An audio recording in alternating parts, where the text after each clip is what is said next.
What builds skyscrapers high influences our lives.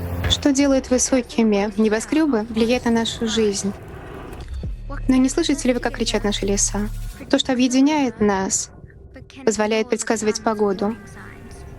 Но как мы можем закрывать глаза на тревожные сигналы природы, что позволяет спасти миллионы от бедности, развить экономику разных стран? Не всегда обращают внимание на неравенство. But at times is out of touch with global realities.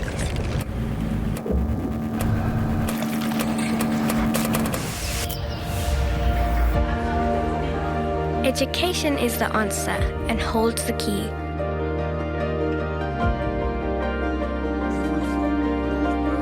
To face our changing world, we must learn to live sustainably. And when we do, we can adapt. We can act.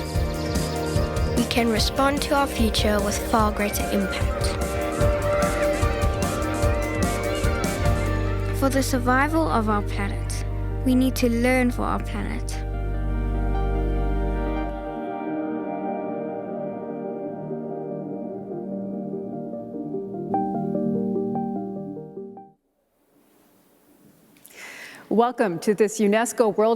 Добро пожаловать на Всемирную конференцию по образованию в целях устойчивого развития. Я буду проводить эту конференцию в течение следующих нескольких дней. Хочу тепло поприветствовать вас от имени ЮНЕСКО, а также от имени Федерального министерства Германии образования и вопросов исследования, который принимает у себя эту конференцию. Многие из вас благодаря этому смогли присоединиться к нам в виртуальном формате. У нас более 2500 участников. У нас присутствуют НПО, студенты, эксперты, министры, представители правительства, представители те, кто принимает политические решения, представители частного сектора. Все вы поможете нам в том, чтобы наша конференция была динамичной и чтобы мы успешно провели в жизнь эту инициативу «Устойчивое развитие до 2030 года».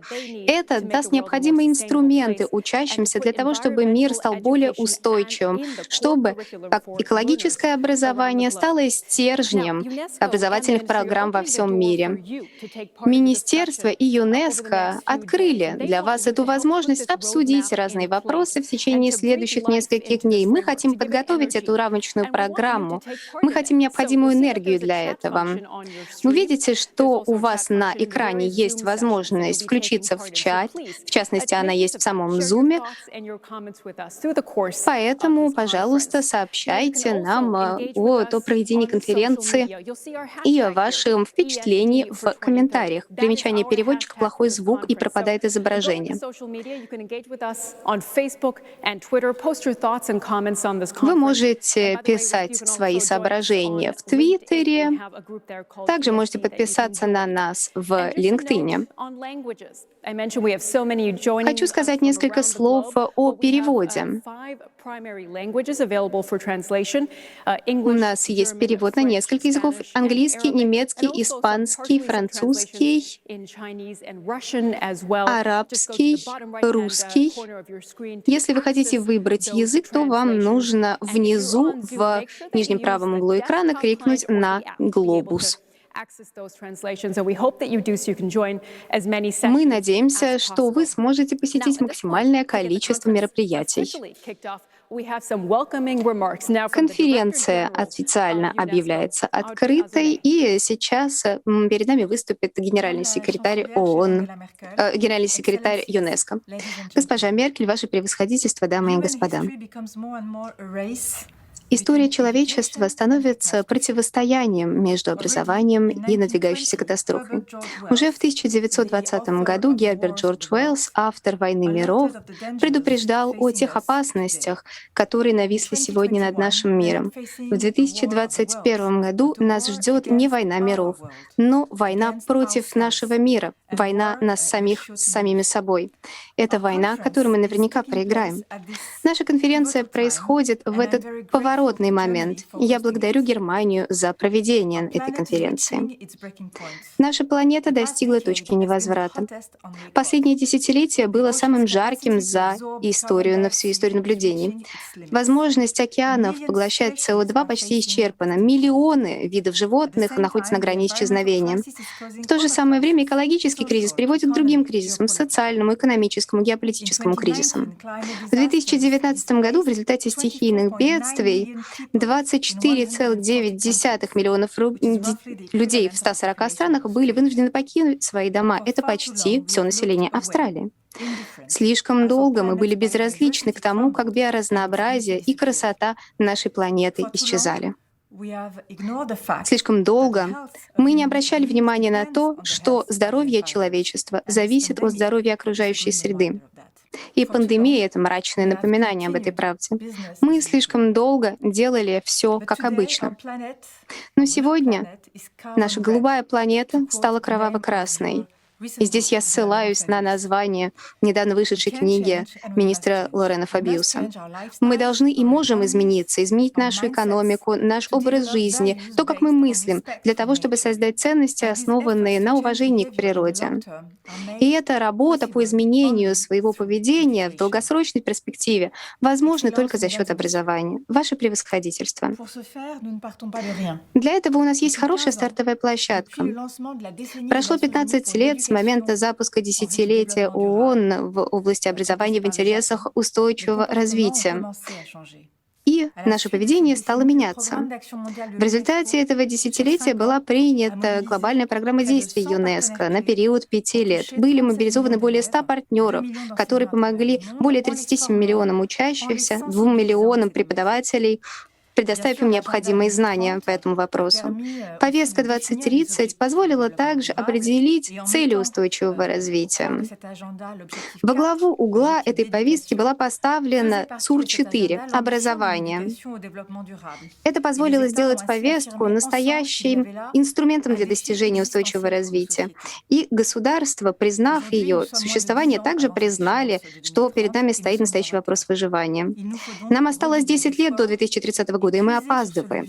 Нужно удвоить усилия и использовать этот мощный инструмент — образование. В этом цель нашей конференции, в которой участвуют более 2500 гостей, из них более 75 министров образования. Мы должны удвоить усилия, и это цель рамочной программы по ООР до 2030 года. Это позволит нам ускорить наши действия в последние 10 лет. Нам пора сделать экологию стержнем образовательных программ, потому что образование позволит детям учиться и противостоять вызовам современности. А возможно, экологический вызов — это самый крупный вызов современности. Но сегодня экология недостаточно интегрирована в школьные программы. Был опубликован доклад «Образование для планеты» по случаю нашей конференции. В нем анализируется образовательная система 50 стран во всем мире. В этом документе сказано, что вопросы изменения климата рассматриваются в школьных программах менее чем в 50 странах. Здоровье океанов изучают тоже едва ли в половине всех стран, а вопросы биоразнообразия фигурируют в менее чем 20% программ. Что касается подготовки учителей, ситуация тоже печальная, потому что треть всех преподавателей не включает в свои курсы проблемы окружающей среды. Экологическое образование тем самым находится на периферии нашей образовательной системы, и нужно изменить эту ситуацию. Во-первых, нужно лучше готовить преподавателей, нужно также основываться на наших знаниях традиционного характера, которые важны для нас, о чем напоминает Парижское соглашение по климату в 7 статье. Я призываю каждого поддержать Берлинскую декларацию для того, чтобы во всех образовательных системах отводилось достойное место экологическому образованию и образованию в интересах устойчивого развития. Я также призываю вас быть более амбициозными в своих действиях. Необходимо заручиться всеми силами, всей энергией, которая у нас есть. Все страны-члены должны участвовать в этом процессе. К 2025 году, на половине нашего пути до 2030 года, во всех образовательных программах стран-членов ЮНЕСКО Экологическое образование должно занять свое достойное причитающееся место. Эти идеи мы будем продвигать на КС-26 в Глазго и также на КС-15, посвященном биоразнообразию в Каннинге. Потому что пришло время действовать вместе. Мы не можем отказываться от этого мощного инструмента образования. Благодарю вас за внимание.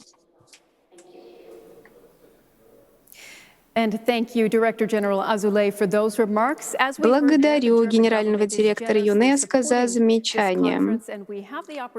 Как мы поняли, Германия оказывает щедрую поддержку проведению конференции, поэтому сейчас мы заслуживаем выступления госпожи Ангелы Меркель, канцлера Германии.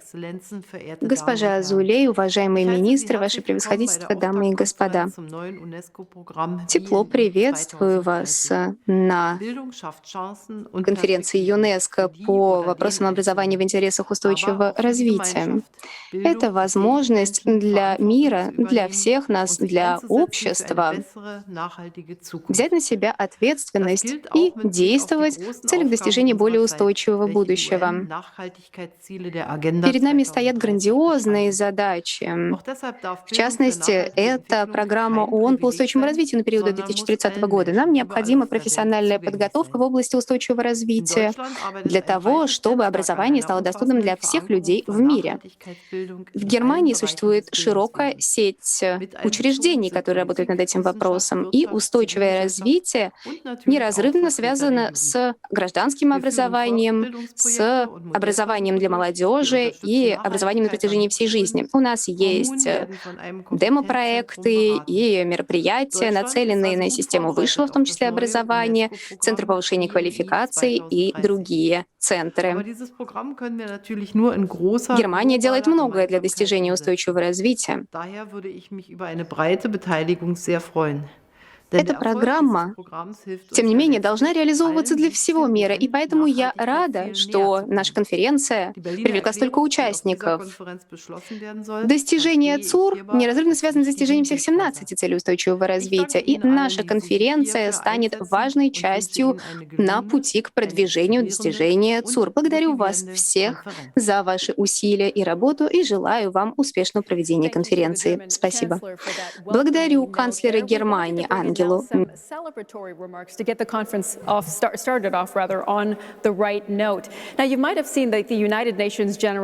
вы видели, что Генеральная Ассамблея ООН заявила и поддержала образование в интересах устойчивого развития в своей резолюции. И сейчас приветствуем Амину Мухаммед, заместителя генерального секретаря ООН. Госпожа Меркель, канцлер Федеральной Республики Германия, ваше превосходительство, дамы и господа. Для меня большая честь приветствовать вас на нашем важном мероприятии. Мир борется с последствиями пандемии COVID-19, и наша работа по борьбе с бедностью, изменением климата и с целью создания возможностей для всех, основанные на повестке 2030, должны только увеличиваться. Это требует уверенных шагов и лидерства по преобразованию образовательных систем. Мы должны придать новый смысл обучению. Образование в целях устойчивого развития будет лежать в основе новой системы образования. Мы должны сделать так, что у молодых людей будут навыки, знания и необходимый подход для продвижения глобальной гражданственности и борьбы с вызовами современности. Мир становится все более нестабильным, неопределенным, и Международная комиссия ЮНЕСКО по будущему образованию, которую возглавляет президент Салливук Суэди, поможет нам в дальнейшем понять роль образования в нашей жизни. Это необходимо для сокращения разрывов в обществе и обеспечения доверия и терпимости. Ваше превосходительство, уважаемые министры, пандемия негативно сказалась на образовании во всем мире. Она углубила уже существовавший в образовании кризис. 1,4 миллиарда людей во всем мире были выброшены из системы образования, и многие не смогут в нее вернуться, особенно это касается девочек. Это скажется на грядущих поколениях. Так что образование должно стать фундаментом наших мер по борьбе и восстановлению. Правительства должны использовать необходимые пакеты помощи для восстановления после кризиса. Мы должны расширить и доступ к образованию, и качество образования в сегодняшнем мире. Мы должны сделать так, чтобы образование в интересах устойчивого развития было интегрировано во все системы образования во всем мире. Призываю все государства-члены, всех лиц, принимающих решения, лидеров местного сообщества, бизнеса и молодежь проявить отвагу в преобразовании нашего мира и использовании образования как основы. Большое спасибо заместителю генерального секретаря ООН госпоже Мохаммед. Вы знаете, что в Шотландии осенью пройдет конференция сторон по изменениям климата, и я хочу предоставить слово госпоже Эспинос, исполнительному секретарю РКИК ООН. Дорогие друзья, большое удовольствие выступать перед вами. Меня воодушевляет то, что на этой конференции рассматриваются такие важные вопросы, как изменение климата и кризис биоразнообразия. Обеспечить то, чтобы правительства придавали большое внимание этим вопросам, когда мы выходим из пандемии COVID-19, в таких аспектах, как образование, гендерные аспекты, помощь обучающимся в любом возрасте. Это очень важно. Это важно, поскольку образование, конференция по образованию востребована. Востребована эта тема в наших сообществах, в наших классах. И действительно, еще никогда так остро вопрос не стоял, как сегодня. Изменение климата — это крупнейший вызов, который стоит перед человечеством на планете. Непростительно, что этот предмет просто упускается из виду или игнорируется, особенно в наших классах.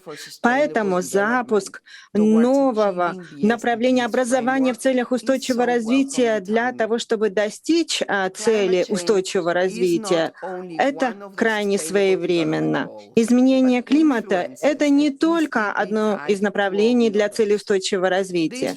Это то, что влияет на все цели.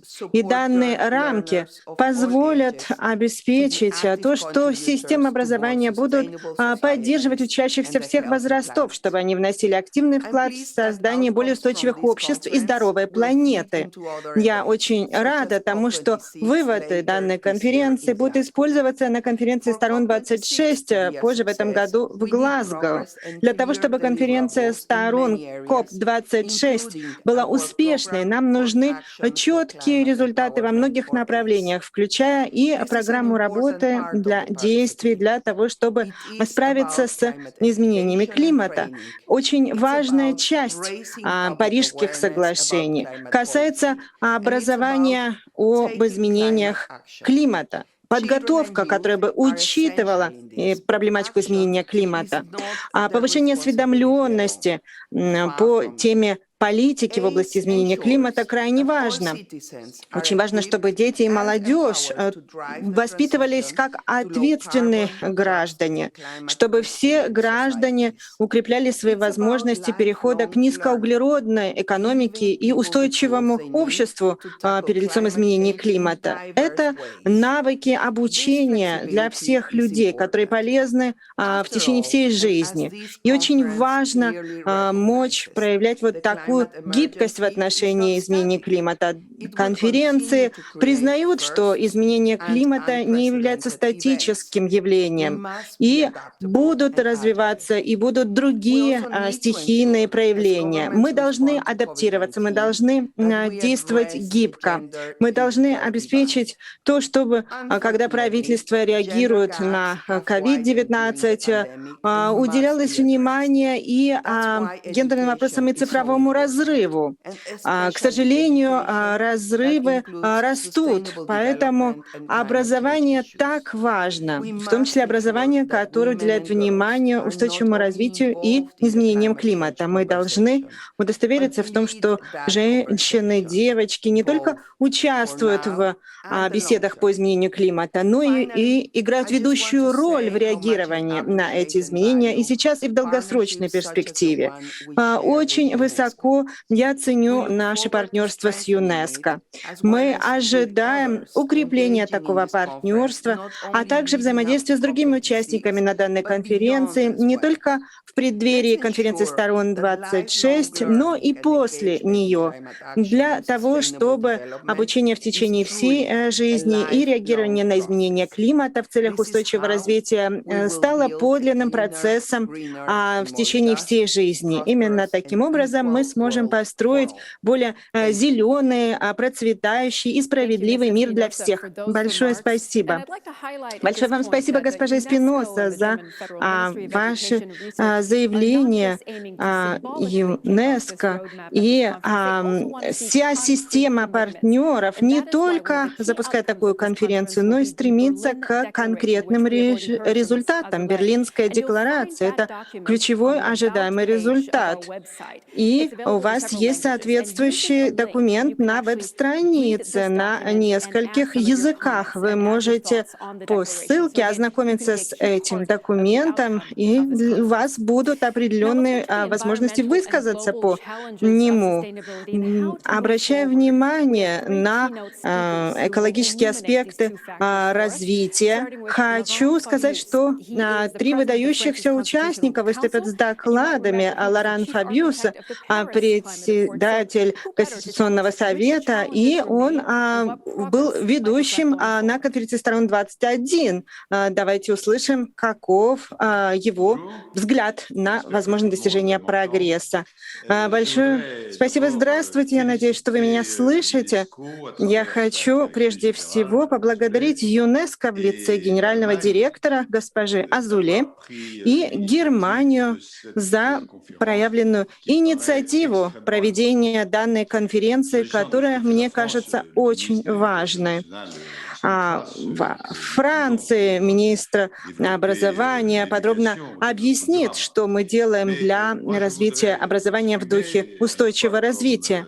А я хочу высказаться и в качестве председателя конференции сторон 21 и Парижских соглашений, и в качестве того, кто следил за всей работой для устойчивого развития, в том числе и борьбой с потеплением климата. Я хочу 3 соображения высказать. Прежде всего, и это уже и до меня отмечалось, это то, что борьба с потеплением климата начинается со школьной скамьи. Парижские соглашения являются международным нормативным документом, справочным ориентиром, где это уже провозглашалось. В 12-й статье сказано, что все стороны, которые подписали Парижское соглашение, сотрудничают для того, чтобы улучшить образование, подготовку и повышение осведомленности общественности и доступа населения к информации в области изменения климата. Это уже сказано. И теперь очень важно перейти от этих юридических обязательств к претворению их в жизнь. И тем не менее в Парижских соглашениях четко сказано, что образование играет ведущую роль, не только начальное, среднее или высшее образование, но и обучение на протяжении всей жизни. И сейчас речь идет именно о том, чтобы в этой области, как и в других, применить то, что прописано в Парижских соглашениях. Но мы должны смотреть на это и объективно, и честно говорить о том, что делается. Доклад о том, как лучше провести обучение по всем аспектам жизни на планете, очень востребован. Он уделяет внимание образованию в духе устойчивого развития, но показывает при этом, что еще очень многое предстоит сделать, и еще очень многое необходимо сделать в ряде стран, которые даже не начали работу, а даже те страны, которые начали работу, пока что отстают от цели. Вот во Франции, например, хочу привести 2 цифры. в недавнем докладе опубликовано, что 85% респондентов не знают, что такое парниковый эффект. Конечно, можно бороться с изменением климата, не будучи специалистом по парниковому эффекту, но если в школе такое явление не преподавалось и человек его не понял, ему сложно будет с этим справиться. Даже в такой стране, как во Франции, 85% граждан не знают, что такое парниковый эффект. И еще один пример приведу, который, возможно, вас удивит. Вы знаете, что Франция действительно использует атомную энергию, мирный атом. Это очень развито во Франции, даже если есть определенные движения против, но мы на это действительно опираемся, и в принципе большинство французов поддерживают использование мирного атома. Но подчеркну, но когда мы опрашивали французов, 70% респондентов думали, что мирный атом выбрасывает парниковые газы, СО2, углекислый газ. Хотя ведь мы все знаем, что это как раз наоборот, для того, чтобы не выбрасывать парниковые газы, используется такая технология. То есть вы видите, даже в таких вот передовых странах еще не вся информация известна всем, и это нужно начинать со школьной скамьи. Второе, о чем хочу сказать, образование, информирование — это работа, которая действительно опирается на преподавателей, на преподавание.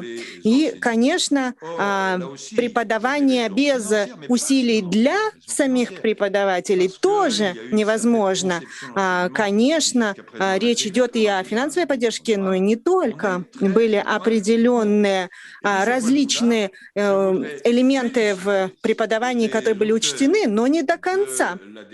Я хочу в этой связи поприветствовать автора Берлинской декларации по образованию в духе устойчивого развития, а именно это тот результат конференции, к которому мы стремимся, потому что эта декларация, которую я прочитал, очень хорошо составлена. И, в частности, хочу обратить внимание на несколько статей. В 6-й статье сказано, что нужно стремиться к тому, чтобы образование в духе устойчивого развития было основополагающим элементом образовательных наших систем на всех уровнях, где экологическая, климатическая деятельность должна освещаться на всех уровнях школьных программ.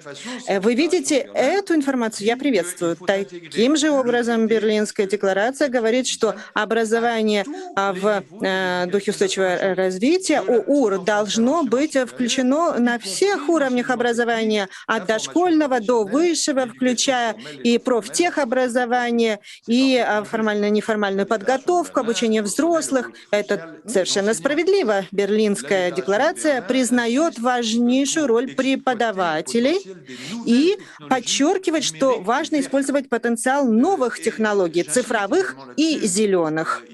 И это тоже я хочу подчеркнуть. Мы должны использовать новые технологии для развития образования в духе устойчивого развития и в то же время опираться на местные знания, знания коренных народов, которые тоже очень ценны. И хочу еще обратить внимание на то, что в Берлинской декларации все подписанты берут на себя обязательство выделять необходимые ресурсы для укрепления и национального, и международного образования в духе устойчивого развития, потому что без достаточного финансирования, как мы все понимаем, эффективного образования быть не может. И затем, что еще очень важно, Берлинская декларация призывает нас обеспечить мониторинг продвижения образования в духе устойчивого развития, потому что недостаточно провозглашать какие-то обязательства на той или иной конференции. Очень важно проверять, как они осуществляются затем. То есть я хочу подчеркнуть, что Берлинская декларация прекрасно подготовлена, прекрасно составлена, и все страны, члены ЮНЕСКО, когда возьмут такие обязательства на себя, будут иметь четкую дорожную карту для продвижения. И не буду долго выступать, но третье, что хотел сказать. 2021 год и новое десятилетие, которое ведет нас к 2030 году, является ключевым годом и ключевым десятилетием. Почему я об этом говорю? Не просто по какой-то привычке, когда в каком-то году всегда говорят, что этот год очень важен. Вовсе нет. 2021 год, что это за год? Прежде всего, это тот год, когда мы справимся с пандемией. А справившись с пандемией, мы начнем такой способ развития, который будет направлен на будущее. И он обязательно будет включать образование в духе устойчивого развития. Потому что если мы упустим этот момент, мы упустим целое десятилетие, а в образовании в целях устойчивого развития мы здесь гонимся, бежим на перегонки со временем. 2021 год еще и год, когда 3 очень важных события в духе устойчивого развития произойдут. Конференция сторон 26 по изменениям климата в Глазго, конференция сторон 15 в Китае, в Кунминго по биоразнообразию, и это тоже очень связано тесно с изменением климата. И третье — это Всемирный конгресс Международного союза охраны природы, МСОП, который в сентябре пройдет в Марселе. Эти 3 мероприятия позволят и взять на себя обязательства, и провести экспертную оценку. И я хочу четко подчеркнуть, что в рамках всех 3 этих ведущих мероприятий важно иметь такую часть, которая посвящена образованию в духе устойчивого развития. Нет какой-то одной конференции, которая занимается только образованием по вопросам изменения климата, а другая только образованием по другим аспектам. Нет, важно, чтобы все это было интегрировано, чтобы 2021 год был действительно ключевым, решающим. И хочу процитировать Леона Блума в завершение. В 1946 году Леон Блум на конференции ЮНЕСКО говорил, что образование, решительно направленное на строительство мира, должно стоять в центре нашего внимания и наших действий. Сегодня мы можем сказать, что образование, решительно настроенное на мир и устойчивое развитие, должно стоять в центре нашего внимания и всех наших действий. Всем желаю приятной конференции. Благодарю вас, господин Лорен Фабьюс, за вашу вдохновенную речь. Наверное, вы знаете нашего следующего выступающего, Александра Герста. Это известный астронавт из Европейского космического агентства. Он также является борцом за устойчивый образ жизни, устойчивое развитие. И сейчас он расскажет о том, как он видит проблемы в деле достижения устойчивого будущего.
Уважаемые участники Всемирной конференции ЮНЕСКО по ООР,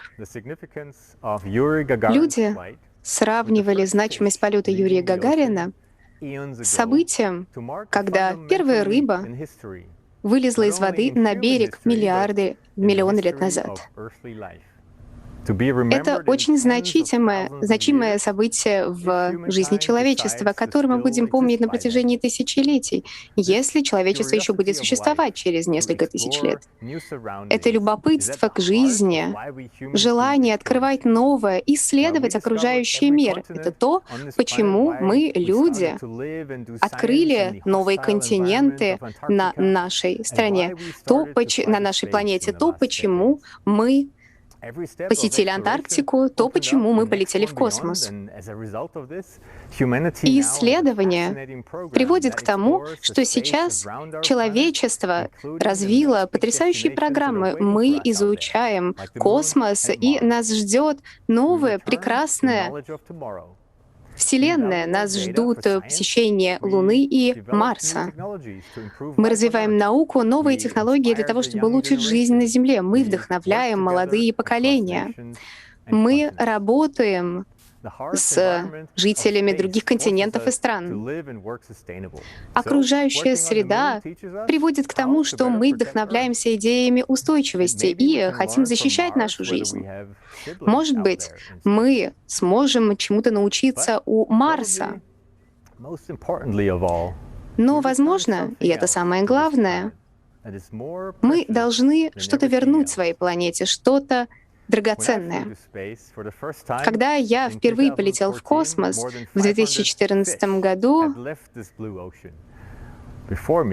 более 5000 других рыб, подобных мне, также покидали Голубой океан нашей планеты для того, чтобы исследовать безжизненный космос. Я, впервые отправляясь в космос, больше всего хотел посмотреть вниз с Международной космической станции на голубую планету. Я не думал, что меня ждут какие-то сюрпризы. В конце концов, я изучал геонауки, изучал Землю и уже много раз видел фотографии Земли из космоса. Но то, что я увидел своими глазами, поразило меня. Представьте себе, что вы находитесь в космическом корабле. Сначала вы не поняли, где Земля, вы просто смотрите в черноту космоса, и это чернее, чем самая черная чернота, которую вы только можете себе представить. Чернее той темноты, которой вы боялись, будучи с ребенком ночью. Вы слышите только гудение систем жизнеобеспечения в вашем космическом корабле. И это создает потрясающую атмосферу. А потом внезапно вы поворачиваете и видите в окне иллюминатора Землю. Я думал, что увижу огромную планету в иллюминаторе. Я думал, что не увижу ее пределов. Знаете, когда я был маленьким, я бегал в бескрайних полях неподалеку от своего дома, смотрел на горы вдалеке. Мне все казалось таким огромным. И мне кажется, я почувствовал то, что почувствовала та самая первая рыба, которая вышла на сушу из воды. Я думал, что увижу бесконечный горизонт планеты. Что-то слишком большое, что невозможно охватить человеческим сознанием, невозможно понять. Но я увидел совершенно другое. Я увидел что-то маленькое, пугающе маленькое. В первую секунду в моем иллюминаторе сразу появилась целая планета, сияющая в огромной черноте. Ничто не поддерживало эту планету. Она была как бы подвешена в пустоте. По сути, это каменная сфера, покрытая океанами. Вот и все. Это то, чем является наша планета. И сверху океан кажется маленьким прудом. И самое впечатляющее — это тонкая полоска света, которая окружает нашу планету. Это то, что вы последним видите, когда взлетаете, и когда ваше сердце обязательно дрогнет, когда вы машете в иллюминатор, прощаясь со своими любимыми и со своими близкими. Это то, о чем я хотел сегодня рассказать сегодня. Я думаю, что, возможно, вам это покажется просто прекрасной историей, но, может быть, это позволит вам немножко изменить свою точку зрения. Я был на огромной высоте над Землей, но высота, на которой находится МКС, это не совсем маленькая высота по сравнению с тем, какое расстояние от Земли до Солнца.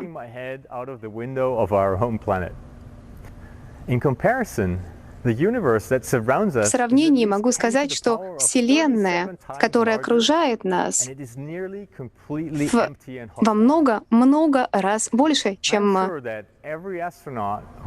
то, что мы видим, и она полна пустоты. Я думаю, что все астронавты согласятся со мной. Мы все открываем для себя мир и новые горизонты.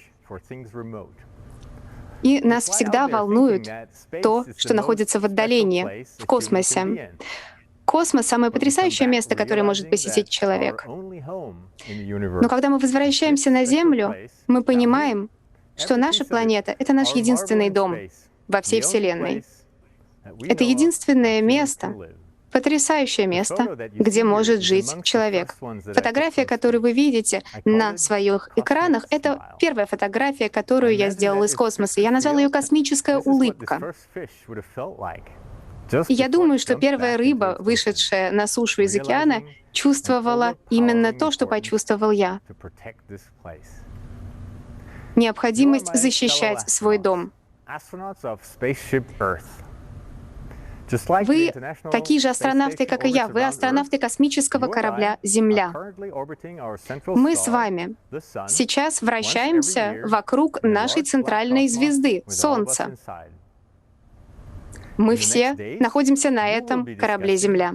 В следующие несколько дней вы будете обсуждать, как обеспечить систему обеспечения жизни нашего корабля «Земли». Эти системы могут нарушить свою работу, если мы не будем уделять им достаточно внимания. И у нас нет запасной системы. Если эти системы сломаются, то нам придет конец. История человечества на этом закончится. У нас нет запасной планеты. Поэтому я хочу, чтобы вы подумали о том, что я только что сказал вам. Помните об этой рыбе, которая вышла на сушу и обернулась на океан, из которого она вышла.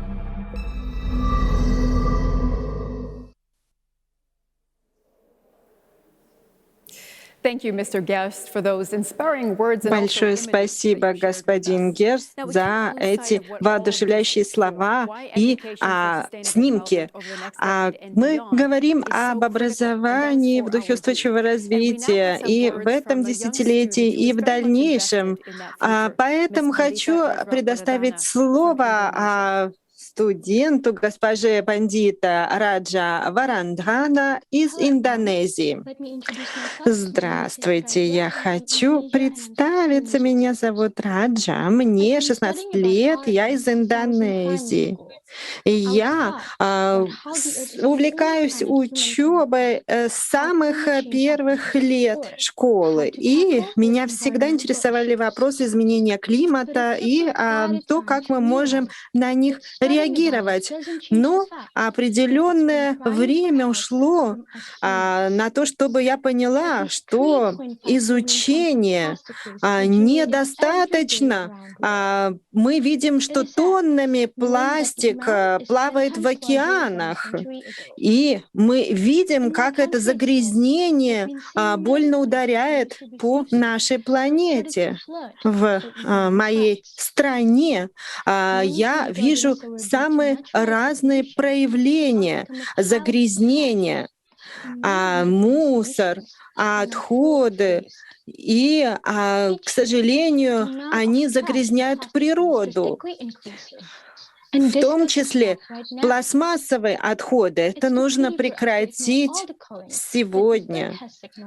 И за последние годы мы стараемся улучшить ситуацию, но видим, что изменение климата приводят к различным проявлениям стихийных бедствий, все больше дождей, оползней, землетрясений и других проблем.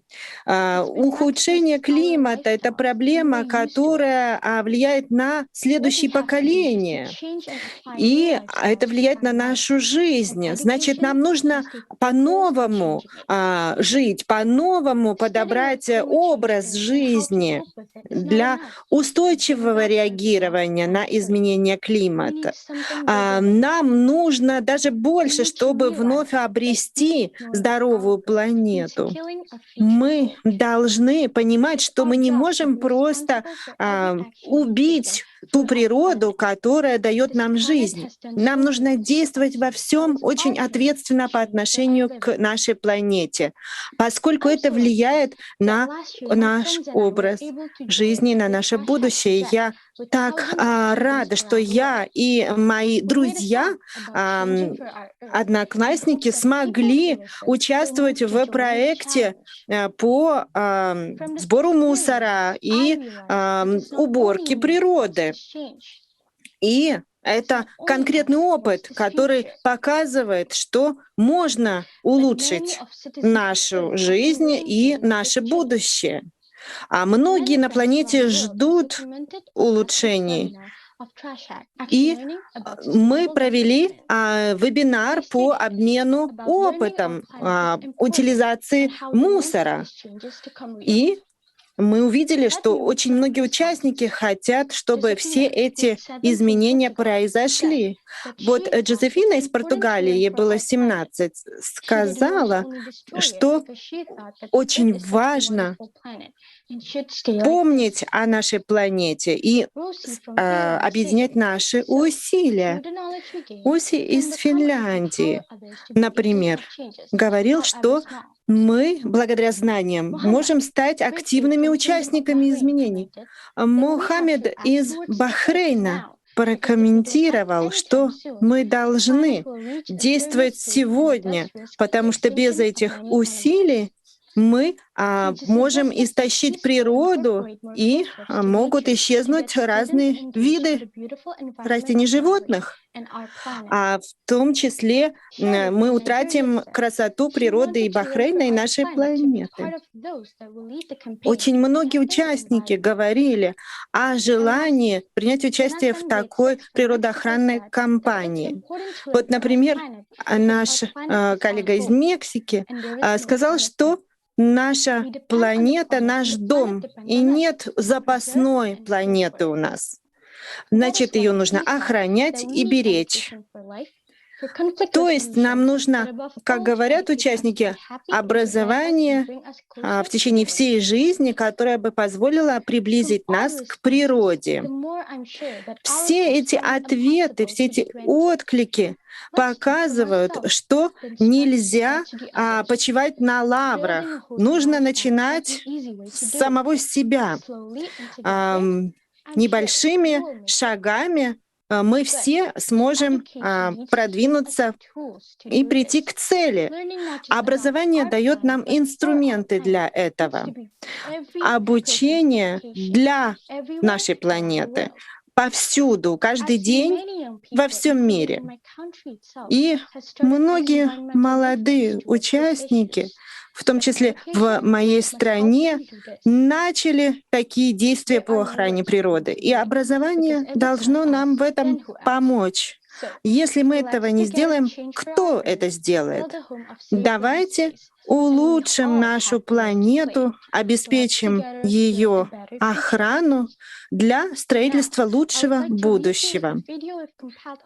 И я хочу сказать, что студенты наши,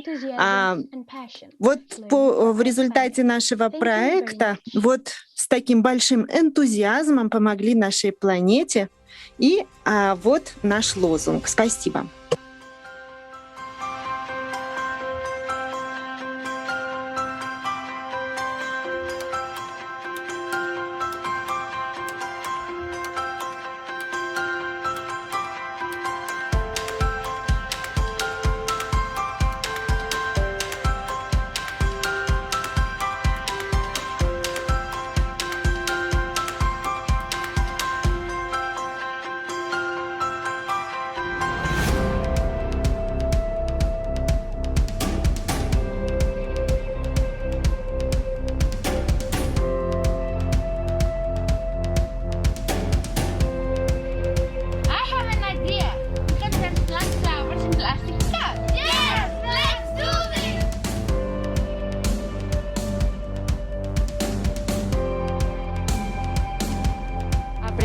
nuevos y sencillos métodos para ser ecológicamente responsables y hacer nuestro planeta un lugar un poquito mejor. Composting is the process of taking waste material and reusing it to make something new. How many of you know in 2050 we need 3 planets like Earth?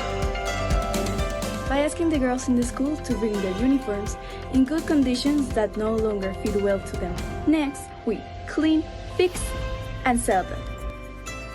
In addition, the funds collected will be for our campaign data.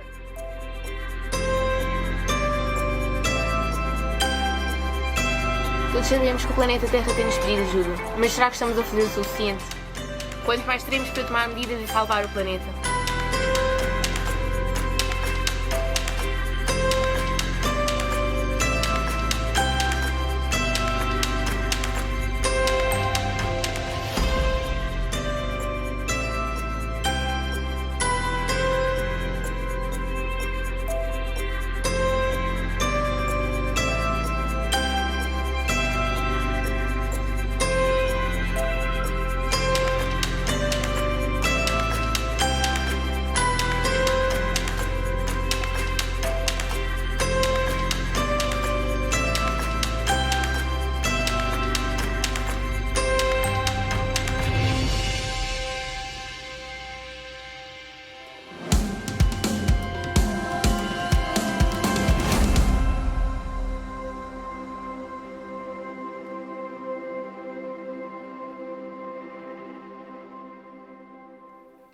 And thank you, Ms. Waradana, for sharing those perspectives and those very important initiatives.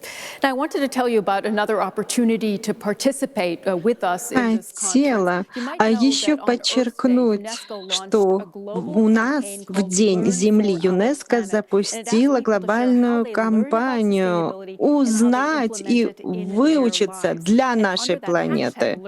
Мы под этим лозунгом хэштег «Learn for our planet» собрали целый ряд откликов и в социальных сетях, и в лобби, и на нашей платформе этой конференции в Берлине. Вы видите эти отклики, вы можете использовать эти отклики. Они есть и на французском, и на испанском. Мы сделаем небольшой перерыв, а затем первая пленарная сессия начнется. Далеко не уходите, до скорой встречи.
Welcome back to our UNESCO World Conference on Education for Sustainable Development. And we will dive right now into our first key session, our plenary session on major sustainability challenges amid a planetary crisis, amid a pandemic as well. And I'm very happy to bring in now Ms. Stefania Giannini. She is the Assistant Director General for Education at UNESCO, and she will say a few words to get this session started. Ms. Giannini, the floor is yours. Thank you very much, Sumi, and Excellencies, ladies and gentlemen.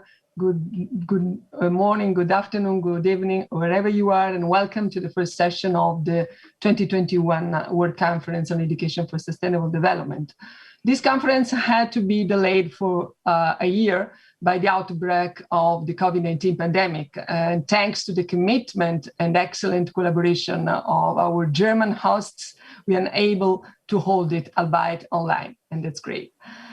Well, the pandemic hit as we exited the hottest decade on record. The climate crisis is no longer the threat of a distant future, but a global reality. The Director General and today's other opening speakers have already evoked the environmental disasters that we are witnessing daily. Our planet is fragile and endangered. For too long, we have taken for granted that humans can disrupt nature without paying any price.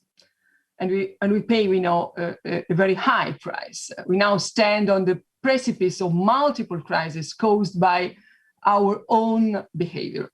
To change course, and it's possible to change course, of course, transformative education is the only choice. Education as one of the most powerful forces we have for changing the behaviors of future generations. Education for Sustainable Development, or ESD, as we say, reimagines education to empower learners of all ages with the knowledge, values, and initiative to act for environmental integrity, economic viability, and a more just society. Well, the United Nations General Assembly included Target 4.7 within Education Goal 4 of Sustainable Development Goals to acknowledge that education must not only be universally accessible, which is important, of course, but also meaningful and empowering. And this is significant.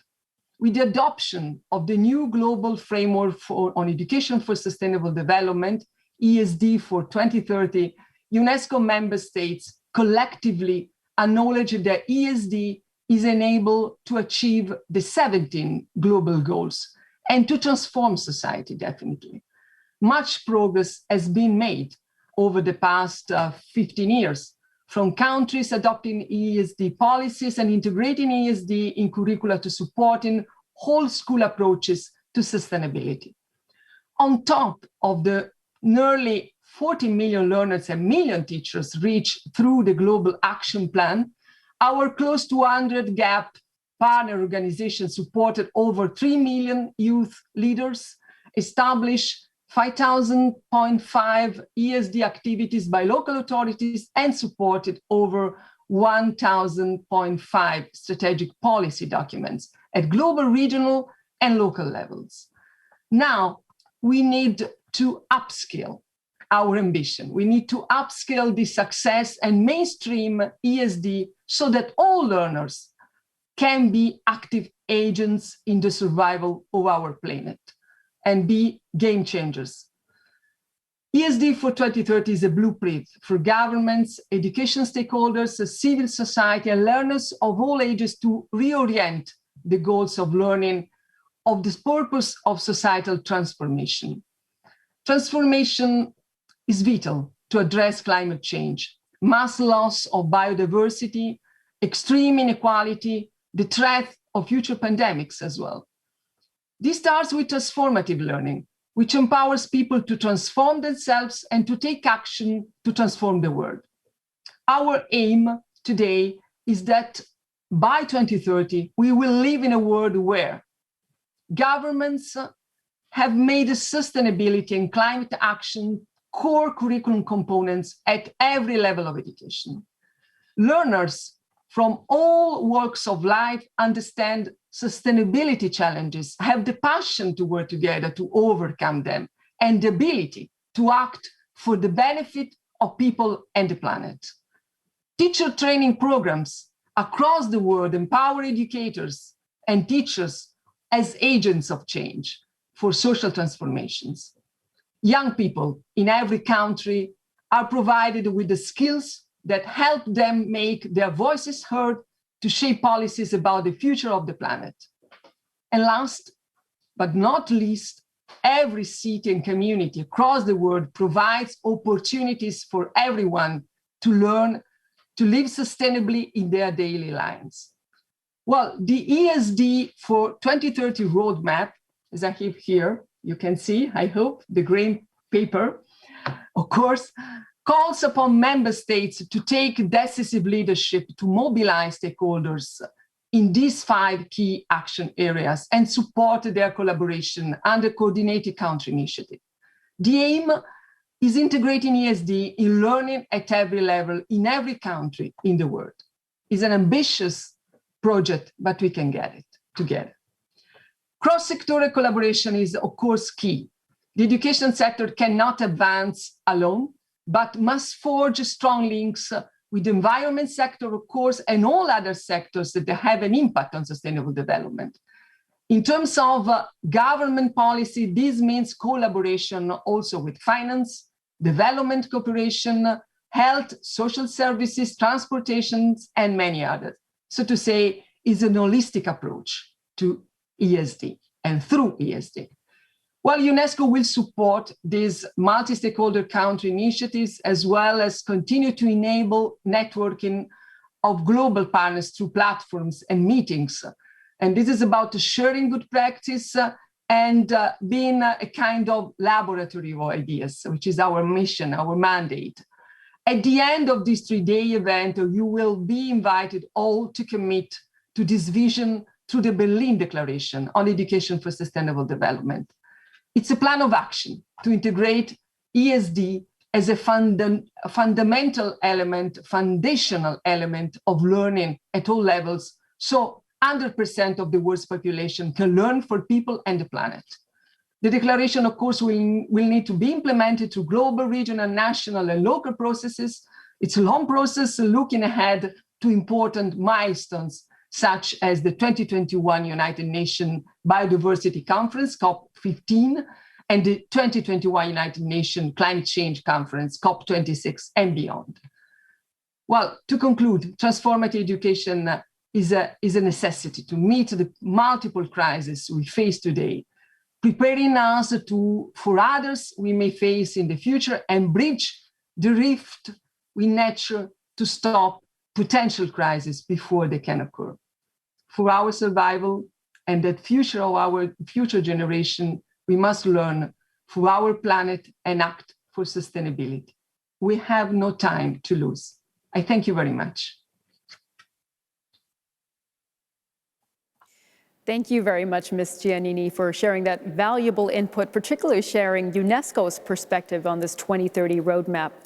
And we have the opportunity now to drill down a little bit deeper into this topic of major sustainability challenges and how the roadmap can help. And we have 2 key panel sessions, the first led by Ms. Giannini, so I will hand the screen back over to you. Thank you so very much. And it's my great pleasure now to introduce 5 distinguished panelists, preceded by an input statement by recorded video from Her Royal Highness Princess Lala Hasna of Morocco, President of the Mohammed VI Foundation for Environmental Protection. My distinguished panelists.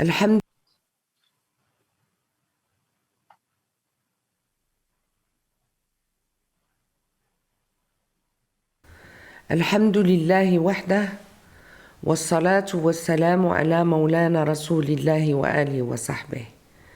Your Excellencies, ladies and gentlemen, in the very special context we live in today, it's up to us to build together a new indispensable consensus by defining the priorities we set for ourselves as global citizens bound by a common destiny.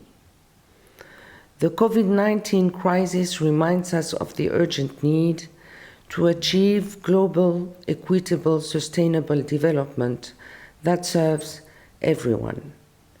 The protection of the environment and preservation of our planet, our common home, are fundamental elements to this approach. This is the lofty mission that the Mohammed VI Foundation for Environmental Protection, which I'm honored to chair, is resolutely carrying out. For more than 2 decades, our foundation has been working to develop various programs aimed at reducing or eliminating the negative impact of man on nature. My brother, His Majesty King Mohammed VI, whose focus on environmental protection goes back to his youth, has always encouraged the pursuit of the most ambitious approaches, making sure they are embedded in the present, yet resolutely turned towards the future. In this regard, His Majesty always reminds us that the school is at the very heart of these development issues, and the environmental challenge in particular. School is a place for education and the teaching of values. Educating young people to respect the environment means believing in the promise of a new, more harmonious and sustainable world. Education for sustainable development, the theme bringing us together, is the key to success. For this reason, our foundation focuses on raising awareness and training young people on these issues. We believe in sowing the seeds of environmental awareness, which contributes to the emergence of a society that is aware of the natural environment and capable of adopting appropriate eco-friendly behavior. We are proud to partner once again with UNESCO. We've been working together since 2020 to mainstream environmental education into school curricula at all levels.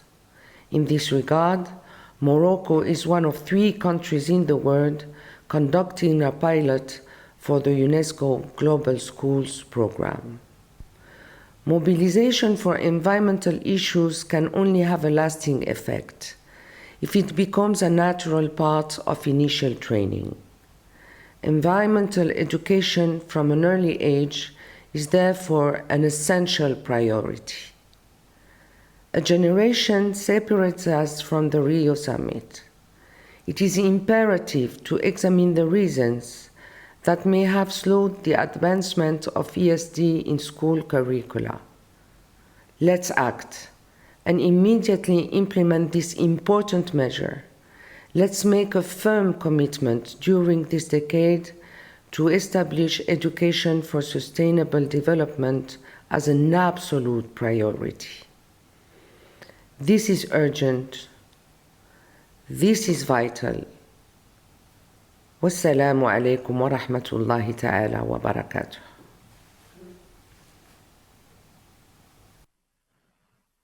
Thank you very much to Her Royal Highness Princess Lala Asna of Morocco for this input statement from a leading voice on ESD in the Arab region and in Africa. And let me now introduce my distinguished panelists, 5 ministers of education from all regions, all of whom are joining us live. Thank you very much for taking the time. We appreciate it very much. Our host, of course, Ms. Anja Karliczek, Federal Minister of Education and Research, Germany. Mr. Koichi Aguda, Minister of Culture, Education, Culture, Sports, Science and Technology of Japan. Ms. Sara Ruto, Chief Administrative Secretary in the Ministry of Education of Kenya. Ms. Marie Levin, Minister of Education, Science and Culture, Suriname. And Mr. Hussein bin Ibrahim Al Hamadi, Minister of Education of the United Arab Emirates. Well, I would like to invite all of you to respond briefly for 3 minutes each, and please keep the time, if possible, to the question. What are the main 2-3 sustainable development challenges your country is facing, and how can they be addressed by ESD? I'm first calling upon our host, Minister Karliczek. Please. Ja, liebe Frau Giannini, liebe Teilnehmer dieser Runde, Deutschland hat eine ganz besondere Aufgabe, weil wir zum einen innerhalb der Europäischen Union das bevölkerungsreichste Land sind und auf der anderen Seite sind wir ein hochentwickeltes Industrieland, was auch einen Großteil seiner Wertschöpfung und Wohlstand daraus zieht, dass wir eben eine sehr leistungsfähige Industrie haben. Und diese Industrie verbraucht natürlich schon, ich sag mal doch, viele Ressourcen, die wir jetzt in den nächsten Jahren ersetzen müssen. Und deswegen ist für uns eben das Thema Nachhaltigkeit eine ganz besondere Herausforderung. Aber wir sehen eben, wie vernetzt wir mit der Welt sind. Die Corona-Pandemie hat es uns sehr deutlich vor Augen geführt. Der Klimawandel ist auch in Deutschland und in Europa seit mehreren Jahren sehr spürbar. Wir haben viele trockene Sommer gehabt, die auch gerade der Bevölkerung, die sich vielleicht noch nicht damit beschäftigt hat in den vergangenen Jahren, sehr deutlich gemacht hat, was es bedeutet, wenn wir jetzt nicht wirklich unser Herz in die Hand nehmen und dafür sorgen, dass eben Nachhaltigkeit auf allen Ebenen jetzt wirklich auch umgesetzt wird. Und deswegen brauchen wir auch gemeinsame Lösungen. Und deswegen freut es mich, dass wir heute in dieser Runde uns eben auch mit Bildung für nachhaltige Entwicklung beschäftigen, weil natürlich kann das nicht einer alleine, wir brauchen eine ganze Gesellschaft dafür. Wir haben eine nationale Nachhaltigkeitsstrategie entwickelt, die Politik als der Regulierungsrahmen, Wirtschaft als diejenigen, die unsere Wertschöpfung generieren müssen und in Zusammenarbeit mit der Gesellschaft eben alle drei Teile, die das nur gemeinsam leisten können, zusammenbringen soll, nämlich nachhaltiger, resilienter und an dieser Stelle auch immer als offene und auch gerechte Gesellschaft miteinander an den Nachhaltigkeitszielen zu arbeiten. Und wir glauben einfach, dass ein ganz wesentlicher Schlüssel auf dem Weg zu einer nachhaltigen Gesellschaft die Frage einer Bildung ist, die genau diesen Aspekt immer im Fokus hat. Und deswegen ist aus unserer Sicht Bildung für nachhaltige Entwicklung ein ganz wichtiger Schlüssel, eben im Sinne auch des UNESCO-Weltprogramms. Vor 6 Jahren haben wir unter der Führung meines Hauses den Prozess gestartet und sind heute weltweiter Vorreiter auch beim Thema Bildung für nachhaltige Entwicklung. Es gibt bei uns eine nationale Plattform für Bildung für nachhaltige Entwicklung, die eben 40 hochrangige Mitglieder aus Politik, Wissenschaft, Wirtschaft und Gesellschaft vereint. Wir haben ein großes gemeinsames Ziel, nämlich die Bildung für nachhaltige Entwicklung im deutschen Bildungssystem überall zu verankern. Und wir haben einen nationalen Aktionsplan für Bildung für nachhaltige Entwicklung, in dem 130 Ziele festgeschrieben sind. Und aus diesen Zielen sind dann 349 Empfehlungen erarbeitet worden, wie man Nachhaltigkeit implementieren kann. Da gehört zum Beispiel Nachhaltigkeit in die nationalen Lehrpläne zu bringen, in die Curricula und in die Ausbildungsordnungen, was wir übrigens im beruflichen Bereich in dieser Legislaturperiode schon getan haben. Dann eben die Entwicklung von Aus- und Fort- und Weiterbildung, gerade auch für die, die unsere Kinder lehren, nochmal in den Fokus zu stellen und eben auch Modellversuche, also praktische Anwendungsbereiche zu finden, gerade auch im Bereich der beruflichen Bildung. Wichtig ist uns auch, informelles Lernen zu unterstützen, zum Beispiel in Museen oder auch in Parks und Vereinen. Und ein ganz wesentlicher Aspekt in meinem Haus, ich mache ja nicht nur Bildung, ich darf auch Forschung machen. Und Forschung ist ein ganz wichtiger Aspekt, Forschung für nachhaltige Entwicklung auch in der Wissenschaft, die Nachhaltigkeit immer wieder in den Fokus zu stellen und alle Perspektiven, die wir dort haben, wie wir Nachhaltigkeit eben auch technologisch voranbringen können, immer wieder auszuloten und immer auch wieder mit finanziellen Mitteln zu unterstützen, dass wir schneller vorankommen. Wichtig ist uns aber auch die Implementierung in der Fläche. Wir wollen eben auch Beratung von Kommunen unterstützen, wie sie auch ihre eigenen Abläufe, ihre eigenen Prozesse unter dem Gesichtspunkt Bildung für nachhaltige Entwicklung beschleunigen können, zum Beispiel indem wir Kompetenzzentren in die Kommunen hineinbringen. Ein ganz wesentlicher Punkt, und das freut mich sehr, dass das in den letzten Jahren sich sehr verstärkt hat, ist die Beteiligung junger Generationen. Weil wofür machen wir das? Wir machen das für die jungen Generationen, die noch lange auf dieser Welt leben sollen und dürfen. Wir haben in unserem Land eine sehr starke Fridays for Future Community die ein großes Engagement auch für Nachhaltigkeit zeigt. Und wir haben ein Jugendforum für die Bildung für nachhaltige Entwicklung, das sogenannte UPAN-Forum, wo sich 30 junge Leute im Alter von 16 bis 25 Jahren engagieren. Da geht es auch sehr darum, dass man viele Fragen nur im Team, nur im Miteinander lösen kann und dass genau das uns stärker macht, wenn wir miteinander die Dinge entwickeln. Wir brauchen, ich glaube, das ist in dieser Runde unstrittig, mehr Engagement, um unseren Planeten zu retten, um einen lebenswerten Planeten zu retten. Und deswegen fördern wir die SDG Generation, so nennen wir sie, denn die haben von Anfang an gelernt, diese Fragen in den Mittelpunkt zu stellen. Die kennen ja nichts anderes, als dass Klimawandel für sie eine wichtige Aufgabe ist. Dankeschön. Thank you very much, Minister Karliczek. And let me now turn this first round to Minister Aguda from Japan, a long-standing supporter of UNESCO ESD program. Minister Aguda, the floor is yours.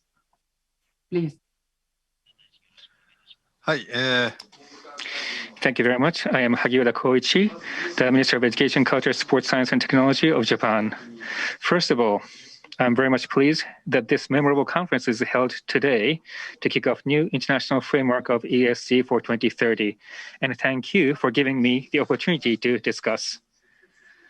Japan has been actively working on ESG since 2005. As an outcome, Japanese initiatives have come to develop following three specific features. First is that the philosophy of ESG is officially incorporated in the national curriculum standards. Second, ESG is practiced not only under the jurisdiction of Ministry of Education, Culture, Sports, Science, and Technology, or MEXT, but through collaboration amongst relevant ministry and agencies according to the plan of the whole government. Thirdly, schools and communities are working together to lead ESG to resolving specific local issues.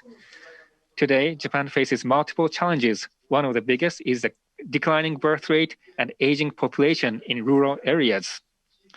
Challenges in providing care to elderly and issues of regional revitalization associated with declining birth rate and aging population are perfect subjects for putting ESG into practice. Schools and municipal governments can cooperate. Practical ESG activities such as providing spaces for elderly or holding events to enliven communities can be carried out. Next is about natural disaster prevention and responses. Throughout its history, Japan has met by large numbers of earthquakes, torrential rains, and other disasters. The country has developed overcoming those challenges. Applying lessons learned from the past disasters to preparing for and responding to future disasters actually is an integral part of building sustainable society. In Japan, we practice disaster prevention education based on ESG methodologies. For example, with the help from local communities, universities, NPO, and others, children create local disaster prevention maps, join drills for the operation of evacuation centers, and take part in reconstruction and community building initiatives. Lastly, on the changes of society due to COVID-19, as the global pandemic is changing the society, inclusive of how people learn in a big way, we need human resources driving social transformation toward a new normal. ESG is the very education which equips learners with capabilities to respond to the unknown and abilities to transform society. Corona is making the roles of ESG all the more important, and further initiatives are needed in each country. With that understanding, Japan is determined to continue working on the global promotion of ESG through contribution to the Japanese funds in trust. Thank you. Thank you. Thank you very much. Secretary Rutte now, let me ask you about the three main sustainability challenges Kenya is facing and how ESD can respond to them. Please, you have the floor, Your Excellency. Thank you. Thank you very much. And I hope you can hear me very well. Greetings from Nairobi. Kenya is keen in its leadership for education for sustainable development within the borders, in the region, across East Africa, and of course, globally. And this is because of our realization that while we must fulfill the needs and aspiration of the current generation, we must also protect the environment and guarantee the ability of future generations to meet their needs. And we have therefore seen the 2 to 3 challenges. There are many, but I'll just highlight the 2 to 3, which have been alluded to by some of the other speakers.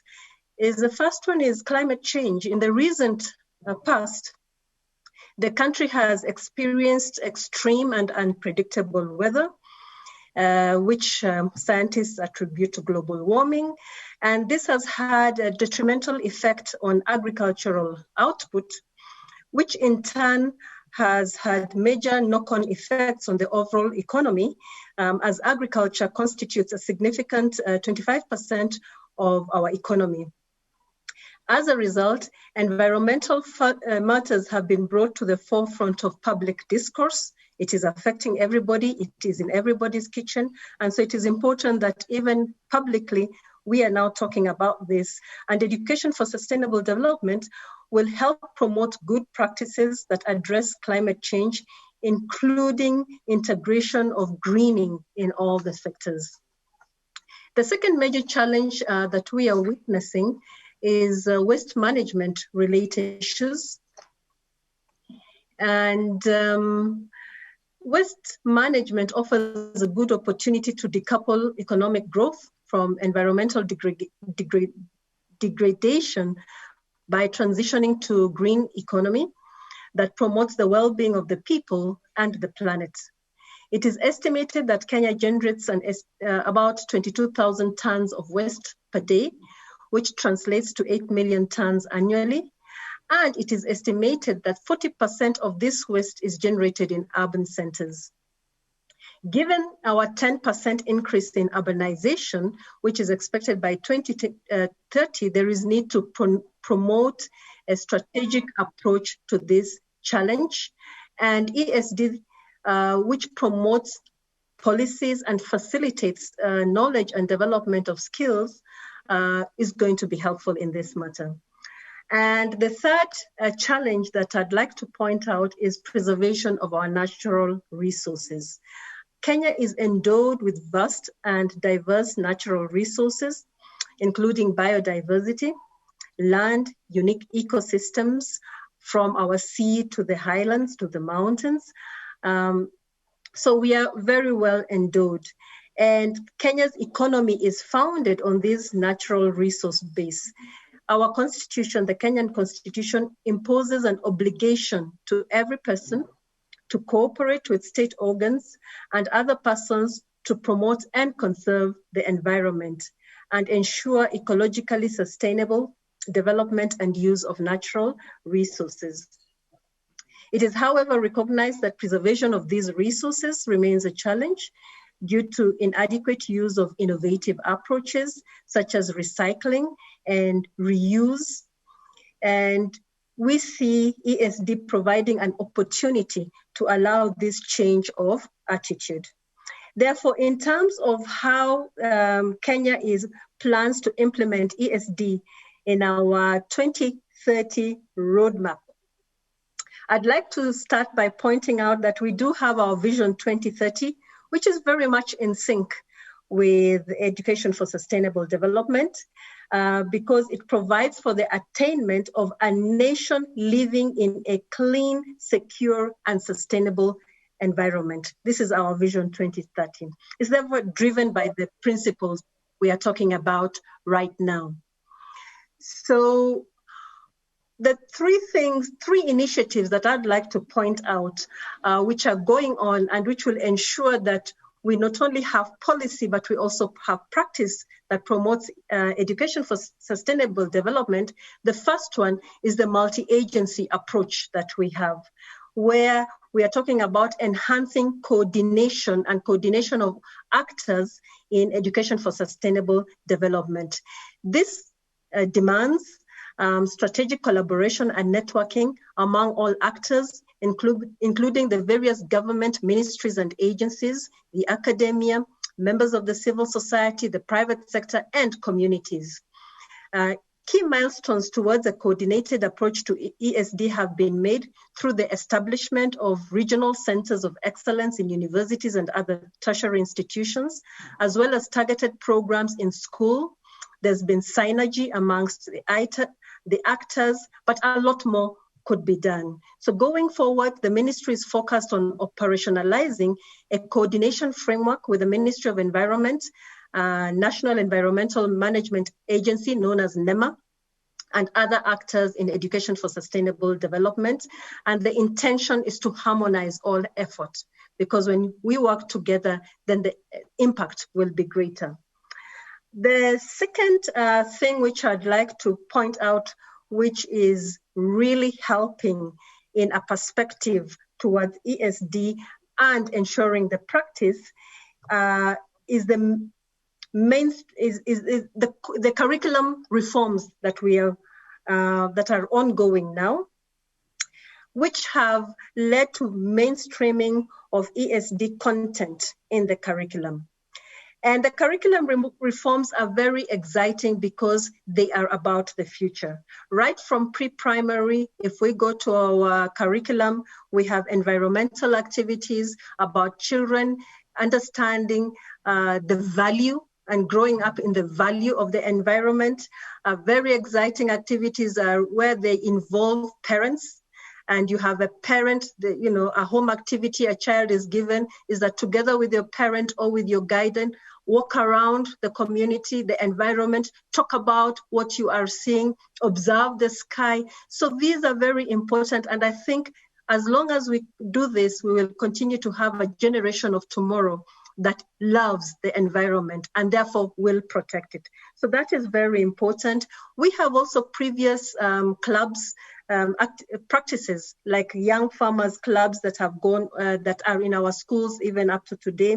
Peace and global citizenship, we call them Amani clubs, environmental clubs. So both through the formal and informal curriculum, you provide an opportunity to ensure that the children will save themselves, even if the adults, we may be failing them. So this mainstreaming of the curriculum is very important. And the last opportunity and initiative that I'd like to point out is that of sharing. Having a knowledge for sharing and learning, whether it is through the digital platforms, and digital education is a very key competence that is part of the curriculum, because we know that through sharing, through peer learning, through collaboration, you create opportunities for nurturing the skills and attitudes that are important for saving the planet and, of course, the people. Thank you. Thank you very much, Secretary Ruto. I suppose you anticipated already the way forward for ESD. That's fine. I mean, we are agile, no issue. Just a bit of the second round, so this allows you to be very, very short in the last. But thank you very much for sharing us. I'm giving now the floor to Minister Marie Levin from Suriname, and recommend to take the time, please. We are almost on time. Yes, thank you very much. Good afternoon to everyone, and warm greetings from Suriname. I would like to first thank the UNESCO leadership for the invitation to address all of you today. Suriname is a small Latin American, and the Latin American countries also face considerably challenges in sustainable development, and especially now under the COVID-19 pandemic. Suriname is a very small tropical country situated slightly north of the equator above Brazil. It is the #1 place in the world with the most green forest area. Our natural resources play a dominant role in the economy, its exports, employment, and government revenues. And one of our major challenges has been an economy that is highly dependent on natural resources. That's a challenge. But we have to diversify and manage our natural resources, not only for today's consumption, but for sustainable economic and social growth in the future. Another challenge that can no longer be denied is the increase of poverty and inequalities in our population in the last years. People in remote areas of the country have become vastly vulnerable and excluded of opportunity. Isolation and inequalities have become a racing barrier to build bricks of development in the whole country. Given these challenges, education for sustainable development in my country and in Latin American region, education is the great equalizer. It lifts people out of poverty, but many young people leave the school system in our region because education here has lost its purpose. Our youngsters really ask sometimes, education for what? Why should I go to school and engage with my teacher if the bubble of my classroom does not reflect the world outside? Why should I go to school if the people that makes the most money are the extractors of gold and bauxite and timber, and most of them did not even get education? That's a big challenge. The perspective that UNESCO brings with ESD looks for the real answers our young people are searching for today. How do we build a world more inclusive, just, peaceful, and sustainable? ESD empowers our students and lifts them from consumers to creators, educates based on the real challenges and problems a community faces, and giving young people a role, a responsibility, a voice, and tools to become change makers, thinkers, and strategists. They will contribute in transforming our countries from being dependent on extractive economies to more sustainable, ecological, and renewable economies. And we have to trust our teachers here and the potential of the real capabilities of young people. I guess you just want to speak about the challenges and not about the roadmap, the big transformation. So we are only talking about question one, isn't it? Yes, it is. Yes. Okay. Thank you very much. Keep it like here. Thank you very much. Absolutely. So, and now still on question one, I'm calling upon Mr. Al Hamadi from the UAE for his perspective on the challenges, sustainability challenges. Please, the floor is yours as the last speaker of this first round. Assalamu alaikum. Good morning, good afternoon, everybody. I'm very pleased to be here with you today, and really would like to extend my thanks and appreciation to the UNESCO and to our counterpart in Germany for hosting this great event. We really have to think seriously going forward about the SDG implementation. In the UAE, as you are aware, we have challenges. The main challenges in UAE is the environment. You know, the environment and the water scarcity in the UAE. We have done a lot of projects and a lot of research in that area to how we can harvest more fresh water and how can be efficient in desalination in a plan. And that has have a good fruit on us, and we are continuing in that area. The other aspect, UAE is a younger generation.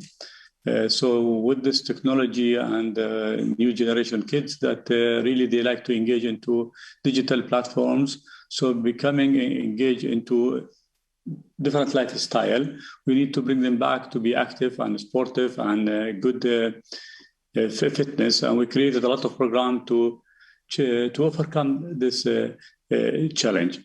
As you are aware, UAE is in the past used to mainly focus on natural resources, and UAE has evolved and changed plan to rely on different type of industries, and there is a lot of manufacturing and tourism industry is growing in the UAE, and we are becoming a hub for tourism. And we are also working in other aspects is to create a knowledge-based economy for the future. And for that, we have done a lot of transformation in the education system from early childhood to general education, to higher education, and to research and R&D. But frankly speaking, with the COVID-19, when it hit, it had impacted the whole globe. I'm sure everybody has suffered and has brought a lot of nation years or 1 year or more than that back and impacted education. In UAE, we are blessed that we had very advanced infrastructure. Previously, we had invested big time in the information technology. We were able to shift smoothly to a digital platform, and no kid was left behind without education. But what happened to the world will impact us. We are like a big village, we are all connected. And we would like to see the implementation of the new plan for SDGs for 20 to 30. And we have revised our policy. We have created a ministerial committee from 2017 to work on achieving all the 17 SDG. But honestly, education is the heart of all the initiative. And I would like really to thank again the UNESCO, because we have to update and change and enhance our plans all the time. And with this new release, I think it's easy to read it, but it's very challenging, I think, for the whole world to understand it, to put a plan, and the implementation.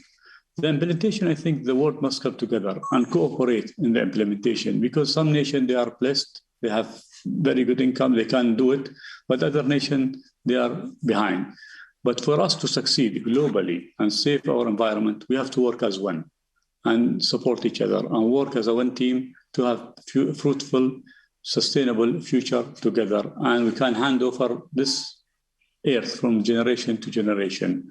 And I really am very happy to see that all other countries, they are working, but I would like to see more cooperation and one unity toward these goals and sharing knowledge and know-how and expertise between Ministry of Education. I think it's a must.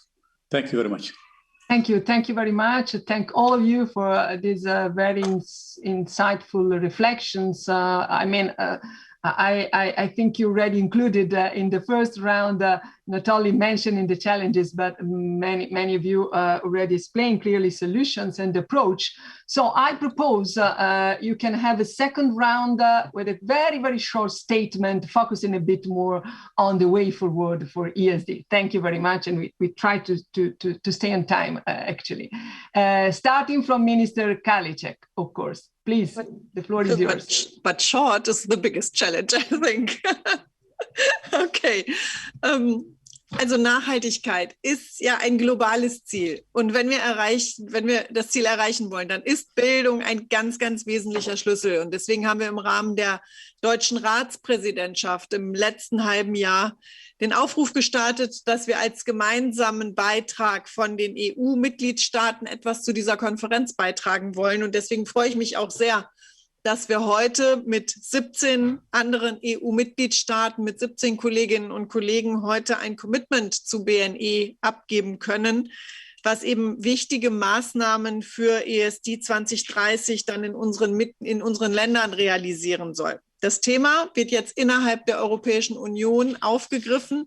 Und wir in Deutschland haben wir ja mit unserem nationalen Aktionsplan, von dem ich eben berichtet habe, schon einiges auf den Weg gebracht, sodass das Upgrade im Rahmen der UNESCO Roadmap für uns eben ein wichtiger Fortschritt ist.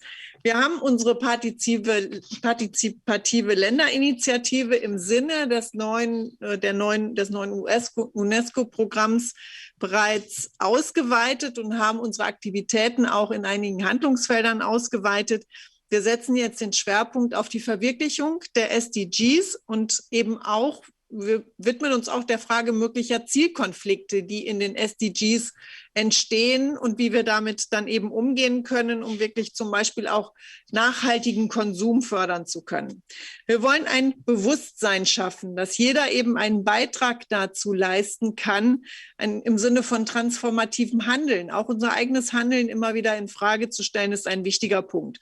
Und konkret heißt das für uns, dass wir von der frühkindlichen Bildung an über Schulbildung, über die berufliche Bildung, aber eben auch in außerschulischen und informellen Instrumenten dazu beitragen wollen, dass dieses Gedankengut einfach verankert wird. Und da ist, glaube ich, die Ausgangsposition hier in Deutschland, weil wir seit vielen Jahren über Nachhaltigkeit reden, doch sehr gut. Aber natürlich ist es auch bei uns ein ambitioniertes Ziel.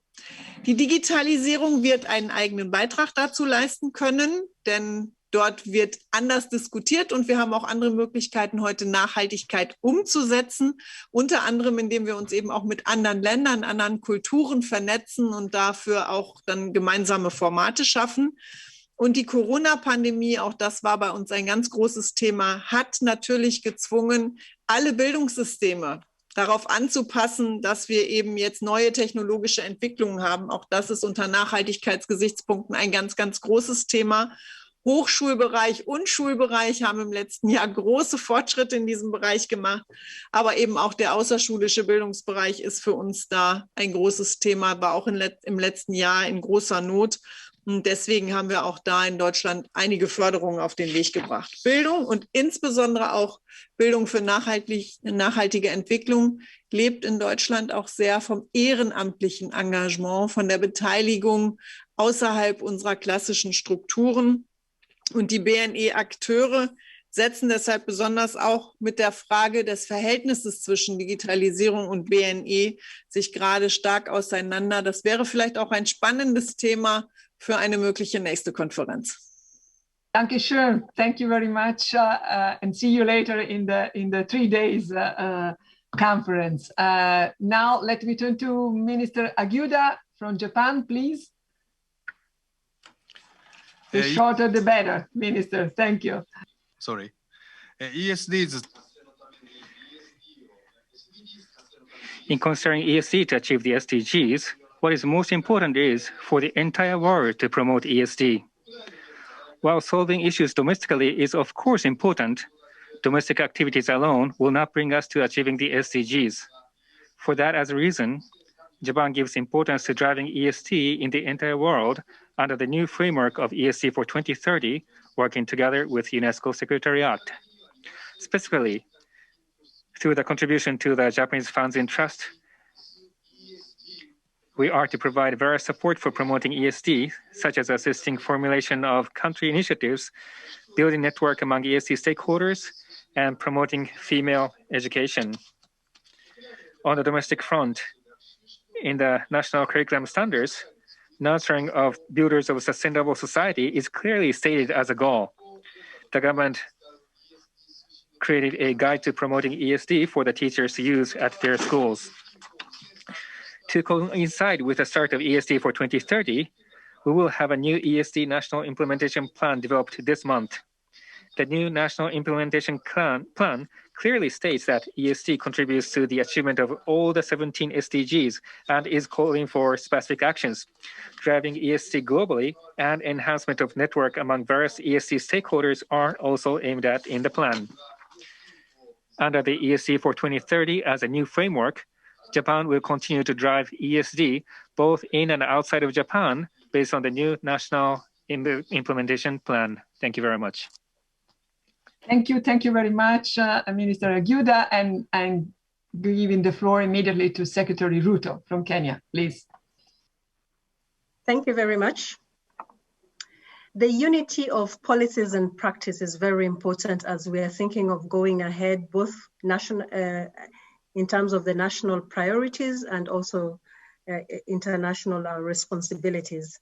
And I had mentioned a number of the practices, so let me just focus on some of the policies that we have. We do have a national policy on ESD, an education sector policy on ESD, and a national implementation strategy for ESD. These are very important in terms of charting our way forward, but also enhancing and encouraging the multi-agency collaboration and coordination of all actors that we feel are very important, because the environment, it is critical in education, but all the other ministries of education must also be in sync. So that is the first thing that I'd like to talk about.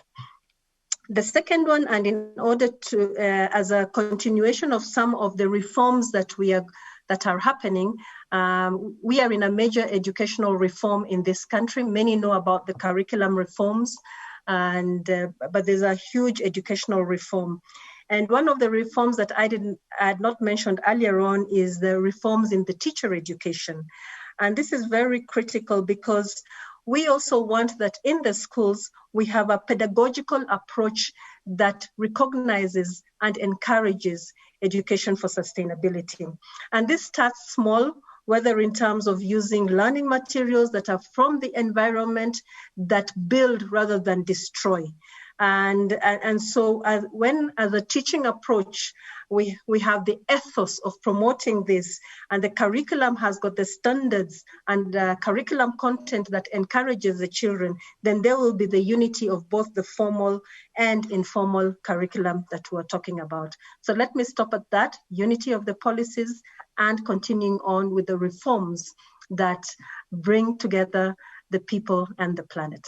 Thank you. Clear message. Now giving the floor to Minister Marie Levin from Suriname, please.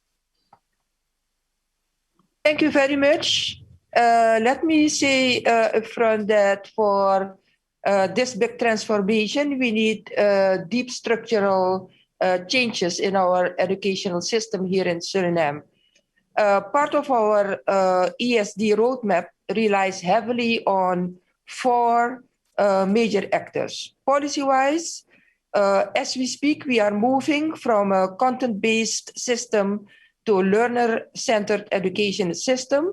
We are adopting in our education policies UNESCO's approach to ESD to enable learners to live what they learn and learn what they live. We are currently undergoing a curriculum reform where we are incorporating the SDGs and global citizenship values as a cross-cutting theme throughout all the subjects. And we are creating multidisciplinary and scientific inquiry-based projects. Emphasis is on the theme of the Amazon forest. This will be disseminated to primary level teachers and schools.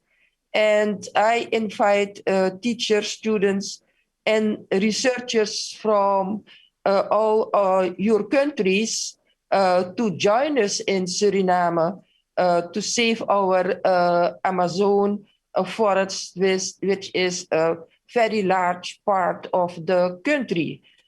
Mutual research would be very welcome. We seriously are creating more support for our teachers, especially those in far-reaching communities.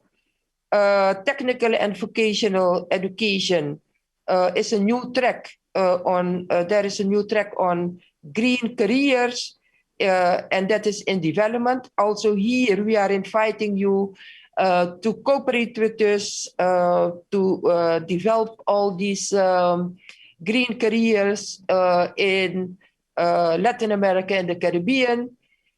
Students can actively create a greening economy and society, and these new fields can broaden their horizons and make a difference. Suriname commits itself to promote ESD approach in our Caribbean community through, of course, our General Secretariat here in the Caribbean community, and share resources and initiatives that can be benefit to us all. Finally, in essence, our Surinamese roadmap focuses on providing opportunities for teachers and learners to experience sustainable development in action. We want them to experiment development firsthand. Learning is not about being right or wrong, or being intelligent or not, but to be fulfilled, have a meaningful life, a sustainable livelihood, contribute to the bigger world, and feel responsible for our one home, our planet. So let's collaborate all together. Thank you very much. Thank you. Thank you very much, Minister Levin. And now I'm giving the floor to Minister Al Ahmadi, UAE, to close this first roundtable. Thank you. Regarding the implementation of the ESD in the education system, we have been doing it with the reform, and we are continuing improving, enhancing. But honestly, I would like to emphasize is how can we measure and quantify the learner and the educator of their implementation in the school. And we have taken extra initiative recently in the UAE to make sure that there is really a work and hand-on and experience in doing this in the classroom and in the universities. In the school, we have created like something called the Capstone Project for grade 4 and 8 and 11 and 12, where they work in real problem that is in the UAE or the globally that is facing, and they do their own research and they work on it, and they submit their solution and get evaluated. So really they get a hand-on experience and feeling about what the work and really what is the challenges, and they become like working with the environment, understanding the risk and their solution. And this becomes their ambition for the future. So we ignite their interest to continue in that direction. The other thing, we encourage the high school graduate to go to the university, like in grade 11 or 10, they spend like 1 month or a summer camp in the university research lab. And they get exposed to the advanced research that the university is carrying to resolve challenges in agriculture or in water or in the environments, and or new material or new sciences that we see there is a way forward in it that will give us an edge or give us more sustainability in the future. The vocational and technical education is the core of it because they are really the people who are going to work and use it in their practice. And sustainability and reusable material is the essence of educating the people and preserving the resources and the environment. What is remaining, honestly, is the long life learning. People who are not part of the education system, who left the education system, how can you work with them and educate them and enable them? And this requires multidisciplinary cooperation from different ministries, NGOs, the private sector working together to create this momentum in the nation. And I think this is a good experience we are having here in UAE, and we are very happy and glad to share it with the others. And lastly, I would like to express Expo is coming, and Expo is going to be a state-of-the-art example of sustainability. And I would love to see you all coming in Expo 2020 to see in action, in life, how we are the whole world is working in sustainability and in the future and in the environment. Thank you very much. Thank you. Thank you very much, Mr. Minister, as well for the invitation to the Expo, Dubai, of course. Let me thank all of you, dear panelists, for inspiring vision you share with us, pointing out challenges and solutions. And we are very, very grateful for your contributions today and your leadership, which is essential to translate in practice all these principles we share and we are committed to. Now, before we turn to our second distinguished panel, I would like to invite you briefly to join me in the launch of a major new publication that we have prepared on the occasion of this conference. It's about the report, Learn for Our Planet, a global review of how environmental issues are integrated in education. The rationale behind this report is a very simple one. To make progress on ESD, we must know where we currently stand. And while knowledge on the progress of countries on education for sustainable development has been increasing, there is still a great need for more understanding of whether countries address ESD and environmental and sustainability issues in education, in particular with regard to climate change and biodiversity loss.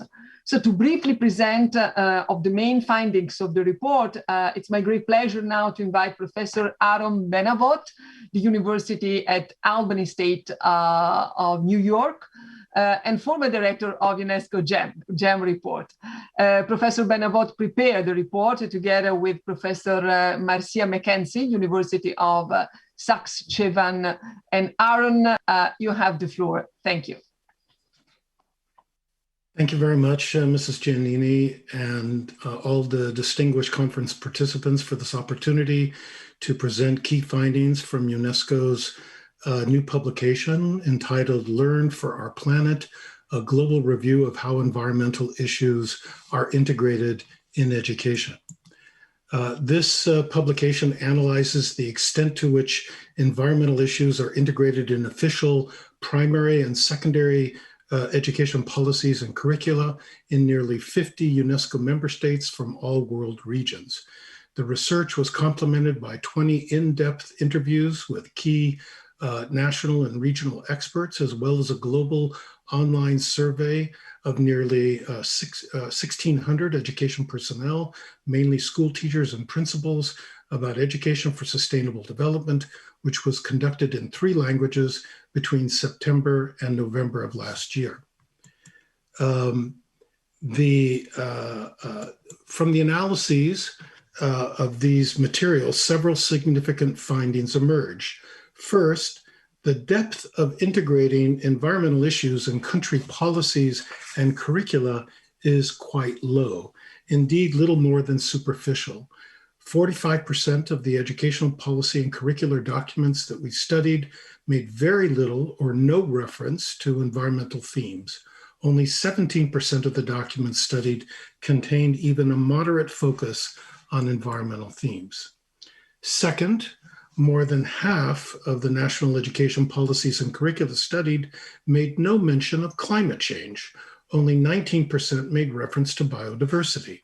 Countries are making reference to the environment and sustainability in general.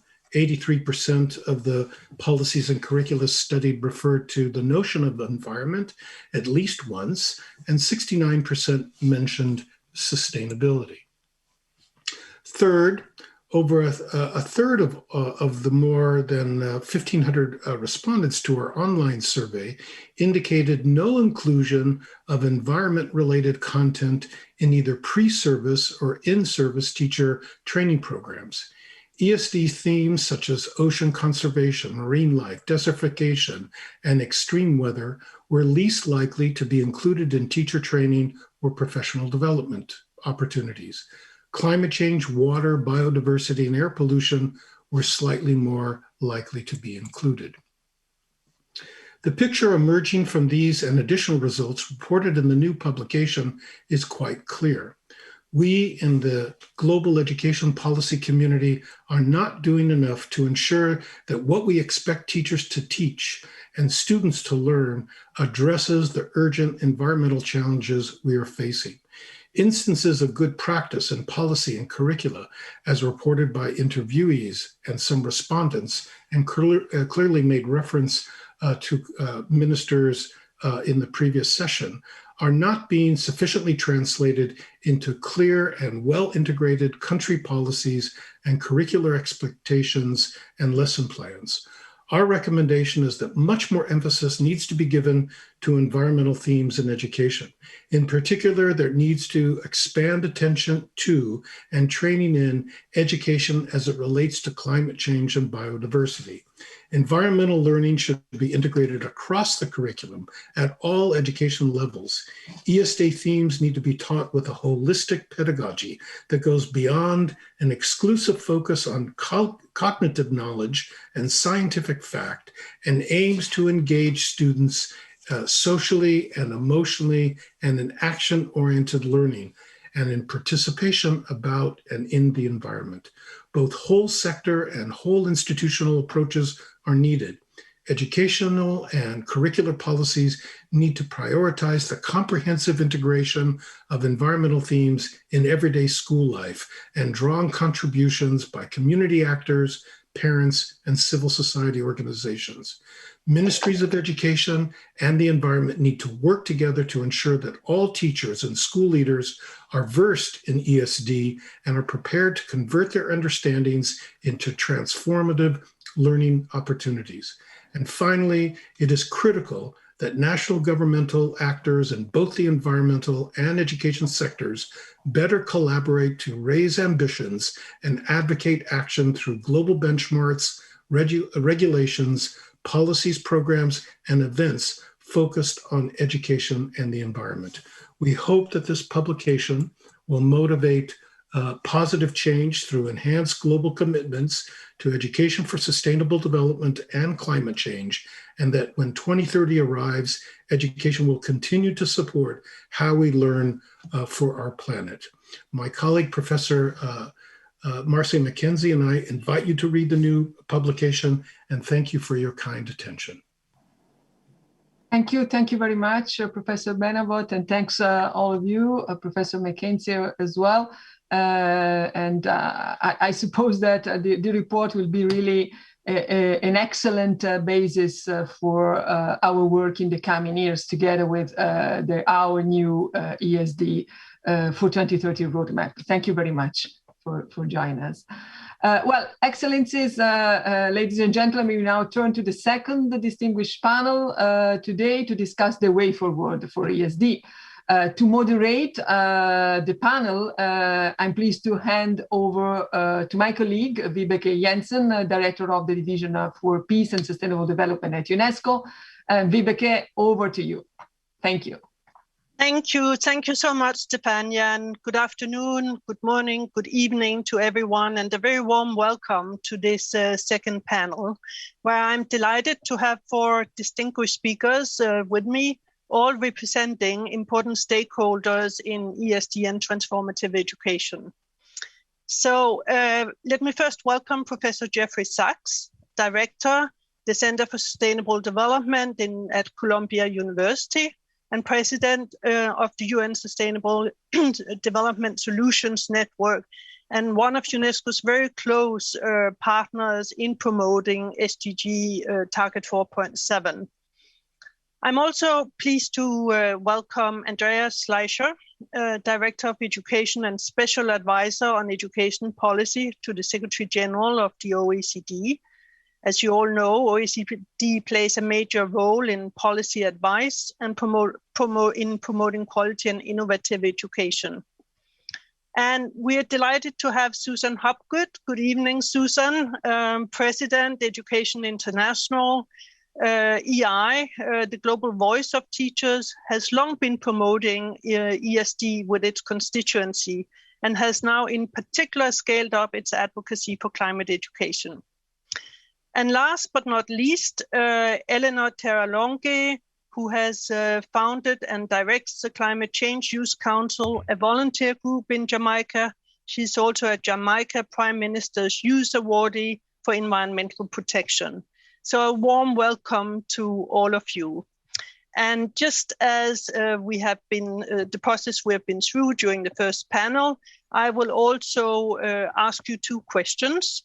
The first question is what you identify or your organizations identify as the 2-3 main sustainability challenges that the world is facing and how they can be addressed by ESD.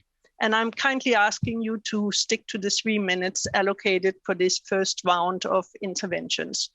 So without further delay, Professor Sachs, I hand the floor to you. Over to you, Jeff.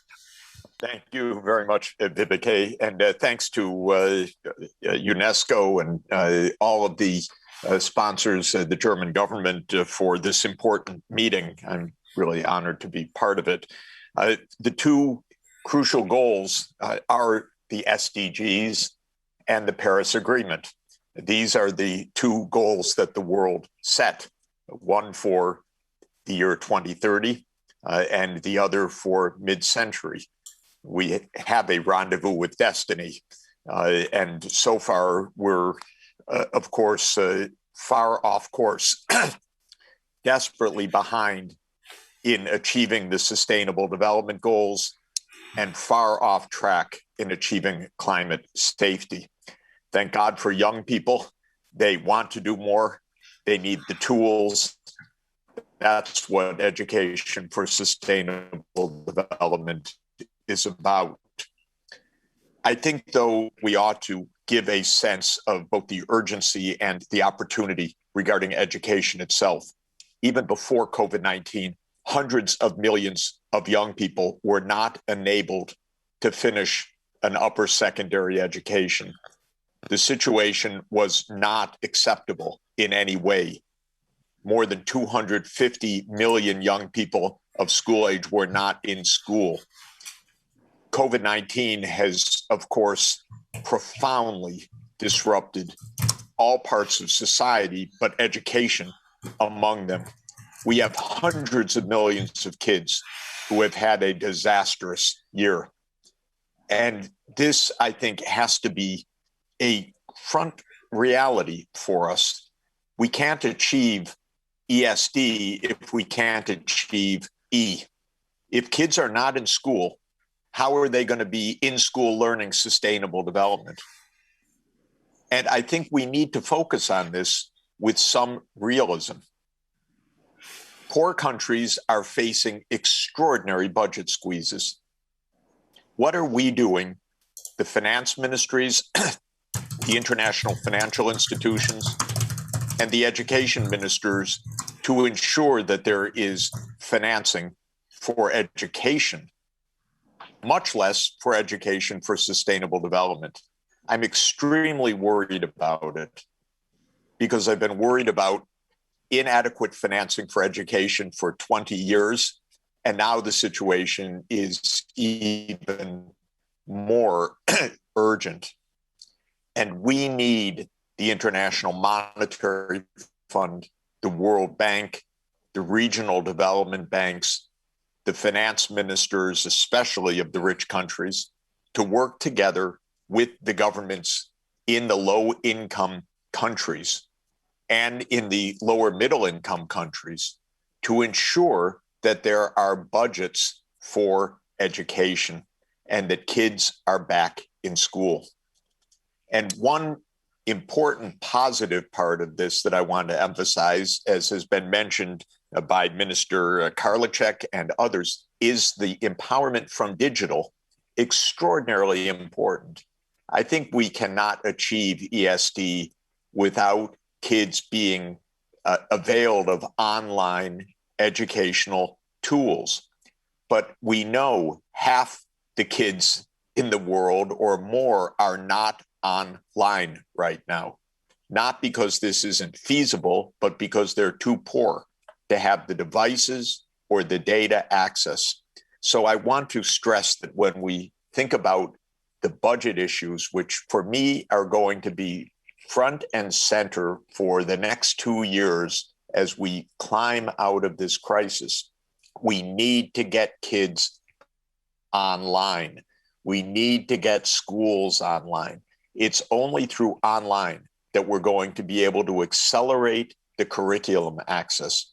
It's only through online that we're going to be able to train teachers at scale. Otherwise, we're talking about nice initiatives that by 2035 or 2040 will begin to reach poor countries, but they will not succeed on the timeline of the Sustainable Development Goals.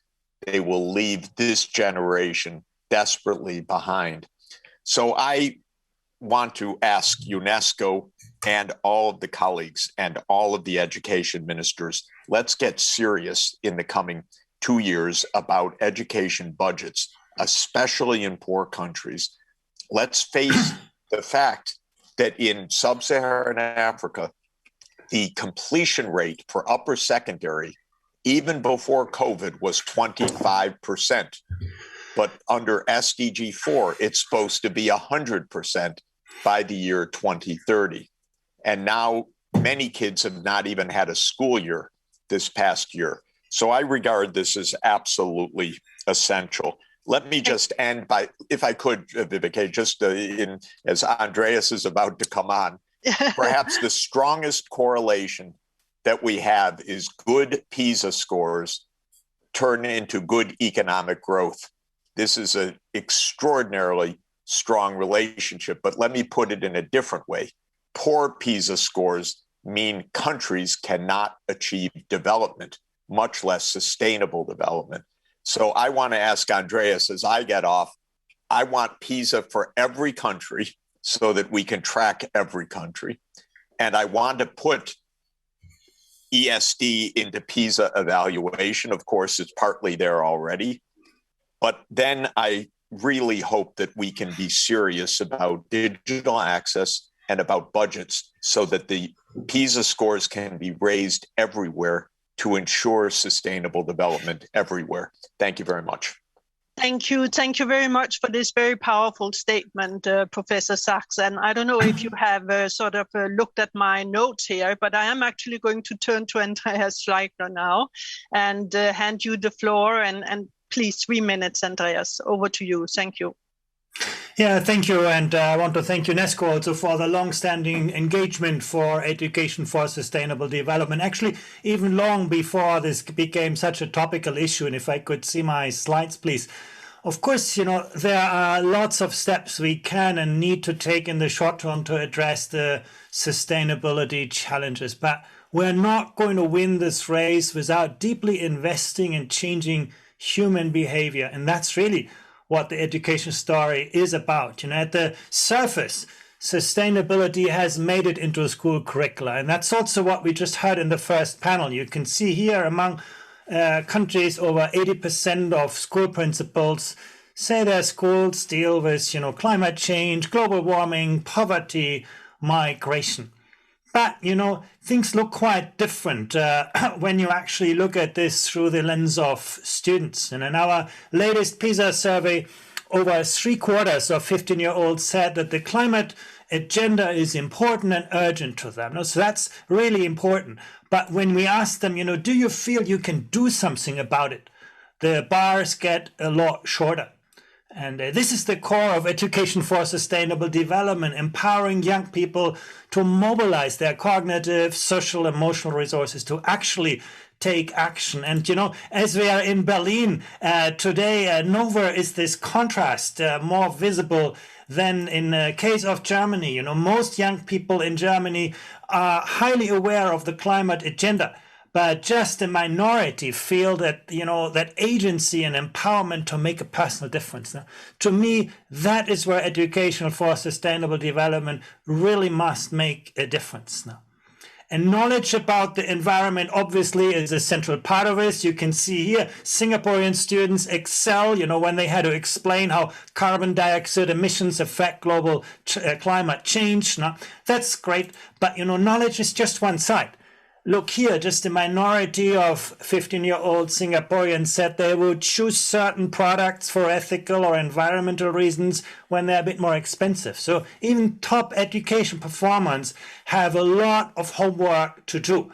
And in education for sustainable development, we'll always need to strike a balance between helping students keep the world in balance, but also resilience, enabling them to live in an imbalanced world. And when it comes to resilience, you can see that the majority of 15-year-olds say, I can change my behavior to meet, new situations. I can deal with unusual situations. But fewer seem to be ready to adapt to a new culture. And what's interesting, in some of the highest performing education systems, when it comes to mathematics and science, systems like Vietnam or Macau, they are amazing. But they have a long way to go when it comes to building that student's resilience. On the other hand, you can see countries like, Bosnia-Herzegovina, Mexico, Turkey. Students are not so great on the academic subjects, but they somehow feel prepared to navigate ambiguity and manage uncertainty. And I think ESD really needs to be about getting this balance right. And there are lots of ways of how we can act on this in education. Now, most obviously, it is about providing young people with the scientific knowledge and skills that underpin, a green economy. I already spoke about this. And according to our PISA data, knowledge about the science of the climate agenda was also the best predictor for the attitudes and behavior of young people. So we won't get around this. But education can also shape the individual behavior that influences, political commitment, whether this is about financing parties or social activism. Now, it can also shape the behavior that impacts local communities. Now, volunteering, community services, we need to sort of build that into education for sustainable development. Very importantly, it can shape individual behavior that can influence, business practices. This is about, changes in consumption patterns, in lifestyle patterns, personal investment choices, employment choices. And last but not least, our own behavior can obviously influence the behavior of others. This is why education is so central to this agenda. Thank you very much.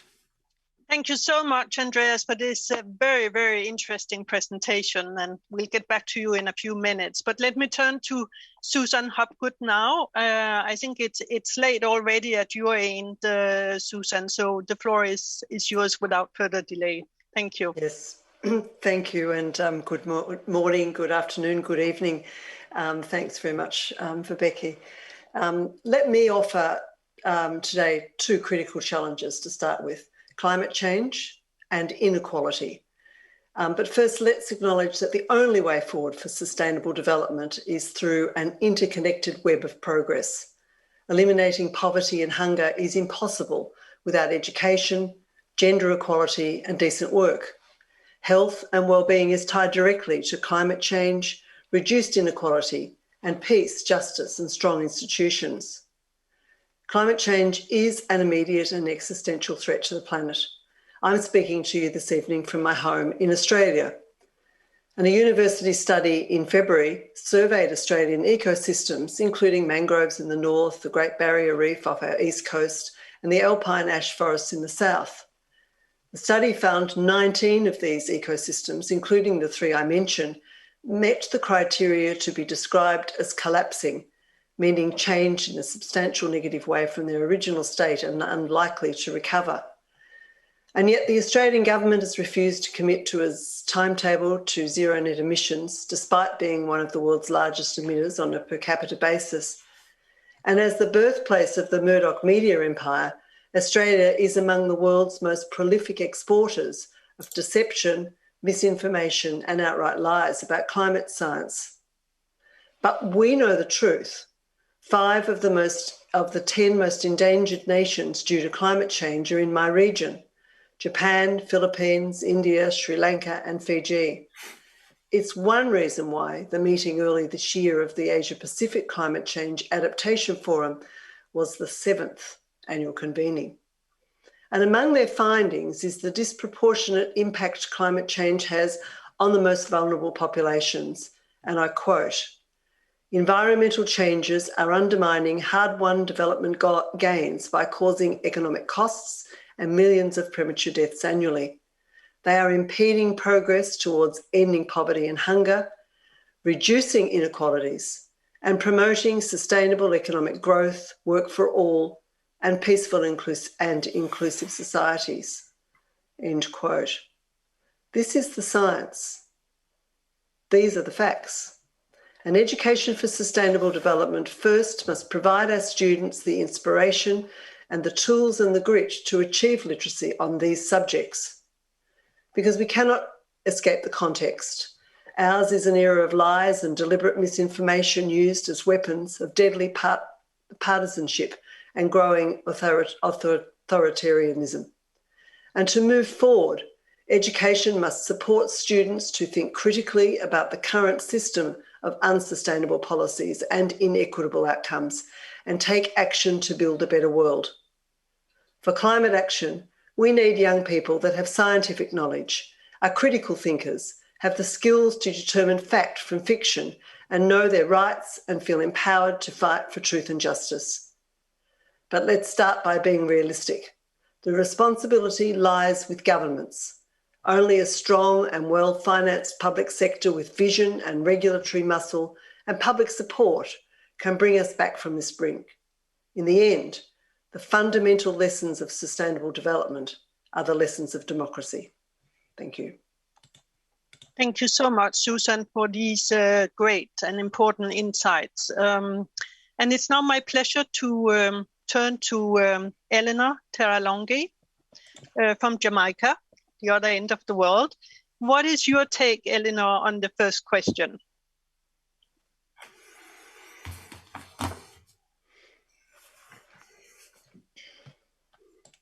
Think you may still be muted.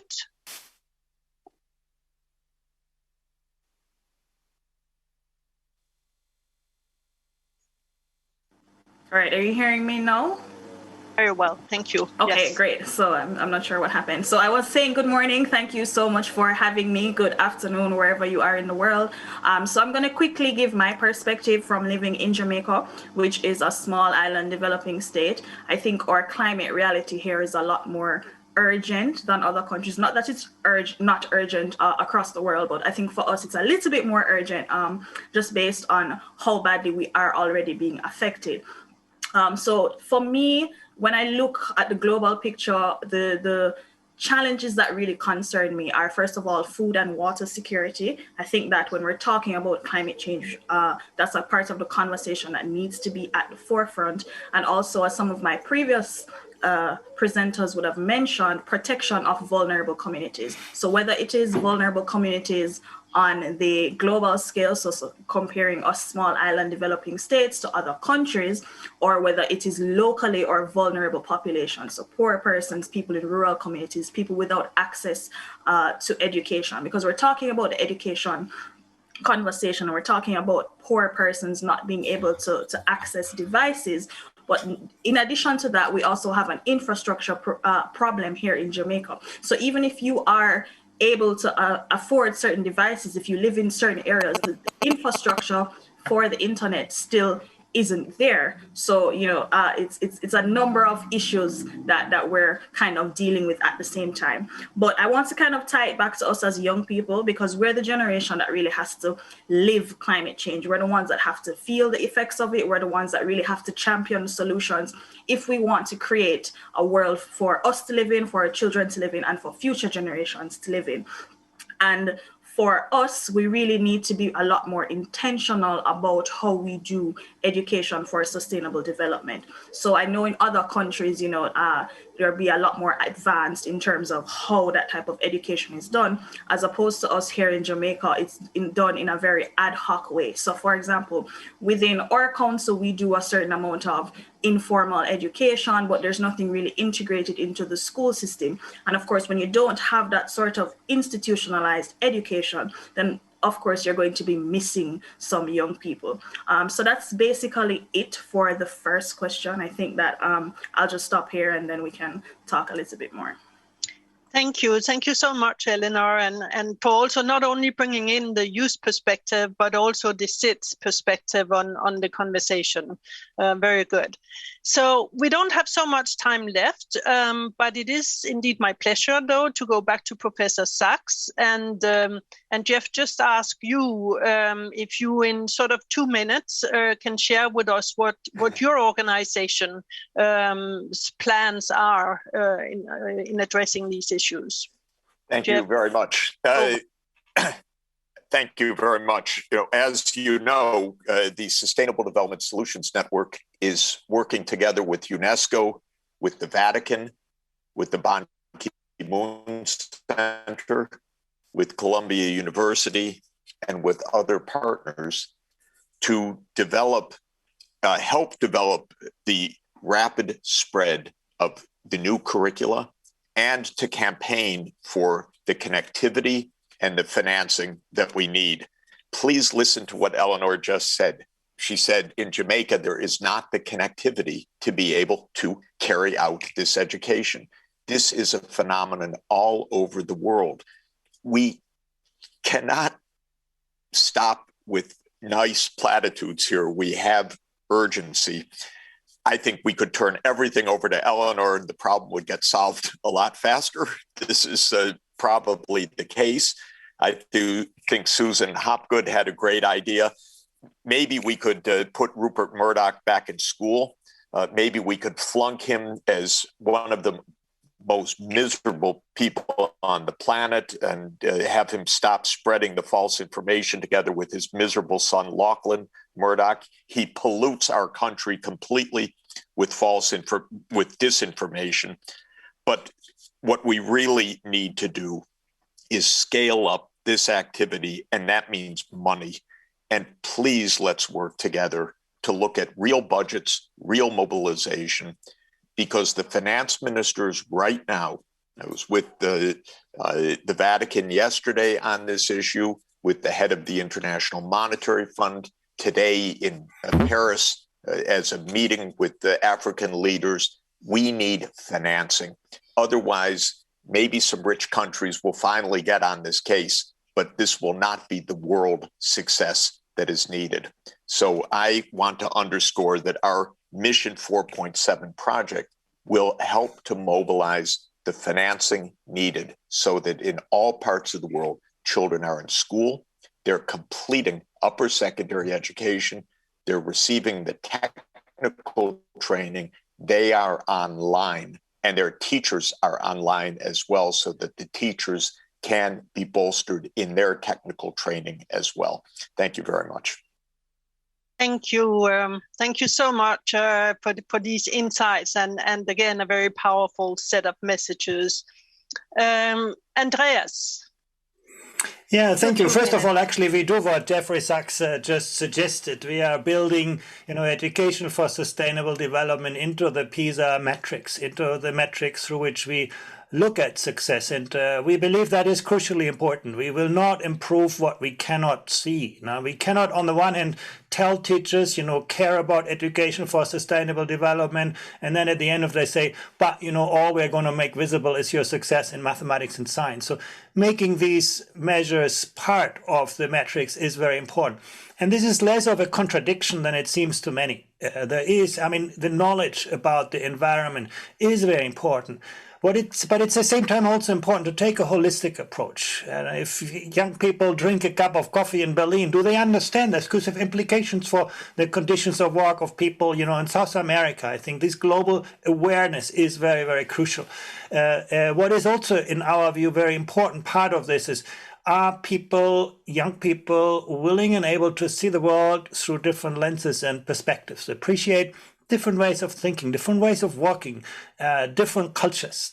And then, very important, can people mobilize their knowledge? Now, this is the crucial test of our times. We know a lot, but actually whether we can mobilize our cognitive, social, and emotional resources, that is a test of truth. And actually that's going to be the core of the future PISA assessment.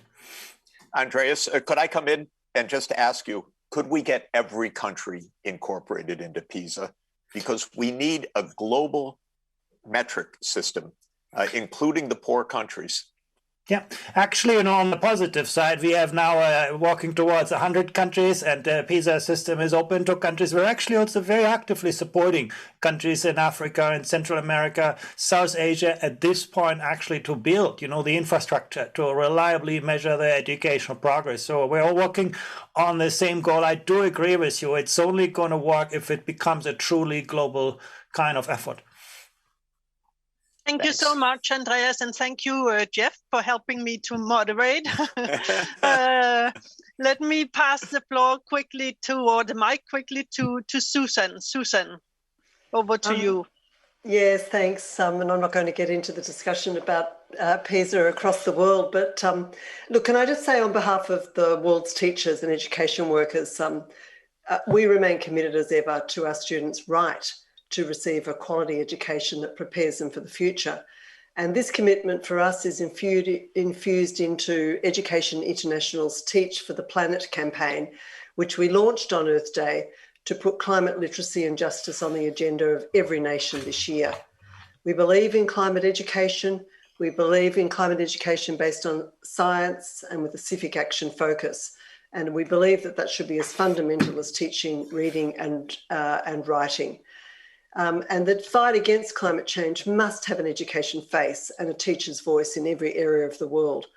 So our campaign calls on governments to ensure that every student leaves school climate literate and equipped with the skills and knowledge needed to tackle climate change, adapt to uncertainties, and to take part in building a more sustainable future. We're working with our organisations in more than 178 countries to get them to share their experiences, learn from each other in order to better support their members through collaborations, networking, and professional development. And I could say more, but I know we've run out of time. Thank you. Thank you so much, Susan, and thanks for all the excellent work that EI is doing in this area. Now, we're going to end this round of panel discussions, and what is better than ending with Eleanor, a young person, to share with us her and her organization's plan for the future. Eleanor, over to you.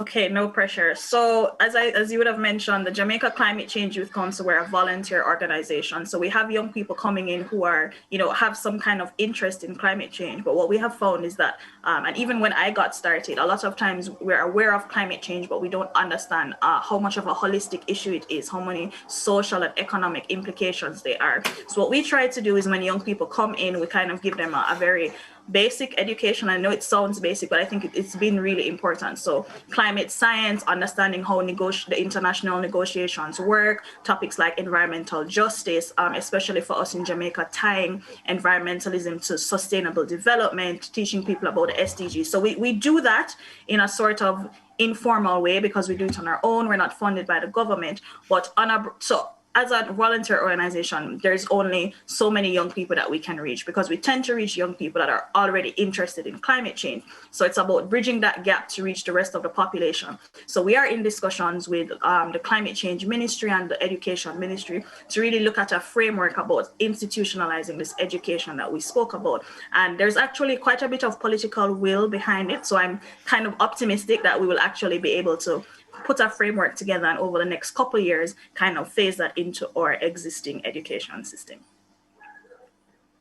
Thank you. Thank you so much, Eleanor, and thank you so much to all four of you for being with us here today. Thank you for all these excellent presentations and messages and insights you have shared with us.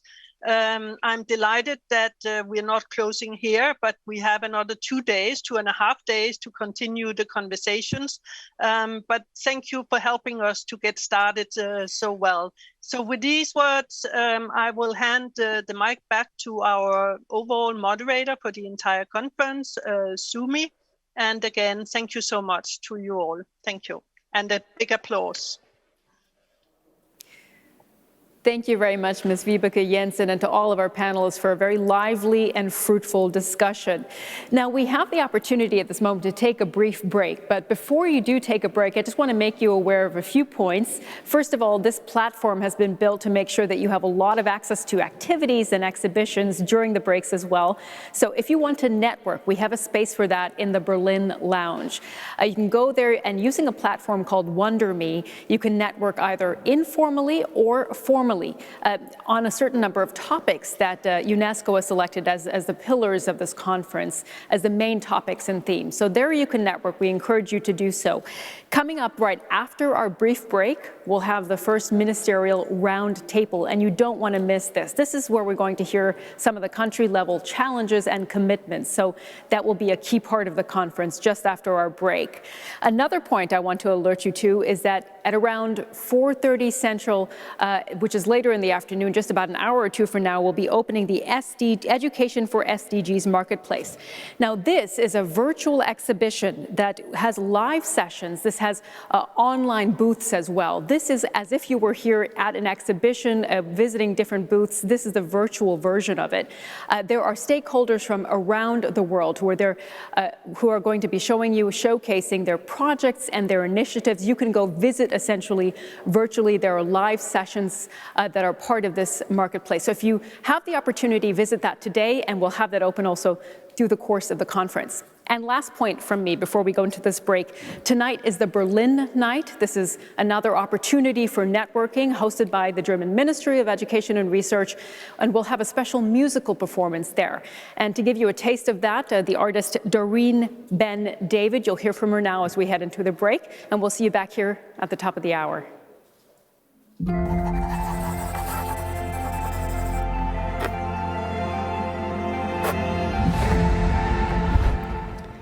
Dear participants of the UNESCO World Conference on Education for Sustainable Development, my name is Doreen, this is my good friend Johnny, and we're here today to delight you with some live music. We hope you enjoy it.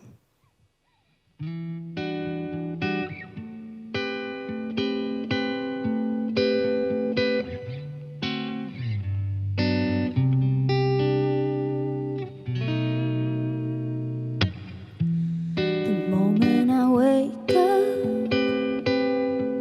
before I put on my makeup, I say a little prayer for you. And while I comb in my hair now, and I'm wondering what dress to wear now, I say a little prayer for you. Forever and ever, you stay in my heart, and I will love you forever and ever. We'll never will part, of how I love you together, together. That's how it must be. To live without you would only mean heartbreak for me. I run for the bus, dear, and while riding I think of us, dear. I say a little pray for you. At work I just take time, and although my coffee break time, I say a little pray for you. Forever and ever you stay in my heart, and I will love you forever and ever. We'll never will part. On how I love you together, together. That's how it must be. To live without you would only mean heartbreak for me. My darling, believe me, for me there is no one but you. Please love me too. I'm in love with you. Answer my prayer now, babe. Say you love me too. This is my prayer now, babe. Oh, forever and ever you stay in my heart, and I will love you forever and ever. We'll never will part. On how I love you together, together. That's how it must be. To live without you would only mean heartbreak for me.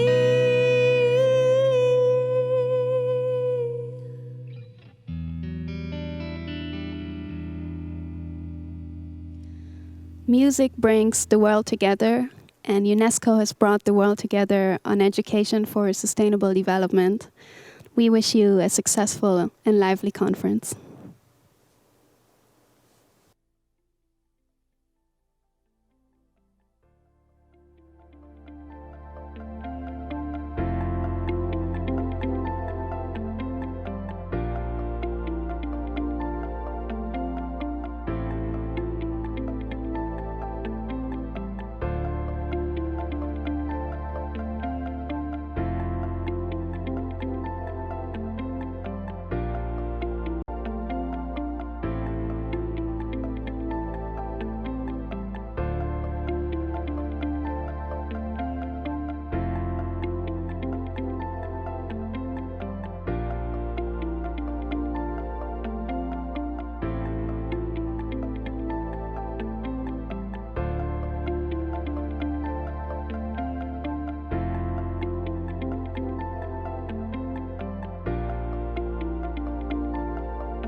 Добро пожаловать. Надеемся, что вы успели отдохнуть, потому что у нас начнется следующая ключевая сессия «Министерский круглый стол», на котором мы будем утверждать дорожную карту ОР 2030.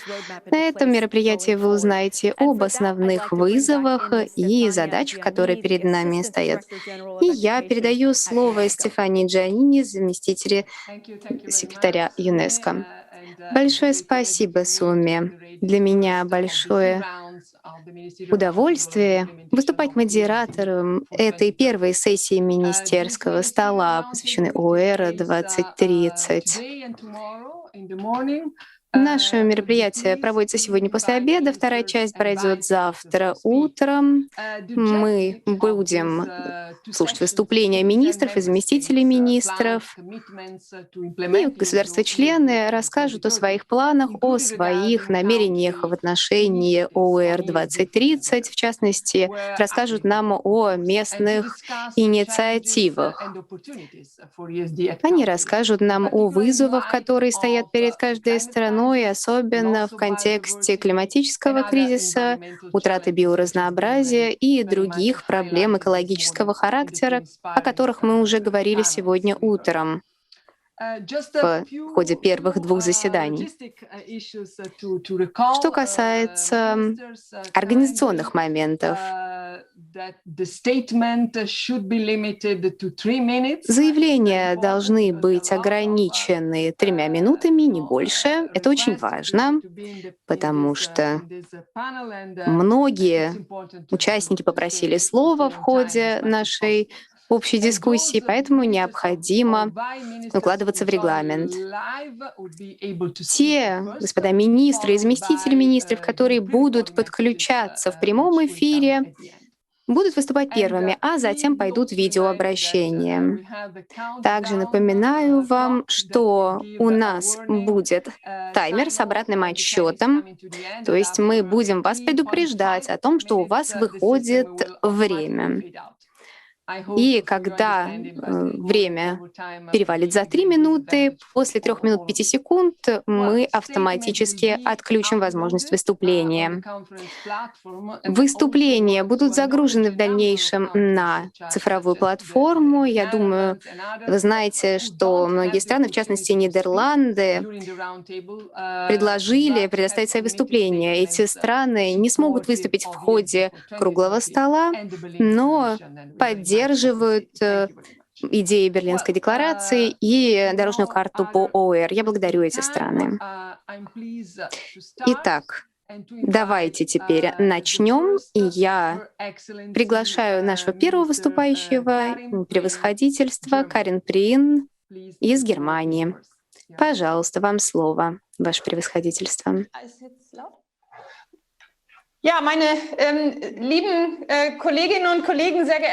Уважаемые коллеги, дорогие министры, я надеюсь, что у нас есть устный перевод. Не уверена, не могли бы вы мне сказать, есть ли у нас перевод? Вы не могли бы подтвердить, что у нас есть перевод? Вы слышите нас? Замечательно. Если все слышат перевод, значит, все хорошо. Итак, от лица Министерства образования. Добро пожаловать.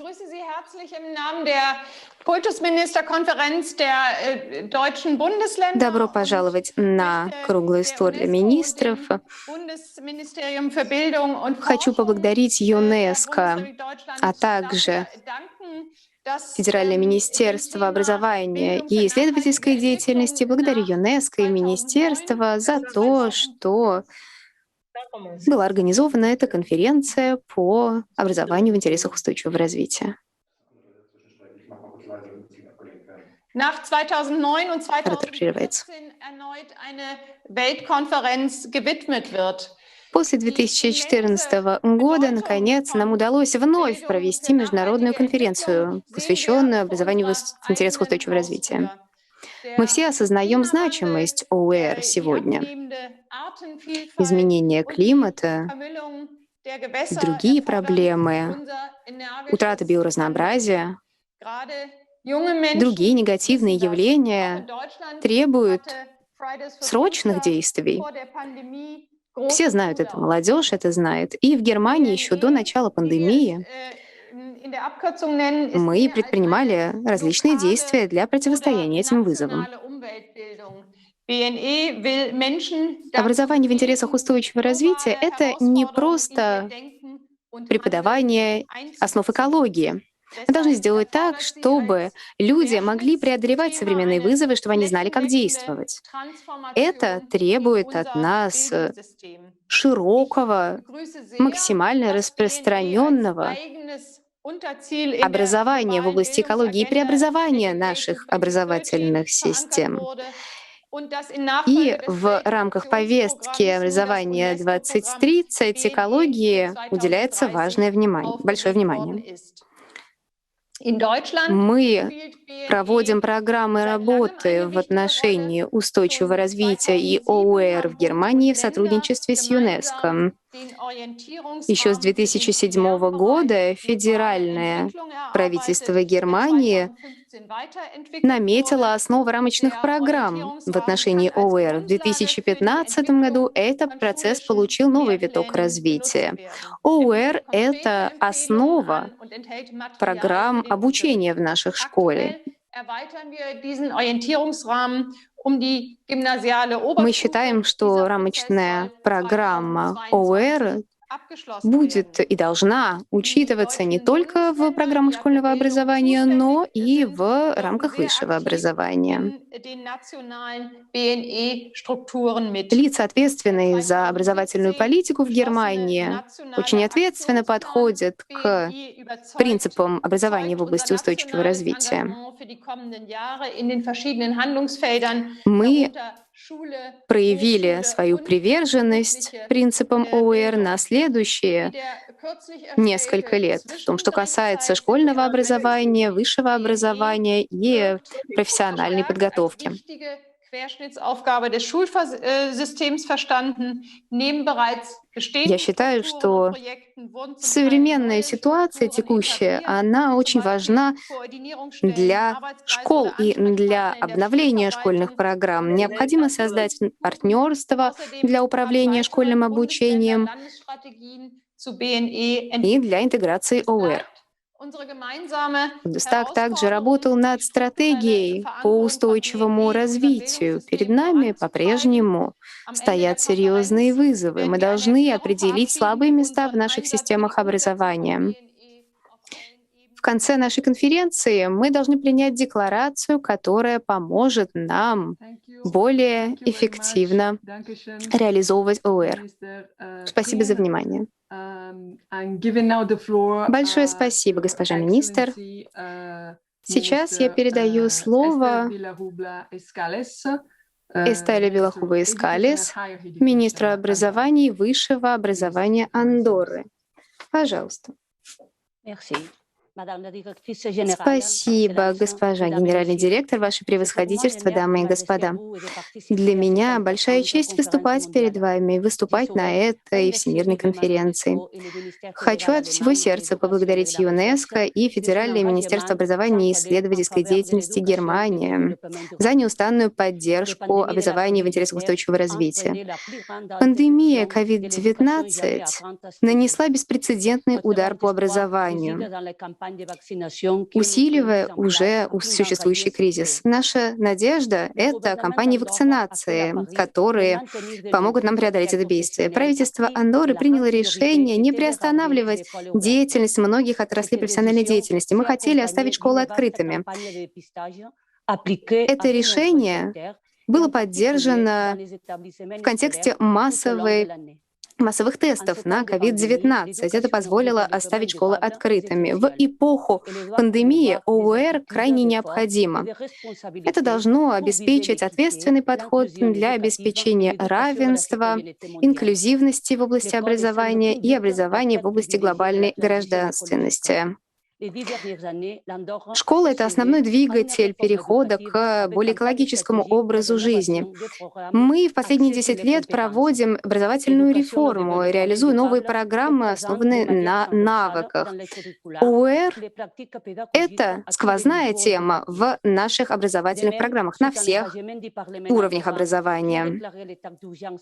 Парламент Андорры объявил о климатической чрезвычайной ситуации. Мы проводим специальные образовательные мероприятия в школе, нацеленные на защиту окружающей среды.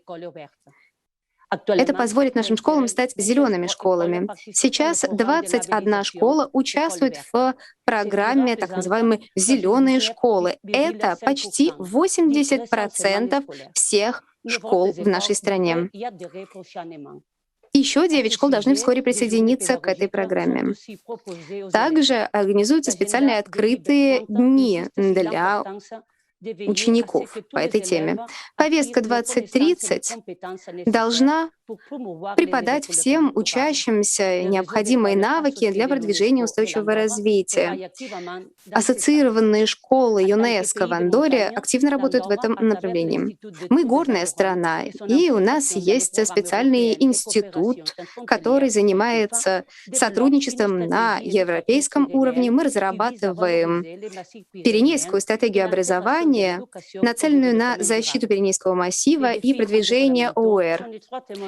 Экологические вызовы тесно связаны с жизнью нашего общества. Безусловно, начинать нужно с образования в самом юном возрасте, и это образование должно быть обеспечено на протяжении всей жизни. Моя страна обязательно поддержит цели и работу ЮНЕСКО. Благодарю вас. Спасибо. Благодарю госпожу Беларуба Эскалис. Передаю слово ее превосходительству Луизе Марии Алис Грийо, министру образования Республики Анголы. Пожалуйста. Ваше превосходительство. Благодарю ЮНЕСКО, благодарю Германию за проведение этой важной организации, которая очень важна для наших систем образования. Это нужно для определения нашей стратегии 2030. Сейчас ключевой момент для человечества. Мы должны использовать все ресурсы, которые у нас имеются, для того, чтобы реализовать образование в целях устойчивого развития. Нам нужно перейти к устойчивому зеленому развитию в контексте пандемии. Мы реализуем государственную политику Анголы, принимаем специальные законы. В частности, был принят закон в отношении преподавания ОУР. Переводчик приносит свои извинения. Оратора очень плохо слышно. Перевод осуществлять невозможно.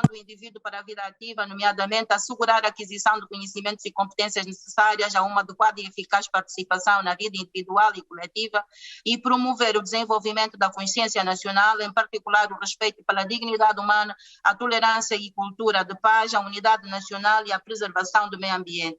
Entretanto, a educação ambiental deve resultar em aprendizagens tendentes a prevenir cada vez mais os danos na sequência de alterações climáticas, como é o caso recente da praga de gafanhotos e das vagas cíclicas de seca no sul do país, um grande desafio para Angola. Minhas senhoras e meus senhores, à luz do despacho presidencial 74/20 de 29 de maio, Sua Excelência João Manuel Gonçalves Lourenço, presidente de Angola, orientou um grupo multissectorial a trabalhar na atualização e correção dos programas e manuais escolares com vista ao reforço e adequação dos conteúdos programáticos numa perspectiva de integração curricular com temas referentes à educação sexual abrangente, direitos humanos, educação para a saúde, educação alimentar, educação ambiental, educação para a preservação dos desastres e calamidades, educação rodoviária, educação para a cidadania, literacia e numeracias financeiras. Caros delegados, termino apresentando duas iniciativas que elucidam o comprometimento do nosso país para com a educação para o desenvolvimento sustentável. O governo de Angola assinou em 2018 com a UNESCO e a União Africana a realização da Bienal de Luanda, Fórum Pan-Africano para a Cultura de Paz, cuja edição encontra-se preparação para o presente ano sobre o lema Cultura, Arte, Patrimônio Histórico de África. Por outro lado, a iniciativa da Organização da Sociedade Civil, OCHIVA, de repovoamento de mangás, lançado por Sua Excelência o Vice-Presidente da República durante uma reunião entre a União Africana e as organizações ambientais, que visa a plantação de mais de 1 milhão de mangás para a preservação das espécies vegetais e animais, bem como das comunidades que têm a orla costeira como fonte de subsistência. Muito obrigado pela vossa atenção. Thank you very much. Muito obrigado. Большое вам спасибо. Muito obrigado. И сейчас слово предоставляется господину Бегвардо, заместителю образования Бразилии. Пожалуйста, вам слово, ваше превосходительство. Thank you. Good morning. Я благодарю вас и приветствую всех. Доброе утро и добрый день.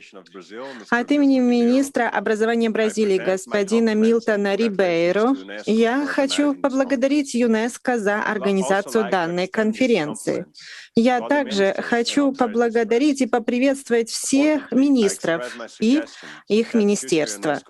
И я хочу пожелать, чтобы португальский был еще одним официальным рабочим языком в ЮНЕСКО, поскольку он очень богат различными идиомами, и 90 миллионов людей говорят на португальском. Дамы и господа, большое удовольствие принимать участие в данной конференции, такой важной площадке для того, чтобы подтвердить нашу приверженность образованию в духе устойчивого развития.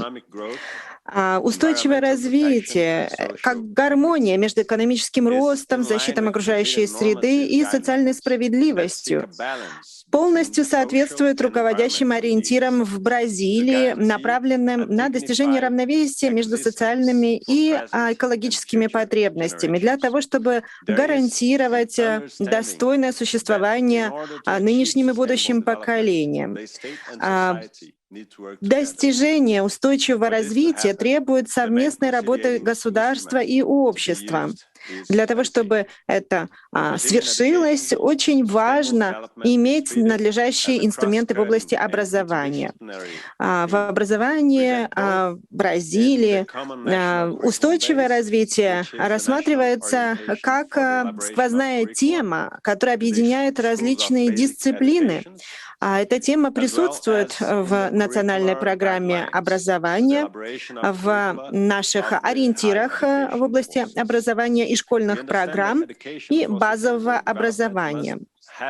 Мы понимаем, что образование для устойчивого развития должно иметь тесную связь со всеми другими темами и предметами, которые освещаются каждый день в школе, для того, чтобы учащиеся понимали, как все в окружающей среде связано и имеет причинно-следственную связь.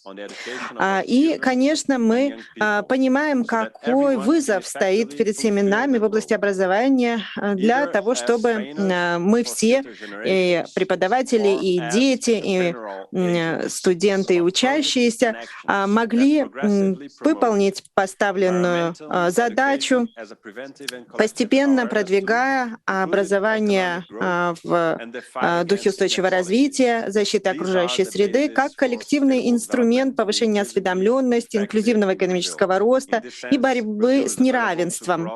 Это те основы, на которых зиждется развитие образования в Бразилии. Бразилия готова делиться своим опытом. Большое вам спасибо. Я благодарю вас, ваше превосходительство. Сейчас я хочу предоставить слово его превосходительству, министру образования и технического образования, господин Талик Швоки.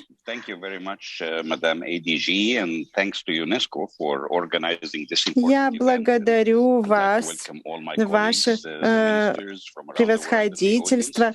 Я хочу поприветствовать всех наших уважаемых министров. Я министр Египта. И в Египте еще в 2017 году мы начали процесс перестройки системы образования, и наша нынешняя система образования 2.0 начало развертываться с 2018 года. Она охватывает учащихся, начиная с первой ступени образования, и сейчас уже охватывает все 3 ступени образования. Какие важные темы включены? Тема устойчивого развития обязательно. Она прописана во всей нашей образовательной программе, проходит красной нитью сквозь все наши программы. Поэтому я хотела подчеркнуть, что мы действительно очень правильно сделали, что начали такую работу. У нас применяется многодисциплинарный подход, изменение климата, биоразнообразия и ожидаемые результаты приобретения знаний по этим темам у нас отражены в образовательной программе. У нас используется цифровой и печатный материал 50/50. И обновляются наши дидактические материалы с каждым годом для того, чтобы учесть такие важные направления, как устойчивое развитие.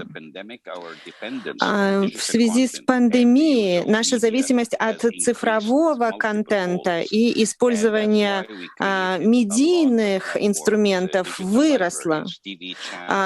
Платформы цифровой информации, цифровые библиотеки, различные цифровые каналы — это те новые инструменты, которые используются в образовании, и мы удовлетворены тем, что мы стали использовать более активно эти инструменты. Мы считаем, что это будет полезно, это важно включить и в наших дидактических нормативных документах, и мы стремимся к дальнейшему совершенствованию. Большое вам спасибо. Большое спасибо. Слово предоставляется следующему оратору. Господин Михаил Леченкан-Келли, министр образования и науки Грузии. Пожалуйста, вам слово. Большое спасибо, уважаемые участники. Для меня большое удовольствие принимать участие в конференции ЮНЕСКО, посвященной образованию в духе устойчивого развития. Правительства по всему миру сталкиваются с самыми разными вызовами, требующими неотложного реагирования и тщательное планирование для того, чтобы отреагировать необходимо в долгосрочной перспективе. Конечно, беспрецедентный кризис пандемии COVID-19 оказывает огромное давление и на правительство, и на всех участников процесса. И этот кризис привел к тому, что мы по-новому взглянули на способы развития и обеспечения образования в духе устойчивого развития. Образование в духе устойчивого развития способствует борьбе с изменениями климата и всемирным потеплением. Очень важно понимать эти явления, очень важно беречь наш климат на благо человечества. И образование играет очень важную роль для того, чтобы понять, каким образом действия людей могут влиять на равновесие на планете, а также наши знания, связанные с кризисом в области климата, должны опираться на научные исследования и знания. Парижские соглашения отразили обязательства всех участников, и в них включены социальные преобразования и исследования. Наша программа в Грузии учитывает наши цели устойчивого развития, и мы уверенно идем по пути осуществления. Глобальная повестка 2030 является частью внутренней политики Грузии. Мы признаем ОУР как очень важный инструмент образования, как фактор, способствующий достижению всех других ЦУР. Наше министерство планирует всю свою деятельность, соответствуя целям устойчивого развития ООН, и для повышения навыков и квалификации всех специалистов в целях устойчивого развития. Для того, чтобы специалисты могли быть и квалифицированными, и ответственными, и могли строить лучшее общество, защищать здоровье планеты, понимать последствия и причины того, что происходит, и мочь реагировать надлежащим образом. У нас было увеличено финансирование на образование до 6% ВВП. В свете происходящих последних явлений, пандемии, очень важно скомбинировать усилия на местном уровне и международное сотрудничество. Давайте представим себе, что пандемия — это и возможность для того, чтобы построить более устойчивое, гибкое реагирование и путь к ЦУР для того, чтобы образование и наука содействовали устойчивому развитию нашей общей планеты. Мы все признаем и понимаем, что здоровая планета позволит нам воспользоваться всеми нашими основными правами человека. Большое спасибо. Большое вам спасибо, ваше превосходительство. А сейчас я с большим удовольствием предоставляю слово госпоже Прияманич Канчанг, министра образования Мьянмы. Здравствуйте.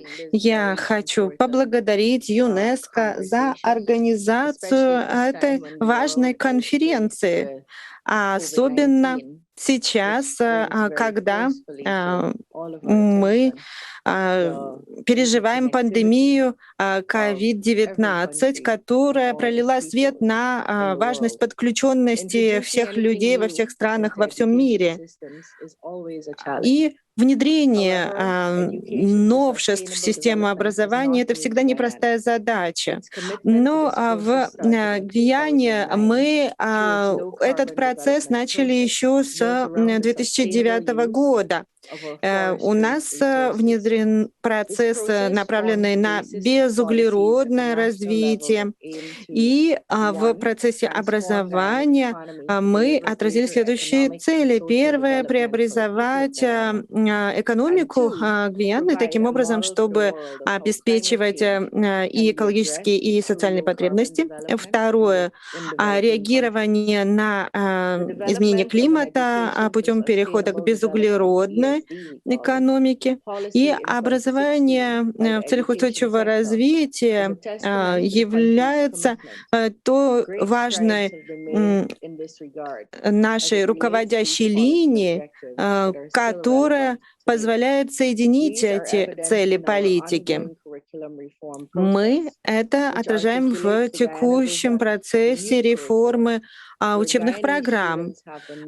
Наши учащиеся имеют возможность получить навыки, знания, которые позволят им положительно воздействовать на социальную сплоченность и устойчивость национального, регионального и международного развития. Конечно, реалии, направленные на устойчивое развитие, нашли свое отражение в этой новой учебной программе. Наш план в области образования на период с 2021 по 2025 год отражает нашу цель 2030 года — предоставление возможностей и равных прав на качественное образование и обучение на протяжении всей жизни. Данные документы являются дорожной картой для развития сектора образования в нашей стране, и устойчивое развитие является неотъемлемой частью сектора образования в Гвиане. Мы прилагаем все усилия для достижения цели образования в духе устойчивого развития. Большое спасибо, ваше превосходительство. Слово предоставляется госпоже Глория Манихва, министру образования Гондураса. Пожалуйста, вам слово, ваше превосходительство. Buenos días a todos y todas. Gracias por la invitación a esta importante Добрый день. Большое спасибо за приглашение на эту важную конференцию ЮНЕСКО. Мы привержены идее реализации целей устойчивого развития, которые были ратифицированы в рамках нашего политического, стратегического плана на период 2018-2030. Мы отдаем прежде всего приоритет образованию, то есть ЦУР-4, и особенно занимаемся развитием навыков и навыков для критического мышления, развития личного характера, а также социальных навыков, которые соответствуют образу ответственного гражданина. Все это позволит нам воспитать ответственных граждан, которые смогут найти достойное место в мире будущего. Образование — это инструмент национальной политики. В частности, мы используем ОУР в нашей стране для того, чтобы преобразовать образовательную систему нашей страны. Мы реализуем ряд стратегических направлений для того, чтобы преодолеть вызовы современности. Укрепление этих планов, программ, повесток и различных видов деятельности, которые способствуют образованию в целях устойчивого развития, являются частью нашего стратегического плана. Мы основываем нашу работу на анализе текущей ситуации в мире и адаптируем наши образовательные программы к вызовам современности, которые позволяют нам преодолеть и финансовые, и политические проблемы для успешной реализации нашей задачи. Наши стратегические партнеры также поддерживают развитие образовательной системы для того, чтобы обеспечить у местного населения развитие необходимых навыков. Наш основной вызов заключается в том, чтобы включить в национальную образовательную политику принципы ОУР, чтобы преподавать идеи новой гражданственности, чтобы все люди активно участвовали в процессе образования и могли стать настоящими борцами за преобразование нашего мира. Благодарю вас. Спасибо. Госпожа министр, благодарю вас. А сейчас я передаю слово министру образования Италии Патрицию Бьянки. Спасибо. Здравствуйте. Здравствуйте. Благодарю вас за вашу важную инициативу. Очевидно, что изменение климата сейчас — это основной вызов, который перед нами стоит. Ясно, что образование — это основной инструмент, который позволит нам реализовать преобразовательный процесс не только нашего физического мира, но и нашего социального пространства. Для решения глобальных проблем нам необходимо глобальное единство. Нужно улучшить образовательные процессы во всех странах. На национальном уровне нужно проводить различные инициативы, претворять в жизнь мероприятия в области образования, нацеленные на улучшение образовательных систем. Министр прерывается. В 2015 году была запущена программа, посвященная экологическому образованию. При поддержке Министерства образования, тогда это была госпожа Стефания Джанини, и при поддержке министра экологии. Сейчас мы готовы запустить новую программу для того, чтобы преподавать экологию, экологические основы в школах. Эта программа сосредоточена на устойчивом развитии. В ней идет речь об экологической стабильности и о социальной стабильности, потому что два эти понятия, безусловно, взаимосвязаны. потому что мы не можем говорить о гражданском образовании без устойчивого развития. Все, что мы делаем на национальном уровне, очень важно, но этого недостаточно. Нам необходим глобальный порыв, глобальное усилие для того, чтобы создать такое общее броуновское движение при поддержке разных инициатив, для того, чтобы создать глобальный пакт об образовании. Нам необходимо большее количество общих инициатив, потому что только общие инициативы помогут нам решить такие проблемы, как изменение климата и последствия пандемии. Благодарю вас за внимание. Спасибо. Большое спасибо, господин Янки. Спасибо за ваши теплые слова. Да, в свое время я была министром в своей стране и имела удовольствие участвовать в реализации программ, о которых вы говорили. Приветствую заместитель министра образования и человеческого развития господина Мануэля Базо. Мозамбик, пожалуйста.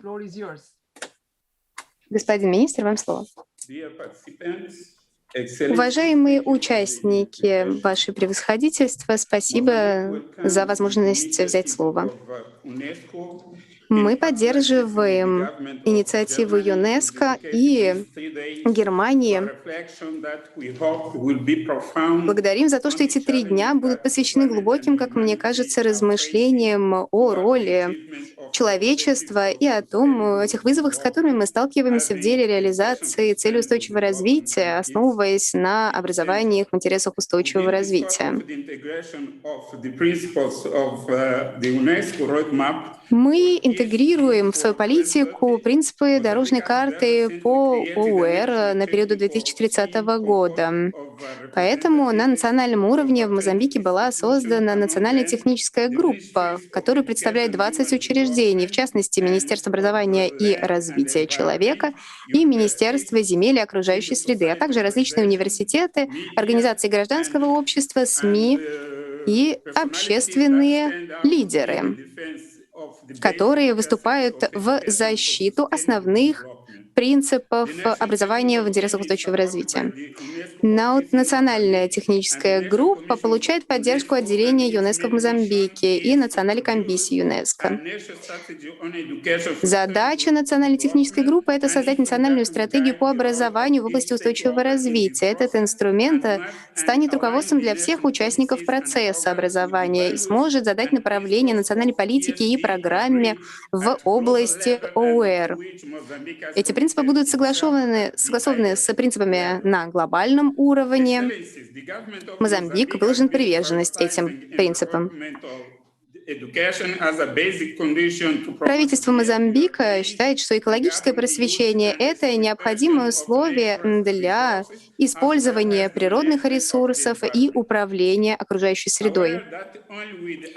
Мы понимаем, что только за счет повышения осведомленности населения мы сможем реализовать международную экологическую повестку и достичь цели устойчивого развития. Поэтому мы реализуем различные инициативы для продвижения передовой правительственной практики.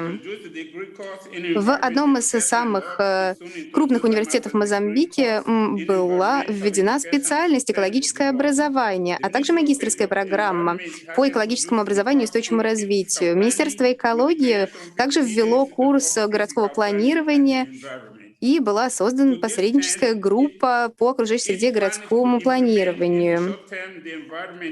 Мы намереваемся в краткосрочной перспективе запустить программу «Окружающая среда в движении». Это станет основой для построения экологически сознательного поколения и продвижения устойчивого развития. Мы в Мозамбике уже реализуем экологические программы, нацеленные на ОУР. В области образования мы получаем поддержку от партнеров в области развития. Мы основываемся на следующих целях. Определение текущего состояния преподавания и обучения в области ОУР, в области начального образования, образования для взрослых, профессиональной подготовки и также в других областях образования. Мы выявляем такие практики, которые могут поддержать реализацию ОУР или могут быть использованы для их более интенсивного применения. Мы также намерены установить исходные экономические и экологические показатели, которые позволят продвигать устойчивые средства к существованию и занятости. Министра не слышно. Примечание переводчика. Спасибо, господин министр. И сейчас давайте мы перейдем к следующему спикеру. Передаю слово Рикардо Фуэнте, министр образования Перу. Пожалуйста. Здравствуйте. Приветствую всех участников нашей конференции. Прежде всего, хочу поблагодарить ЮНЕСКО за замечательную инициативу. Хочу поприветствовать своих коллег, всех министров, которые присутствуют на конференции. Мы в Перу реализуем ту же перспективу и поддерживаем ту перспективу в отношении ОУР, которую высказывает ЮНЕСКО. При поддержке этой перспективы мы считаем, что в Перу ОУР должно быть основным инструментом для достижения устойчивого развития. Мы занимаемся преподаванием основ гражданственности. Это основное условие для реализации повестки 2030. Мы присоединяемся к целям устойчивого развития. Они направляют нас в сторону реализации этого представления о гражданственности. Национальная политика и закон об образовании в области экологии поддерживает принципы ОУР. Политика в отношении гендерного равенства, а также все другие проекты в области образования и перспективы Перу в области образования на период 2030, все эти мероприятия отражают идею о том, что образование человека и личное образование человека, его развитие необходимо для устойчивого развития. Экологическое образование включается в образовательные программы и в программы подготовки преподавателей в нашей стране. Мы используем цифровые инструменты непосредственно в работе с учащимися для того, чтобы учителя могли максимально тесно взаимодействовать и найти общий язык с учениками. Мы создаем все возможные условия для того, чтобы наш диалог по вопросам образования был плодотворным. Уважаемые коллеги, мы абсолютно уверены, что образование нацелено на укрепление демократии. Поэтому мы считаем, что мы на верном пути. Надеюсь, что скоро мы сможем сказать, что процессы развития, что демократия будут процветать во всех обществах в мире. Мы в Перу продолжим работу в направлении достижения этой цели. Мы будем делать это и в образовательных учреждениях, и за их пределами. Благодарю вас за внимание. Спасибо. Спасибо большое, уважаемый господин министр. Сейчас передаю слово его превосходительству господину Хамаду Бухамеду Аль-Шейху, министру образования Саудовской Аравии. Спасибо. Пожалуйста, ваше превосходительство, вам слово.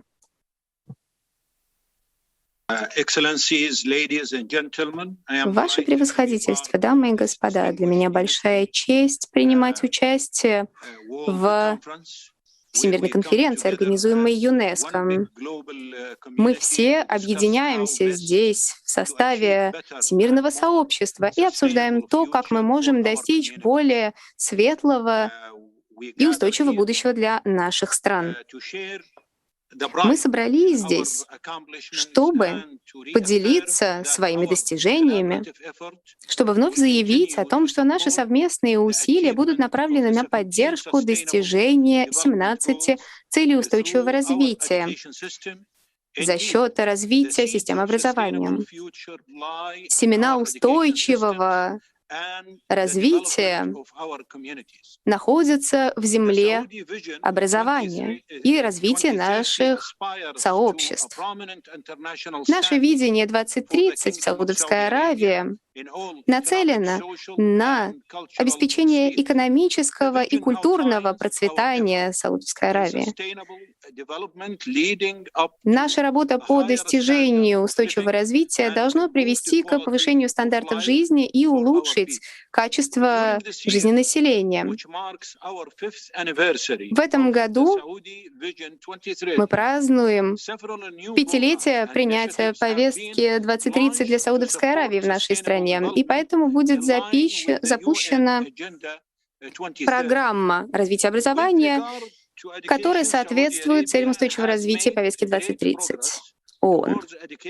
Мы проделали значительный прогресс на пути к достижению цели образования в интересах устойчивого развития за последние годы. Был создан Национальный комитет, который занимается мониторингом достижения ЦУР-4. Министерство образования намерено дальше идти по пути устойчивого развития. Наши приоритеты непосредственно связаны с нашей председательской работой в Большой Двадцатке. Мы постоянно улучшаем свои программы обучения для обеспечения их соответствия целям устойчивого развития и особенно уделяем внимание расширению компетенций преподавателей. В прошлом году министерство запустило программы и платформы для онлайн-образования для того, чтобы смягчить последствия пандемии COVID-19. Для того, чтобы обеспечить непрерывность образования для наших детей. Министерство, кроме того, расширила социальные инициативы, общественные инициативы в области образования. Позвольте мне вновь заявить, что Саудовская Аравия надеется и дальше участвовать в глобальной работе международного сообщества на пути к достижению устойчивого развития и устойчивого будущего для нашей планеты. Большое спасибо, Ваше Превосходительство. А сейчас я хочу предоставить слово госпоже Анна-Мария Вичек, заместителю министра образования, науки и технологического развития Сербии. Пожалуйста, вам слово. Большое спасибо, уважаемые министры, заместители министров, дамы и господа. Для меня большая честь выступать на столь важном мероприятии, министерском круглом столе, на Всемирной конференции образования в целях устойчивого развития. Я представляю Министерство образования, науки и технологического развития Сербии. Хочу осветить следующие аспекты образования в целях устойчивого развития, которыми мы гордимся. У нас существует программа ускорения движения к целям повестки развития до 2030 года. И подготовка школьников, подготовка молодежи учитывает цели устойчивого развития. Наше министерство придает соответствующий импульс развитию образования с упором на устойчивое развитие. Мы очень рады тому, что можем поделиться опытом реформирования учебных программ в начальном и среднем образовании с новыми стандартами работами по сквозным компетенциям в учебной программе. Это позволяет более динамическое взаимодействие между различными дисциплинами и навыками. Данная программа опирается на ожидаемые результаты и на содержание. В этом учебном году эта программа представлена, и она будет внедрена в начальном и среднем образовании. Ответственное развитие, работа в демократическом обществе, ответственное отношение к окружающей среде и устойчивому развитию — это направления, которые занимают ведущее место в этой программе. Нам отрадно быть частью этой конференции, на которой будет принята Берлинская декларация, которая будет задавать тон на будущее в наших дальнейших шагах и отразит приверженность всех правительств устойчивому развитию. Мы призываем все правительства поддержать эту работу. Мы привержены активному участию на глобальном и на региональном, и на национальном, и на местном уровне для достижения устойчивого развития на благо всего мира. Большое спасибо. Большое вам спасибо. И сейчас я с большим удовольствием предоставляю слово господину Митю Лавринек, заместителю министра образования, спорта и науки Словении. Большое спасибо. Большое спасибо, уважаемый генеральный директор ЮНЕСКО госпожа Азуле, уважаемый заместитель генерального директора по вопросам образования госпожа Джанини, уважаемые министры и коллеги. Мне очень приятно принимать участие в этой важной министерской встрече. Действительно, наша тематика сегодня актуальна как никогда в условиях кризиса. Мы хотим поблагодарить и Министерство образования Германии за содействие в развитии и в подготовке этого мероприятия. Мы хотим подчеркнуть, что цели устойчивого развития и работа в образовании над этими целями очень важны для развития нашего будущего. Словения уделяет все необходимое внимание этой теме. Наша дорожная карта использует повестку развития до 2030 года и ожидаемые цели и результаты устойчивого развития. И мы имеем такие же направления образования в направлении культуры, в направлении охраны окружающей среды, построения мира.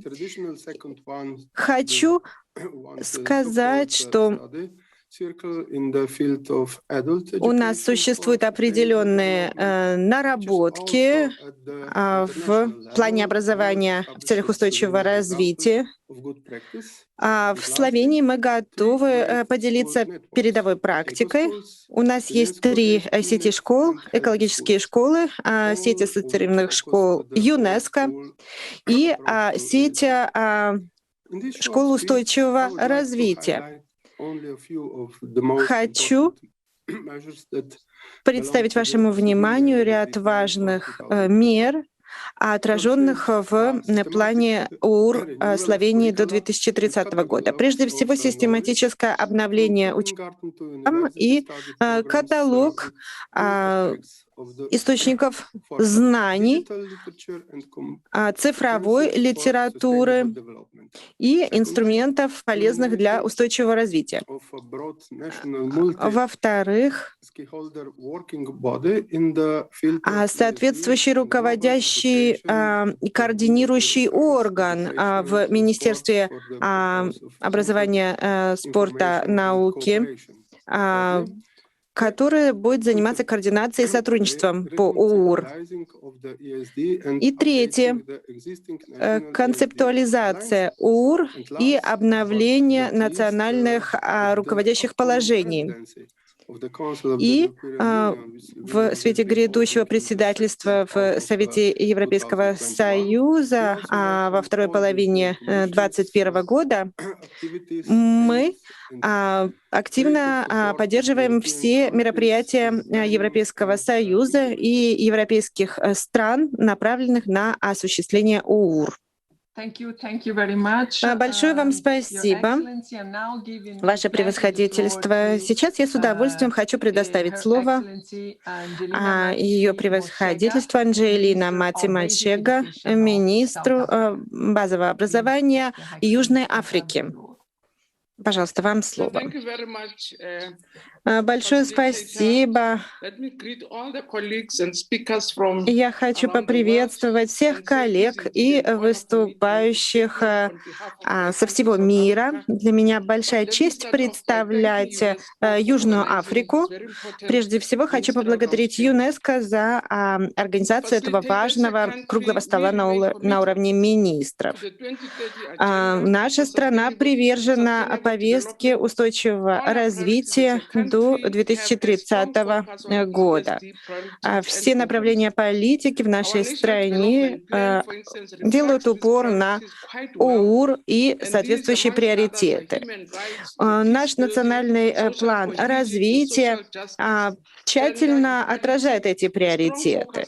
В их число входят права человека, строительство мира, социальная сплоченность, социальная справедливость, гендерное равенство, с упором на права женщин и молодежи, инклюзивность, борьба с ВИЧ-СПИДом, культурное религиозное разнообразие, сельское развитие и искоренение бедности. У нас существует группа сотрудничества в области образования в таких важных природоохранных направлениях и в поддержку охраны окружающей среды для устойчивого развития. Данные усилия позволили отразить в разделе «Экологическое образование» нашей белой книги по образованию еще с 1995 года то, как важно уделять внимание экологическому образованию в школьных программах.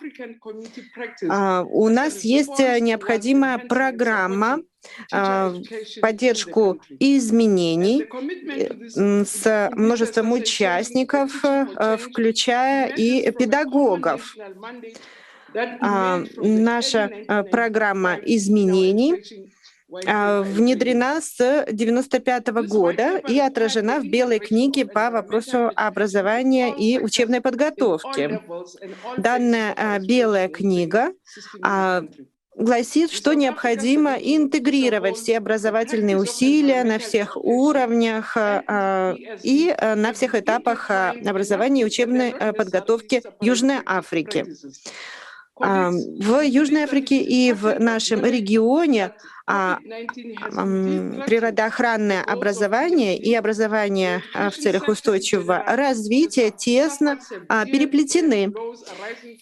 И мы будем уделять внимание развитию этого направления. Сектор образования, конечно, пострадал от периода коронавируса и всех трудностей, но мы намереваемся с ними справиться и вернуться к существующим приоритетам. И мы призываем все страны сотрудничать для того, чтобы обеспечить лучшие результаты в области устойчивого развития для всех стран мира. И желаю всем продуктивной конференции. Большое спасибо. Большое вам спасибо, госпожа министр. А сейчас позвольте предоставить слово госпоже Марии Изабелле Сила-Вегас, ее превосходительству, министру образования и профессиональной подготовки Испании. Большое спасибо, уважаемые коллеги, уважаемые министры. Я всех вас приветствую. Спасибо ЮНЕСКО, что была организована данная конференция. Действительно, образование будет определять будущее нашей планеты, потому что в системах образования заложены все те преобразования, которые позволят построить солидарное и ответственное общество. Поэтому наш новый закон об образовании, принятый в декабре 2020 года, как раз и отражает все понятия, заключенные в целях устойчивого развития и повестке развития до 2030 года.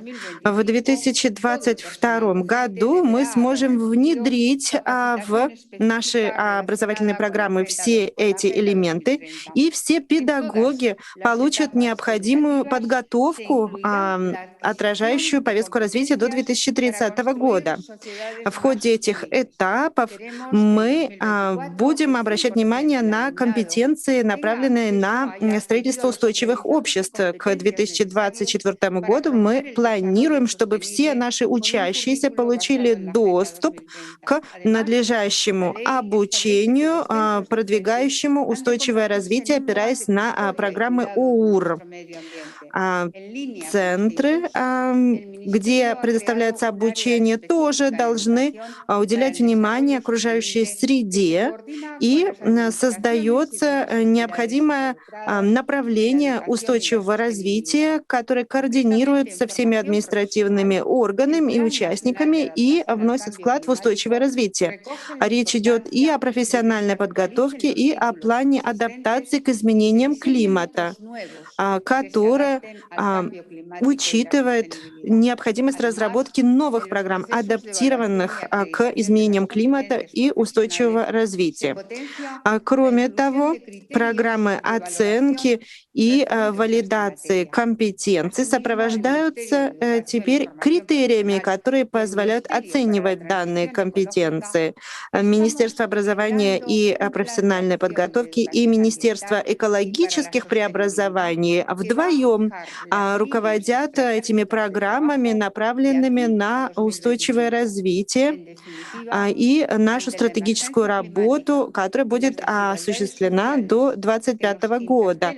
Принимая во внимание актуальность изменений климата, мы обращаем особое внимание на силу образования, которая позволит внедрить преобразование, позволит подготовить активных приверженных граждан, которые позволят нам достичь общества без разрывов и в условиях процветания. Большое вам спасибо. А сейчас я хочу предоставить слово последнему оратору перед кратким перерывом, господин Джон Пауэлл, министр образования, молодежи, культуры и спорта Сент-Китс и Невиса. Пожалуйста, вам слово. Уважаемые эксперты и представители ЮНЕСКО и международных организаций, дамы и господа, для меня большая честь выступать на министерском круглом столе в ходе Всемирной конференции ЮНЕСКО по вопросам образования в целях устойчивого развития. Это мероприятие организуется совместно с Федеральным министерством образования и исследовательской деятельности Германии и Национальной комиссией Германии в ЮНЕСКО. Мы присоединяемся к совместному видению ЮНЕСКО в области ОУР.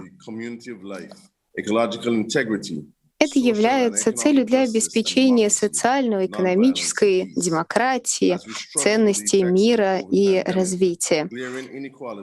В эпоху, когда приходится противостоять пандемии COVID-19, вопиющее неравенство, неравномерное экономическое развитие, ухудшение экологической обстановки, социальная нестабильность, фундаментальные принципы ОУР как и никогда имеют ключевое значение. Эти проблемы имеют особо острое значение для МОСРГ. когда мы проявляем все большую решимость в достижении экологического, социального и экономического устойчивого развития. Сент-Китс и Невис и другие государства Карибского бассейна интегрировали принципы ОЭР в национальную политику образования. В 2017 году мы запустили приоритетный проект по ОЭР по теме «Образование для всех. Принять перемены, обезопасить будущее», для того, чтобы наметить движение в отношении ОЭР до 2021 года. Мы руководствовались идеей обеспечения всеохватного образования на протяжении всей жизни для того, чтобы внести вклад в устойчивое развитие, обеспечить гражданскую ответственность и укрепить индивидуальные шансы на успех. Наши национальные образовательные программы были пересмотрены для того, чтобы отразить этот план. Мы включаем ОЭР в качестве горизонтальных и вертикальных элементов программы образования на национальном уровне. Мы по-прежнему руководствуемся традиционными подходами и включаем ОЭР в вопросы науки, искусства, математики, и темы ОЭР должны быть включены в эти программы в качестве сквозных тем. Кроме того, элементы ОЭР должны найти свое отражение в социальных, экономическом и политическом контексте жизни малых островных государств. Нужно достичь устойчивости за счет исследования влияния социальной, культурной, научной, технологической, экономической видов деятельности и их влияния на окружающую среду. Малые островные государства особенно подвержены стихийным бедствиям. Кроме того, такие факторы, как удаленное географическое положение и изолированность, ставят для нас этот вопрос как никогда остро. Мы занимаемся вопросами гражданственности для того, чтобы обеспечить процветание и благосостояние нашего общества. Стратегия развития для ОЭР как никогда важна и требует от нас все более активной деятельности. Спасибо. Благодарю вас. И этим выступлением от лица представителя малых островных развивающихся государств давайте сейчас прервемся. У нас будет небольшая пауза, 5 минут, и увидимся с вами после небольшого перерыва. Спасибо большое за внимание и до скорой встречи.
Welcome back, all of you. Вновь приветствуем всех вас. Итак, мы начинаем последнюю часть нашего министерского круглого стола. На сегодня господин Мухаммед Маляни Ней, министр национального просвещения Мавритании. Пожалуйста, вам слово, ваше превосходительство.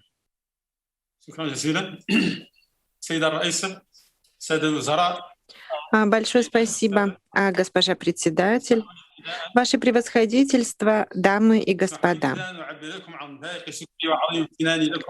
Позвольте прежде всего поблагодарить всех вас, поблагодарить организаторов данной конференции. Это мероприятие очень важно для всего мира и для моей страны. Мы строим программу развития образования, опираясь на цель устойчивого развития. Наша страна принимала участие в разных инициативах, направленных на реагирование на изменение климата. Министерство просвещения начало осуществлять реформу, соответствующую устойчивому развитию, содействующую глобальной гражданственности и укрепляющую потенциал учащихся для того, чтобы учащиеся могли полностью воспользоваться всеми благами образования. В этой новой программе, которую мы получили в результате реформ, большое внимание уделяется окружающей среде. Преподаватели прошли подготовку для того, чтобы мочь преподавать дисциплины, касающиеся окружающей среды и устойчивого развития. Мы работаем в тесном партнерстве с многими участниками по целому ряду направлений, и в частности в сельской местности. Мы внедрили мероприятия повышения осведомленности и расширения прав женщин. Для нас эти темы являются очень важными. Мы создали специализированные центры подготовки.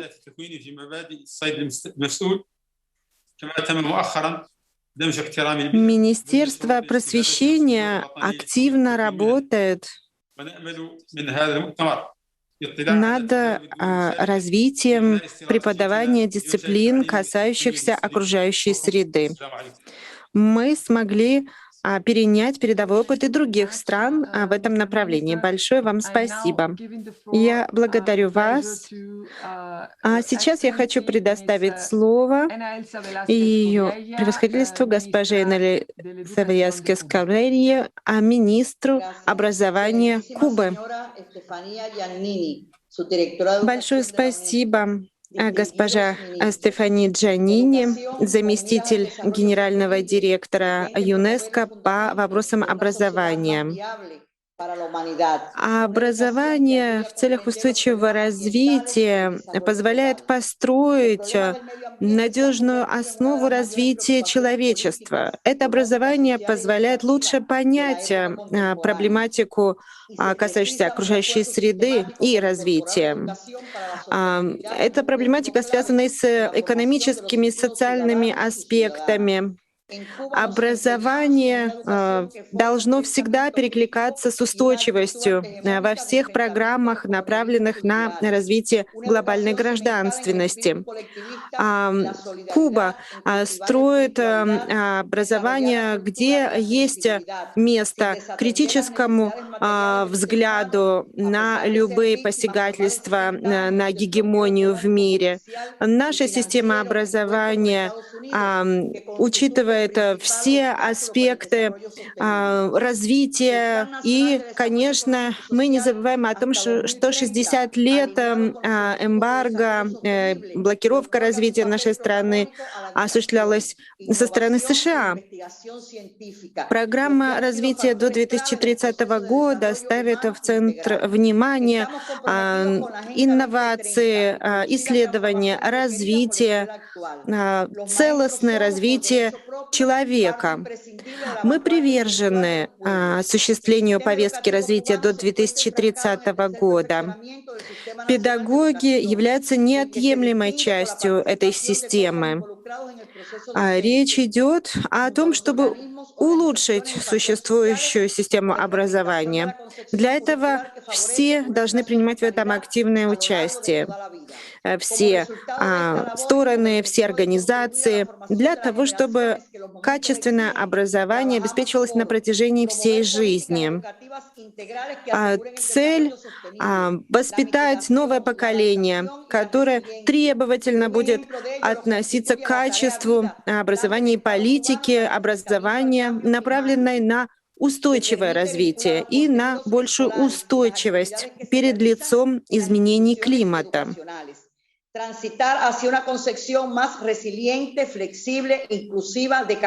Необходимо выработать более целостный, гибкий подход в системе образования, начиная с самых младших классов и на протяжении всей жизни.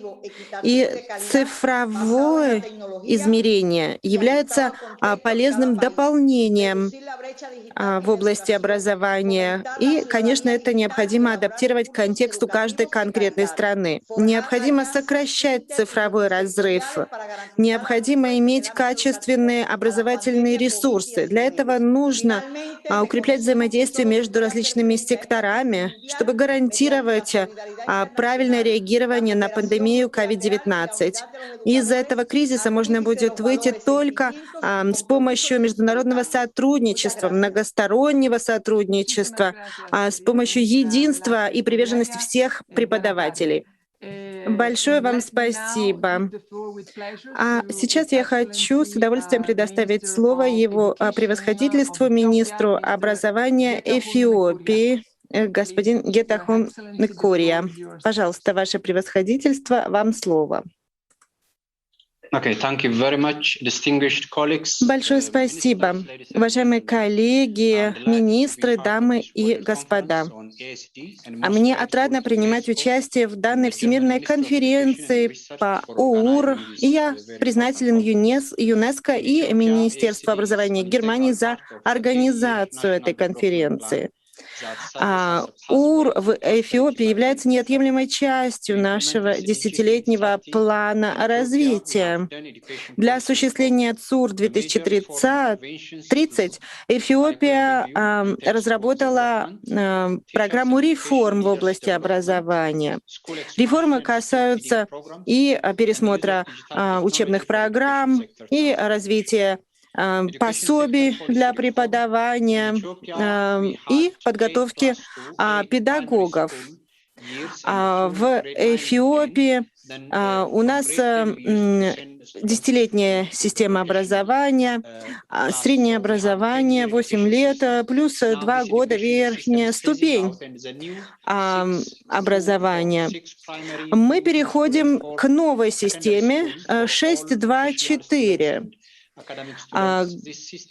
Эта система таким образом даст возможность учиться в течение 12 лет для того, чтобы продолжить университетское образование. Таким образом, мы повысим квалификацию всех наших учащихся и дипломированных специалистов.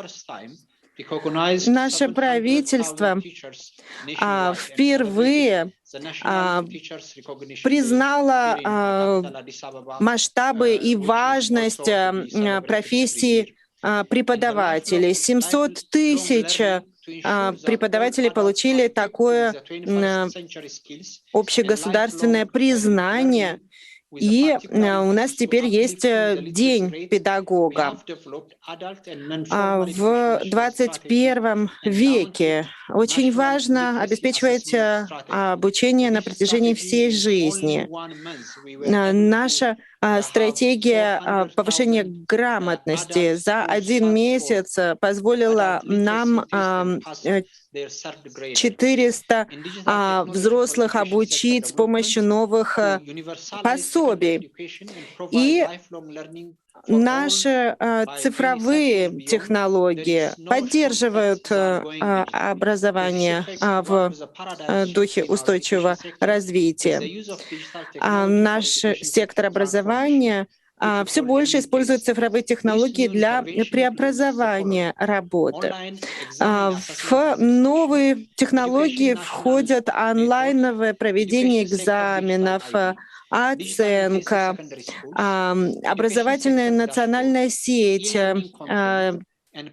электронный контент дистанционного обучения и передовые пособия.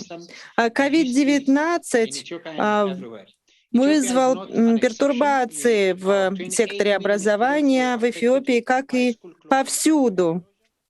И миллионы учащихся пострадали от того, что школы были закрыты.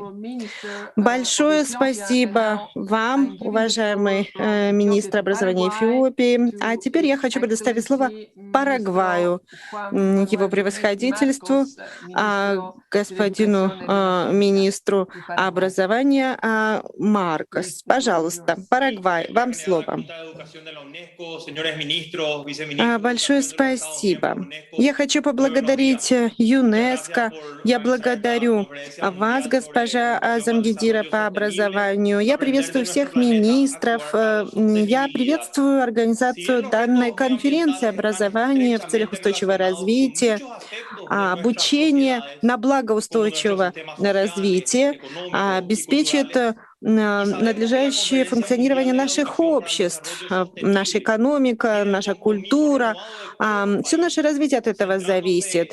И конференция, посвященная ОУР, это возможность подтвердить приверженность стран данной работе, работе по интегрированию устойчивой практики в образование и учебную подготовку. Необходимо повышать потенциал наших педагогов для того, чтобы они могли предоставлять новые знания. Пандемия изменила мир. Мы видим существующие сейчас приоритеты. Необходимо стремиться к ЦУР-4, поскольку цели устойчивого развития позволят справиться с нищетой и с другими проблемами. План развития до 2030 года ставит цели всеобщего и качественного образования для того, чтобы оно было одинаковым на всей планете, чтобы в самых удаленных уголках было доступно качественное образование. Для достижения этой цели мы осуществляем образовательные преобразования, которые мы назвали «Парагвай 2030». Это партисипативная работа, которая направлена на мобилизацию всех участников в нашей стране. Мы задумались о том, каким образом наши учащиеся смогут реагировать на вызовы окружающей среды, если они не имеют доступа к необходимым инструментам обучения, таким как компьютеры. Не хватает таких инструментов, и иногда не хватает и преподавательских кадров. Мы видим, как пандемия больно ударила по различным отраслям, в частности, образование, поскольку педагоги нуждаются в вакцинации. Очень важно приоритетное внимание уделять нашим педагогам. для того, чтобы не приходилось закрывать школы и терять бесценные часы преподавания для детей. Поэтому необходимо справедливо распределить все вакцины во всем мире. Большое спасибо. Следующий выступающий заместитель министра образования, молодежи и спорта Чешской Республики. Его превосходительство господин Ваклав Абичевский. Уважаемые коллеги, дамы и господа, хочу поблагодарить вас за возможность сделать краткое заявление от имени Чешской Республики. Мы продолжаем уделять особое внимание повестке устойчивого развития в области образования. Мы считаем равный доступ к образованию своим приоритетом. Основные задачи СУР-4 нашли отражение в стратегических документах Министерства образования, молодежи и спорта. В октябре 2020 года была принята стратегия политики в области образования в Чешской Республике на период до 2030 года и далее. Мы концентрируемся на знаниях в области устойчивого развития, ликвидации неравенства, доступа к качественному образованию, поддержки цифровой грамотности учащихся, а также расширение цифровых навыков преподавателей. Эта стратегия основывается на ряде инновационных идей, которые помогут осуществлять зеленое цифровое преобразование наших систем образования. В связи с высокой децентрализацией системы образования в Чехии основная задача министерства — это продвижение новой стратегии для того, чтобы все директоры школ, преподаватели и заинтересованные лица смогли воспользоваться ее плодами. Мы также намерены сделать так, что у всех жителей нашей страны будет доступ к устойчивому развитию, правам человека, будет обеспечено гендерное равенство и будет также преподаваться глобальное гражданство и представление об этом, потому что это часть наших учебных материалов. Мы намереваемся предоставить обновленные программы образования, которые отражают потребности 21 века. Для полной реализации повестки 2030, как никогда важно взаимодействовать, обеспечить взаимодействие государственного сектора и третьей стороны, например, общественные СМИ, университеты, НПО, частный сектор и общество. В качестве примера передовой практики можно привести программу «Школа устойчивого образа жизни», которая организована НПО в Чехии. Это образовательная программа, в рамках которой учащиеся рассматривают потребности и проблемы в своей повседневной жизни и помогают проводить мероприятия на уровне сообщества. Они учатся планировать и реализовывать проекты, полезные для общества. В заключение, я с удовольствием приглашаю вас на 11-й Всемирный конгресс по экологическому образованию, который пройдет в Праге в марте 2022 года. Благодарю вас за внимание. Спасибо, Ваше Превосходительство. Спасибо за приглашение. Сейчас переходим к Джибути и с удовольствием передаю слово Его Превосходительству, министру образования и профессиональной подготовки Мустафе Махамуду. Господин министр, пожалуйста, вам слово. Добрый день всем. Я счастлив принимать участие в этой всемирной конференции, посвященной ОУР. Хочу поблагодарить ЮНЕСКО за организацию этой важной конференции. В нашем мире по-прежнему наблюдается неравенство. И, конечно, экономический рост в различных зонах мира является неравным. Все это сказывается и на экологических задачах, которые перед нами стоят, и сказывается на жизни миллионов женщин и мужчин. Международное сообщество признало необходимость продвигать ценности ОУР для блага всех жителей планеты. Также необходимо развивать новые знания для блага будущих поколений. В контексте пандемии COVID-19 потребности реализовывать образование в интересах устойчивого развития как никогда очевидны. Джибути и наше Министерство образования осознает необходимость защищать нашу планету. Поэтому мы делаем все возможное для того, чтобы реализовывать цели устойчивого развития, в частности, ЦУР-4 образование. Мы создали дорожную карту в этом отношении. Цель 4.6 продвижения устойчивого развития, в частности, образование и устойчивый подход к жизни, равенство полов, продвижение культуры, мира и отказа от насилия, глобальной гражданственности, придание ценности культурному многообразию занимает важное место в нашем подходе к построению системы образования. И это позволит нам реализовать и другие цели устойчивого развития. В том, что касается процесса преобразования образовательных программ, который был начат в 2017 году, мы касаемся проблем образования для защиты природы. Мы также уделяем много внимания образованию в целях устойчивого развития в партнерстве с ЮНЕСКО и за счет работы нашей национальной комиссии при ЮНЕСКО. Мы взаимодействуем с другими министерствами, которые участвуют в разработке образовательных программ.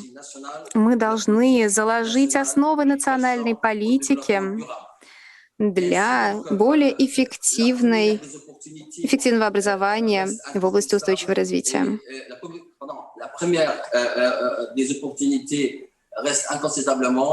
У нас есть замечательная возможность обеспечить информированность населения,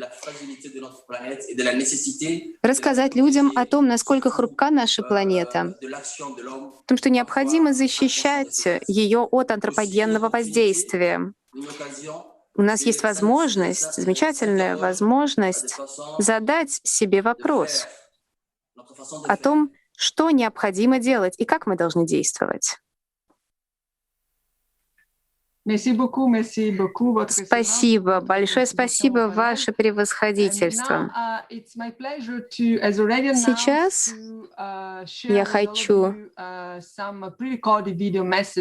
показать вам записанные заранее видеообращения, которые нам прислали те министры, которые, к сожалению, не смогли присоединиться к нашему заседанию сегодня, но, тем не менее, выразили свою максимальную приверженность целям и работе ЮНЕСКО.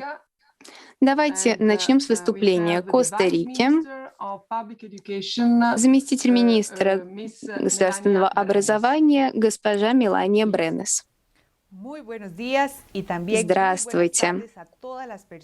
Приветствую всех присутствующих на важной конференции ЮНЕСКО, посвященной образованию в интересах устойчивого развития. Приветствую вас из Коста-Рики.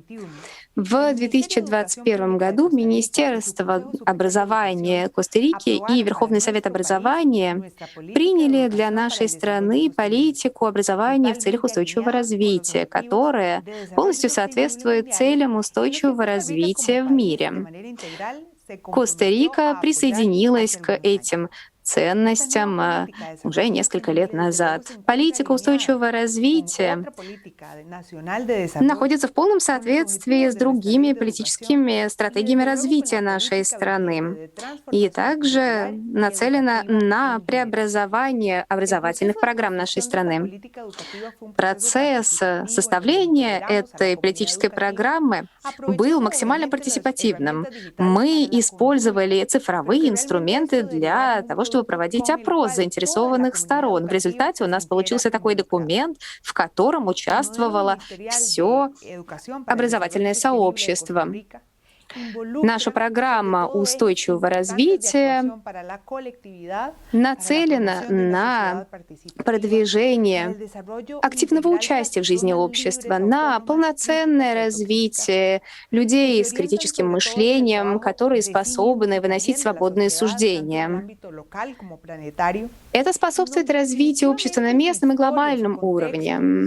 Необходимо учитывать и историю, и культуру. Это важный контекст для развития и понимания стратегии развития. Это позволяет также учитывать разные культуры, разные воззрения и другие элементы, которые делают наш мир таким интересным и многообразным.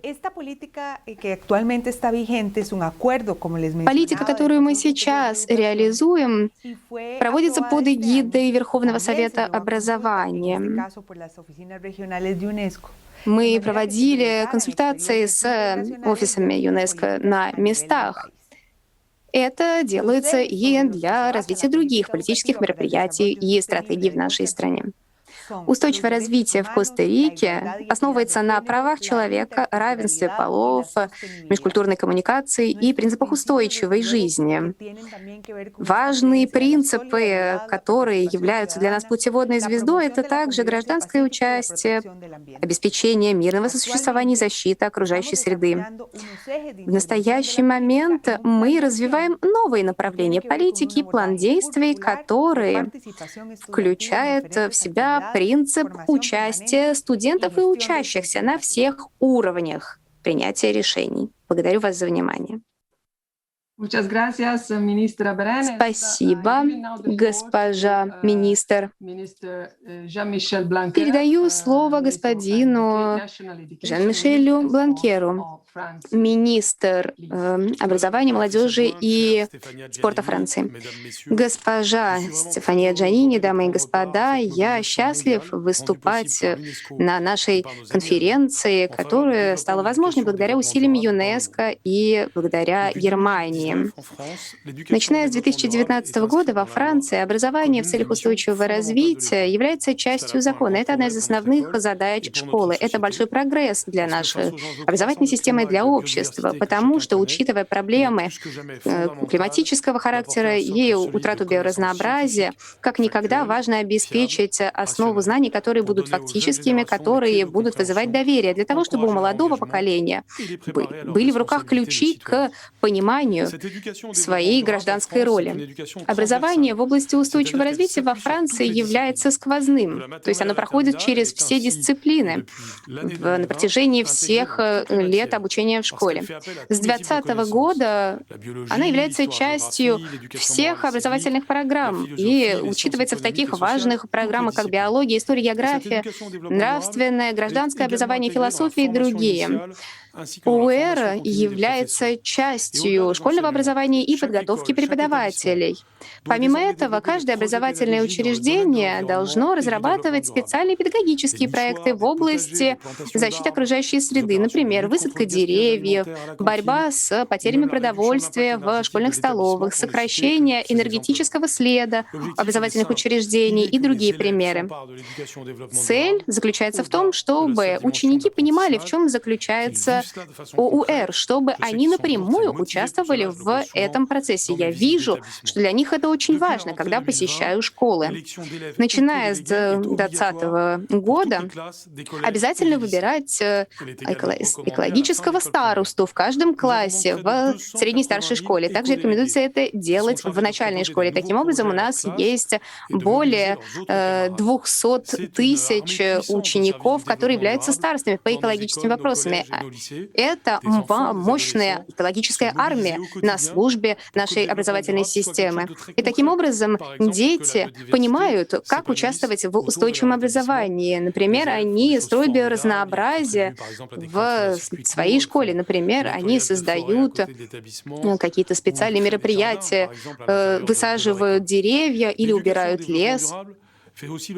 Образование в целях устойчивого развития также является целью европейского и международного партнерства на региональном уровне и на уровне школ. Поэтому я хочу поблагодарить всех работников системы обучения за развитие важных проектов. Хочу привести в пример партнерство с Сенегалом в области подготовки преподавателей или кампус по подготовке преподавателей, например, с Индонезией, или поддержку в области технического образования в области возобновляемых источников энергии с Кенией. Это наши важные партнеры. Национальная комиссия Франции в ЮНЕСКО также поддерживает нас, и сеть ассоциированных школ также вносит свою важную лепту в эту работу. Я хочу поблагодарить и те ассоциации, с которыми мы сотрудничаем, например, ассоциация, которая вносит вклад в устойчивое развитие путем обеспечения научного образования для детей. Франция полностью поддерживает дорожную карту, предложенную ЮНЕСКО, на пути к более устойчивому и справедливому миру. Наша международная конференция — это возможность напомнить о том, что необходимо действовать коллективно, вместе. Кризис в области системы здравоохранения еще раз указал нам, что у нас общая судьба, как у человечества. Поэтому необходимо помнить о центральной роли образования в нашей жизни. Санитарный кризис приостановил образование во всем мире, и в результате этого может пострадать тот прогресс, который мы достигли в области устойчивого развития. Поэтому нам необходимо поддержать систему образования, активно инвестировать в образование, улучшать качество образования, чтобы учитывать цели устойчивого развития в широком смысле, для того, чтобы достойно встретить вызовы экологического характера, которые для нас являются вызовами в области свободы, равенства и братства. Благодарю вас за внимание. Большое спасибо министру Жан-Мишель Бланкер.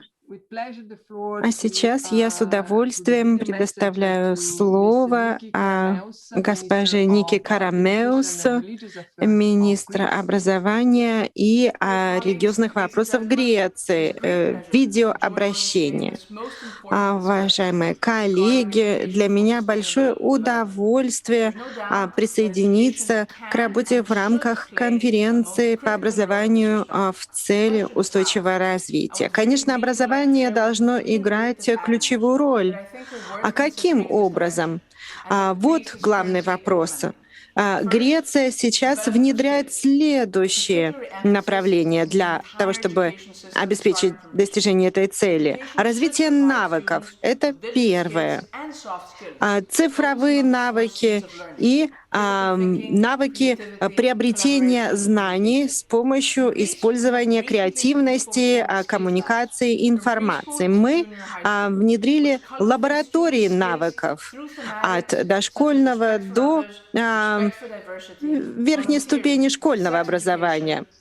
Образование учитывает все технологии, новые технологии, робототехнику, экологические технологии для того, чтобы воспользоваться всем потенциалом образования, чтобы и привить ценности, и повысить осведомленность о защите окружающей среды. Школьная программа также направлена на развитие знаний, а не просто передачу знаний. Конечно, обучающиеся должны учить, но они должны и знать, как учить. До 6 лет — самый критический этап развития человека. Поэтому инвестиции в дошкольное образование повышают эффективность образования и социологическое благополучие, и инклюзивность. Дошкольное образование начинается в Греции с 4 лет. Это улучшает связь между образованием и обществом, в том числе для получения необходимых навыков для лучшего трудоустройства на рынке труда. Взаимодействие осуществляется со всеми участниками и с местными участниками для адаптации программ обучения. Это позволяет молодежи получить такую квалификацию, которая позволит им не остаться без работы. Наш мир становится все более подключенным. Мы привержены развитию глобального сотрудничества для достижения общей цели инклюзивного, устойчивого мира путем образования. Большое спасибо. Большое спасибо госпоже министру Греции. А сейчас я с удовольствием предоставляю слово префекту Священного престола, кардиналу Джузеппе Версади. Ваше превосходительство, для меня большое удовольствие поприветствовать всех вас от имени Конгрегации католического образования Святейшего престола. Сейчас пандемия продолжает оказывать тяжелое воздействие на весь мир. И самые разные вызовы встают перед образовательными системами наших стран. От школ до университетов, от профессиональных техникумов до дошкольного образования. Никто не защищен от трудностей. Мы видим способы реагирования с помощью дистанционных образовательных платформ, дистанционного обучения. В таких чрезвычайных обстоятельствах видны и слабые места, трудности экономические и технологические, с которыми сталкиваются многие семьи. Мы видим, как сложнее теперь проходит процесс обучения и образования в таком дистанционном формате. В свете призыва к целостной экологии, которая прописана в энциклическом послании «Лаудато Си», Папа Римский Франциск запустил инициативу глобального компакта по образованию, который представляет собой рамки для усовершенствования процесса образования, опираясь на солидарность, братские взаимоотношения и зависимость между человеком и окружающей средой. Данный компакт укрепляет и темы демократической гражданственности, мира и ненасилия, межрелигиозного и межкультурного диалога, встречи и взаимодействия поколений, ответственного подхода к экономике, международного сотрудничества для того, чтобы обеспечить инклюзивное и равноправное качественное образование и продвижение обучения на протяжении всей жизни. СУР-4 — это отправная точка, и в центре внимания образовательного процесса стоит человек, как это нам передает и традиция христианской антропологии. В послании Святейшего Отца, посвященном глобальному компакту по образованию, подчеркивается то, как пандемия стала фактором ускорения кризисных процессов, которые существовали и до этого в образовании. Мы должны таким образом сейчас создать новую культурную модель, которая позволит нам пойти путем целостного развития, признавая образование как движущий фактор, который направлен на этот важный принцип. Образование позволяет справиться с любыми трудностями и противодействовать подавляющим инициативу идеологиям. Необходимо возобновить взаимоотношения и взаимодействие с учащимися, с всеми участниками образовательного процесса.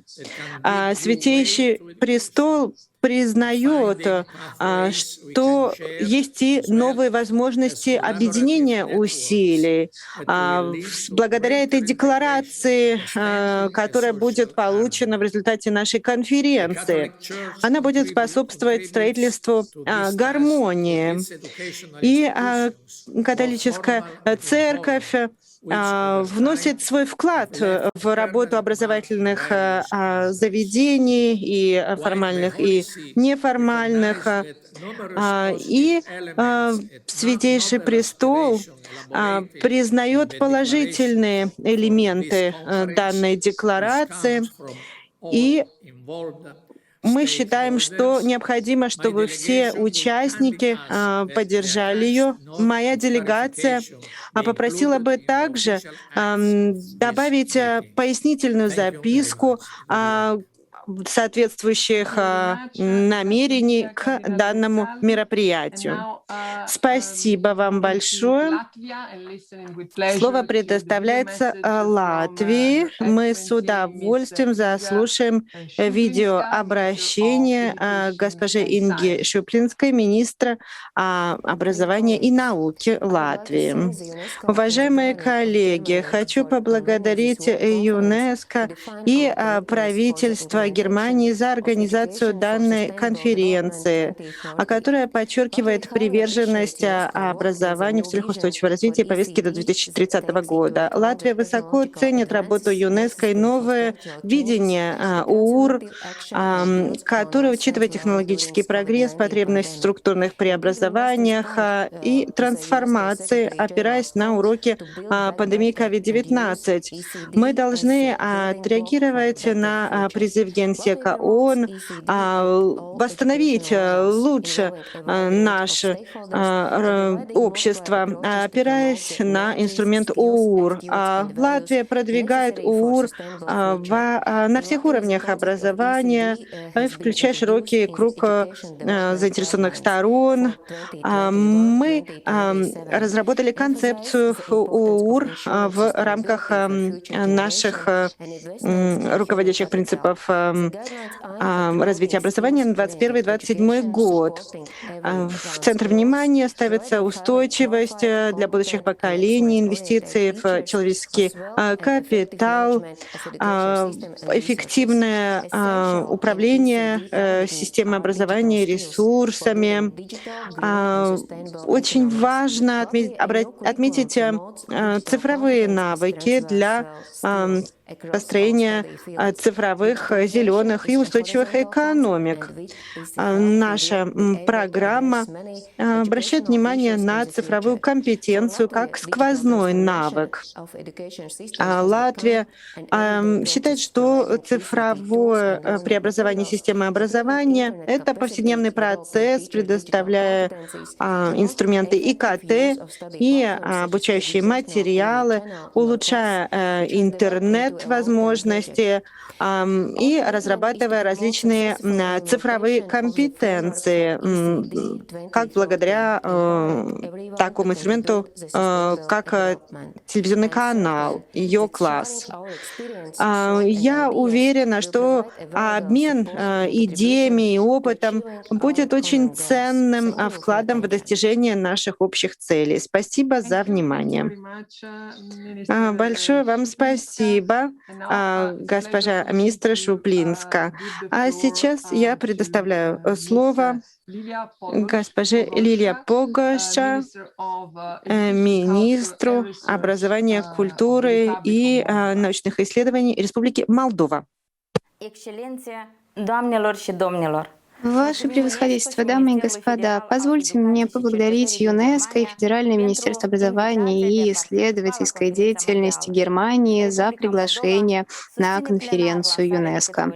Республика Молдова полностью поддерживает запуск дорожной карты по ОЭР до 2030 года, которая обеспечивает согласованность с повесткой 2030 и достижение 17 целей устойчивого развития. Приоритеты дорожной карты станут частью национальной стратегии образования 2030, которая сейчас находится на последних этапах утверждения. Образование в целях устойчивого развития — это важный компонент реформы образования в нашей стране, которая нацелена на то, чтобы у студентов были необходимые знания, которые определены на европейском уровне. Такие знания, как, например, владение понятиями экологического образования, вопрос окружающей среды, зеленой экологичной экономики, обучение молодежи критическому мышлению, продвижение здоровья и качества жизни, развитие предпринимательских навыков, творчества, инноваций, а также межкультурных навыков.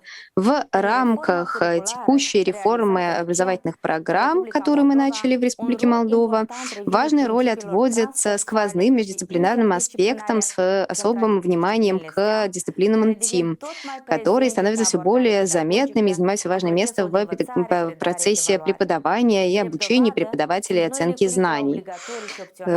Доказательством этого являются новые обязательные дополнительные предметы, такие как образование для общества, личное развитие, цифровое образование и робототехника.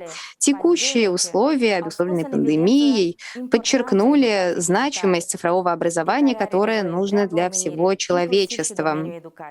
Для реализации школьных программ нам нужны хорошо подготовленные учителя. В этом отношении нам нужны хорошие человеческие ресурсы, хорошо подготовленные кадры, особенно когда мы говорим о формировании необходимых навыков и ценностей. В этом контексте роль ЮНЕСКО в поддержке процесса коммуникации, сотрудничества и обмена передовыми практиками на всем мировом уровне, конечно, нельзя отрицать. Очень важно, что реформа образования должна предоставлять равный и справедливый доступ к информации для детей и молодых людей. В Республике Молдова национальная программа для инклюзивного образования уже несколько лет успешно находит свое воплощение. Она нацелена на обеспечение равных возможностей для качественного образования для всех детей. Особенно мы уделяем внимание уязвимым группам, представителям национальных меньшинств, людей, которые пострадали от эффектов миграции. Мы обеспечиваем равные права для мальчиков и девочек.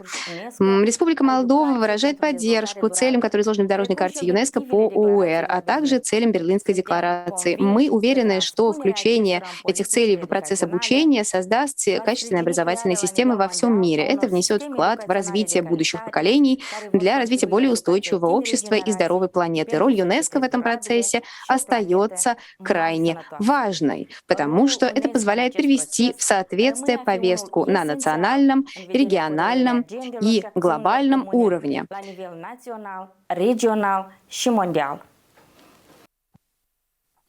Thank you very much. Большое спасибо. Спасибо за внимание. Спасибо за ваше выступление. А сейчас я хочу передать слово госпоже Мириам Соледад Раурес Родригес, министру образования Никарагуа.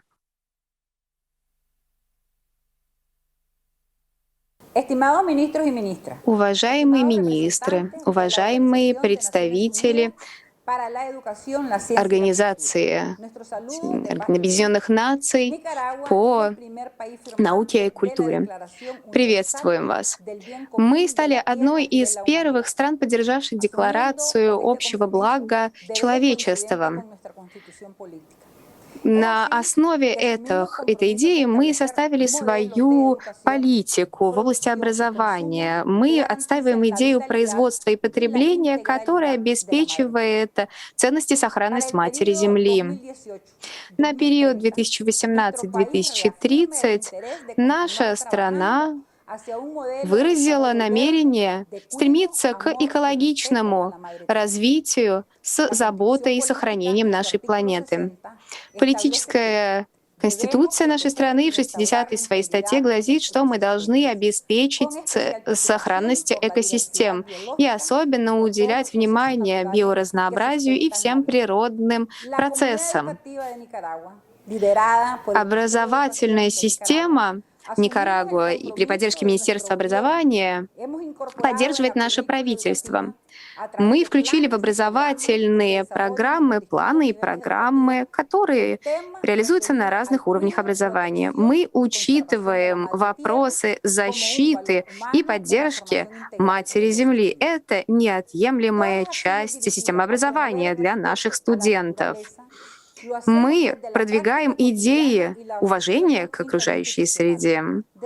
И эти идеи основываются на межинституциональном взаимодействии. Мы учим детей и студентов любви к природе, предоставляя информацию о геопарках и о богатстве нашей природы. При этом мы получаем поддержку от преподавателей, самих учеников и их членов семьи.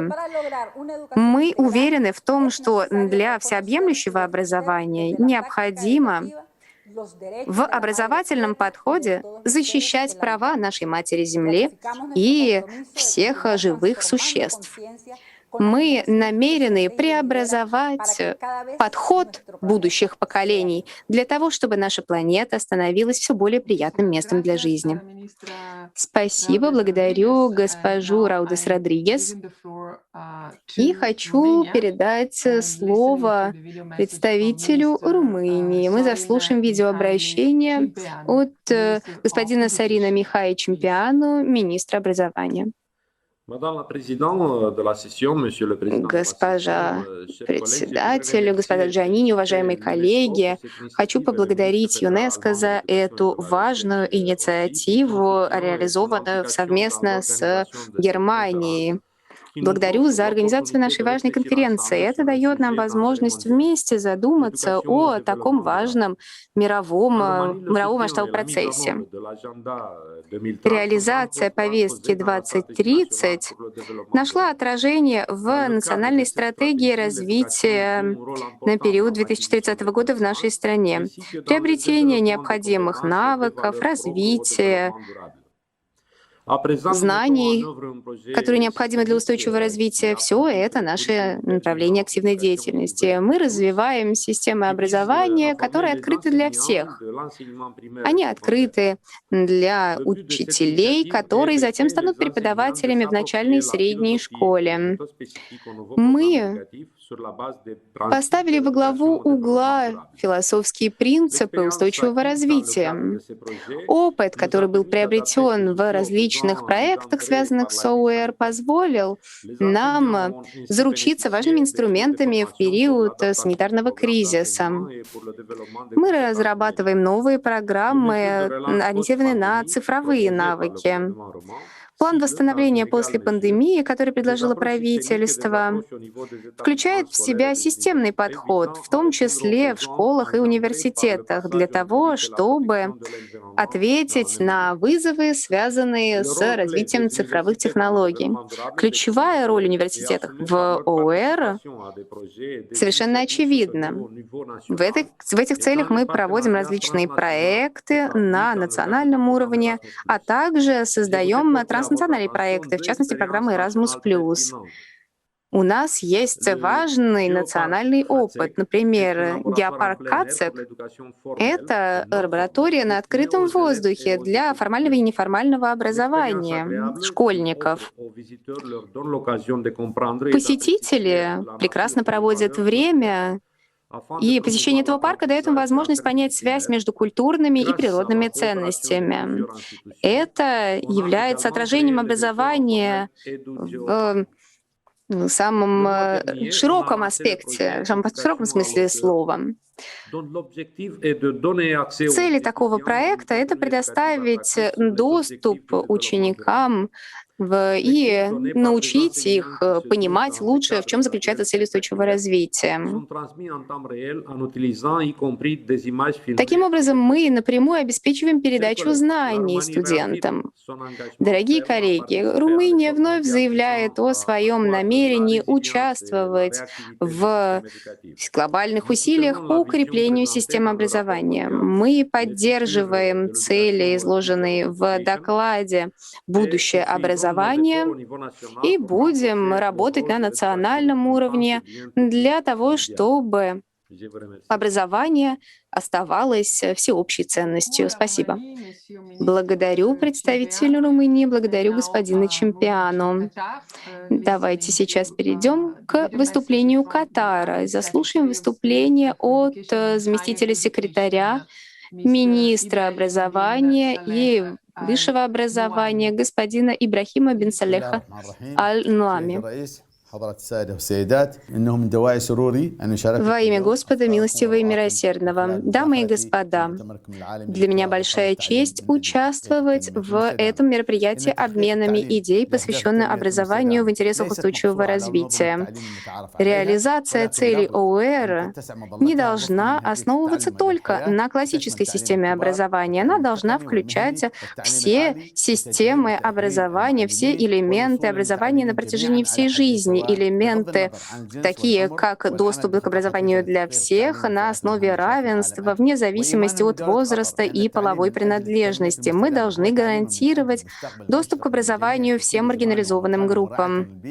Мы считаем, что ОУР гарантирует лучшее будущее каждому из нас при защите принципов защиты окружающей среды. Мы делаем все возможное для реализации ЦУР-4. Была создана Верховная комиссия, которая включает в себя представителей системы образования Катара. Мы также приняли программу видения «Катар-2030».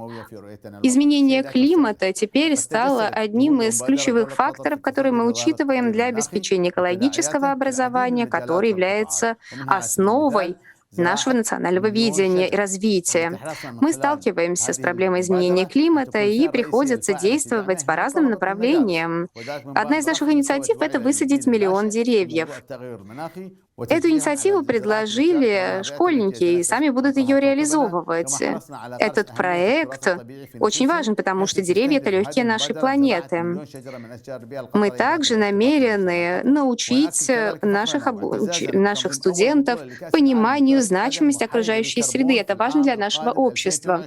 Хотим также подчеркнуть, что мы в 2022 году проведем первый чемпионат мира по футболу, который будет углеродно-нейтральным. Очень важно снизить потребление углерода. Это позволит избежать потери электроэнергии. Хочу завершить свое выступление, заверив вас в том, что мы поддержим предлагаемую декларацию Берлина. Мы намерены поддержать цели устойчивого развития образования. В целях устойчивого развития интегрируя эти принципы в систему образования. Мы будем уделять больше внимания качеству программы образования. Мы создали отличную основу из образовательных проблем для того, чтобы в дальнейшем расширять наш потенциал. Мы нацелены на воспитание гражданственности в наших учениках и поддерживаем принципы ОУР во всех направлениях нашей деятельности, на всех уровнях образования. Благодарю вас за внимание. Благодарю вас. Благодарю господина Ибрахима бин Салеха Аль-Нуами. А сейчас я хочу передать слово министру национального образования Турции, господину Зие Сельчук. Госпожа генеральный директор, уважаемые министры, дамы и господа.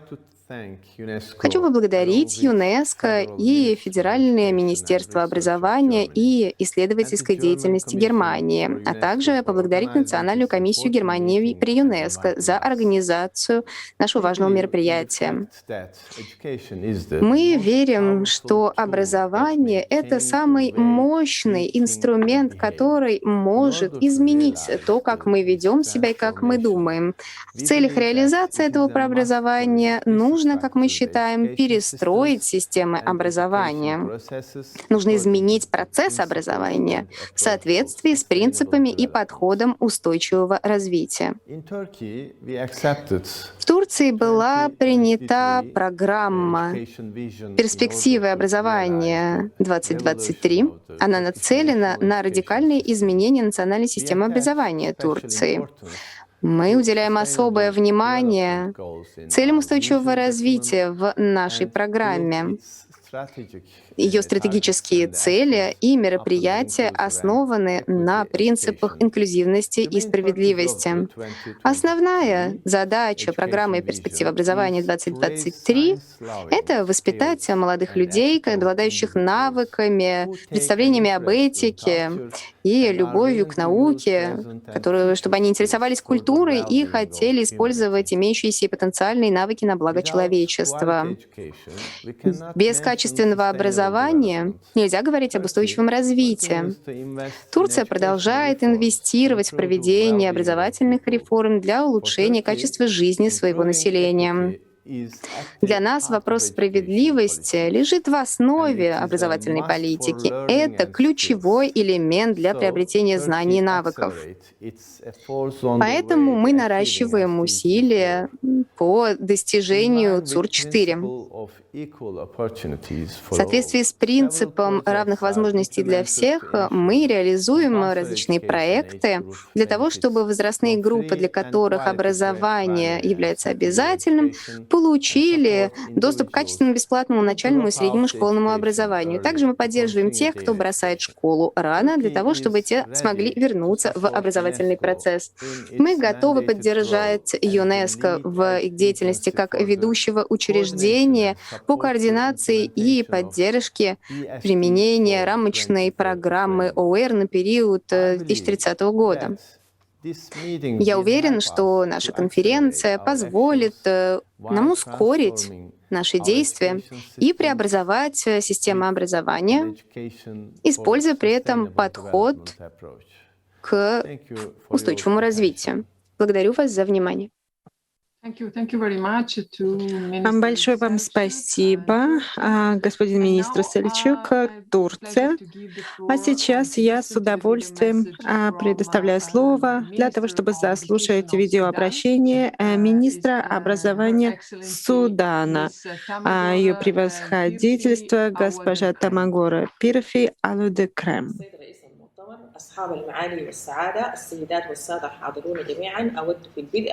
Я приветствую всех уважаемых участников. Прежде всего, хочу выразить признательность правительству Судана в связи с организацией данной конференции.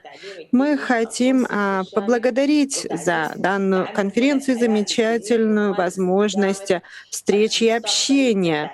Мы выступаем за равноправное образование для всех.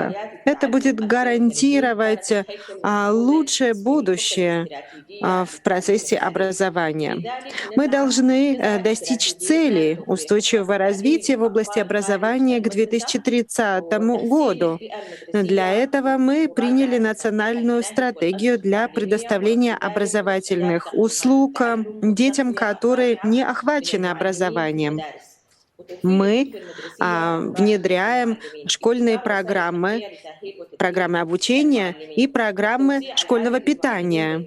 Мы уделяем внимание и подготовке педагогов для того, чтобы предоставлять образование во всех географических зонах, направляя туда преподавателей. Мы намерены гарантировать инклюзивный доступ к образованию для всех детей, и детей с ограниченными возможностями, и для детей, страдающих в конфликтных зонах. Мы уделяем внимание и профессионально-техническому образованию. Мы намереваемся увеличить средства, направленные на образование нашим правительством, и мы будем уделять больше внимания образованию. Мы будем координировать взаимодействие на национальном и международном уровне для укрепления механизмов, которые позволят нам обеспечить лучшее сотрудничество и координацию действий. Мы также работаем над стратегией образования. Мы прилагаем необходимые усилия для технического сотрудничества с дружественными странами. Мы искренне верим в то, что необходимо приложить все усилия для того, чтобы справиться с препятствиями, которые стоят на нашем пути. Есть трудности, с которыми нужно справиться, и мы сможем это сделать благодаря механизмам сотрудничества. Сотрудничество необходимо нам для достижения ЦУР-4. Необходимо уделять внимание и управлению различными кризисными ситуациями.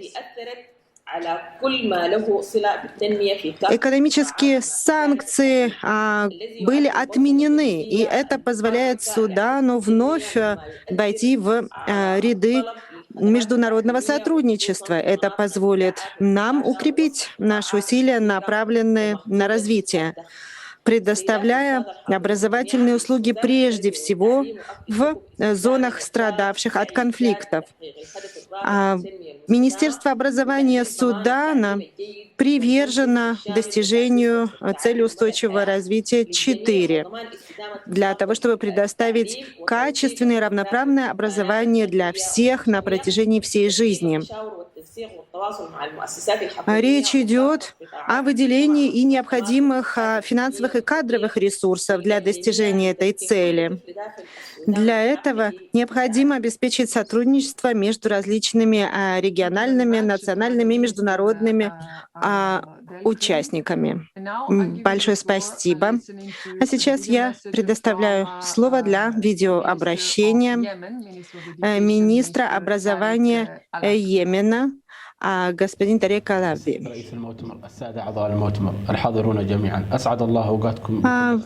Большое спасибо. Я приветствую всех уважаемых участников. Мне отрадно принимать участие в работе Всемирной конференции ЮНЕСКО, посвященной образованию в целях устойчивого развития.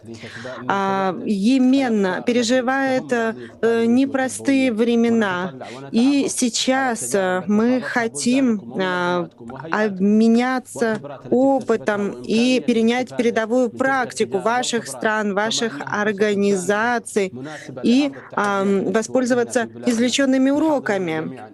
Позвольте рассказать о тех трудностях, с которыми мы сталкиваемся, о наших вызовах.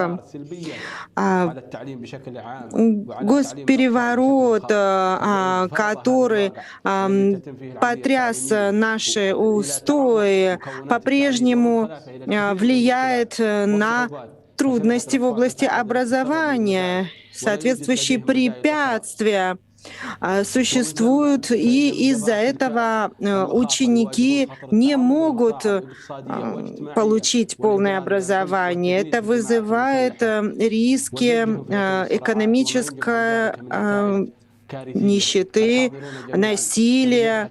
Дети, не ходящие в школу, могут оказаться жертвами вооруженных группировок и конфликтов. Правительство моей страны смогло обеспечить необходимый минимум образования для всех участников сектора образования, которые смогли отреагировать на существующие трудности в области образования. Но несмотря на прогресс, который был достигнут за последние годы, Йемен не смог выполнить поставленный план по целям развития тысячелетия или сейчас по ЦУР-4. На самом деле ЦУР были запущены в 2015 году. Это год, когда эскалация насилия и госпереворот имели место в нашей стране, что мешало усилиям в области образования. Наше правительство намерено укреплять нашу работу и международное взаимодействие для разработки надлежащей политики в области образования, которая бы соответствовала повестке развития до 2030 года. Желаю всем плодотворной конференции и надеюсь, что трудности, с которыми мы сталкиваемся, смогут быть решены благодаря этому обмену опытом. Большое спасибо. И последний оратор, господин министр Али Хамид Мусчин, уважаемый министр образования Ирака. Вам слово.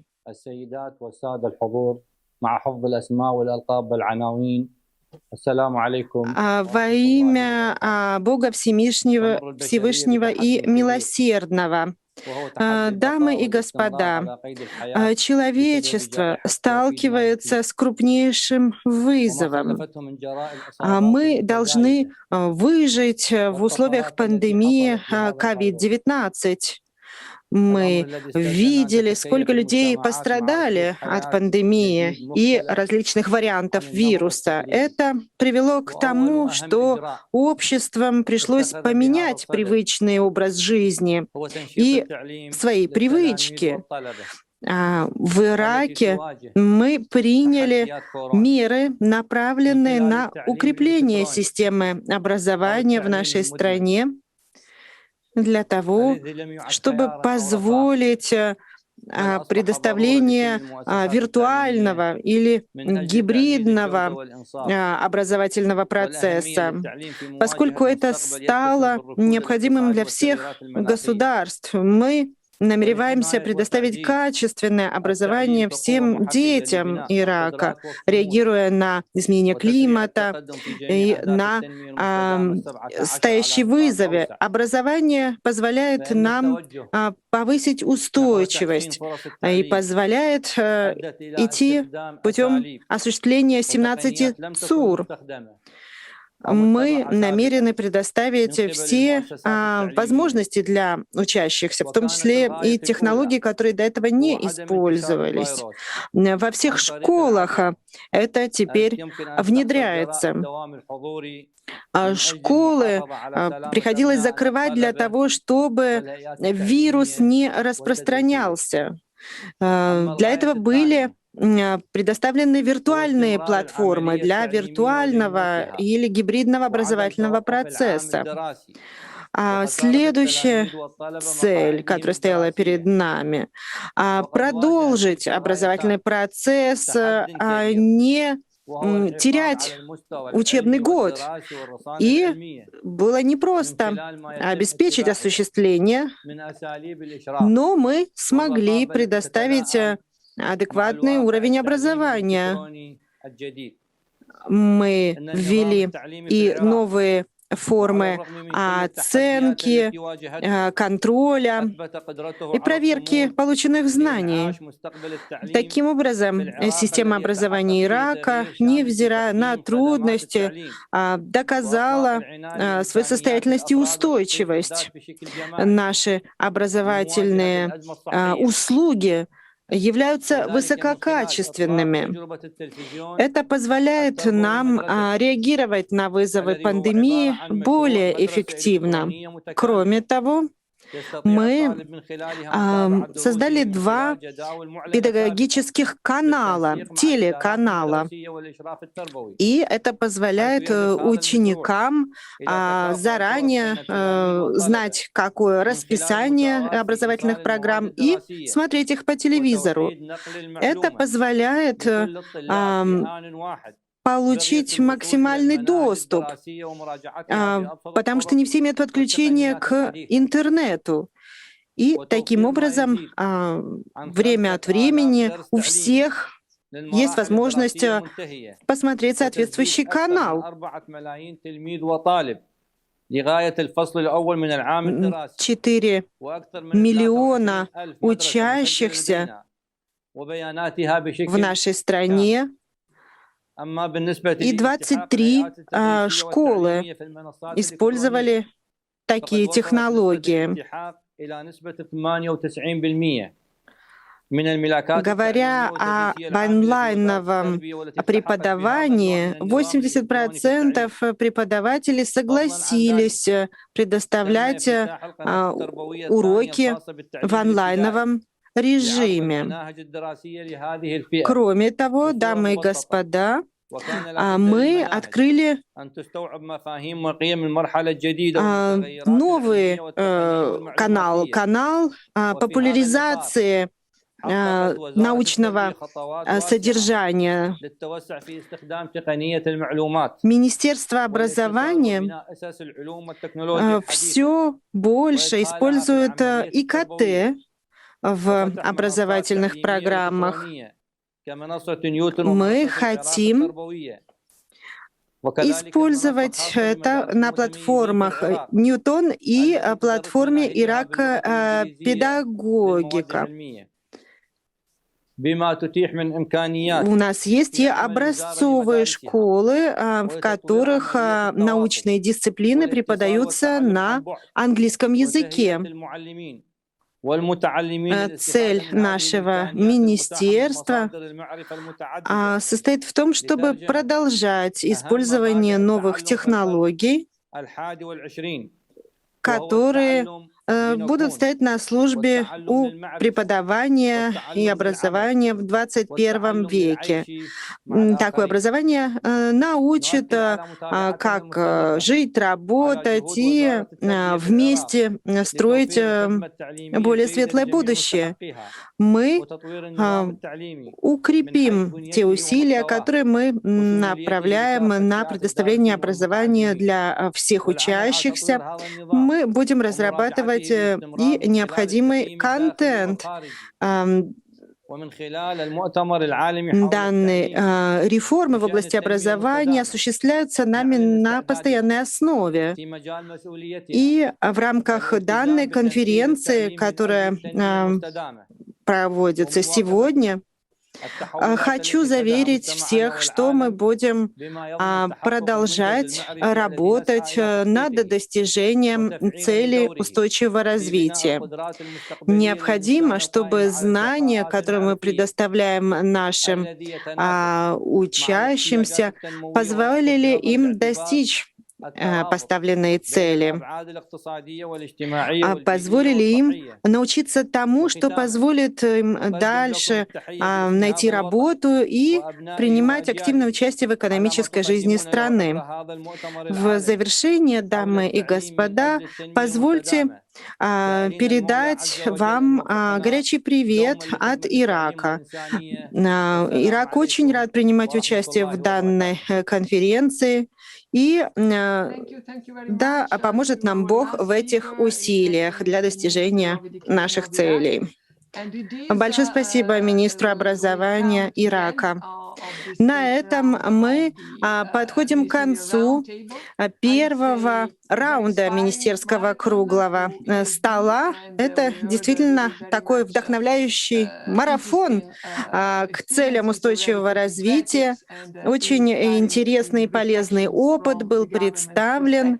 И мы узнали многое из выступлений представительств правительств. Я благодарю всех министров, всех заместителей министров, которые выступали сегодня или в прямом эфире, или через видеосообщение. Они подтвердили свою приверженность достижению ЦУР и ОУР в рамках повестки развития до 2030 года. Это очень важно. Нам нужна такая политическая воля и приверженность. И я хочу еще в завершение сказать, что ваши заявления, видеозаявления министров сегодня будут доступны на платформе Countries in Action после нашей сессии, а позже на веб-сайте ЮНЕСКО. И последнее, но немаловажное, просим всех принять участие в мероприятиях, которые сейчас проходят на платформе, и в вечернем мероприятии, которое на этой платформе организовано правительством Германии. Большое всем спасибо и до скорых встреч и сегодня, и завтра на втором раунде.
Доброе утро.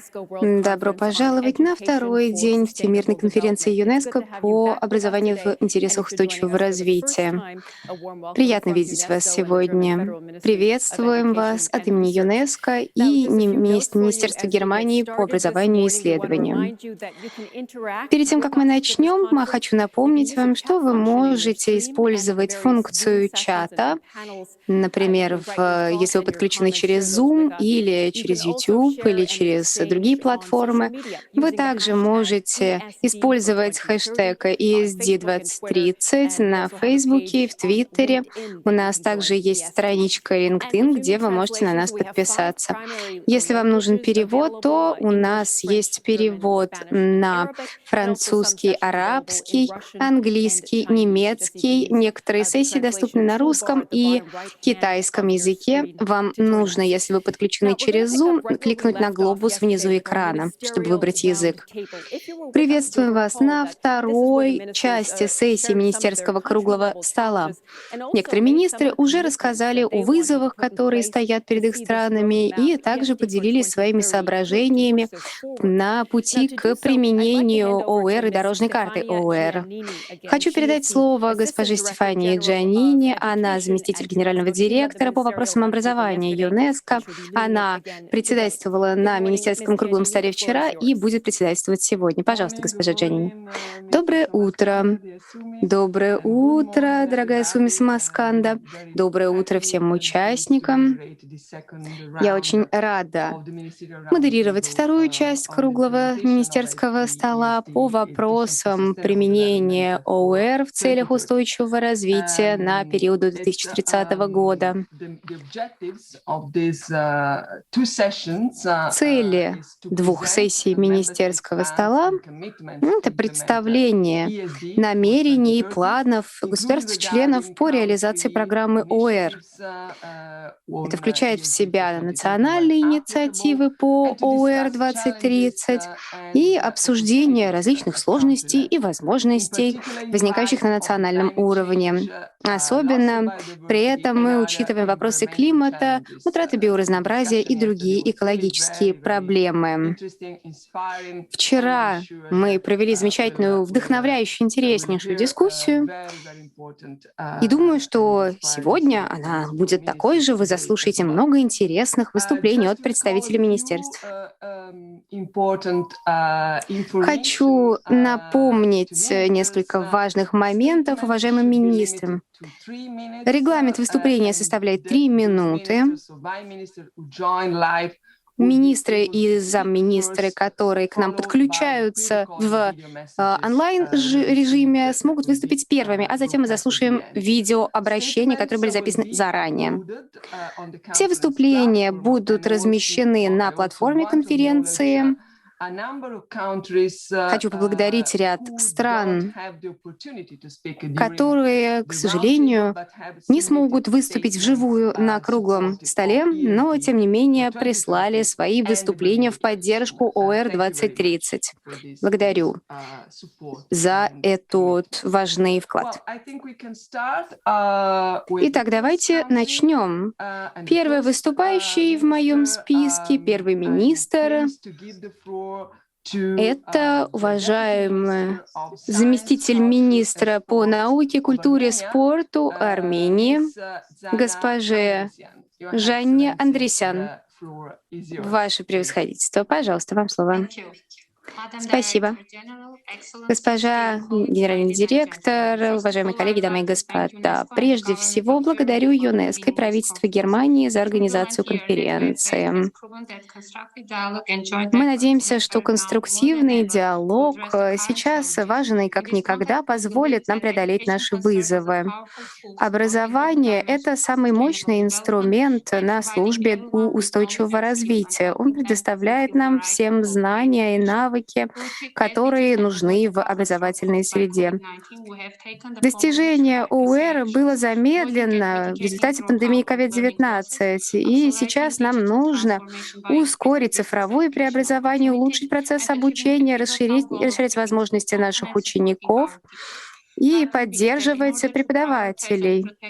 Необходимо таким образом отдавать приоритет школьному образованию и поддерживать их даже в самой критической ситуации. Мы должны задать себе новые амбициозные цели в области образования при поддержке ЮНЕСКО.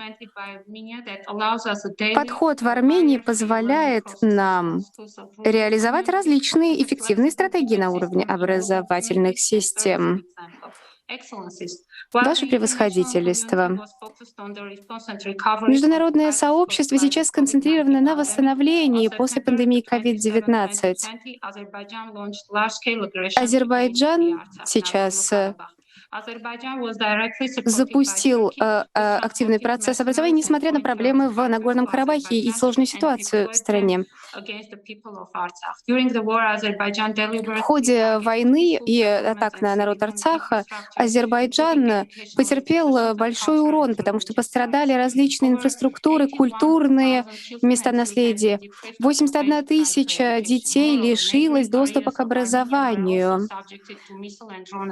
В результате многие жители Армении также были вынуждены покинуть свои дома, и пострадали также школы и система среднего школьного образования на территории Арцаха.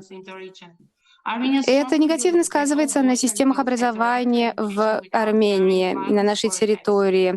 Мы заботимся о образовании всех девочек и мальчиков на территории нашей страны и выражаем свою приверженность целям устойчивого развития и образования в целях устойчивого развития. В заключение хочу поприветствовать предложенную Берлинскую декларацию и надеюсь, что это позволит нам достичь наших целей в области образования в интересах устойчивого развития. Мы будем активно участвовать во всех совместных усилиях и преодолеем тем самым наши вызовы современности. Благодарю вас. Спасибо. Спасибо, госпожа Андресян. С удовольствием теперь передаю слово господину Мухтару Мамадову, заместителю министра образования Азербайджана. Пожалуйста, вам слово, ваше превосходительство. Уважаемая госпожа Джанини, уважаемые гости, дамы и господа, для меня большая честь участвовать на министерском круглом столе по ОЭР на период до 2030 года. Прежде всего, хочу поблагодарить ЮНЕСКО и Федеральное министерство образования и исследований Германии за создание этой уникальной платформы, которая позволяет нам обсудить важные цели в области образования. Мы выступаем за развитие навыков, знаний и действий, которые позволят реализовать ЦУР. Последствия пандемии COVID-19 привели к тому, что мы вынуждены принимать необходимые меры для того, чтобы обеспечить важное место образования в нашей жизни. Хочу рассказать вам о значительных достижениях в области ЦУР в нашей стране.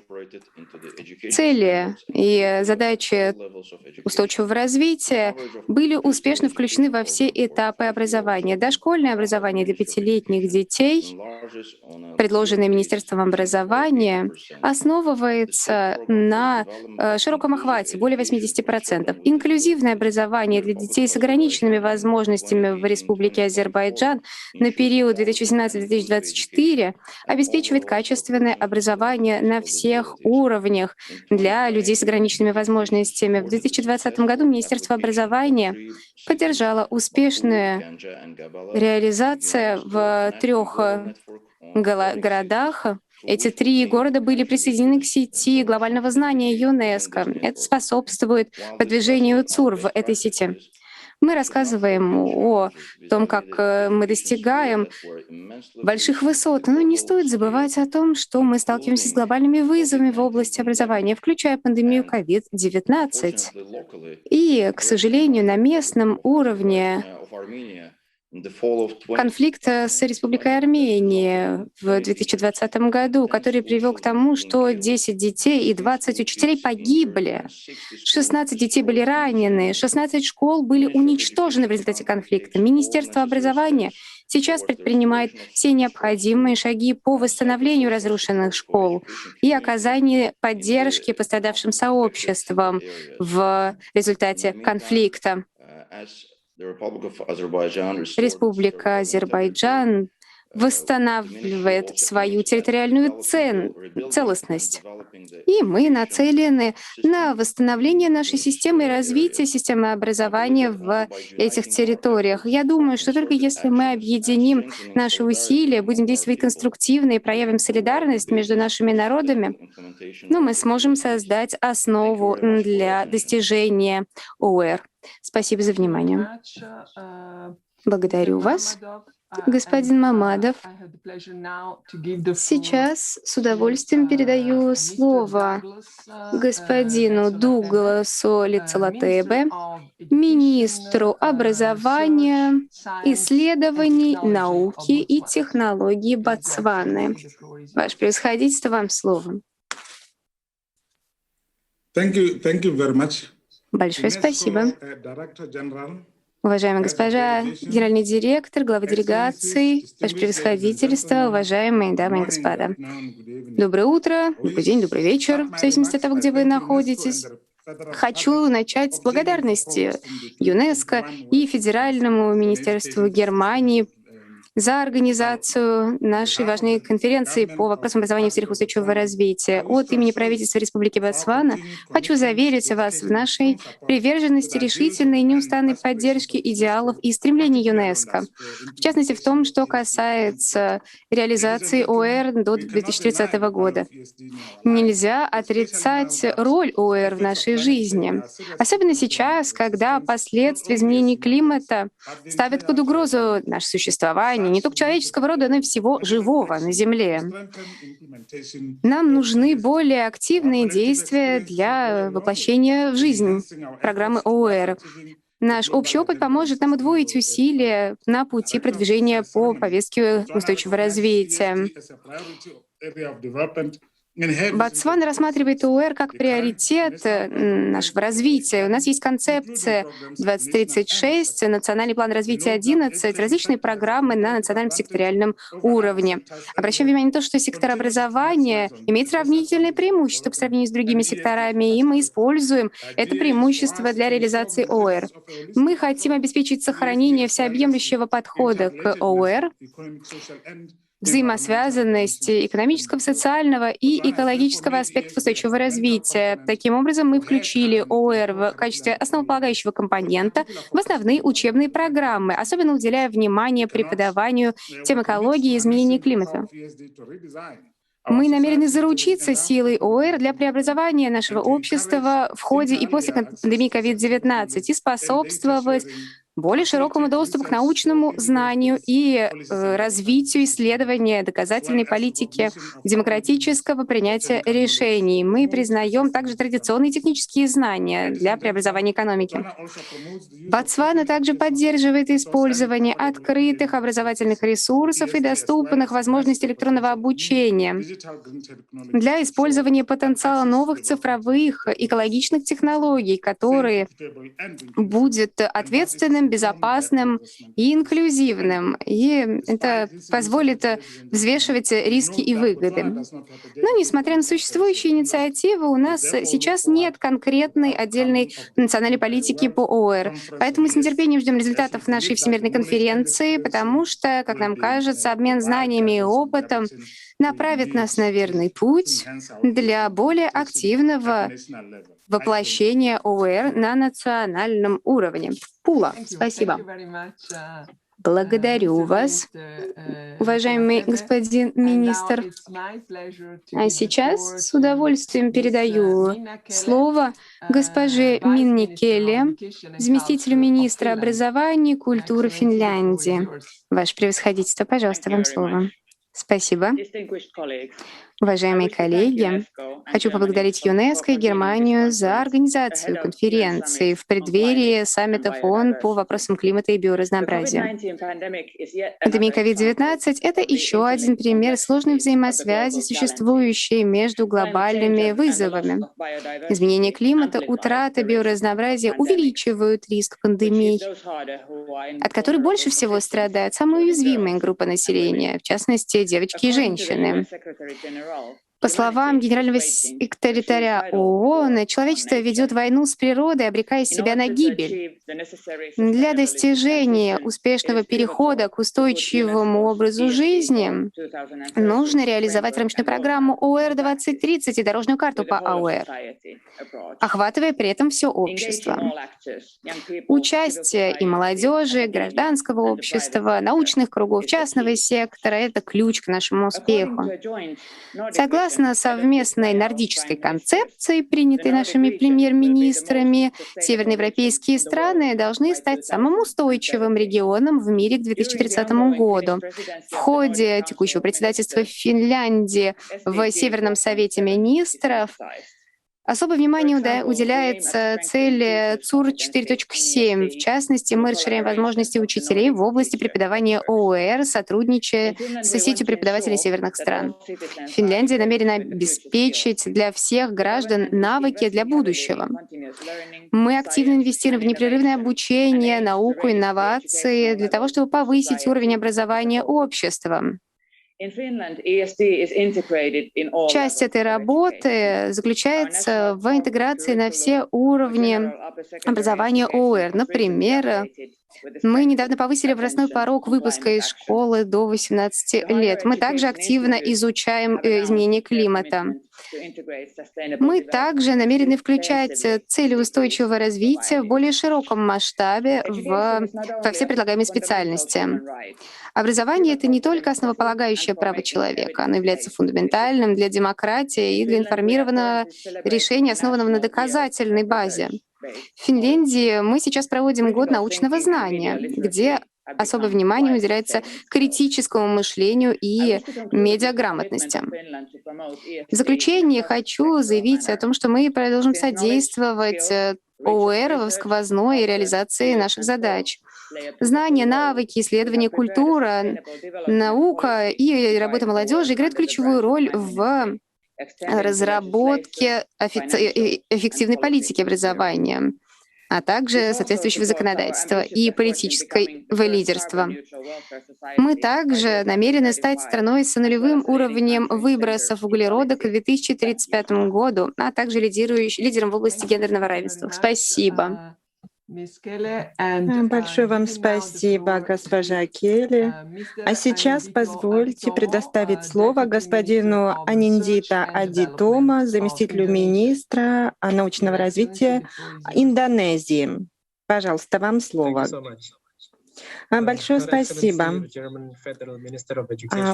Уважаемый федеральный министр образования и научных исследований Германии, госпожа генеральный директор ЮНЕСКО, госпожа Зуле, председатель комиссии Германии по делам ЮНЕСКО, госпожа заместитель генерального директора ЮНЕСКО по вопросам образования, госпожа Джанини, дамы и господа, салям алейкум. Самые теплые приветствия из Индонезии. От имени нашего министерства я бы хотел поблагодарить за данную инициативу, посвященную образованию в духе устойчивого развития. Мы хотим поблагодарить и ЮНЕСКО, и Федеральное министерство образования и научных исследований Германии, и Национальную комиссию по делам ЮНЕСКО за организацию этой конференции. Мы все понимаем, какие вызовы стоят перед нами в области образования и качественного образования в условиях пандемии. Конечно, пандемия — это вызов, но данная конференция напоминает и о вызове изменений климата. Очень важно обеспечить строительство более светлого будущего. Оно зависит от хрупких связей между всеми людьми в мире.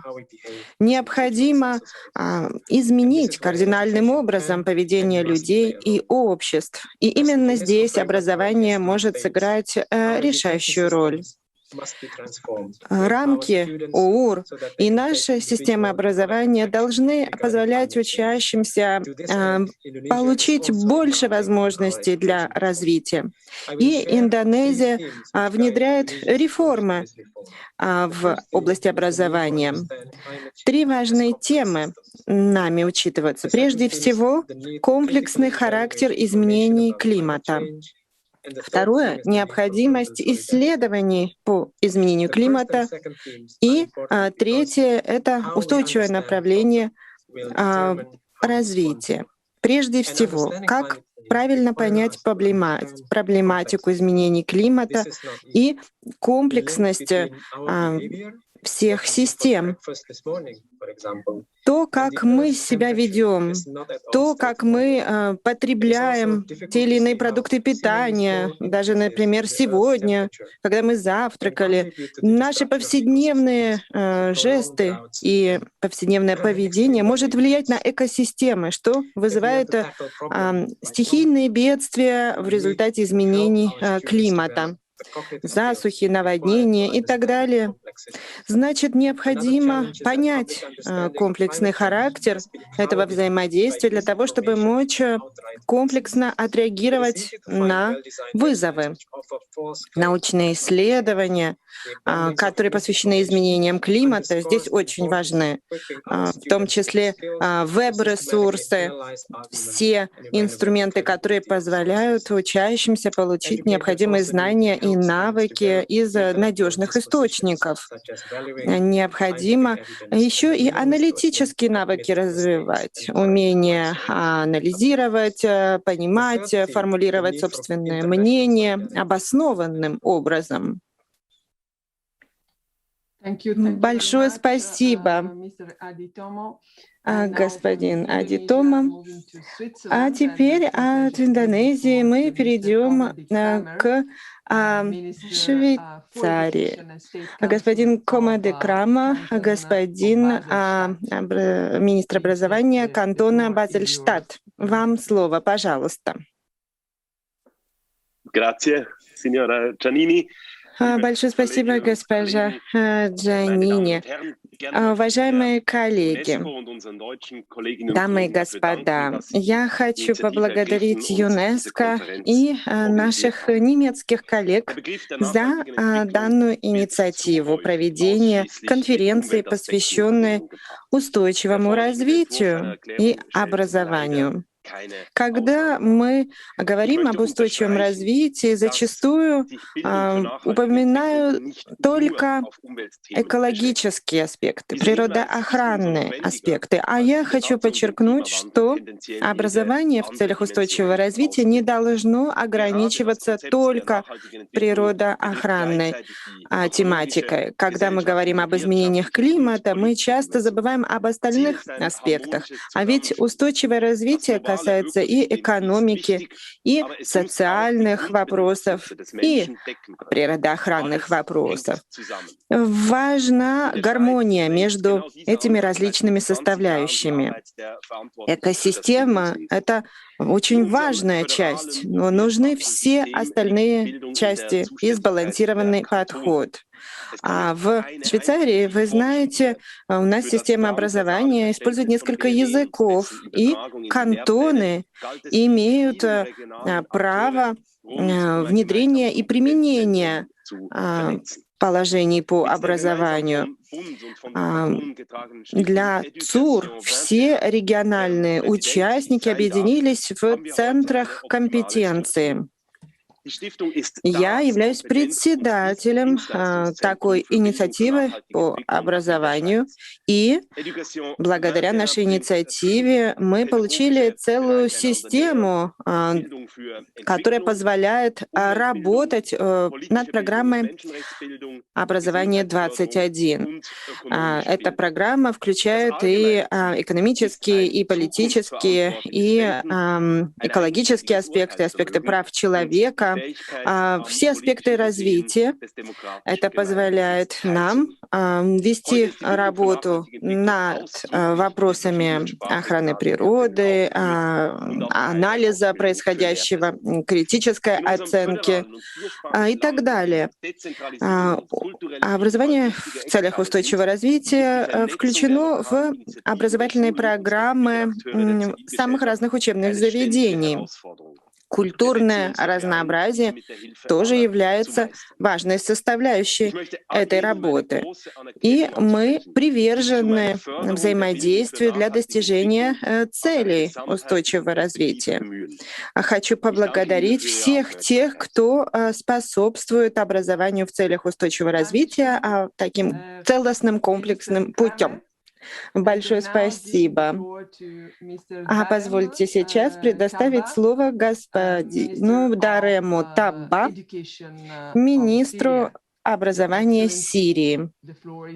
Вам слово, господин министр.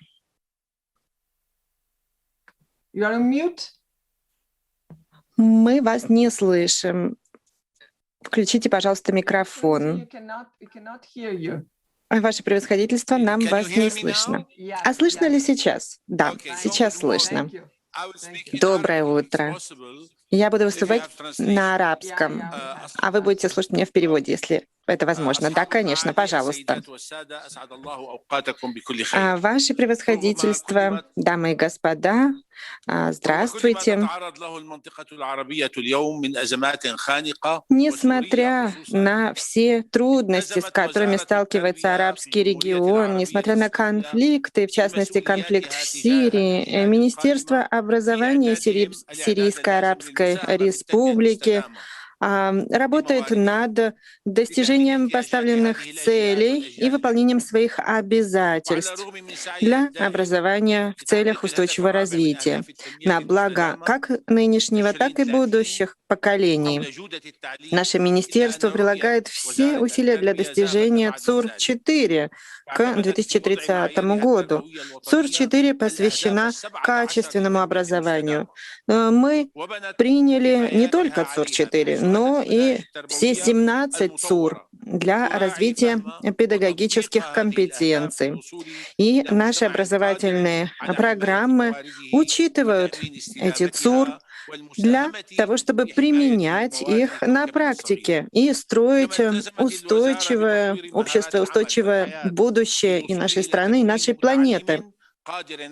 Наше министерство привержено развитию компетенций, востребованных в современном мире, для того, чтобы обеспечить лучшие возможности трудоустройства и лучшие условия жизни для будущих поколений. Образовательные рамки, которые мы разработали, действительно важны для внедрения на практике, потому что нужно изменять повседневную практику для совершенствования нашего подхода. Теория и практика развиваются рука об руку. Это очень важно для того, чтобы не иметь только теоретическое представление. Несмотря на несправедливые конфликты и войну, наше министерство создает все необходимые условия для обучения. Мы восстанавливаем школы, которые разрушили террористы. Мы наверстываем упущенное в области образования. Мы внедрили альтернативные способы обучения, дистанционное обучение, самообучение, так называемый план Б, и в Хамасе, Дамаске, Тартусе у нас есть необходимые платформы для такого дистанционного обучения, для того, чтобы обеспечить устойчивое развитие во всем регионе. Нам необходима стабильность в арабском регионе. Мы имеем право на соблюдение международного права и невмешательство.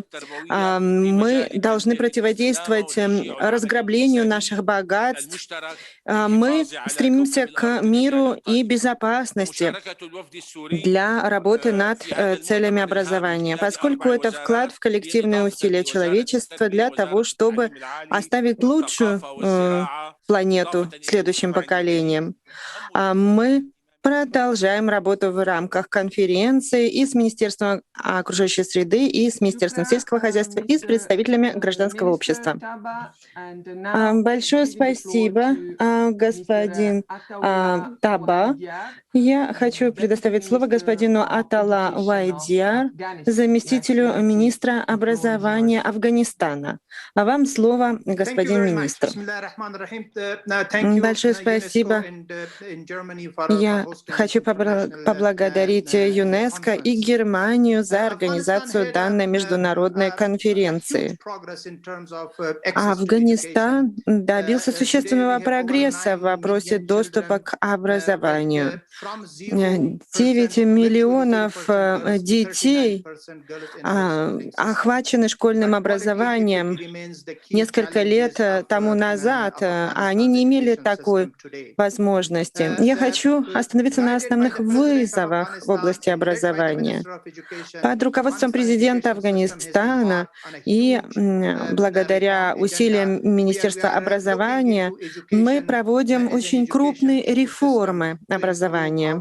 Образование рассматривается как образовательная экосистема для предоставления знаний. Для того, чтобы улучшить это предоставление знаний, мы инвестируем те средства, которые есть в нашем сообществе, в образование. Мы внедрили очень успешную программу общинного образования.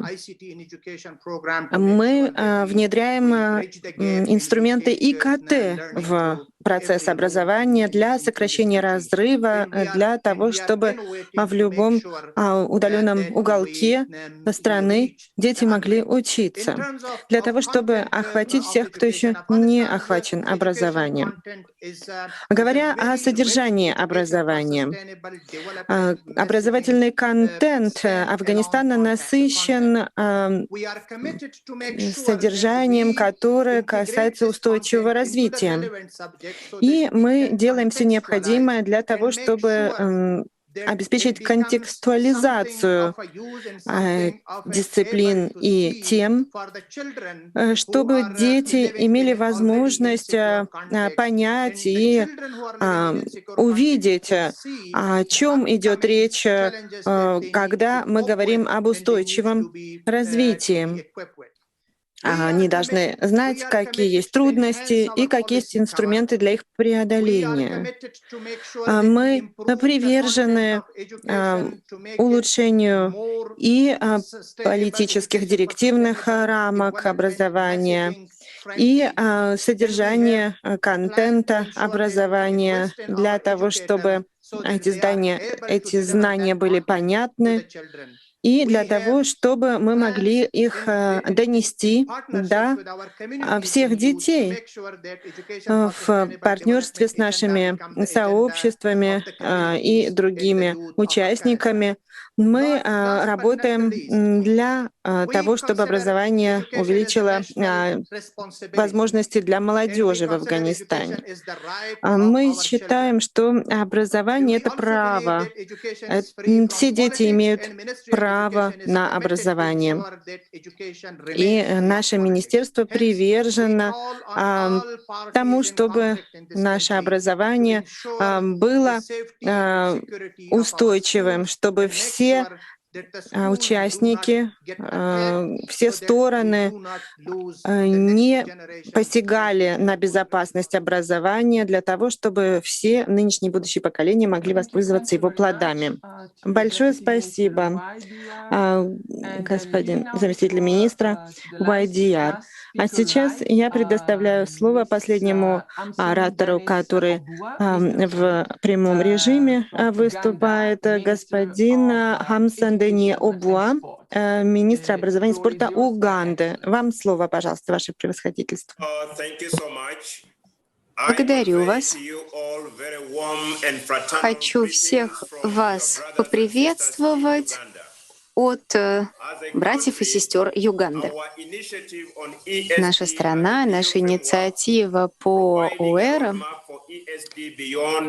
и создание дорожной карты ОЭР после 2019 года нацелена на создание верного направления движения по реализации всех целей устойчивого развития на период до 2030 года. У нас есть национальный план, который представляет собой основу для новой политики в области устойчивого развития. Это позволяет нам поместить достижения ОЭР в центр наших усилий по реализации целей устойчивого развития. Мы проводим такие программы, которые включают в себя положение ОЭР. Мы интегрируем ОЭР во все уровни обучения, претворяем в жизнь программы, которые способствуют достижению всех 17 ЦУР в Уганде. Программа по ОЭР в Юганде позволит отдавать приоритеты необходимым отраслям и преобразовать нашу систему образования. Принципы устойчивого развития уже являются частью национального плана развития 3 в Юганде и также в стратегический план в области образования и спорта. ОЭР 2030, план действия для Юганды, включает в себя изменение подхода, предоставление необходимых знаний, приобретение навыков, которые позволят расширить возможности и развить критическое мышление и возможности анализа у обучающихся, а также будут воспитывать соответствующие ценности 21 века в них. Мы также учитываем то, что у всех наших учеников может быть разная жизненная история и разный опыт. В конечном итоге мы намерены включить принципы ОЭР на всех уровнях образования, департаментальную политику, во всех регионах, во все стратегии и мероприятия. Правительство Республики Уганда будет делать все возможное для того, чтобы совершенствовать наши нормы по образованию для достижения ОЭР. Мы включаем эти положения в местную политику, в региональную политику, необходимые мероприятия законодательные и положения в законах, которые позволят полностью преобразовать индивидуальную перспективу, ценности и образ жизни для того, чтобы достичь более устойчивого образа жизни и обеспечить качественный формат обучения. Мы предоставляем различные форматы обучения для познания основ устойчивого развития. Результаты такого подхода заключаются в том, что ученики приобретают очень ценный опыт.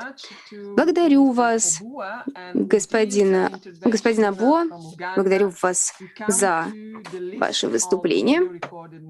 Итак, сейчас мы переходим к списку записанных заранее обращений.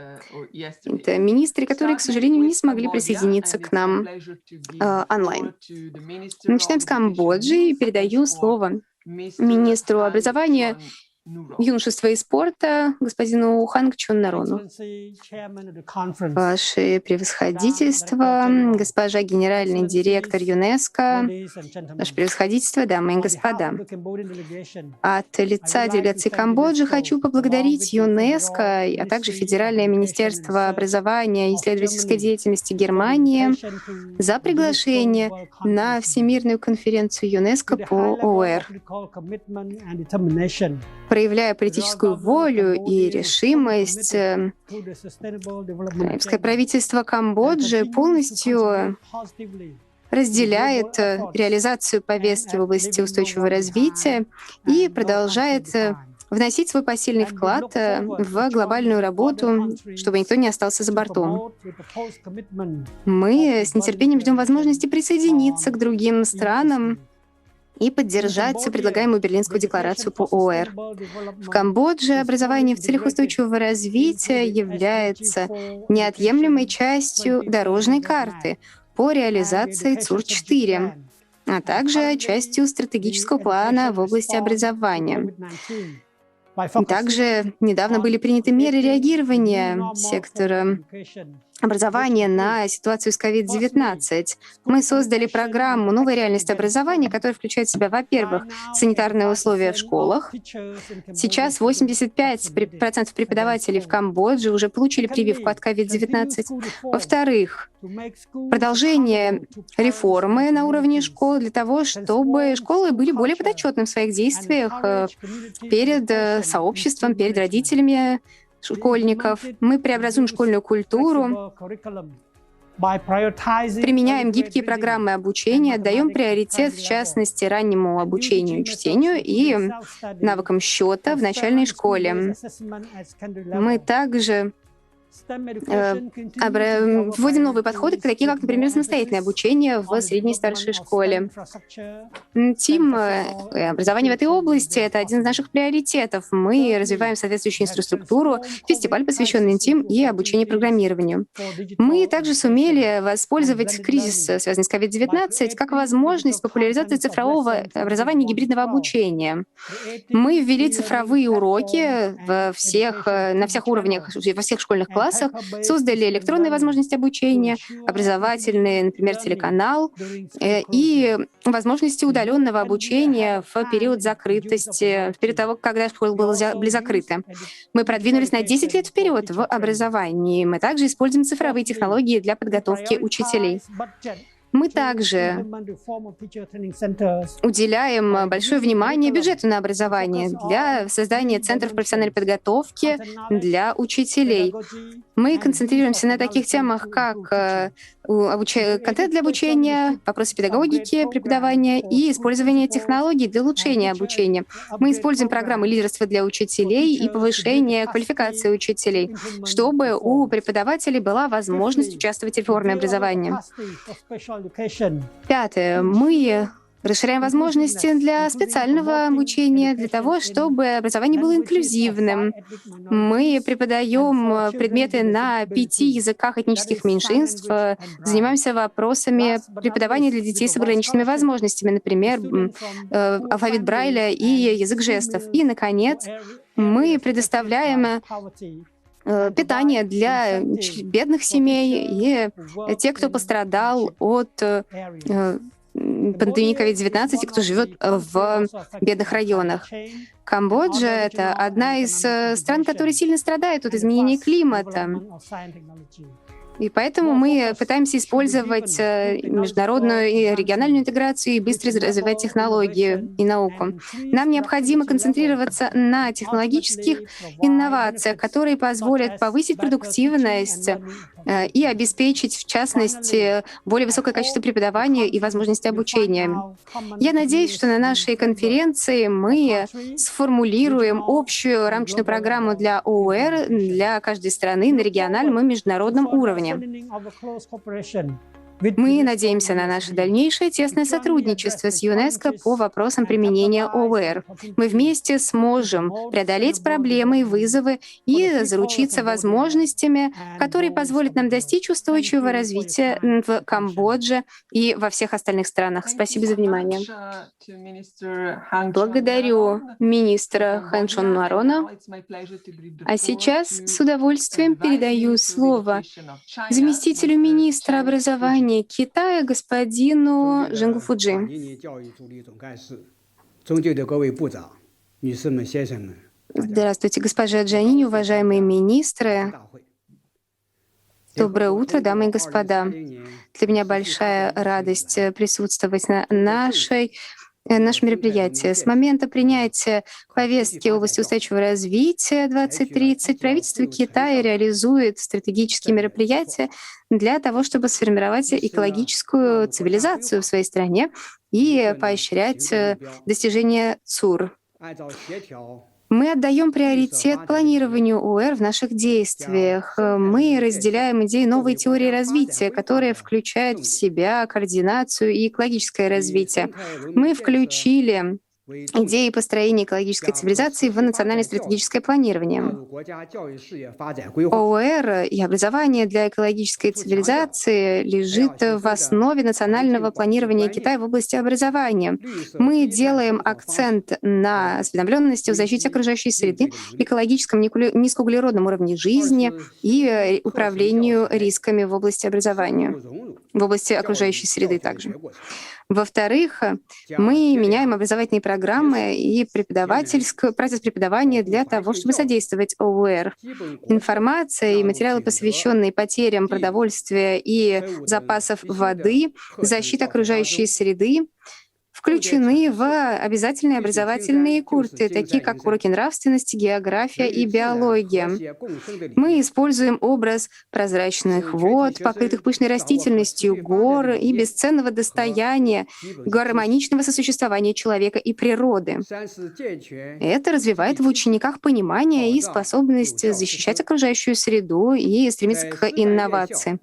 В-третьих, мы создали механизмы стимулирования и достижения ОЭР, повышаем осведомленность преподавателей об идее экологической цивилизации. Для этого мы создали обязательные общеобразовательные курсы по вопросам экологической цивилизации в государственных университетах. Есть специальные демонстрационные зоны экологической цивилизации, которые служат исследовательскими туристическими базами для студентов. Национальные награды для преподавателей выдаются за достижения в области достижения принципов экологической цивилизации и образования по этим вопросам. Глядя в будущее, мы должны отстаивать идею сообщества для совокупного будущего человечества, способствовать международному сотрудничеству в области устойчивого развития, стимулировать взаимное обучение, обмен информацией и ускорять обмен качественными образовательными ресурсами для того, чтобы стремиться по пути прогрессу, достижения повестки устойчивого развития 2030. Благодарю вас. Спасибо. Благодарю господина Джинго Фуджи. А сейчас передаю слово министру образования и культуры Кипра, господину Продромусу Подрому.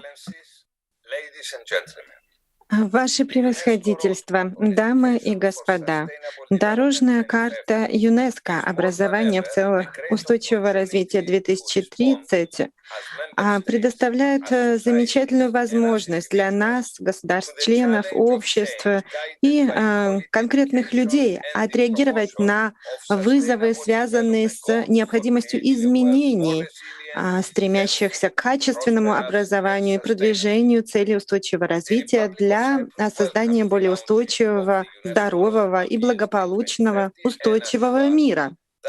Республика Кипр приветствует запуск дорожной карты УУР-2030 ЮНЕСКО, поскольку она позволит внедрить на уровне стран и регионов необходимые инициативы и политику для достижения ЦУР в глобальных рамках для выполнения УУР за период с 2020 по 2030 год. Мы привержены активному участию в этой работе. Соответствующие направления действий дорожной карты УР-2030 позволяют нам пересмотреть наши национальные планы УР-2030 и ускорить наше продвижение к УР в направлениях политики, учебных заведений и общества для интеграции ЦУР-4 и других целей устойчивого развития.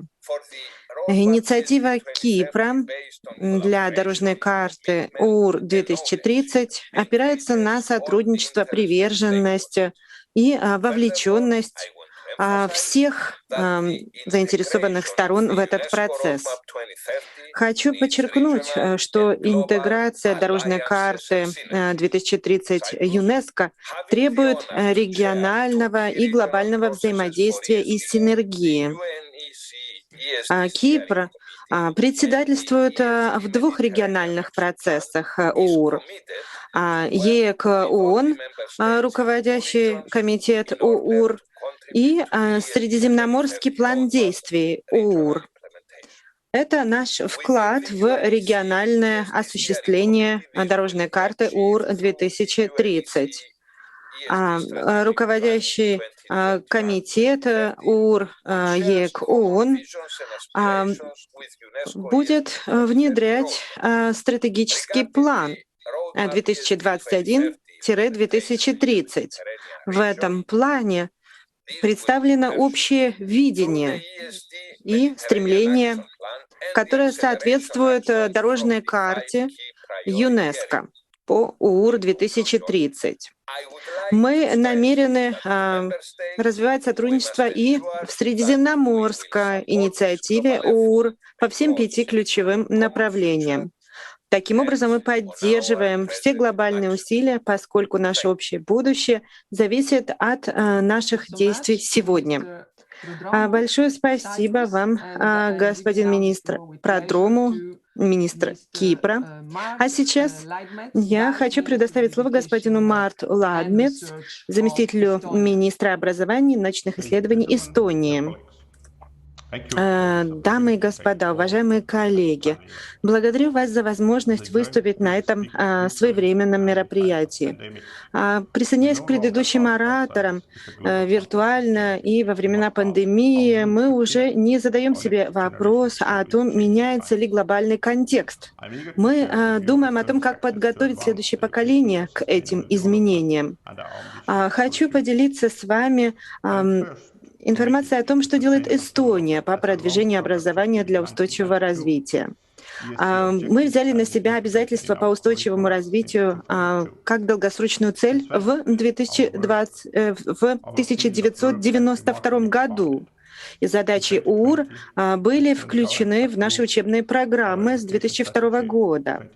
И с тех пор наша деятельность значительно расширилась. В 2020 году правительство Эстонии утвердило стратегию образования до 2035 года, которая тесно связана с целями устойчивого развития ООН по обеспечению устойчивого развития.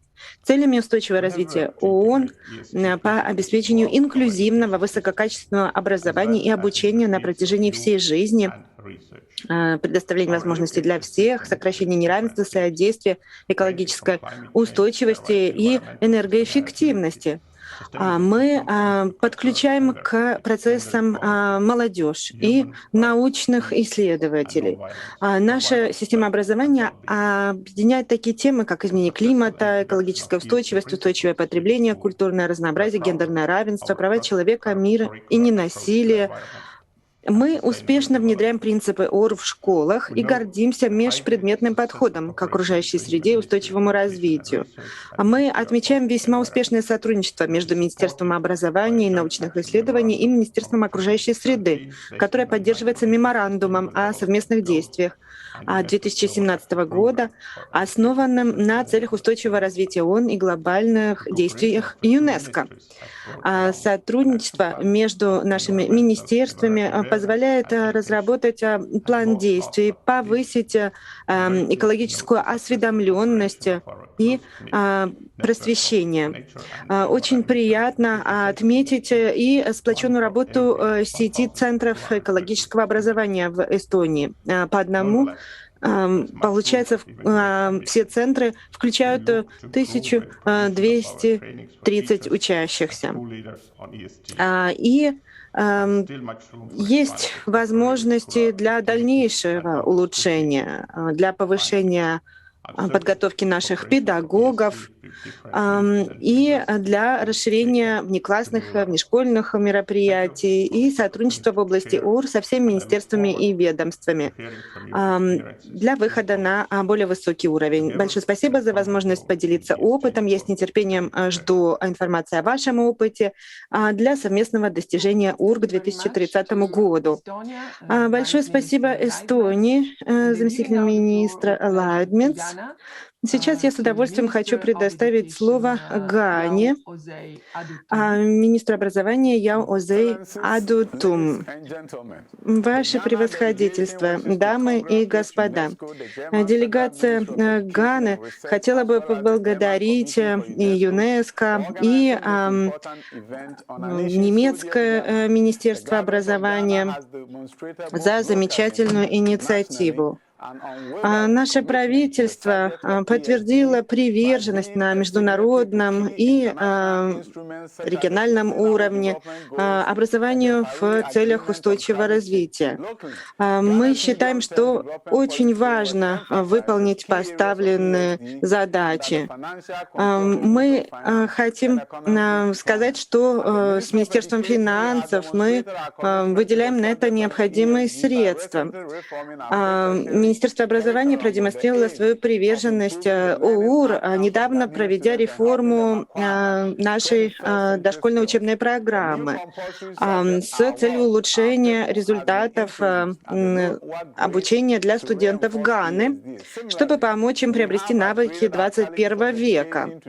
Обязательный предмет «Наш мир, наши люди» был введен в младших классах для усиления ОУР. Аналогичным образом мы повысили статус нашего образования на среднем уровне образования и на уровне всех учебных заведений, выдающих дипломы о образовании. Мы хотим обратить внимание на изменение климата. Ресурсы человечества продолжают подвергаться риску из-за угрозы изменения климата. В соответствии с планом действий, принятым в Лиме, мы осуществляем план действий Ганы в рамках программы ЮНЕСКО «Человек и биосфера». И рады подчеркнуть, что наш парламент выделил необходимые средства на внедрение этой программы. Наши школы активно принимают участие в программах «Зеленая Гана» по защите окружающей среды.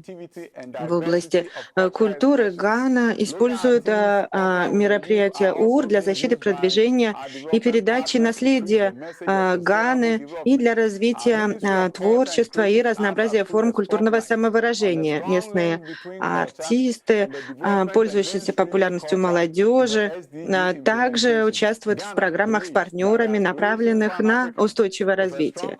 Министерство культуры и искусства обратило внимание на тесную взаимосвязь между культурой и развитием. И эта взаимосвязь заслуживает поддержки и развития. Мы считаем, что Африка должна стать очень мощным участником развития всех форм культурных самовыражений для лучшего взаимопонимания между всеми мужчинами и женщинами. Большое вам спасибо. А сейчас я хочу предоставить слово господину Мохаммед Кахир Абу Кадайс, министру образования, культуры и науки Иордании. Большое спасибо, Ваше превосходительство, дамы и господа, уважаемые участники. Да будет с вами Господь. Я хочу поблагодарить всех, кто помог организовать данную конференцию. Дамы и господа, образование Иордании всегда пользовалось поддержкой и руководства страны, и общества. Образование — это право человека, и образование зависит от средств, которые на него выделяются. Это очень важный инструмент, который позволит обеспечить устойчивое развитие. Несмотря на трудности, с которыми мы столкнулись в Иордании, в том числе в связи с приемом беженцев из Сирии, в области образования мы смогли продвинуться к целям устойчивого развития, в том числе числе ЦУР-4, благодаря принятию необходимых национальных программ.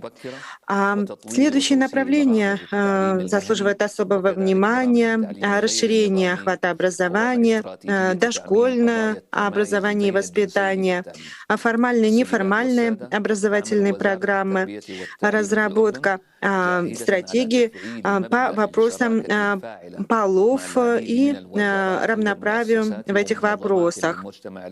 Мы работаем в партнерстве со многими министерствами, организациями и гражданским обществом для того, чтобы обеспечить защиту и окружающей среды, и всех других концептов. Мы включаем экологическое образование в общую школьную программу. Экологический подход, зеленый подход прививается нашему обществу. Мы работаем над повышением осведомленности по вопросам защиты окружающей среды. Ресурсы, такие как водные ресурсы и природные ресурсы, действительно очень подробно изучаются в школьных программах. Иорданские школы сети ассоциированных школ ЮНЕСКО преподают и тематику глобальной гражданственности, включая это понятие в самые разные проекты. Мы поддерживаем образовательные программы для получения учащимися полезных навыков, которые затем прагматично можно применять в жизни. Это позволит подготовить таких специалистов, которые смогут обеспечить устойчивое развитие. Мы внедрили ряд пилотных проектов, которые непосредственно вносят вклад в достижение УР-4. Мы планируем разработать планы для сектора образования для улучшения достижений УР-4. Министерство образования будет и далее прилагать все усилия для того, чтобы внедрить положение глобальных образовательных программ, повышение и аттестацию педагогов и развитие образовательных программ. Мы молимся за то, чтобы у нас все получилось, и да будет с вами Господь. Спасибо. Благодарю господина Абукадайса. Сейчас передаю слово заместителю министра образования и науки Кыргызстана, госпоже Надире Низбекова. Образования в целях устойчивого развития. В ООН еще в 2015 году были приняты глобальные цели до 2030 года, направленные на экономическое развитие, охрану окружающей среды и социальное благополучие через призму 5 основных составляющих. Они ставят в центр людей, планету, процветание, мир и партнерство. Основная цель системы образования – обеспечить всеохватное и справедливое качественное образование и поощрение возможности обучения на протяжении всей жизни. При этом к 2030 году необходимо, чтобы учащиеся приобретали знания и навыки, необходимые для содействия устойчивому развитию, в том числе через обучение по вопросам устойчивого развития и устойчивого образа жизни, прав человека, гендерного равенства, пропаганды культуры мира и ненасилия, гражданства мира и осознания ценностей, культурного разнообразия и вклада культуры в устойчивое развитие. В программе развития системы образования Кыргызской Республики приоритетным направлением определено следующее. Доступ к качественному, основному общему и среднему общему образованию для каждого. Внедрение компетентностного подхода к обучению, направленного на формирование ключевых и предметных компетентностей учащихся. Сохранение культурного и языкового многообразия и толерантности к многоязычной образовательной среде. Определены приоритетные направления политики в школьном образовании. Модернизация содержания образования, разработка государственного образовательного стандарта школьного общего образования и предметных стандартов, направленных на формирование ключевых и предметных компетентностей с учетом требований современного образовательного процесса в мировом масштабе. Предоставление инклюзивного образования, создание электронной школы в Кыргызстане для обеспечения доступа к образованию, системная подготовка учащихся к международному исследованию ПИЗа в 2025 году, Система образования Кыргызской Республики готова следовать целям устойчивого развития и приложить к этому необходимые усилия при поддержке международного сообщества.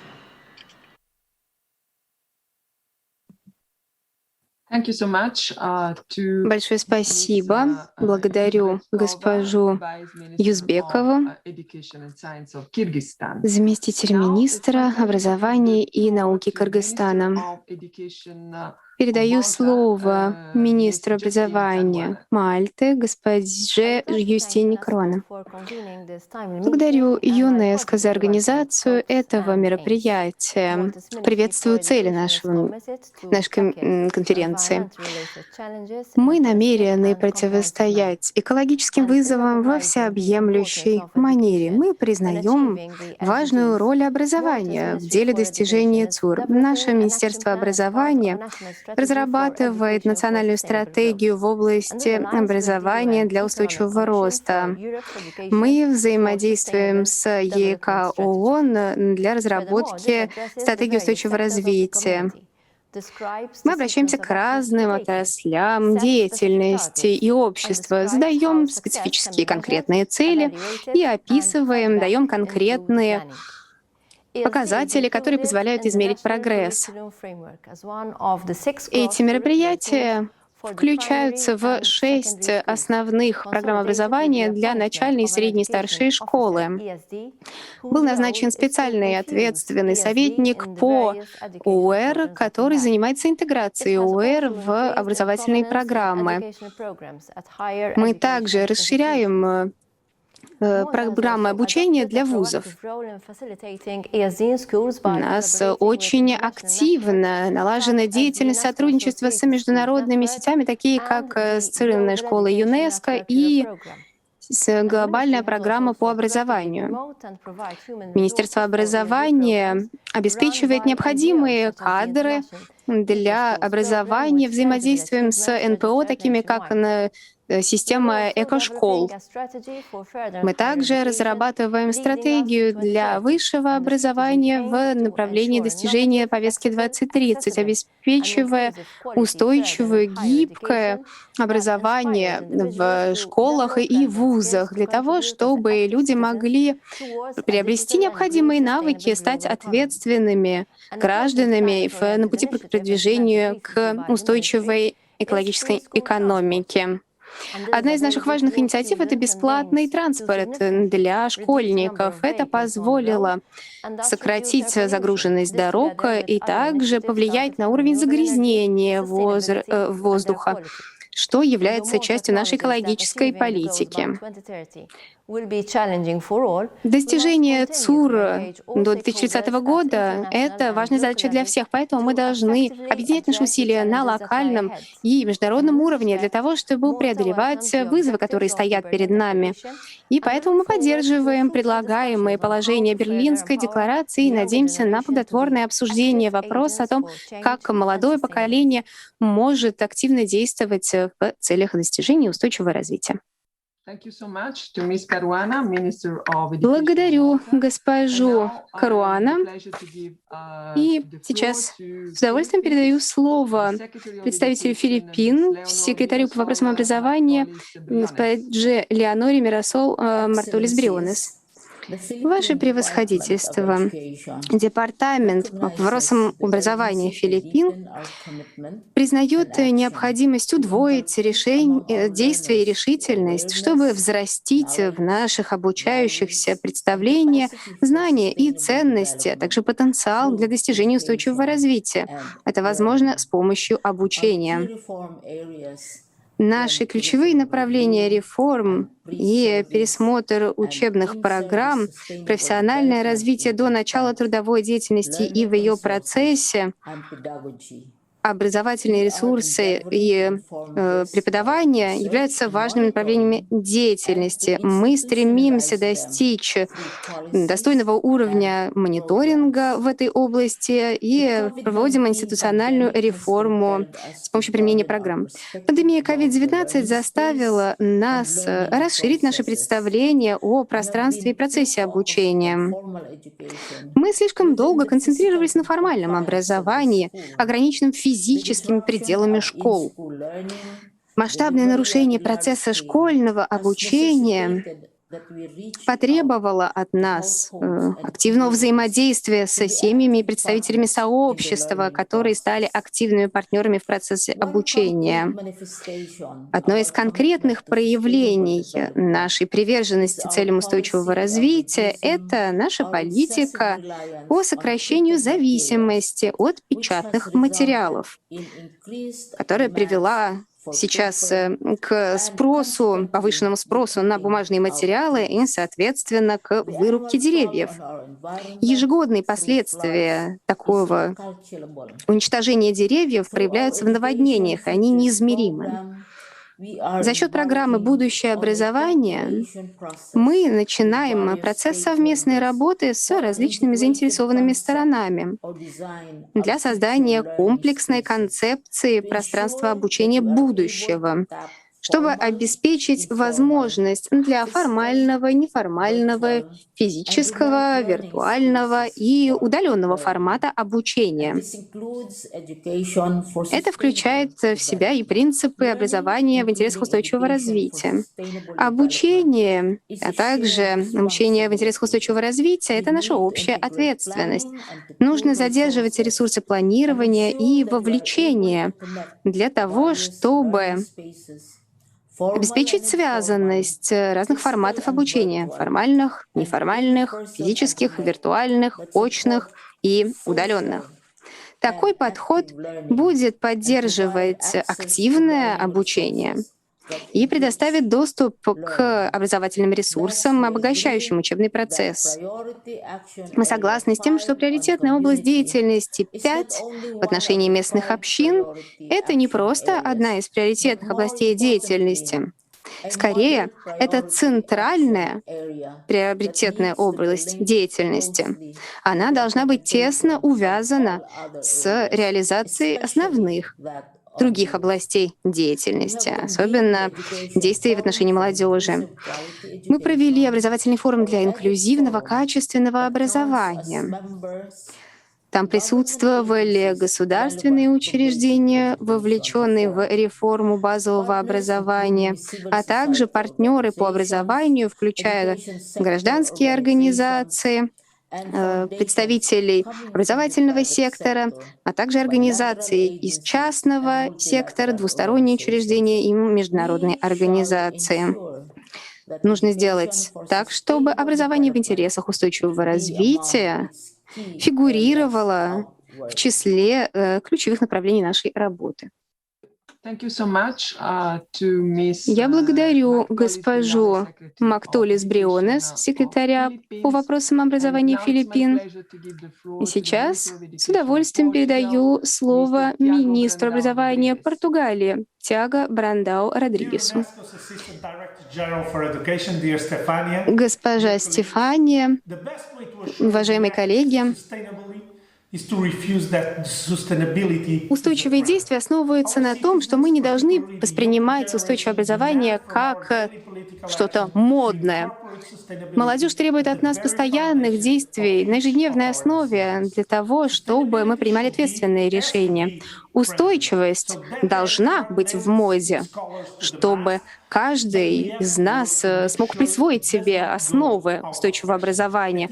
Но эта тенденция не должна выйти из моды, и она должна стать частью нашей ДНК. ЮНЕСКО напоминает нам об этой важной миссии и позволит нам реализовать наши амбициозные цели. Давайте начнем разговор с устойчивости, сначала определив, что мы не должны забывать. Экология, защита окружающей среды — это основные темы. Устойчивый подход требует от нас защиты нашей планеты и больших усилий на пути к прогрессу. Мы реализуем программы, которые включают в себя такие темы, как равенство, активное участие представителей общества, творческие навыки и инновации. Безусловно, образование играет ключевую роль в том, чтобы мы двигались по пути развития. Это обеспечивает инклюзивность общества, которое в конечном итоге станет более устойчивым и жизнестойким. Всеобъемлющий взгляд на образование позволит нам нарастить наши усилия. И это показала пандемия COVID-19. Мы поняли, что необходимо координировать свой ответ на глобальном уровне для того, чтобы достичь устойчивого развития. Давайте же использовать этот мощный инструмент образования для того, чтобы мы знали, что завтрашний день обязательно наступит. Португалия создала специальный центр подготовки и концентрируется на навыках и автономности и самостоятельности наших обучающихся. Это позволит дать им ту роль в обществе и по стране будущего, которую они заслуживают. Мы используем новый подход к образованию, расширяем технологические возможности, которые способствуют жизнестойкости и восстановлению после пандемии COVID-19. Мы обеспечиваем необходимые цифровые навыки, которые сейчас являются ключевыми для образования. Мы также занимаемся вопросами этики и этического, эмпатического взаимодействия. Так, например, недавно ЮНИСЕФ провела самый крупный урок в мире. Это мероприятие позволило нам задуматься о том, как мы можем достичь ЦУР, вовлекая детей, молодежь и продвигая идеи глобальной гражданственности, повышая осведомленность о том, какую роль каждый из нас может сыграть в деле построения справедливого, устойчивого мира, который является неотъемлемой частью образования в интересах устойчивого развития. Мы уверены, что к 2030 году все наши ученики приобретут навыки и знания, которые нужны для продвижения цели устойчивого развития, культуры, ненасилия и мира. Также будут уделять должное внимание культурному многообразию для того, чтобы достичь всеобщего процветания. Это наша основная цель.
А сейчас я с большим удовольствием предоставлю слово министру образования Шри-Ланки, господину Хила Перера.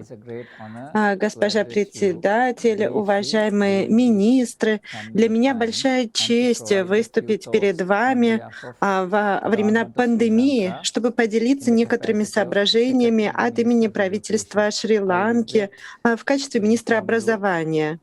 Я сожалею о том, что я не смог лично выступить на этой конференции в связи с принятыми ранее обязательствами в правительстве. Но хочу отметить, что Шри-Ланка придает большое значение общепризнанным целям и принципам устойчивого развития.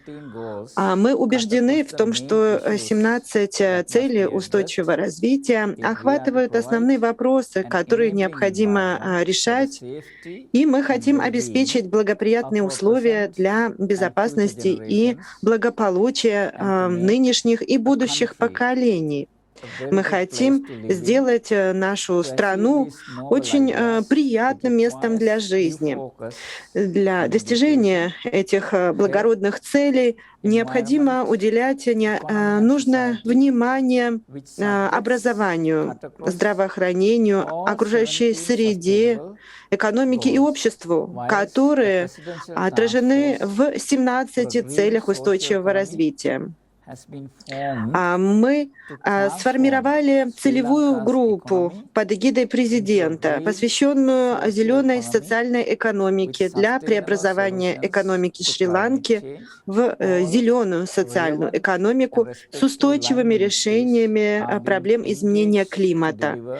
И все отраслевые министерства привлекаются для того, чтобы вносить свой вклад в достижение соответствующих целей устойчивого развития.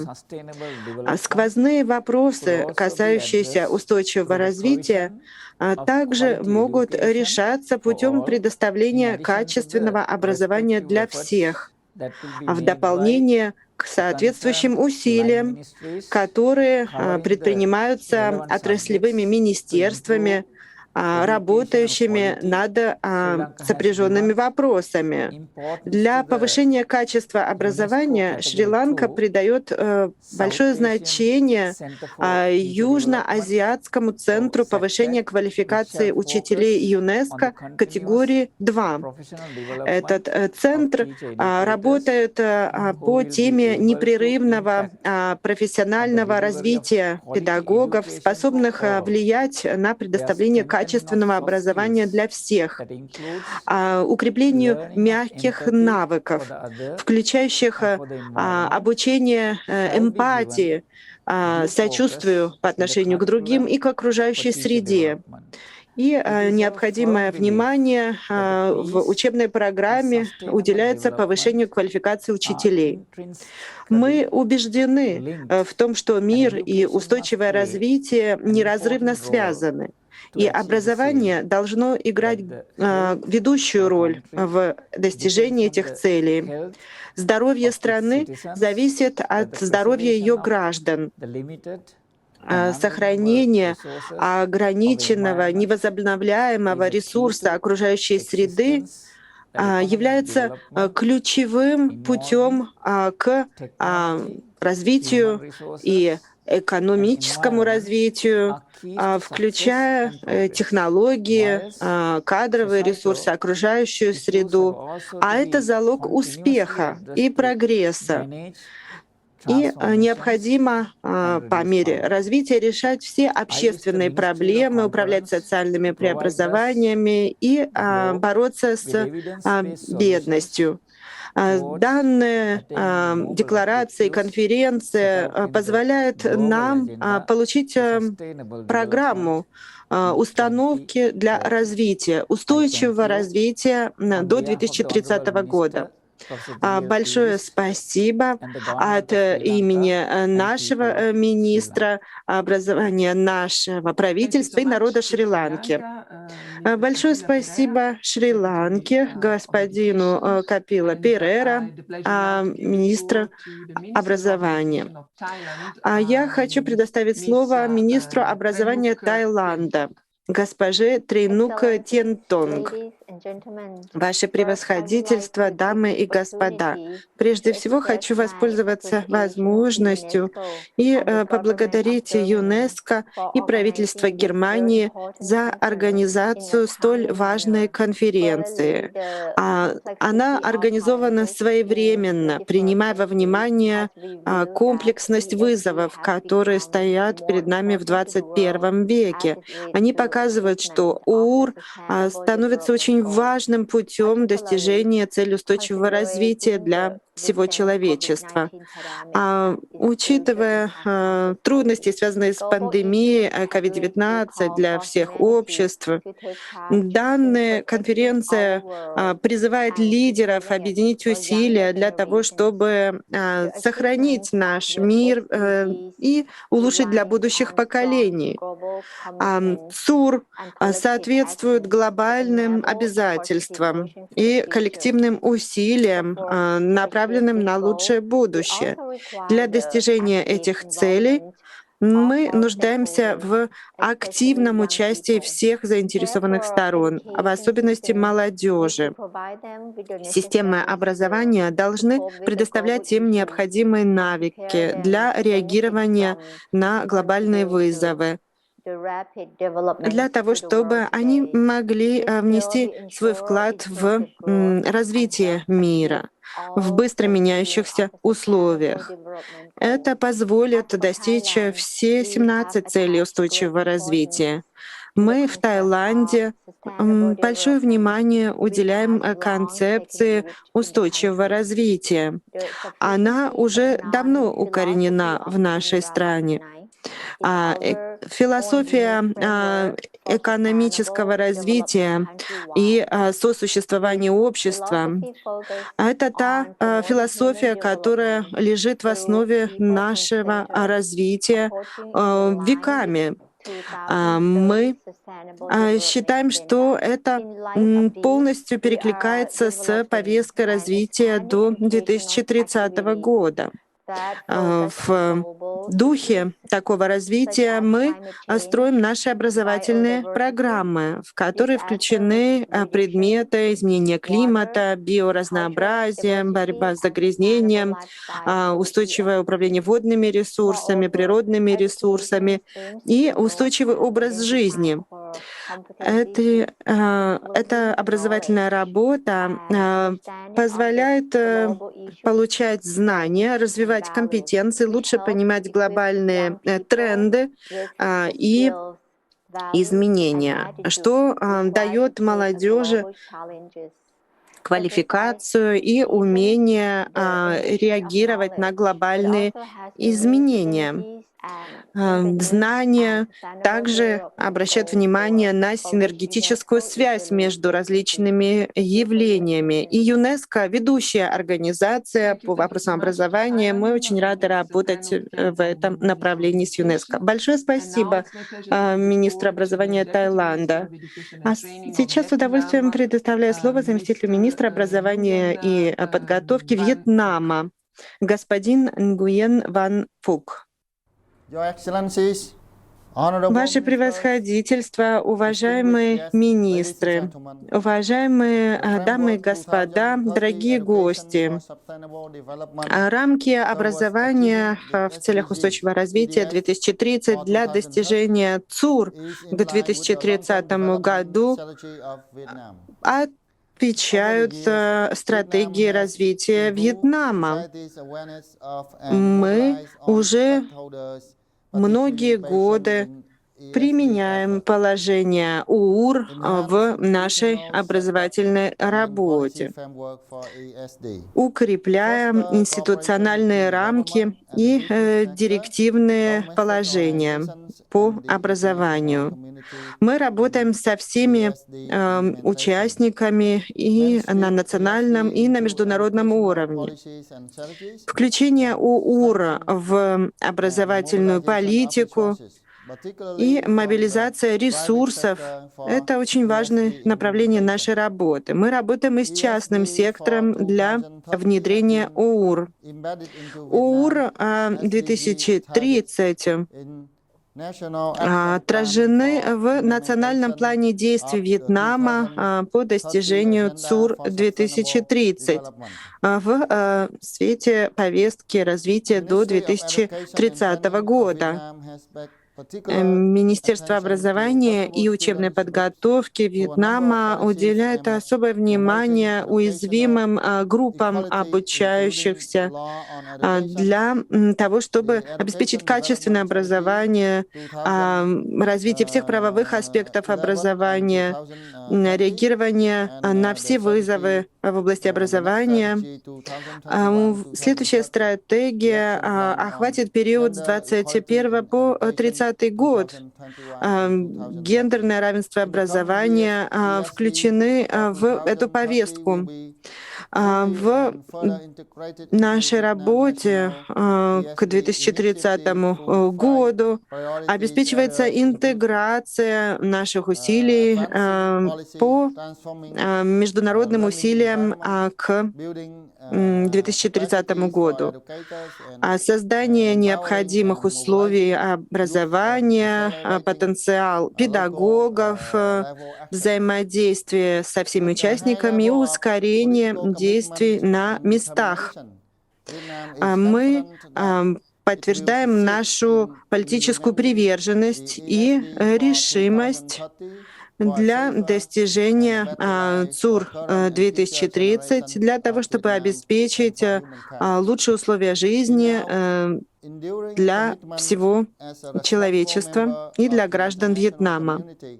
Мы являемся ответственным членом международного сообщества и будем и далее вносить наш вклад в усилия, направленные на то, чтобы ни одна страна не осталась без внимания. Мы готовы присоединиться к другим странам для того, чтобы подтвердить нашу приверженность в Берлинской декларации по ОУР. Я желаю всем доброго здоровья и всяческих успехов. Большое спасибо. Большое спасибо министру образования Вьетнама. А сейчас я с большим удовольствием предоставляю слово министру образования Венесуэлы. Уважаемые участники Всемирной конференции ЮНЕСКО, приветствую вас от имени Боливарианской Республики Венесуэла и от имени президента Мадуро. Приветствую всех участников этого замечательного события, которое станет новой платформой для прогресса. Это отражает нашу решимость реализации повестки 2030. Сегодня Венесуэла страдает от односторонних мер, введенных со стороны США и европейских стран. Это представляет собой вопиющее нарушение прав человека и нарушение на право образования. Благодарим ЮНЕСКО за поддержку нам в этом отношении, которая способствует нам, нашему выводу нашей системы образования на новый уровень, потому что система образования играет ключевую роль в нашей жизни. Мы счастливы участвовать в нашей конференции, а также в управляющем комитете по реализации ЦУР-4. Мы вносим активный вклад в обсуждение важных тем и разработку новых планов в области образования. В эпоху пандемии мы вместе с международными организациями, такими как ЮНИСЕФ, ЮНЕСКО, Save the Children и другими образовательными организациями, мы стремимся к развитию ОУР путем расширения образовательных программ на национальном уровне, в частности, предоставляя новые возможности для профессиональной подготовки учителей. Мы преподаем новые ценности нашим ученикам и даем необходимые знания и разрабатываем новые учебники для всех девочек и мальчиков в нашей стране. Министерство образования нашей страны продвигает идеи осознанность населения в том, что касается изменения климата, экологических потребностей. У нас есть специальные программы, в частности, обеспечение суверенитета, обеспечение новых возможностей для школы, которые символизируют мир и гармонию нашей страны. Укрепление системы ОУР в рамках работы Министерства образования способствует политике культурного многообразия, культурного взаимодействия, и эти программы включены во все наши образовательные курсы. Мы обеспечиваем безопасность в школе за счет работы Комитета защиты прав детей. Правительство Боливарианской республики Венесуэлы как никогда привержено целям устойчивого развития и ЦУР-4. Мы поддерживаем повестку 2030 и поддерживаем работу ЮНЕСКО и ООН в задаче реализации ЦУР. Благодарю господина Пиньята. И сейчас переходим к последнему выступающему, который присоединится к нам в онлайн-формате, министру Люксембурга, министру образования, госпоже Кароль Дешенбург, министру окружающей среды, климата и устойчивого развития Люксембурга. Пожалуйста, вам слово. Спасибо, госпожа председатель.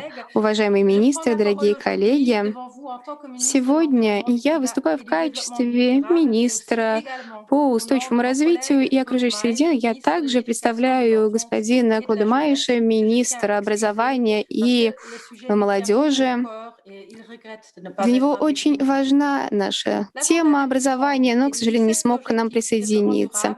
17 целей устойчивого развития, повестка 2030 в Люксембурге претворяются в жизнь за счет программы национального развития, которая была в 2019 году принята правительством. Национальный план устойчивого развития в своей главе, посвященной управлению, описывает приоритеты повышения уровня знания населения. В этом контексте тесное сотрудничество между Министерством экологии и Министерством образования имеет ключевую роль. Нужно информировать население, представителей формального и неформального образования. И благодаря нашей работе молодежь в последние годы получила важные знания об окружающей среде и ее защите. Устойчивое развитие является частью программы «Спасти будущее». Это программа, предлагаемая школам и преподавателям. Она отражает приоритеты Люксембурга в том, что касается устойчивого развития. В ней описываются действия, которые каждый из нас может предпринимать в отношении достижения устойчивого развития. В Министерстве экологии все проекты по природоохранной деятельности неразрывно связаны с образованием. Мы опубликовали документ по национальному образованию, и с момента его публикации Министерство обеспечивает координацию работы на соответствующей платформе по защите окружающей среде и окружающему миру и достижению ЦУР, объединяя все заинтересованные стороны. На этой платформе сейчас 450 членов-участников. Мы создали также сайт, посвященный устойчивому развитию и защите окружающей среды. В 2019 году была запущена программа преподавания ОУР для всех учителей. Также проводятся регулярные митинги и демонстрации в защиту климата, и мы уделяем этому важное внимание. Такие программы, как, например, создание специальных садов для приобретения новых знаний и навыков, позволяют повысить осознанность населения, обучение новым техникам и навыкам.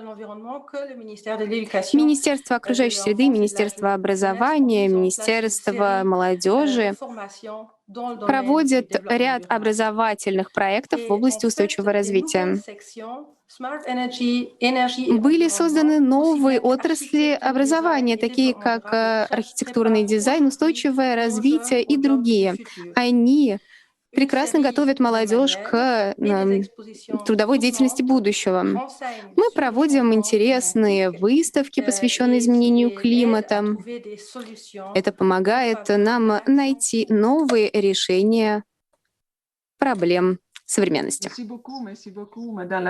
Благодарю госпожу министра, госпожу Дейшбург, и передаю слово последнему выступающему министру образования и исследований Норвегии, госпоже Гури Мельби. Пожалуйста, вам слово. Спасибо, Ваше Превосходительство, дамы и господа. Было очень приятно заслушать выступления всех представителей стран. Очень вдохновляющие речи прозвучали сегодня утром, и я благодарю ЮНЕСКО за вклад в светлое будущее для всех. Я обратила внимание, что в нашей программе есть сессия, есть мероприятие, посвященное включению цели устойчивого развития в процесс образования. Позвольте мне начать с изложения важных инициатив нашей страны, которые мы включаем в систему образования. Мы основываемся на широком инклюзивном процессе при создании новой образовательной программы. Эта программа применяется с 2020 года учебного во всех школах. Эта новая образовательная программа готовит наших детей к будущему. У нас есть 3 междисциплинарные темы: гражданственность и демократия, здоровье и устойчивое развитие. Эти 3 темы основываются на преодолении текущих вызовов современности и подразумевают взаимодействие с местными сообществами. Устойчивое развитие — это междисциплинарная тема, которая изучается в наших школах обязательно. Она нацелена на идеи развития общества. В рамках обучения дети таким образом приобретут знания, которые позволят им действовать ответственно и осознавая проблемы, связанные с охраной природы. Мы преподаем информацию также посвященную конфликтам, демографии, образованию, изменению климата, связанные с этими конфликтами и многими другими вызовами современности. Наши школы и образование в школах должны помочь нам преодолеть вызовы будущего. Есть 2 инициативы в высшем образовании. Правительство недавно предложило внести изменения в текущие программы обучения колледжей и вузов. Эти положения будут изложены в соответствующем документе правительства. Национальный комитет по высшему образованию и реализации повестки 2030 заявил о том, что сектор высшего образования является важным участником в обсуждении проблем на 2030 год на местном и международном уровне. В новом документе, посвященном образованию, ЦУР займет достойное место. Образование — это основное право человека. Это основа, на которой зиждется устойчивое развитие. Это инструмент для достижения всех 17 целей устойчивого развития. Мы поддерживаем роль ЮНЕСКО в качестве ведущего образовательного учреждения системы ООН и поддерживаем достижения ЦУР. Мы стремимся к более устойчивому миру для текущих и будущих поколений, и Норвегия продолжит поддерживать достижения повестки в области устойчивого развития. Спасибо.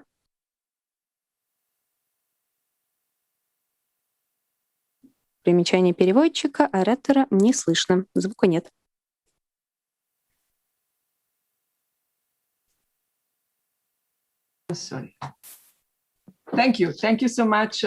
Спасибо.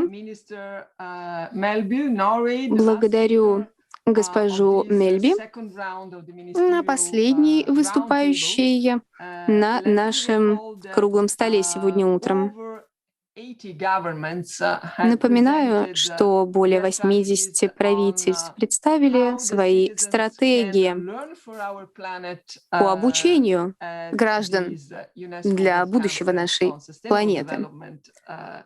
В ходе нашей всемирной конференции в Берлине у многих была возможность поделиться своими наработками, и это очень вдохновляюще. И сейчас в завершение этого министерского стола хочу выразить глубокую благодарность всем министрам, заместителям министров, которые присоединились к нам сегодня, присоединились вчера. Благодарю их за их приверженность идеям реализации ОУР в рамках новой рамочной программы на период до 2030 года. Вот эта зеленая книга, наша дорожная карта, которая будет для нас путеводной звездой в следующие несколько месяцев и даже лет.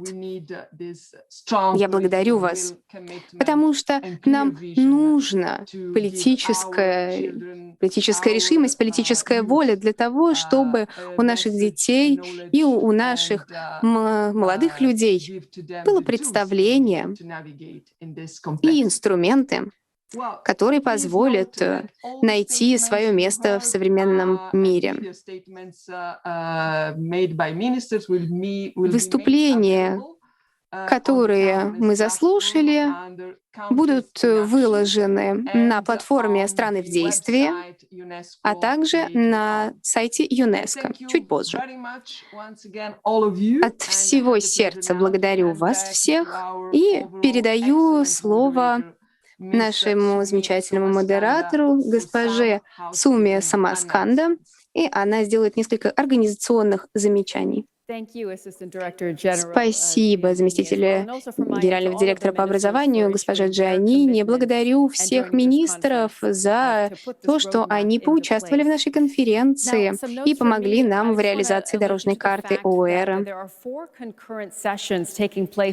Обращаю ваше внимание, что мы сейчас проводим 4 параллельные сессии, посвященные изменению климата, биоразнообразию, экологичной зеленой экономике и созданию жизнестойкого мира за счет образования. Это очень интересные сессии.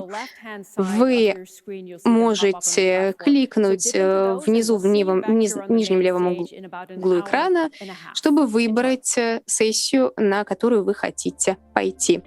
Благодарю вас за внимание и до встречи.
Welcome back to the main stage. We hope you have enjoyed the Ministerial Roundtable and the concurrent sessions this morning.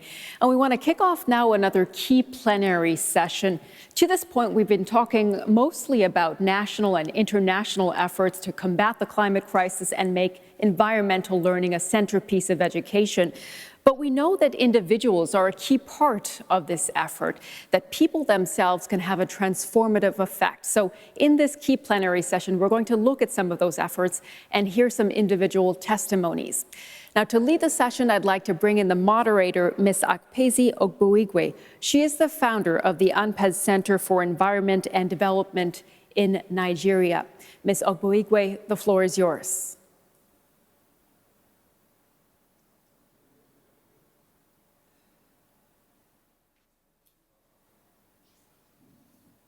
Thank you, Ms. Sumaskanda.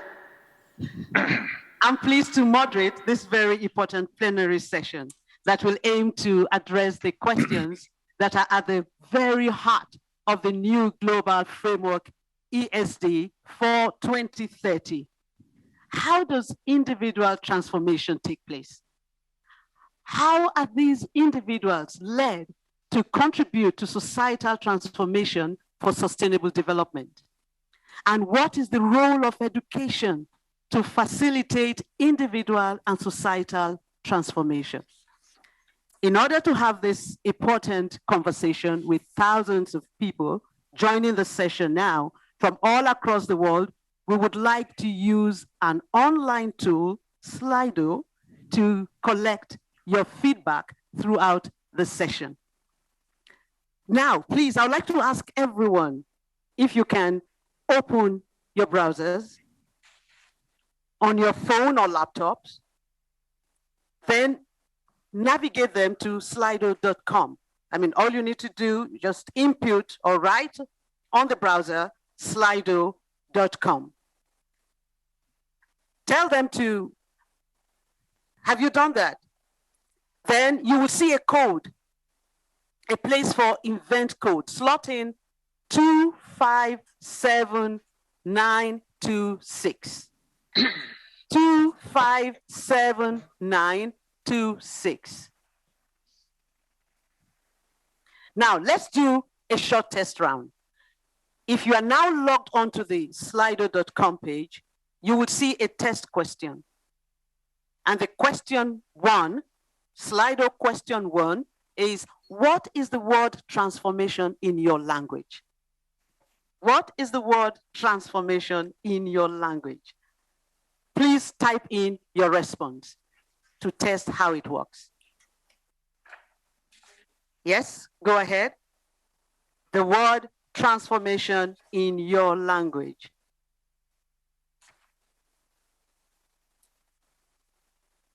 While you are doing that, I would also like to remind everyone that in this session, you can also use the Q&A function on Slido to raise your questions and also to vote up the questions that are most interesting to you.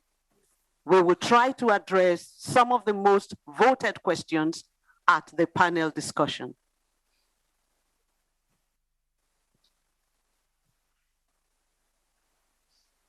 So, transformation. Oh, okay. There are so many words coming up. I cannot read them on the screen, but there are so many beautiful words. For me, in my language, it is ekurere, which means a complete turnover, a complete transformation, a complete change. All right, wow, beautiful words. Now let's go ahead. In today's session, we would first hear the personal testimonies of transformation from 3 speakers and engage in a panel discussion to identify the key commonalities across the stories. And then we would have a discussion around the questions posed by the participants. Without further ado, I am honored and excited to introduce our keynote speaker, Father Pedro Pablo Opeka. Father Pedro is a Lazarus Catholic priest known for his struggle against poverty in Madagascar. He was born in Argentina, has been in Madagascar for more than 50 years, finding thousands of children and parents living on a mountain of trash, struggling for life. He decided to help the poorest and created in 1990 a humanitarian association, Akamasua, which became a worldwide recognized solidarity movement against poverty. In the past 32 years, Akamasua has been helping more than 650,000 Malagasies. Father Pedro has been nominated for the Nobel Peace Prize in 2021. Father Pedro, welcome. Please, the floor is yours. Merci. Merci. Chers amis, il faudra vaincre la pauvreté pour pouvoir changer le monde. Jusqu'à présent, et trop souvent, ce sont le manque de conviction et de volonté d'appliquer les propositions aux grandes résolutions qui ont fatalement amené les grands projets internationaux à ne pas atteindre le but qu'ils s'étaient fixés. Aujourd'hui, la lutte contre la pauvreté enregistre sa pire régression en 25 ans. De fait, la pandémie du coronavirus et de la crise mondiale qui en découle, le taux mondial d'extrême pauvreté devrait augmenter pour la première fois en plus de 20 ans. Entre 2015 et 2017, le taux mondial d'extrême pauvreté avait pourtant reculé, d'après la Banque mondiale. Cependant, pouvait-on se satisfaire du fait que près de la moitié de la population mondiale vive dans la grande pauvreté? En 2018, 80% des pauvres vivaient en milieu rural, la moitié de ceux-ci étant des enfants. Les femmes représentent la majorité des pauvres dans le monde. Près de 70% des pauvres de 15 ans et plus n'ont jamais fréquenté l'école et n'ont reçu qu'une éducation de base. La moitié des pauvres en Afrique subsaharienne sont concentrés seulement dans 5 pays, dont Madagascar, pourtant riche en sa jeunesse, riche dans sa culture et dans sa biodiversité. Ce constat accablant pose les fondations et les préludes à toute action ambitieuse et certainement nécessaire à la préservation de la planète et des ressources rendant la vie possible. Ce n'est pas en essayant de réformer, éduquer au développement durable, le seul pays développé, tout en négligeant encore, une fois, le plus pauvre, que l'on atteindra le but global. L'ambition de porter au premier plan le développement durable doit aussi être une chance pour les plus pauvres, de prendre une nouvelle place dans le monde de demain. Le gouffre qui sépare le pays du Nord et ceux du Sud est un scandale qu'il faut à tout prix éradiquer. Sachons saisir l'opportunité du changement de mentalité nécessaire au développement durable pour élaborer une solution.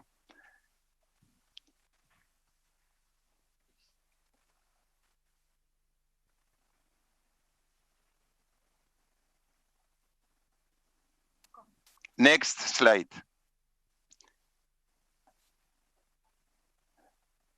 La comparaison de la progression de niveau de vie entre les pays riches et les pays pauvres des dernières décennies est sans appel. Et cet écart insoutenable doit être corrigé sans plus attendre. Il en va de l'équilibre du monde. Les riches doivent comprendre qu'ils ne pourront pas beaucoup plus longtemps rester préservés sur leur îlot d'abondance et que tôt ou tard, les flots de désespérés en quête d'une vie meilleure les submergeront. Il sera trop tard alors pour parler de changer le monde.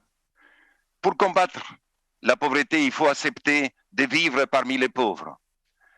En une cinquantaine d'années de présence à Madagascar et plus de 30 ans après la création d'Akamasu, je dois dire que la tâche restant à accomplir est encore immense, avec ces drames, ces épreuves, ces déceptions, mais aussi, surtout, la joie, les sourires des enfants et l'espoir. Ce combat contre la pauvreté, on le mène quotidiennement sans relâche.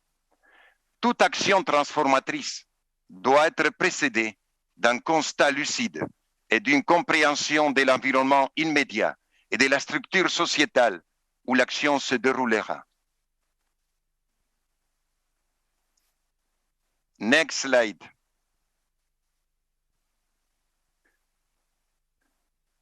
Pour Akamasou, ce fut une décharge où survivaient des milliers d'êtres rejetés et abandonnés de tous, dans des conditions indignes et inhumaines.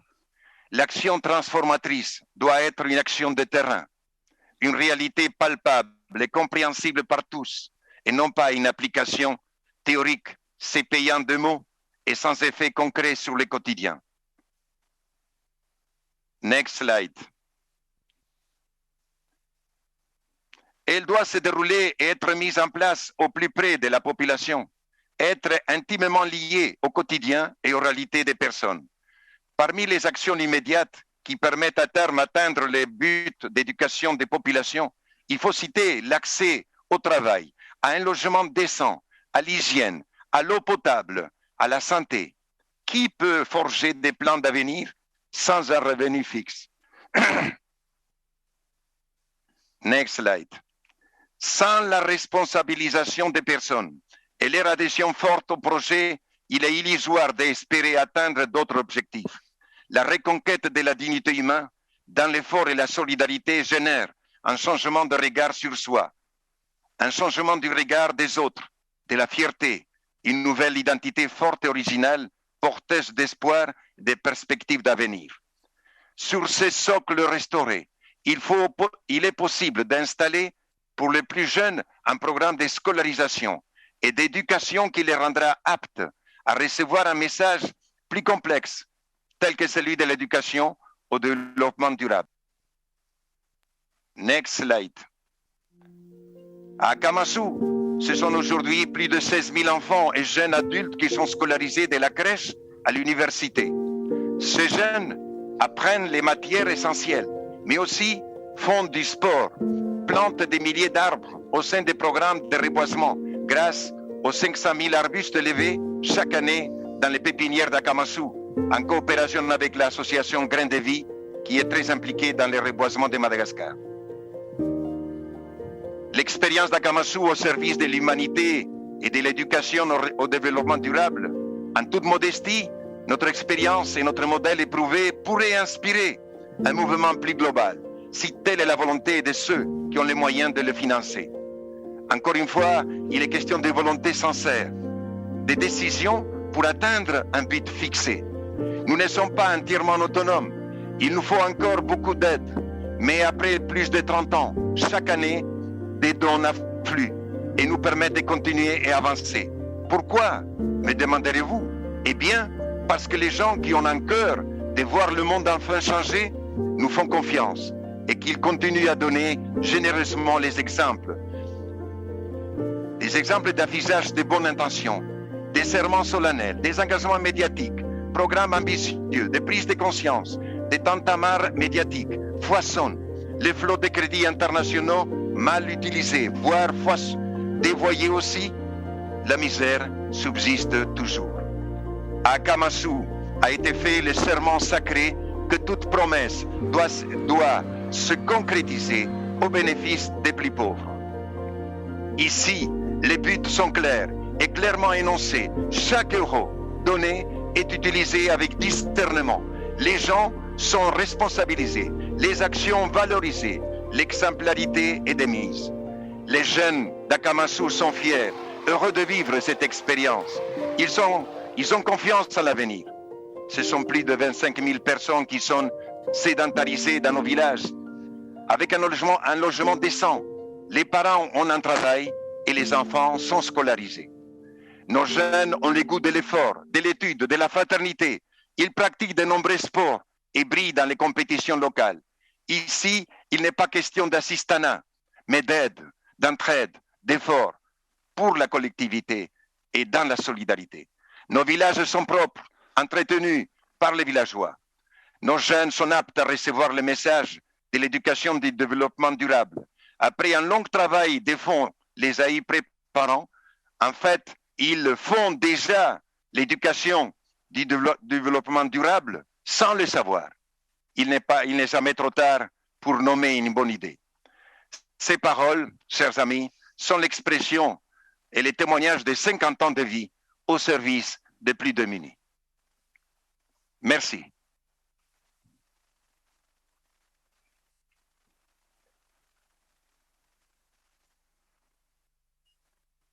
Wow, that was fantastic. 16,000 children from poverty, from primary school to universities, 5,000 people put in decent housing from one man, one foundation. Thank you very much, Father Pedro, for the inspiring testimony. Your message is loud and clear. In order to transform things, we need to walk on the ground. Now, I would like to invite our next speaker, Mr. Kim Nor Skibsted, the CEO of Grantfors Foundation, Denmark. Kim is a former political activist and has, through his life, worked in politics, NGOs, media, communications, and the private sector to support and promote diversity, pragmatism, dialogue, and sustainable development. Today, he is CEO in one of the largest commercial foundations in Denmark, the Grantfors Foundation. Mr. Skibsted, the floor is yours. Thank you so much. And thank you, Father Pedro, for the very inspiring story from your life. I hope my story also could inspire some, because my story is not unique. It's not special. I'm not special. I'm just one of the guys. I'm one of a lot of people in the world. But we all share a dream, and maybe that dream can also become into an ambition that creates results for the planet and for our human fellow beings. So what I'm about to tell you is my personal story, which is maybe a story about transformation on a very personal level. My story is about my values and my principles, but also that I change tracks on the way. First of all, I also want to tell you that I'm very honored and privileged to be invited to speak here today, and my prayers go out to the people around the world who now are suffering and affected by this horrible COVID-19 pandemic. My story starts in Denmark. Denmark is one of the richest countries in the world. I grew up in a social housing project. My dad was a waiter. My mom was working in a store. But the one who really inspired me and really set the scene from my life was my granddad. He was an unskilled worker working on a chemical plant for decades, working with toxic waste, but also working very hard to make sure that he could create a better environment on the working place for his comrades, and also fighting in the political system for justice and fairness. He always told me that sometimes, Kim, sometimes the other side is right. You just have to listen, not create a conflict when there's really no conflict. Maybe we go into politics and have different views, but we should always be able to discuss and have a dialogue, and maybe even negotiate. He taught me that you can have a temper, but the real way to change the world is also to be patient. And if you want to do something good for other people, it's usually the best way you can do it is together with other people. You can't change the world on your own. He was, as I mentioned, an unskilled worker, working very hard to feed his 8 children. So I grew up in this working class environment, and also became politically active. As you can see on the slides, this is my grandfather on the top left corner, sitting in his couch after a hard day's work, together with his grandson, me. Later on, I was living in a social housing complex with my mom and dad, and you could see the picture where I have a key around my neck. That was because I was usually home alone, so I could go into the apartment myself. And that's where the dreams came into my mind. Maybe we could do things in the world that could mean that peace would be there. Because you have to remember, I grew up in the 60s and 70s, where we were talking about the nuclear weapons. We were talking about the potential nuclear war. We had the Berlin Wall, we have East and West, we had the Cold War. I wanted peace because peace is stability and also the ability to live and work together. I learned about the definition about solidarity, who are the people in the world who are poorest, who are starving, do not have access to clean water, do not get the right education. Those are the people we should help. And even though we were poor in a very rich country, my granddad also told me that if you have the ability to do something, you also have the obligation. So I went into politics. I went into the youth political movement. I went to the Soviet Union to ask them to cut off the nuclear arms. I went to the USA and told them the same. I was an idealist. And the thing is that when I came into the political youth movement, I found out that we could talk to each other like fellow human beings, working for the common cause, but also discussing with youngsters with another political opinion, another ideology. And sometimes they were the ones who were right. Sometimes I learned, or usually I learned from the ones who had another opinion, had another background, another education. So I began to become much more curious in what others were thinking and why they were thinking and why they were sending me messages that I didn't really support, but somehow it sounds both sensible but also pragmatic. During my years in the political movement, I, of course, went into the political party, and I was so privileged to become a member of the Danish Parliament for a political party. And now you could say my career was on track. I was becoming a politician. But the thing was that I really didn't like it, even though politics is fascinating and you can change a lot. But politics is also trying to find the conflict in the dialogue, not finding the solution in the dialogue. Because sometimes we usually found the solution, but in order to play this theater so the voters could see us, we needed to create a conflict, so usually weren't there. So I got tired of listening to myself, creating conflicts, and always pointing my fingers at others. And what I really wanted to do was to shake hands with others, to make deals, to make compromises. I left politics and went into, I was at the university where I studied humanities in literature. And suddenly I found myself working in the private sector. I became a consultant working with communications and public affairs, learned the private sector how to deal with politicians and political systems in order to not influence legislations necessarily, but how to understand politics, how to understand politicians, and also how to understand media. Because the private sector, in my view, became a very important key to change. Even though the private sector is not democratic, the private sector is a key for sustainable development. It's also a key in many countries in order to create more democracy, to highlight equal rights. Working in the private sector gave me also the opportunity to talk to customers, to suppliers, to employees about how you can use the ability you have in the obligation to take on responsibility. Not just saying that you're a responsible business person or a responsible business, because there's no business in the world that would claim that they are not responsible. Everyone would say that they're responsible. But taking on responsibility is another thing, just like Father Pedro has done. and creating the change needed.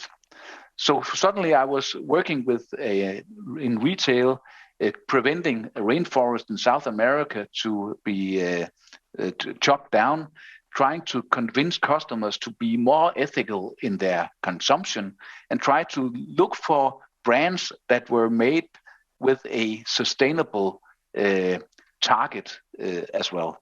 Not just consuming goods, but consuming the right goods, the good goods. I find myself suddenly standing in, as one of the pictures also showed, standing in the Senate in the United States, talking about how the United States could take on a larger role in promoting sustainable development, promoting the climate agreement from Paris, and taking a greater part of that.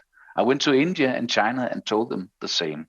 I met very distinguished, very, very clever and influential politicians, and also asked them to join the private sector, the NGOs, and also the political parties on that journey in creating a platform where we can have the dialogue, the patience with each other, and use pragmatism as a tool to bring results.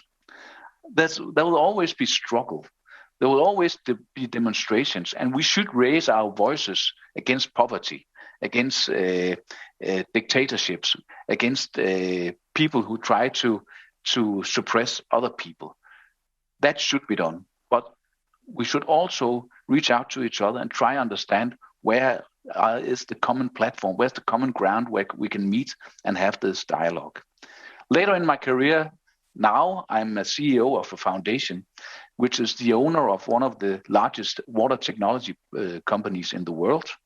And what I am experiencing now is what my father told me, that I have taken on a responsibility. I've transformed myself into a role where I can really see the values that I were brought up with materialize in my daily work. I'm helping out. I'm not saying I'm a saint or anything, but I'm helping out with other foundations, with private sector, with NGOs, governments, politicians, movements, citizens, to find out how can we create growth, prosperity, and bring quality to life for people. And one of the things is, if you have access to clean and safe drinking water, you have access to sanitation, you can suddenly get the energy to create the quality in your village, in your city, among your human beings. When I've been traveling especially in Africa, seeing refugee communities, suddenly refugees on both sides meeting up, working together in securing water for all. I can see in small villages in Africa, people coming together, making a payment system where you pay for the consumption of water, but the money you pay goes into the village's money box in order to invest in better sanitation, better water supply, and so that there's water for all so we can share it. The idea of setting a common ground, setting a pragmatic solution that everyone can live by and live with, and creating an atmosphere of common mutual understanding where you can still be disagreeing on various matters, but the basic stuff should be right, and that is human rights, access to water, sanitation, education, and so forth. This is what I'm working with today, being partly owner of a very large company, but that large company has always pledged that they will support sustainability, and they have always pledged, because it's a family and foundation-owned company, always made this pledge: if you have this ability, then you should use it. It's your obligation to change the world into a better place than it was when you came to the world. It should be much better when you leave it again. I'm doing this for my children, my daughter, my son, and my granddaughters. I think this is my legacy. I've enjoyed life for many years. I hope to stay on for many years as well. But when I'm gone, I don't want my descendants to remember me by that I made a mark. I tried to do something good for them, so that the planet was even greener and even more prosperous for them as well. So thank you so much for your attention.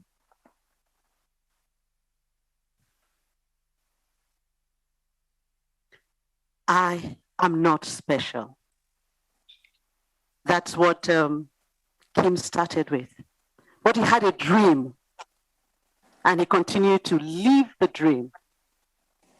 Along with the values and principles his grandfather, taught him. He has been able to change, and he continues to change tracks in people's life, in business, in politics, everywhere. So you can too. And that is education for sustainable development. Thank you very much, Kim, for sharing this passionate testimony on how you have been trying to make the world a sustainable place. I would like to remind everyone, please do go to Slido and post your questions.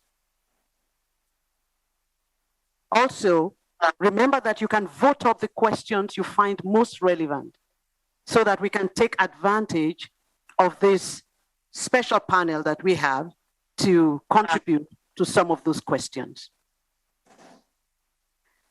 Now, we go on to the last speaker, and in this particular section, and I am pleased to invite Ms. Kumira Goldstone, a very passionate youth leader from Trinidad and Tobago.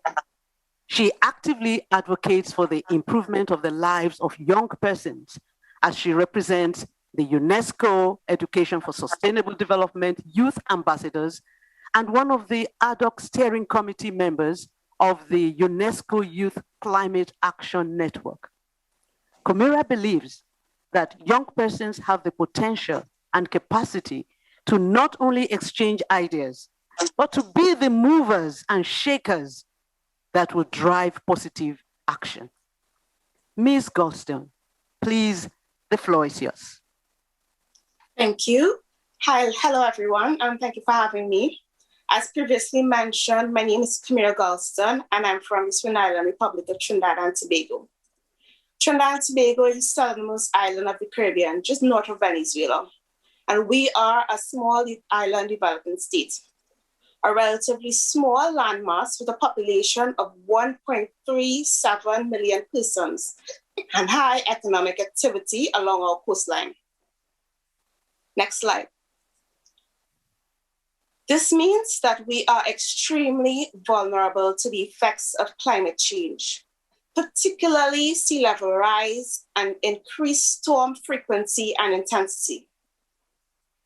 Next slide. From a very young age, my grandfather would take my siblings and I on adventures.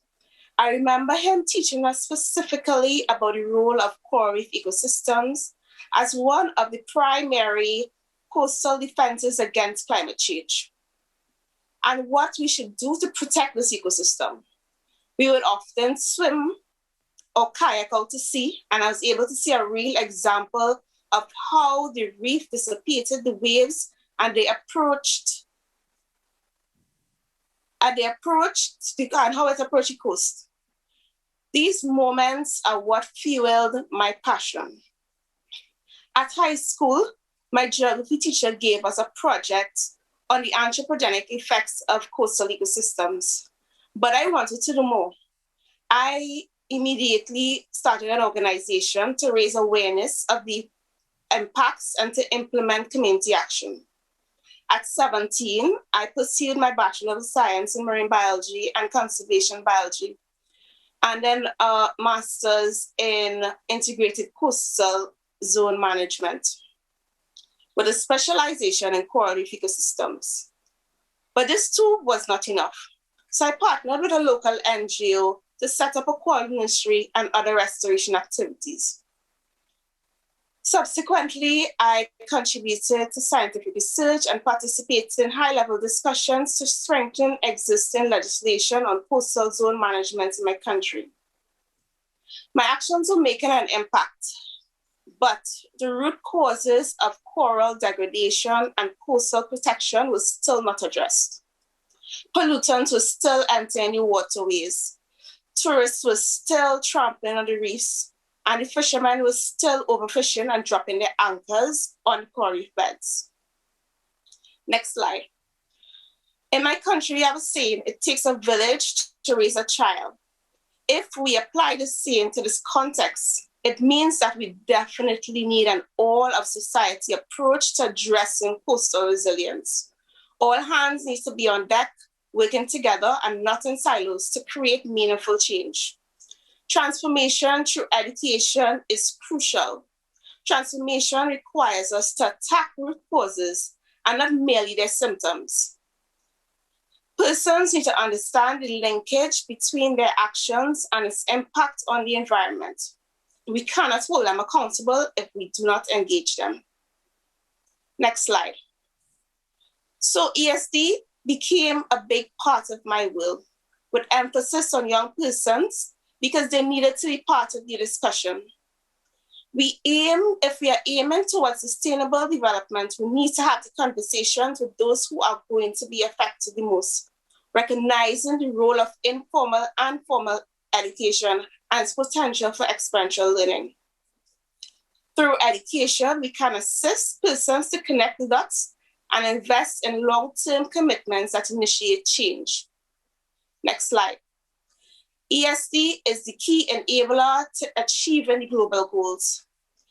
And if at the community level, we conduct coastal cleanups and reduce our plastic waste, there's less marine debris and less stress on the coral reef ecosystems.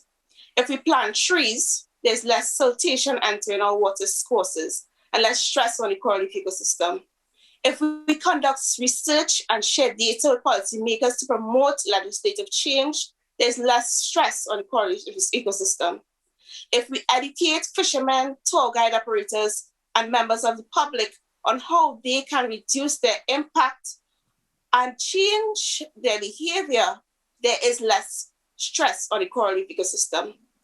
It takes collective action at the community level to raise awareness on sustainability issues such as coral reef protection and climate change. ESD in action is citizens in action. By using innovative educational techniques at the community level, we can address complex issues and build resilience. Together, we can make significant strides to ensuring climate ambitions and an equitable future. Thank you.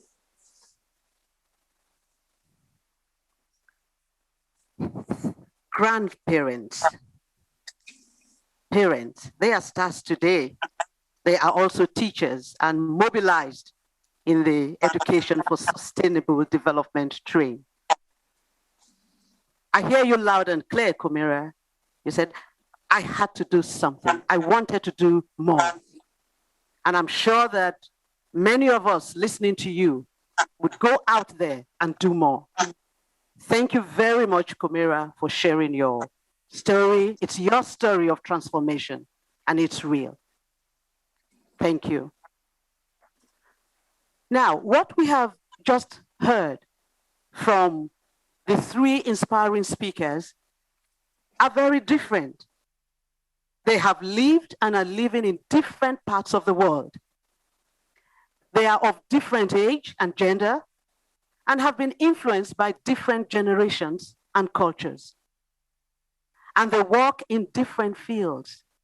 In the marginalized communities in Africa as a religious priest, in a city in Europe as the head of a private company foundation, and in the coast of a small island state in the Caribbean as a marine biologist. They all took action. However, we have also noticed many surprising commonalities found across all three stories. Please now take a moment to think what they are. As you begin to visit your Slido again with your questions. Now, what did you notice as the common features across the stories, especially as responses to the three questions of this session? Remember, the three questions are, how did transformation happen? How individual change influenced societal transformation? And what is the role of education? This takes us to Slido question 2. Back to your browser, please. Go to slido.com and event code 257926, 257926, shown on the screen, and share your thoughts in one word now. You can share in English, you can also share in French. And Slido question 2 is this: what are the commonalities found across the stories of transformation? One word. I'm trying to pick some of the words. Grandparents, action, yes.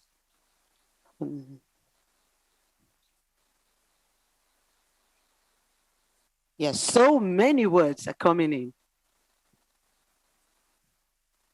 Commitment, passion. The star word is still action. That's the star word. Now, at this point, thank you so much. Keep the words coming, and keep your questions coming. We're getting there. I would like to invite back the panel, all the speakers, to discuss the commonalities. Also, to help us engage in this in-depth discussion, I'm pleased to invite a special panelist. He is Mr. Zulkifli Abdul Razak. He is the Rector, International Islamic University, Malaysia. Now, Zul was the Vice Chancellor of University Saint Malaysia and served as the President of the International Association of Universities. Zul was awarded the prestigious 2017 Gilbert Medal by Universitas 21 in recognition of his long-term commitment to a sustainable approach to international higher education. Thank you, Zul, for joining us, and welcome back, Father Pedro, Kumura, and Kim. But first, let me start by asking you, Zul, my question. What did you find as the commonalities across the testimonies on these questions? Thank you very much for that. I would like to also acknowledge the speakers who have been giving a lot of inputs on this. I would say there are a number of things that is common that I can resonate with. First of all, I think is a question of context.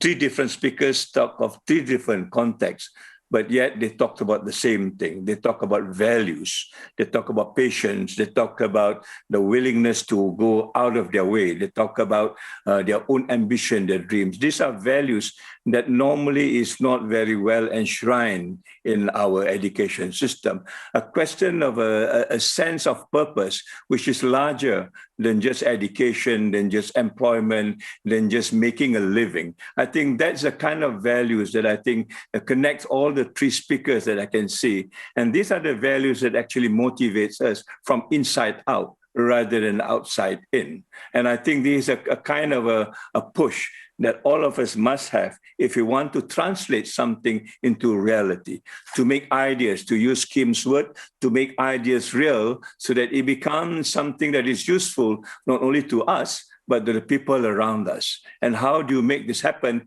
is by displaying our passion or be compassionate to others, the kind of values that I think it is important that is normally missed out in many education systems as we go into something which is very tangible rather than intangible. I'm very delighted that it started with Father Pedro. In other words, this whole ideas of spirituality, consciousness, intuitiveness. These are something that I think which is very, very important, that I find it is very common in the context, and also it resonates in the kind of work that we do. In other words, in our terms, if I can share you, we've got our own document that talks about the 4 things. One is to be empowered.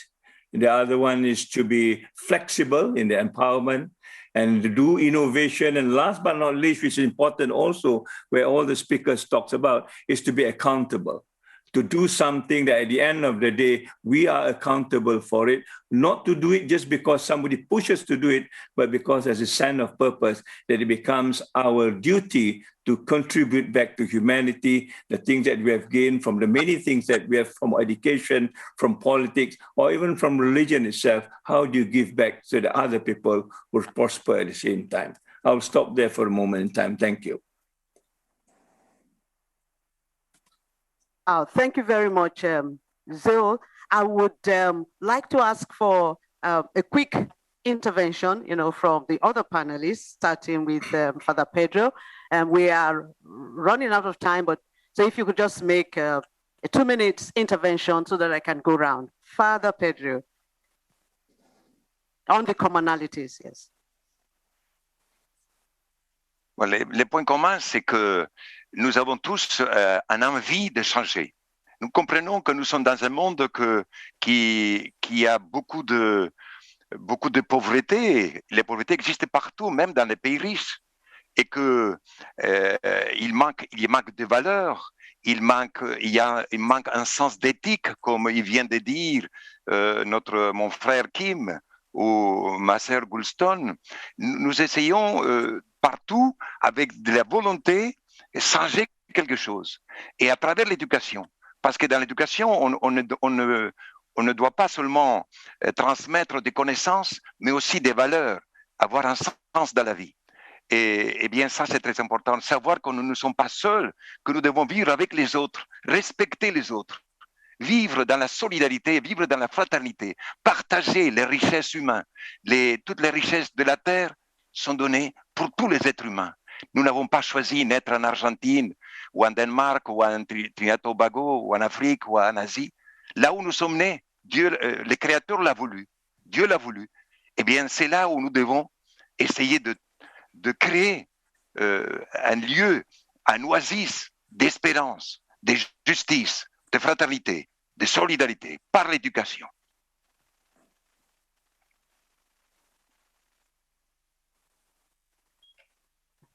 Okay. Thank you very much, Father Pedro. May I quickly now go on to Kim? Let me pose you the question of how individual change influenced societal transformation. From what you've heard from the speakers and also from the comments of the participants, what would you say are the possible answers to this question? I think we all, as human beings, like role models.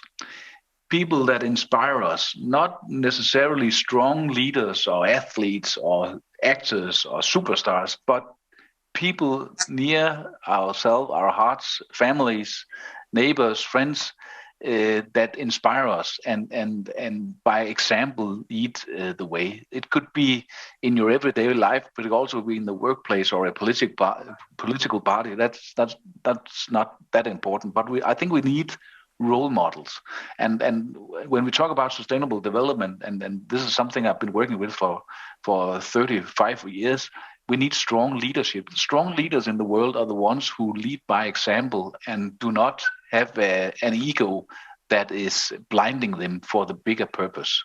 And if we can have leadership back where we take upon leadership, all of us, for our own lives, but also in order to help others, then we become role models for an inspiration for a lot of people. One of the things I think young people should discuss while in the educational system is that life is not a competition. Life is not about becoming better than others. It's becoming good at what your talent reaches out for you to do, but it's really to help each other, because by helping each other, other people will help you. So I think it's It's trying to use the definitions, the wording in another way, and creating an expectation to each other to be, a fellow human being. Well, thank you very much, Kim, for your insights. And at this point, let me continue to encourage all the participants. We do need your questions. We need your insight. We need your, so please visit Slido, visit the section on questions and answers. Kumira, as the voice of the youth, in your view, what are the key words that respond to the question of how individual change influence social transformation? Okay, so I have 3 points. Firstly, holistic approaches. I believe in multiple sectors being involved in decision-making processes and offering different perspectives so that there can be some holistic picture and drive towards sustainable development.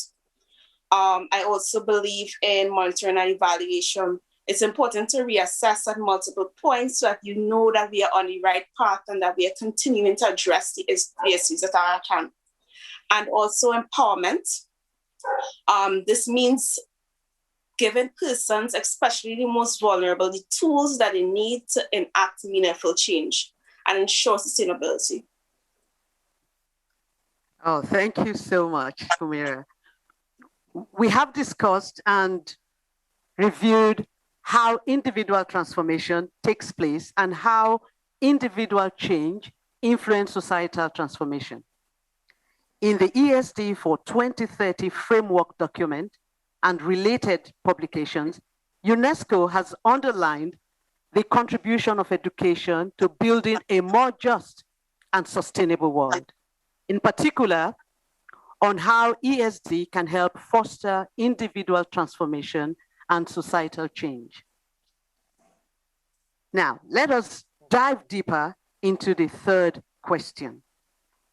What is the role of education to foster individual and societal transformation for sustainable development? This leads us to Slido poll question 3.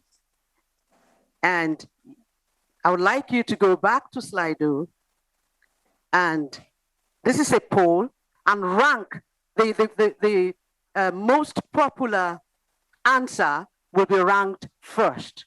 So you go and tick the answer you think is the right way to go. What do you think needs to be strengthened in education to foster individual and societal transformation for sustainable development? You're going to find about 6 options. It begins. Yes, I'm unable to read them out. You can see.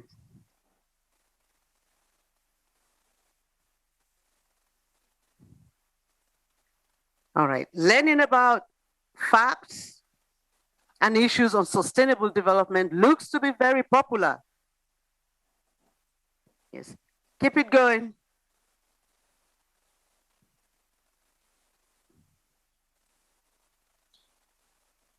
While we wait for the vote results to come, let me turn to you first. Zul, in your view, what do you think should be strengthened in education to become transformative?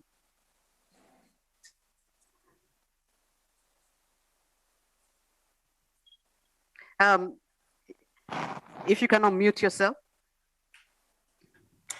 I think education must make the connection between people, society, environment, and humanity. We cannot talk about education in a very isolated way, the way it is now, meant for examinations and for a single purpose. I think education needs to be more encompassing, working together, learning from one another, and in fact, I think exposing ourselves to a kind of a dialogue that we have not had. I like the quote when Kim said, "I'm tired to listening to myself." Oftentimes we talk just about ourselves, not knowing what others are all about. Ubuntu is a fantastic word. We have the same word in Malaysia called sejahtera, that we want to know what others are thinking so that we can move in unison, that we can also tackle other problems around the world as such. And that's what education is to me, as far as sustainable development is concerned. Thank you very much, Sil. We now have responses from many participants. And the results show strengthening teachers' skill and competencies in contextualizing curriculum, reinforcement. Oh, okay, now that's in French now. So the highest vote went to strengthening teacher skill. And I think yesterday's session, there was a lot of hammering on this subject, that the skills and competencies of teachers need to be strengthened. Then secondly, it's exposure to other realities related to sustainability. Then the third one is exposure to issues on sustainability. And the fourth one, provision of guides for action, sustainability issues in schools. Then the fifth one, learning about facts and issues on sustainability. Wow, this is interesting. What are your thoughts and reactions to the feedback from participants? Father Pedro, what do you think about the feedback that is coming in?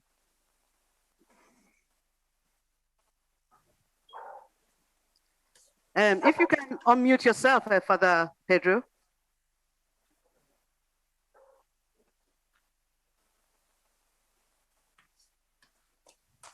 Alors oui, oui, vous savez, je pense que sur un sujet aussi vaste que l'éducation, il y en a autant d'idées et de souhaits que des habitants sur Terre.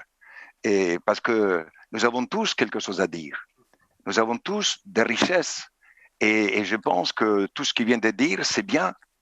Et que nous devons toujours insister sur les valeurs qu'on a dit tout à l'heure et la vérité, et réveiller la conscience dans nos enfants et nos jeunes, conscience de savoir qu'ils ont un devoir et un droit et un devoir face aux autres. Et que aussi, il faut inviter constamment nos jeunes, nos enfants à dialoguer avec tout ce qui nous entoure. Et aussi réveiller un sens critique, et bien sûr nous évaluer, comme il a disait ma sœur de Trinidad et Tobago, nous évaluer constamment pour savoir si nous sommes dans le bon chemin. Thank you very much, Father Pedro. You are so right that we need to awaken values, truth, awaken the conscience, which is very key. I would like to bring up one of the questions, to Kumira. How can the voices of the younger generation be integrated into the transformation process? The voices of how can it be integrated? Because this is an issue that is coming up, from our participants. Okay, so firstly, persons have to be aware of what they're passionate about. Find your passion, understand what you're about, and connect with persons who have a similar passion as you, and that will cause the amplification of your message. So when you do that, and make sure that you have persons to support and proper evidence-based structures to support your point. So I think having a seat at the decision-making table, you must always demand your seat at the decision-making table, because at the end of the day, sustainable development affects us the most as young persons. So we should have our part to play and amplify our voices. Oh, thank you very much. And Mr. Zul, would you like to comment on the responses that we received? Well, I think the session has been very enlightening. in the sense that it brings out the new dimension of education. I mean, education has been there for a long time, but sustainable development has not been addressed. I think this particular session brings out the whole idea of how we can act together as humanity. So that I would want to talk about the values again. In our education system, for example, how do we learn to sympathize with other people? Unless we learn how to sympathize with other people, then sustainable development will not take roots. It may be a very superficial thing, but unless and until you learn how to sympathize with people which is far away. Africa is far away from Asia, yet sympathizing with them will connect me to them. And that will lead us to another value, which I think is important, which is about empathy. How do you go out and work with them and actually learn out of the classroom? I think this whole idea of a school bounded by four walls is no longer valid in the days of people are communicating in various ways. We need to move out, we need to break out into the society and work with them, dirty our hands and learn from them at the same time. I think these are the new dimensions that I hope will bring out as we move into Education for Sustainable Development 2030. Oh, thank you so much, Zul. Let me quickly come to Kim again, because so many questions are coming in. I have a question for Kim. Kim, what is, in your opinion, the most important thing to teach the young generation? Respect and knowledge. Knowledge about other cultures and knowledge about how not to interfere. Because I was thinking also after my speech and what I've been doing for many lives in politics, in media, NGOs, and also in the private sector, I'm not the one who knows what's best in Madagascar or in Kenya or in Russia or in India. People living there know what's best.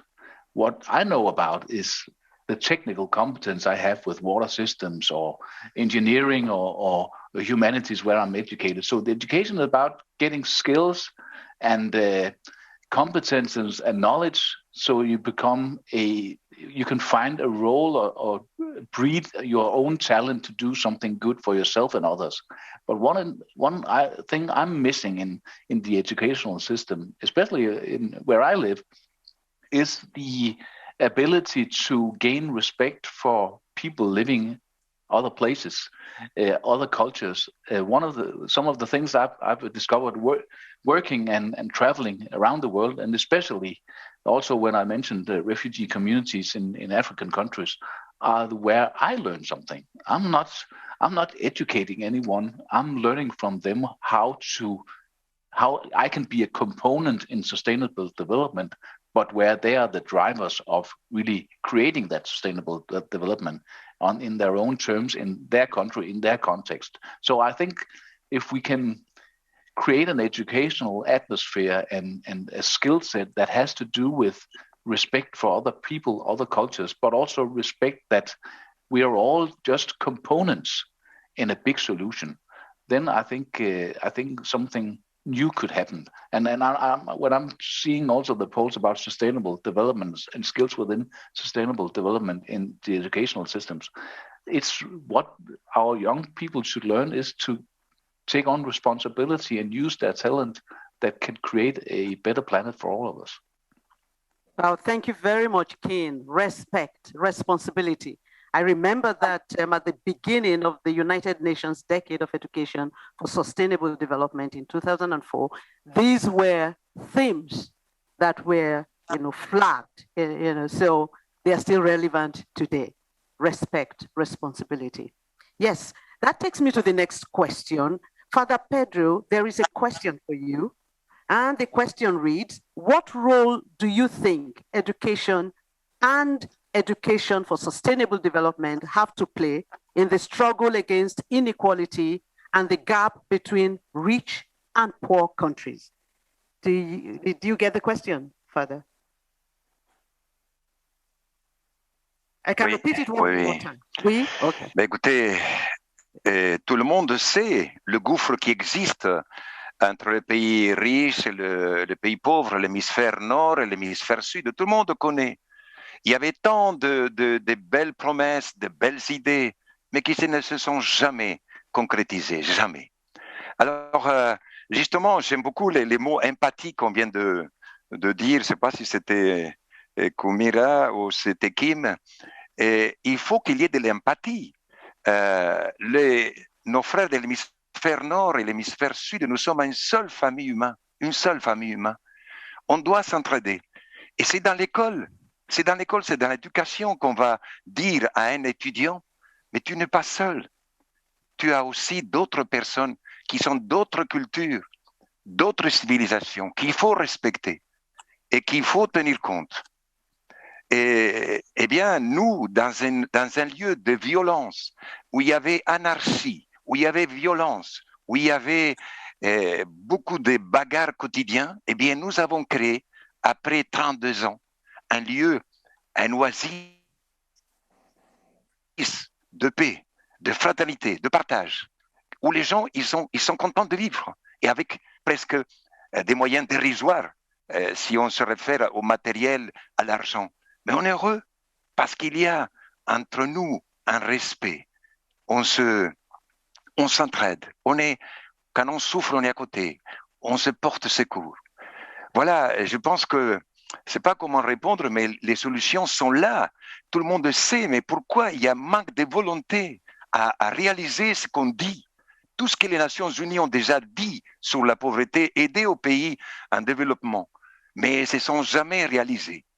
Alors, moi, je pense que dans l'éducation, on peut à la base dire à l'enfant, en Asie, en Afrique, en Amérique latine, en Amérique du Nord, en Europe, en Australie, que nous sommes tous égaux, tous frères, tous sœurs, que nous faisons tous partie d'une seule planète, Terre.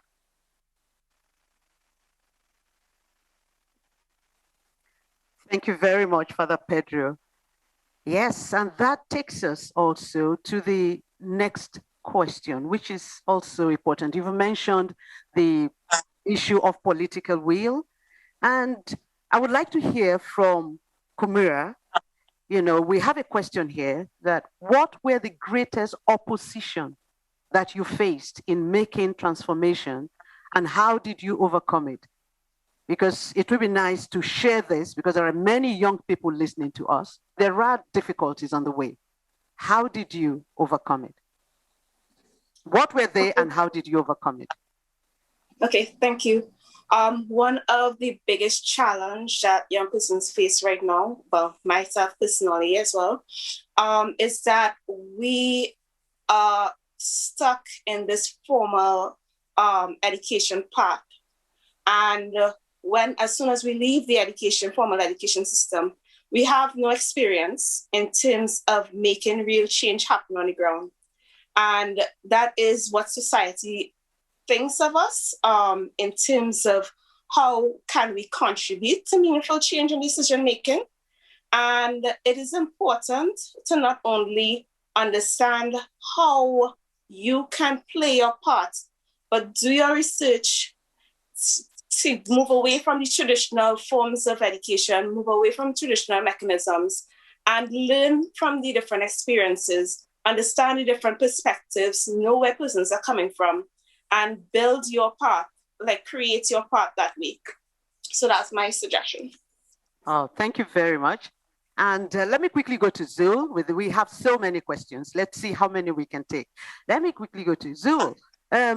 This question is on climate change. It says, what is the best way to deal with climate skeptics that want to continue with business as usual, spreading disinformation and fake news? The first thing I think we need to understand about climate change is we are the one that is responsible for the climate crisis.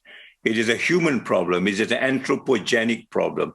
In other words, we are the source of the problem, and therefore we need to fix ourselves in a way that we get things right as far as our interaction with the environment and also the planet Earth as large. So I think this is the point that I think we all miss. We keep on talking about policies, politics, which is outside us, when the problem is within us.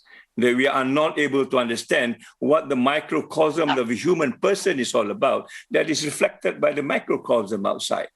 Until and unless we learn how to live a balanced life, we will not be able to solve the problem of climate change because our life remains imbalanced. I'll give you a very simple example. Now, under the pandemic, people are talking we are not allowed to go shopping. We hope that will bring down whatever change that has been happening. But yet, the habits is the same. People do shopping now online. They still do the irresponsible consumption, but they are doing it a different way. They are not changing their habits. The delivery is different, but the habit is still the same. And I think we need to fix that. In other words, once we talk about climate change, we need to change our lifestyle altogether. The reach needs to come down to a level where we may use the word, how do you now flatten the curve? That expenditure will be the same throughout. Not the rich having, 8% in the world control 60% of the economy, and the rest are not having anything. So I think these are kind of issues that we need to talk about. How do we manage this as an individual so that overall we will get the same impact throughout the world? Yeah, thank you very much, Zil. Now, there is this interesting question we got that I asked Kumura. Now that I see that we still have a bit of time, not much, but I would like to know the perspective of Father Pedro and Kim. What were the greatest opposition that you faced in making transformation, and how did you overcome them? If you can briefly just tell us something, what were the greatest opposition? Was it so easy? What was it? Father, let me start with you, Father Pedro. Vous savez, l'habitude, c'est une deuxième nature. Quelqu'un qui a vécu dans l'extrême pauvreté des dizaines d'années, il pense que c'est son sort, c'est son destin de vivre ainsi. Et ensuite, il faut le convaincre qu'une autre vie est possible, mais avec beaucoup de patience, comme il disait le grand-père de Kim, avec beaucoup de patience et beaucoup d'amour qu'il sent que vous vous intéressez à lui, que vous l'aimez, que vous le respectez. Et ensuite, beaucoup d'indifférence. Les gens sont devenus assez différents parce que la vie est dure. Et cette dureté de la vie a rendu les gens insensibles à la souffrance des autres. Et tout cela s'enchaîne avec un désespoir. Et bien, nous avons dû lutter contre tous ces obstacles. Hein. Mais des obstacles, il y en a partout. Il n'y a aucun chemin dans notre vie humaine où il n'y a pas d'obstacles, où il n'y a pas de difficultés. Ça existe et ça fait partie de la vie. Mais justement, ensemble, on peut se donner la force. Ensemble, le modèle d'un autre, l'inspiration de quelqu'un, de mon frère, de l'autre bout du monde, m'inspire à faire quelque chose dans mon pays, dans ma famille, dans mon village. Voilà, à Madagascar, on dit « Adin fienen », ça veut dire un proverbe. La vie, c'est un combat. Et vraiment, la vie est un vrai combat. Mais on va gagner.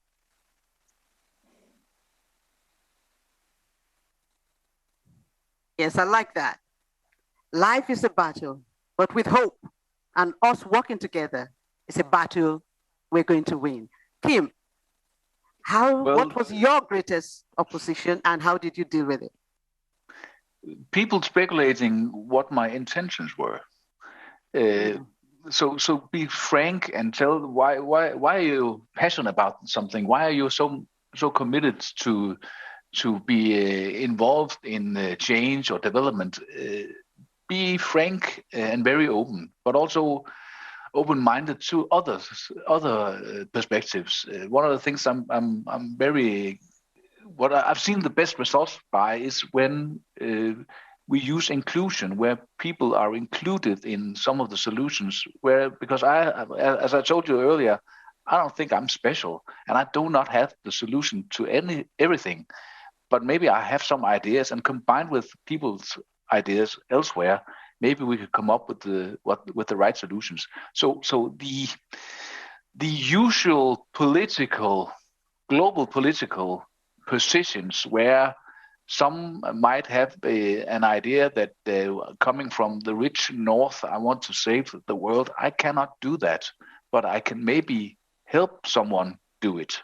And maybe I can support with knowledge, also financial, but also with insights that can assist others in constructing their lives and their societies into be more inclusive, just like I've been experiencing ever since I was a small boy. So it's including other people's hearts and minds in the solutions. Then you come up with the best one. Wow, thank you. Thank you, Kim. There's this question for all of you, and it reads, individual change is enhanced when they find support and inspiration in networks. For example, Sustainable Teachers Network. How can the state facilitate these networks? Maybe another way of putting it is, how can the state facilitate working together? Just like Father Pedro said. Kumira, let me start with you. Okay, so it's about creating these spaces where persons have the opportunity to come around the same table, engage. So, for example, persons who speak different languages, just facilitate that process of interpretation. Persons who have different cultures, facilitate them to interact and engage with each other so that they can sufficiently communicate and make the change that they want to see. Yeah, thank you. Zul?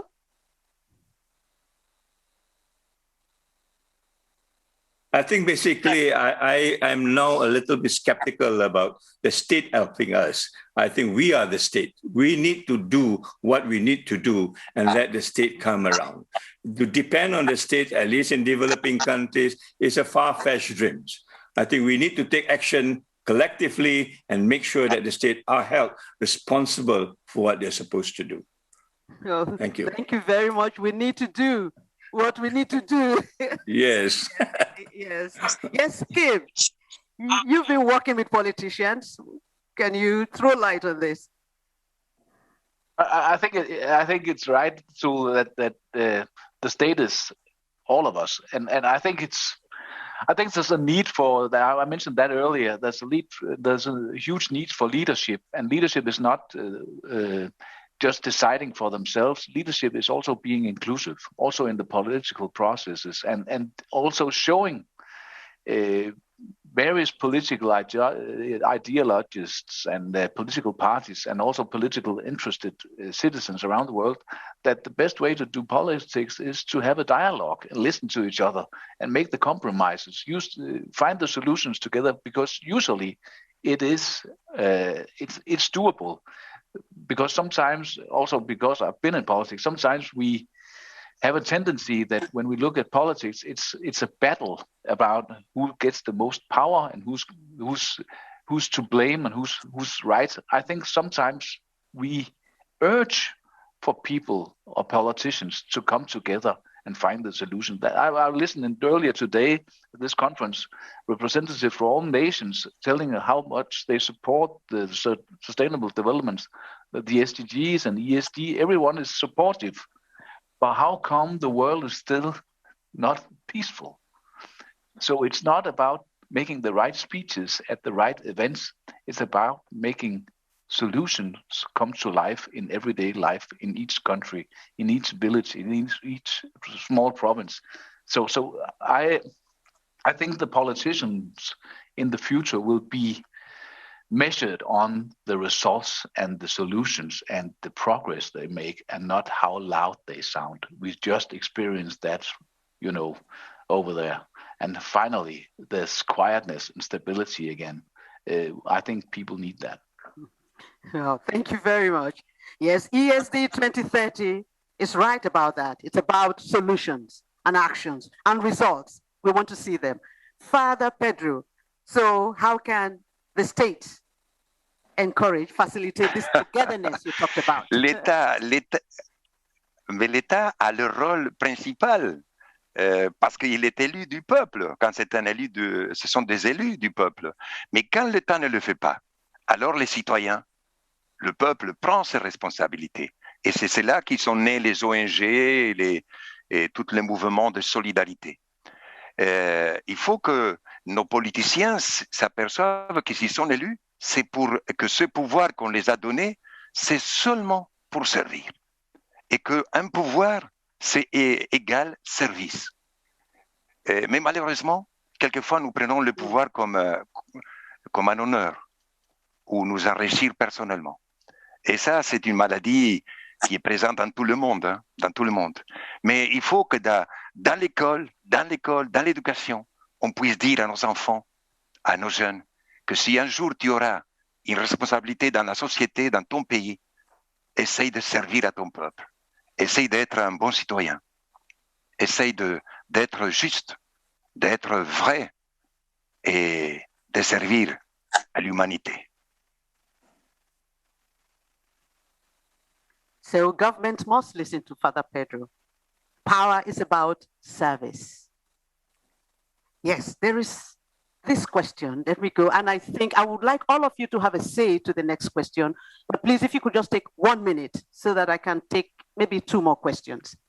And this one has to do with indigenous communities. It says indigenous communities often have their own knowledge of sustainability. How can they be given a platform to share their knowledge on ESD? 1 minute, please. Maybe we go, let's start with Zul. Yes. Okay. How can indigenous communities?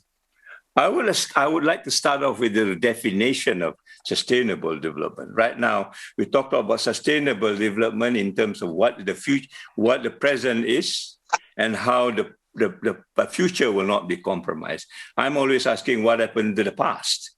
The past is where the indigenous knowledge and the indigenous wisdoms are. Most of the indigenous community around the world have been sustainable. They have been living a lifestyle that they are advocating and they are committed to. And I thought, therefore, now we need to look back at what has been happening in the past as a kind of a role model, if you want to, so that we understand what sustainable development is all about within its context. It's not something imported from somewhere or a report made by somewhere else. We need to find the context, and the context is within the indigenous community, indigenous values, and indigenous wisdom. Thank you very much, Zul. I am so sorry. I have to round up now. So, I mean, it's been such an exciting time. And I'd like to thank you very much, Father Pedro, Kumira, Kim, Zul. Thank you so much for your excellent insights and very frank discussions. And thank you to all our participants out there, all around the world, who have actively participated in this session. We're sorry we're not able to go through your questions, but they are very relevant. As education for sustainable development for 2030 framework states, ESD is action in action, is basically citizenship in action. You and I in action. It evokes the lifelong learning perspective taking place not only at school, but also outside school environment. You've heard about grandfathers and their children, you know, and so on. So in this effort, I hope this session has been a meaningful discussion to identify ways that education can contribute to the transformation of individuals and societies. There are 4 words I would like to leave with you. The first one is mindset, which is connected to values. Then the second one is willingness, the willingness to effect change. The third one is the ability to effect the change, the competence, the education. And the last one is the continuous monitoring of that change to effect a better tomorrow. All these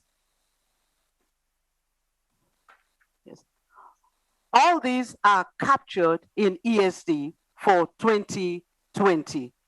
With this, we come to the end of the 6 testimonies of transformative action for the SDGs of UNESCO World Conference on Education for Sustainable Development. The question we sought to answer was, how does societal change for sustainable development happen? You have seen how it happened in the lives of our panelists. I share with you one picture that tells it all. Can we have, I mean, you can see that picture. Walking together, hand in hand, in all our beautiful colors, leaving no one behind, in all our languages, our cultures. Your story is next.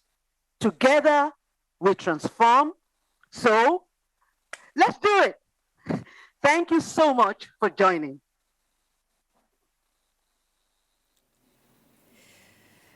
And thank you, Ms. Ogbuigwe, for those inspiring words and for expertly moderating that plenary session. We're about to head into a break, but before we do, I have a few points I want to bring up for you. First and foremost, I've mentioned this already, our Education for SDGs Marketplace. This is the virtual exhibition booth, a hall rather, that you can visit with various booths. We have stakeholders and initiatives from around the world showcasing their work. There are live sessions, opportunities to interact as well. So do check that out if you haven't had the time to do so yet. Also, when we return in about an hour's time, we will go right into 5 concurrent sessions that will drill down into how education can bring about transformative change in sustainable development. Now, those concurrent sessions will go through the course of the afternoon and into the early evening. So that means we will not conclude the day here together on the main stage, but rather in those concurrent sessions. So we do hope that you enjoy them.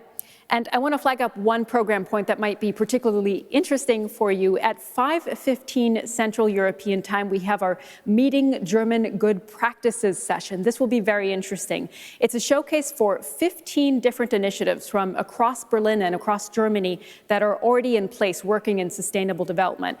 Everything from vegetable gardens and fair trade to nature experiences for young kids who live in big cities.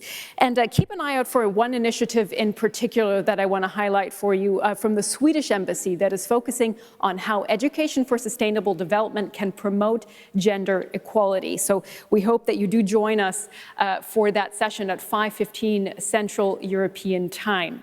And one final note before we head into the break, tomorrow is the final day of our UNESCO World Conference on Education for Sustainable Development, and we will start the morning in concurrent sessions again, looking at how to put that roadmap into place. So we will see each other all together again on the main stage to conclude the conference around midday. Until then, we hope that you enjoy all of the sessions and input, and don't forget to network. We'll see you soon.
Добро пожаловать. Надеемся, что вчера пришли замечательные мероприятия, и сегодня утром тоже были проведены очень конструктивные заседания вчера и сегодня. Почти заканчивается наша конференция, Всемирная конференция ЮНЕСКО по ОУР 2030. У нас за последние несколько дней поучаствовали в наших мероприятиях различные важные персоны, и мы уже почти подготовили все наши необходимые документы для Берлинской декларации. Мы получили от вас более 28 тысяч участников из 160 стран, и нас посмотрели многие-многие тысячи людей онлайн. Большое спасибо за то, что вы присоединились к нашей конференции. Спасибо, что вы стали частью нашего успеха. Один из основных документов, результатов нашей конференции — это Берлинская декларация. У вас была возможность прокомментировать работу над этим документом. Все важные информационные замечания будут внесены в декларацию. У нас есть 3 специальных участника сегодняшнего заседания, которые расскажут нам о том, чему мы научились за 3 дня, что мы узнали. Прежде всего будет выступать господин Арьен Уэллс. Он председатель кафедры ЮНЕСКО по социальному обучению и устойчивому развитию в университете Вейнген в Нидерландах, Рус Муленга, студентка из университета Копперберт, и Ронja Халлербах, представитель сети ЮПЕН в Германии по ОР. Спасибо. Госпожа Смасканда, благодарю вас. Благодарю вас за эту возможность поделиться своими соображениями о результатах нашей конференции. Я хочу начать с цитаты Греты Тунберг. «Я сейчас должна быть в школе на другой стороне океана, а вы все при этом обращаетесь к нам в поисках надежды. Как вы осмеливаетесь это делать? Вы украли мои мечты и мое детство вашим пустословием». Было много конференций, которые похожи на нашу. Самая крупная конференция ООН по вопросам окружающего мира была проведена в Стокгольме в 1972 году, почти 50 лет назад.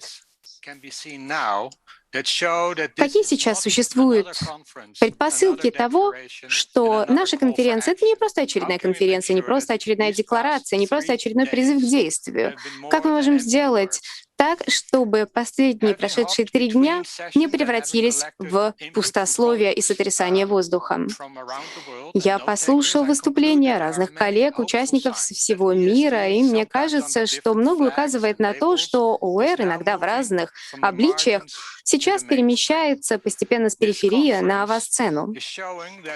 Наша конференция показывает, что все большее количество правительств во всем мире принимают и признают роль качественного образования, и жители всего мира понимают, что нужно проявлять более конструктивный, эмпатичный подход к образованию. Наша конференция показывает, что, несмотря на то, что был проведен большой прогресс и были совершены подвижки в области политики в разных странах, много еще остается сделать.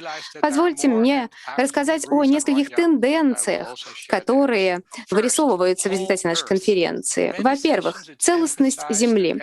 Во многих сессиях участники говорили о том, что образование должно помочь восстановить связь между людьми и планетой, улучшить отношения не только между людьми, у которых разная история жизни, разные стартовые позиции, но и отношения между людьми и природой. Мы являемся частью планеты, частью природы, и это становится все более очевидно. ОУР должна рассматриваться как сеть, которая объединяет нас. Мы должны заручиться и традиционными знаниями, и непосредственной близостью окружающей среды, системным мышлением для того, чтобы достичь устойчивого развития. Второе — целостность общества. Местные общины и различные заинтересованные лица — это отличная возможность возможность получить новые знания и внести конструктивный вклад в процесс изменения. Мы начинаем изучать вопросы, связанные с пищевой промышленностью, с водой, энергетикой, климатом, биоразнообразием, но также нужно рассматривать вопрос инклюзивности и социальной справедливости, экологической справедливости.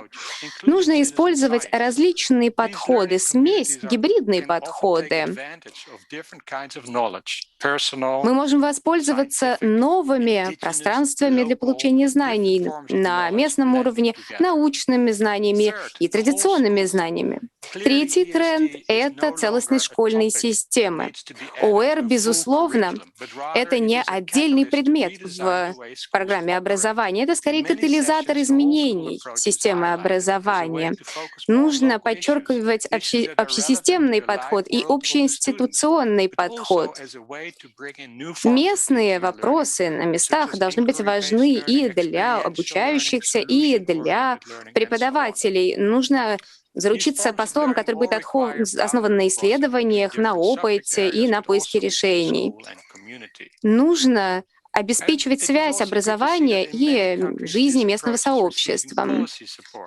Многие страны по-прежнему нуждаются в политической поддержке. Например, Япония, Гана, Норвегия, Нидерланды, они используют такие подходы. Например, в Германии был введен специальный день, когда студенты на протяжении 4 часов разрабатывают собственные образовательные программы, основываясь на своих интересах. Четвертая тенденция — это целостность знания. Все чаще мы говорим о социально-эмоциональных знаниях, о непосредственном обучении. Слишком долго система образования основывалась на когнитивном подходе. Нужно таким образом уделять больше внимания искусству, гуманитарным наукам, задавать себе новые вопросы. Как сказал один из наших выступающих, нужно спросить у людей не то, что они знают или о чем они думают. Нужно спросить их, как они себя чувствуют. Это позволит нам обеспечить более всеобъемлющий подход и инкорпорировать и социально-эмоциональное обучение в существующий когнитивный подход. Очень важны эмпатия и сострадание. Это часть устойчивого развития. Еще одна тенденция — это целостность системы. В частности, наши участники из Южной Африки подчеркнули это, что мы не можем использовать некомплексный подход, когда меняем систему образования, формировавшуюся на протяжении столетий. Нужно менять систему с начала и до конца. Эта преобразовательная перспектива позволяет получить новый подход для тех, кто принимает решения на политическом уровне. Нужно не только поменять наше поведение, нужно также задействовать совместные действия, расширение возможностей. Нужно в первую очередь задействовать экономическую структуру, как в частности это было замечено на круглом столе, посвященном экономике замкнутого цикла. Это создаст такое пространство, которое позволит нам поддержать работу в достижении ОЭР. Я надеюсь, что в 2030 году, когда мы проведем такую же конференцию, как сегодня, Грета Тунберг будет выступать с вступительным словом на этой конференции и расскажет нам, как ОЭР позволила нам преобразовать наш мир, и мы сойдем с пути саморазрушения и пойдем по дороге более устойчивого развития для всей планеты. И сейчас я хочу передать слово госпоже Руфи Муленга. Большое спасибо, Эрен. Давайте вернемся к первому дню конференции. Тогда многие переживали из-за того, какие именно мероприятия реализуются для того, чтобы воплотить повестку ОЭР 2030. Один из выступающих подчеркнул, что необходимо использовать цифровые инструменты как для обучающихся, так и для преподавателей. Было сказано, что школы должны перейти в онлайн-формат. Это позволит нам расширить подготовку преподавателей в области ОЭР. Еще одно важное сообщение заключалось в том, что, как вы помните, сказали на одной из сессий, ОЭР должно основываться на всеобъемлющей системе образования.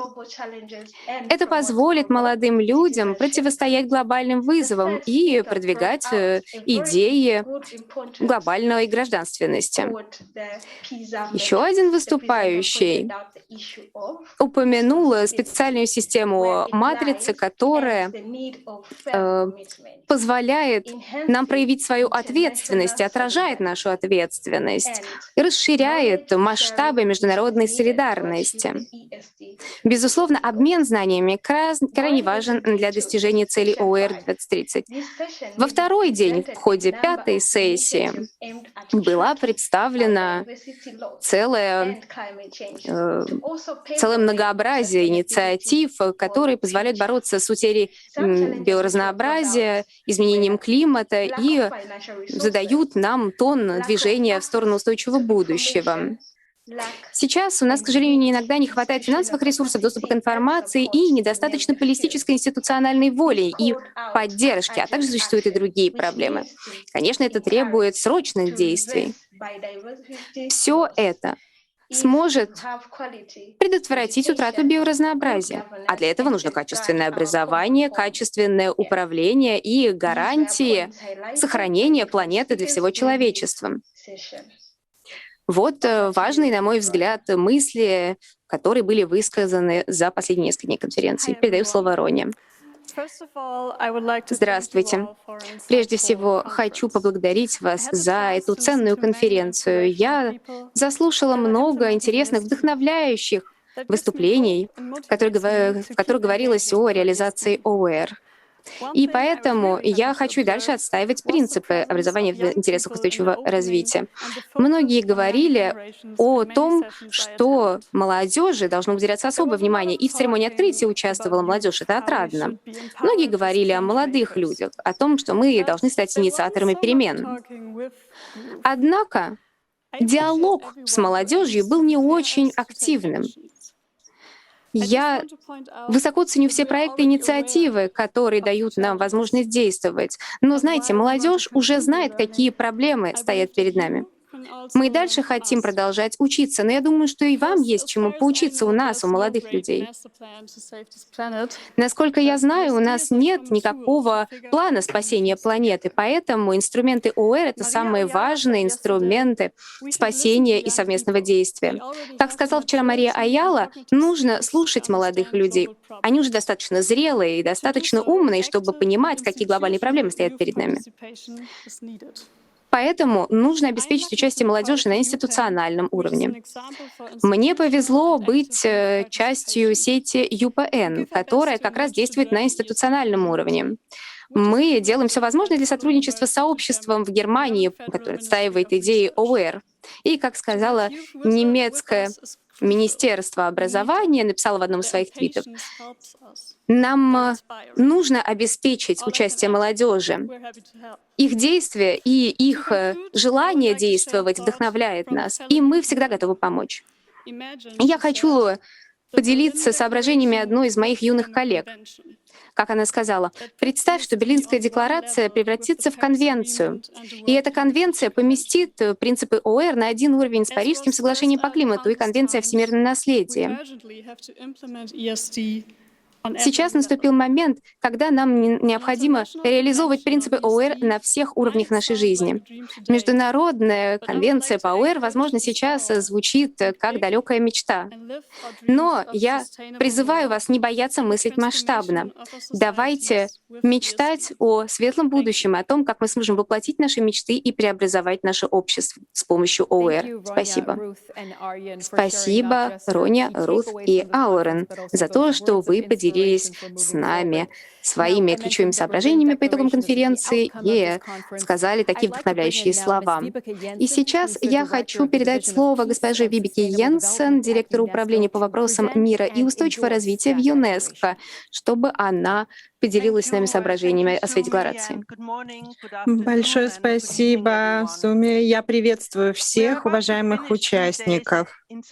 Итак, мы подходим к концу вдохновляющей дискуссии по сути вопроса образования в целях устойчивого развития. Я думаю, что мы с уверенностью можем сказать, что мы коснулись всех аспектов преобразования в образовании для достижения устойчивого развития, для укрепления действий в области реагирования на изменения климата и более устойчивого развития. Мы выслушали докладчиков, которые только что представили выводы тех плодотворных дискуссий, которые прошли. Я хочу всех их поблагодарить. Весомый результат этих обсуждений — это Берлинская декларация по вопросам образования в целях устойчивого развития.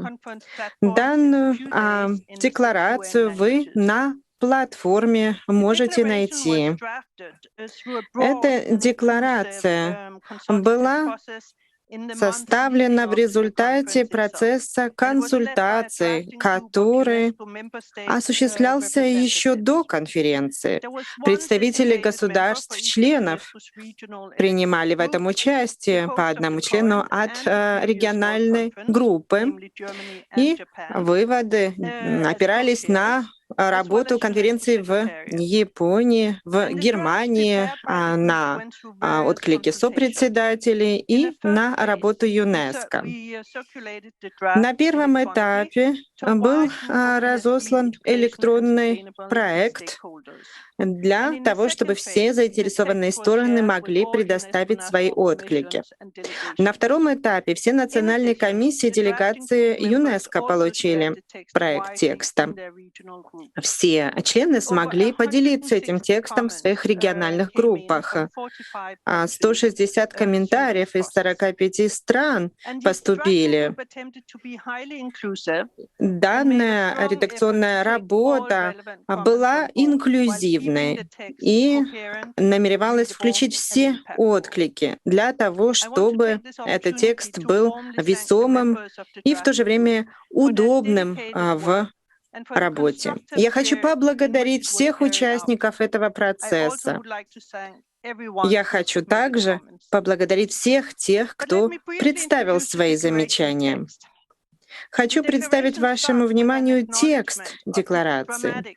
Прежде всего, в декларации признается взаимосвязанность вызовов: изменение климата, биоразнообразие, загрязнение, бедность, неравенство, конфликты, которые ставят под угрозу устойчивость жизни на планете. Мы видим, что образование как раз является вектором позитивных преобразований для того, чтобы обеспечить продвижение к устойчивому развитию. Новые рамки ОУР для 2030 года и сопровождающие инструменты как раз и помогут в ближайшие 10 лет мобилизовать усилия. Все стороны берут на себя соответствующие обязательства двигаться к этой цели в рамках своего обязательства, с учетом в том числе национальных приоритетов. А какие это обязательства? Прежде всего, обеспечить то, чтобы ОУР лежала в основе системы образования на всех уровнях. И это нашло бы свое отражение в образовательной программе. Объединение всех измерений обучения, в том числе и социального, эмоционального, и всех других, позволит по-новому взглянуть на роль ОУР в обществе. Инвестиции в потенциал педагогов, поскольку они играют важную роль для преобразований. Институциональный подход, наличие ресурсов, укрепление роли молодежи, приоритизация работы с маргинализованными группами и со всеми секторами, которые могут внести свой вклад в устойчивое развитие. Декларация привержена дальнейшей работе и на конференции сторон 26 в Глазго в этом году и далее. Я хочу в завершение поблагодарить редакционную группу, всех тех, кто вносил свой вклад. Так как мы не получили возражений или существенных изменений в ходе нашего редакционного процесса, я с удовольствием могу сказать, что этот текст таким образом будет принят. Мы надеемся, что этот текст позволит нам трансформировать образование для достижения устойчивого развития. Сейчас настало время осуществить необходимые действия для обучения, для поддержки нашей планеты. Большое всем спасибо.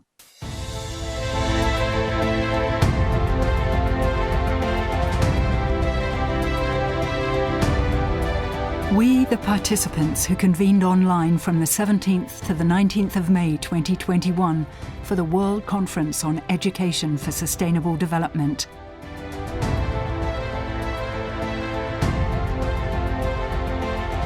are convinced that urgent action is needed to address the dramatic interrelated challenges the world is facing.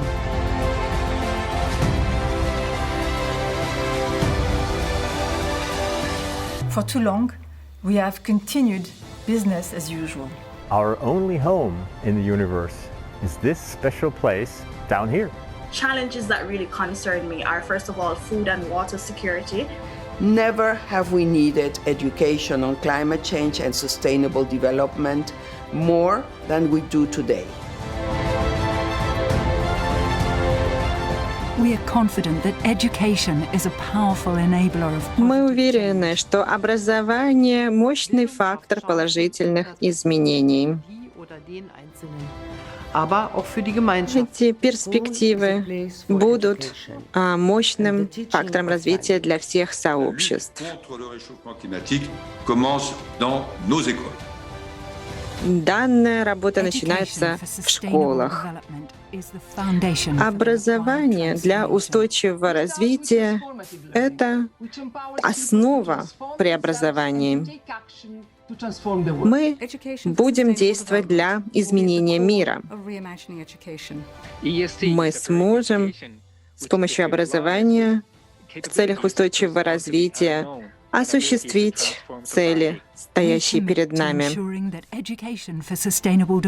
Мы приложим все усилия для того, чтобы образование в целях устойчивого развития стало основой для всех систем образования и вошло в образовательную программу.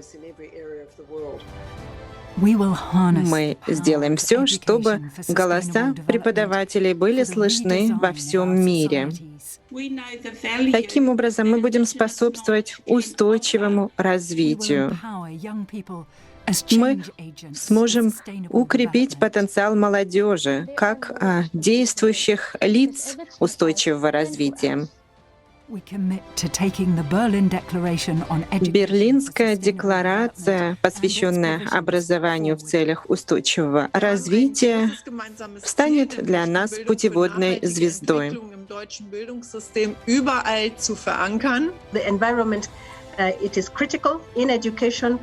Окружающая среда — очень важная часть в нашей работе.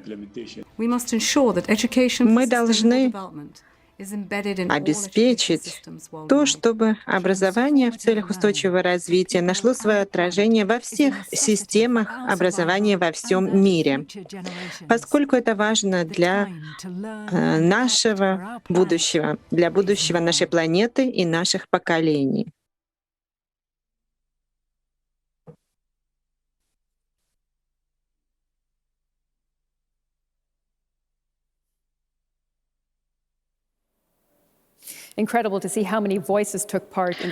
Вы увидели, услышали самые разные голоса всех тех, кто внес свою лепту в работу конференции. Каковы следующие шаги? Мы услышим, что скажут 5 представителей государств-членов, говоря о их приверженности. Прежде всего, госпожа Сераньян Ангбос, комиссар по вопросам образования, науки и технологий Африканского союза. Большое спасибо. Я приветствую всех, Ваше превосходительство, уважаемые гости, дамы и господа. Для меня большая честь выступать от имени председателя Комиссии Африканского союза, господина Мохаммеда. И я имею замечательную возможность поучаствовать в итоговом заседании конференции, посвященной образованию в целях устойчивого развития. Данная конференция проходит как никогда своевременно, принимая во внимание вызовы, которые стоят перед нами. Образование — это тот инструмент, который позволяет глобальные изменения. Это позволит преобразовать наше общество для достижения большей устойчивости. Берлинская декларация, посвященная ОУР, позволит нам продвинуться к целям устойчивого развития.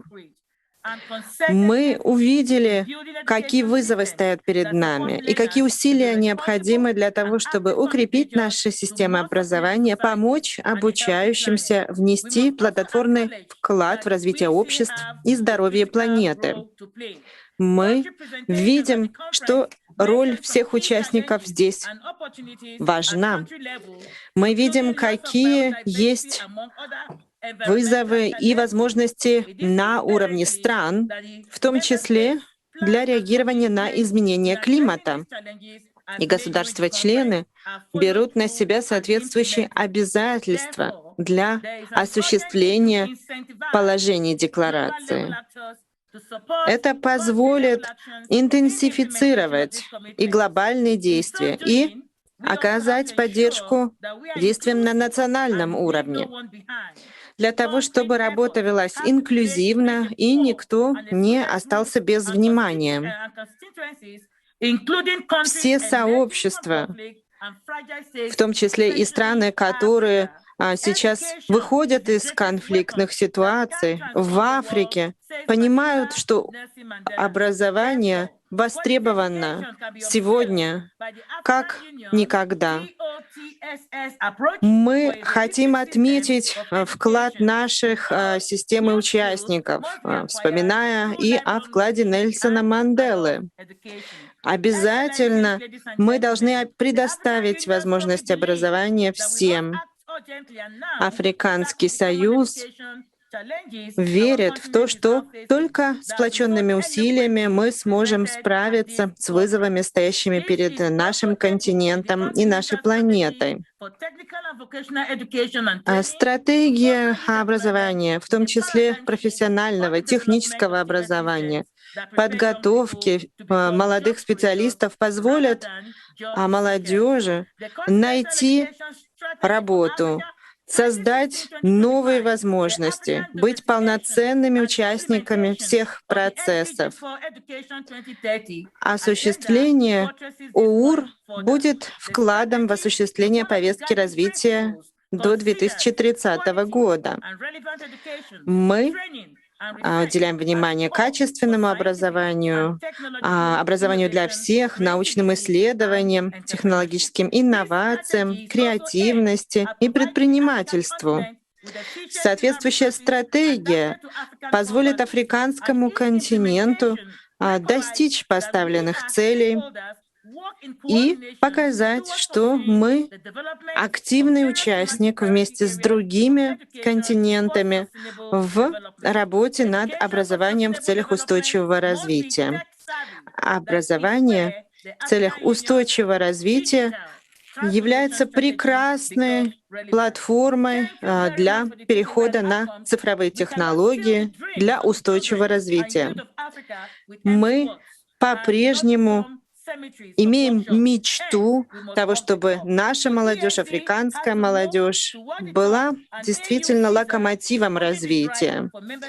И мы призываем все государства подключиться к работе по ОУР, потому что только благодаря образованию мы сможем восстановиться после пандемии COVID-19. Только образование предоставляет необходимые для жизни и работы навыки для того, чтобы обеспечить надлежащее управление. Это должно сопровождаться мощной политической волей.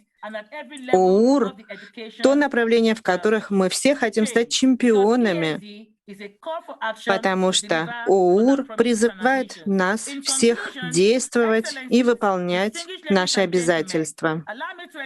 И в завершение я хочу высказать надежду на то, что по итогам этой конференции мы вместе сможем построить устойчивое будущее, поскольку молодежь в Африке требует интенсификации устойчивости во всех направлениях. И образование является самым мощным инструментом, который может помочь эффективно достичь устойчивости.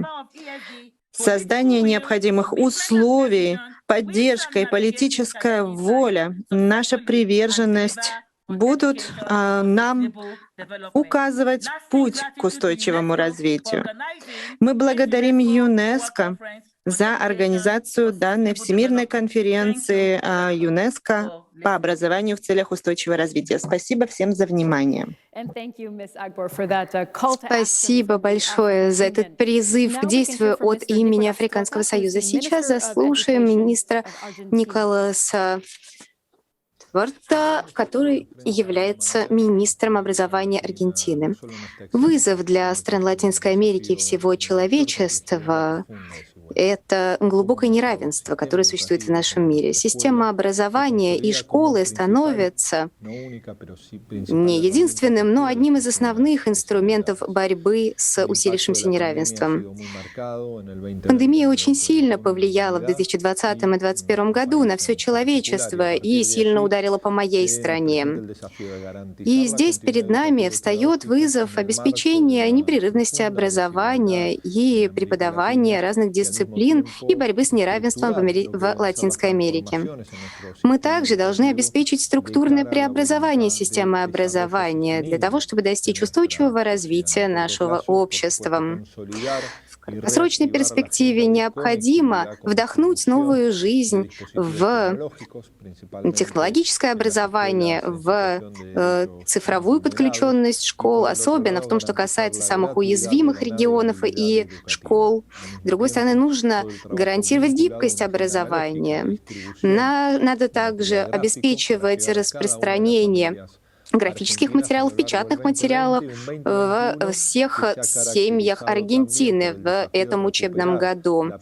Мы также должны обеспечить возвращение студентов и учеников в учебные заведения, обеспечивая все санитарные нормы. Помимо пандемии и решений вопросов, связанных с ней, наша страна сейчас дает приоритет развитию национальной системы образования. В частности, Национальному конгрессу был представлен закон о справедливости в образовании, где мы предлагаем инвестировать 8% ВВП, из которых 6% на обязательные образовательные программы и 2% на высшее образование и подготовку учителей и преподавателей. Мы также обращаем особое внимание на профессиональную подготовку и непрерывное обучение преподавателей. Мы также отдаем предпочтение системе предоставления стипендий для того, чтобы развивать новые направления образования. В 2021 году был выделен беспрецедентный бюджет на образование, и нужно продолжать действовать в этом же направлении. Очень важный момент для нашей страны — это то, что несколько дней назад в Сенате в ходе заседания Палаты депутатов был принят закон об интегральном экологическом образовании. Это позволит рассматривать экологические вопросы на уровне школ. Мы должны неразрывно рассматривать концепцию системы образования и устойчивого развития в нашей стране. Спасибо, господин Тротта. Спасибо вам за вашу высказанную точку зрения Аргентины. Заслушаем выступление Мадину Аль-Шайбани, министра образования Омана. السيدات والسادة المحترمون الحضور الكريم السلام عليكم ورحمة الله. Добрый день. Желаю вам мира и процветания. Рада приветствовать вас, и прежде всего хочу поприветствовать вас от имени господина султана нашей страны Омана. Желаю вам всяческих успехов в завершении конференции для достижения наших общих целей. Сессии, проведенные в ходе конференции за последние несколько дней, различные круглые столы, обсуждения, в которых участвовали представители всех стран на нашей планете, подтвердила, что образование является приоритетом для международного сообщества. Нам необходимо работать, идти вперед рука об руку и вместе разрабатывать стратегии на национальном и международном уровне для того, чтобы противостоять тем вызовам, перед которыми мы сейчас находимся. Мы верим в образование для устойчивого развития. Были созданы комитеты и комиссии на национальном уровне. Их работа нацелена на достижение принципов ОУР. Мы включаем в программы школьного образования принципы образования в интересах устойчивого развития. Рассматриваются такие вопросы, как изменение климата, опустынивание, защита биоразнообразия и устойчивость мира на нашей планете. Мы продвигаем активно обмен наилучшими практиками на всех уровнях, в том числе на международном. И поэтому мы считаем, что дорожная карта в области ОР на период до 2030 года очень важна. И поэтому в нашем регионе была в сентябре 2020 года запущена наша собственная дорожная карта. Мы провели мастер-классы на региональном уровне при поддержке ЮНЕСКО для, в частности, расширения возможностей области ТПОП и также обеспечения занятости молодежи, предпринимательства и образования на протяжении всей жизни, а также экологичной экономики и устойчивого подхода в экономической деятельности. Оман поддерживает изложенные принципы Берлинской декларации и считаем, что достижение устойчивого развития и через образование является частью нашей повестки, международной повестки. Качественное образование — это двигатель в деле движения к целям устойчивого развития. Поэтому у нас есть специальная стратегия Султаната 2040. Там содержатся важные стратегии, среди которых фигурирует образование, и ему уделяется очень-очень важное внимание. Мы реализуем политику, ориентированную на образование в целях устойчивого развития, при этом основываясь на принципах прав человека. Как вы знаете, в результате пандемии пострадали все страны в мире. Страны лишились иногда своих возможностей в эффективном достижении ЦУР, в частности ЦУР-4 образования. Поэтому многие страны, как и Оман, были вынуждены заново придумать подход к образованию для того, чтобы не сбиваться с пути достижения ЦУР. Мы сотрудничаем с местным отделением сотрудничества стран Залива при поддержке ЮНЕСКО для того, чтобы развивать принципы образования в целях устойчивого развития. Это позволяет нам понять, как сделать образовательную систему более устойчивой и жизнестойкой в контексте пандемии. Нам необходимо оказать поддержку и гуманитарную, и материальную, поделиться своими навыками и знаниями с самыми пострадавшими и наименее развитыми странами для того, чтобы они достигли своих целей, в том числе и в области устойчивого развития. Перед нами множество вызовов, но если мы проявим волю, то мы обязательно достигнем успеха. Если мы будем серьезны и ответственны в своих действиях, если мы будем работать над образованием в интересах устойчивого развития, чтобы воспитать поколение, которое будет верить в идеалы гражданственности, мировой гражданственности, сможет обеспечить здоровую окружающую среду. Молодежь, которая будет стремиться к более справедливому обществу во всем мире. Хочу в заключение поблагодарить всех организаторов нашей конференции. В частности, благодарю Министерство образования и исследовательской деятельности Германии и ЮНЕСКО. И я надеюсь, что результаты нашей конференции и Берлинская декларация, которая будет подготовлена в результате конференции, станет важным вкладом в нашу дальнейшую работу. Да будет с вами мир. Благодарю вас. Благодарю вас, госпожа Аль-Шабани, министр образования Омана. Сейчас мы заслушаем выступление Айшат Али, министра образования Мальдив. Ваше превосходительство, уважаемые министры, дорогие делегаты, дамы и господа, доброе утро, добрый день, добрый вечер, где бы вы ни находились. Я счастлива видеть вас, несмотря на то, что сейчас бушует пандемия, которая оказала печальное влияние на школы и образование. Мы заручились прогрессом в достижении ОУР и достижении повестки 2030. Правительство Мальдив уделяет особое внимание образованию. Мы выделяем большой процент бюджета на образование. В этом году было потрачено максимальный процент средств из государственного бюджета на цели образования.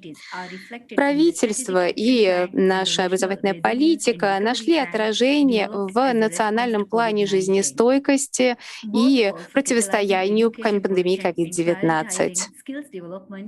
Мы отдаем приоритет развитию навыков для расширения палитры знаний нашего населения и приобретения необходимых навыков для жизни в 21 веке. Мы надеемся, что наше общество сможет жить в гармонии благодаря этому. Взаимосвязанность всех стран в мире и наша уязвимость перед лицом пандемии и стихийных бедствий, а также изменение климата и сокращение бедности — это часть сегодняшней реальности и образования в целях устойчивого развития. Необходимо координировать наши действия. Мы намереваемся, во-первых, для интеграции ОУР сделать образование устойчивого развития, во-первых, важной частью наших школьных программ. Во-вторых, мы разрабатываем и расширяем различные образовательные программы, отдавая приоритет достижения ЦУР и повестки 2030. Специальный план по обеспечению жизнестойкости позволяет сделать сообщество и экономику более устойчивыми и перспективными. Государственная политика нацелена на поддержание ЦУР. Это включает в себя защиту всех секторов экономики. Мы также реализуем такую политику, которая сейчас, например, включает в себя различные проекты, такие как «Зеленая школа».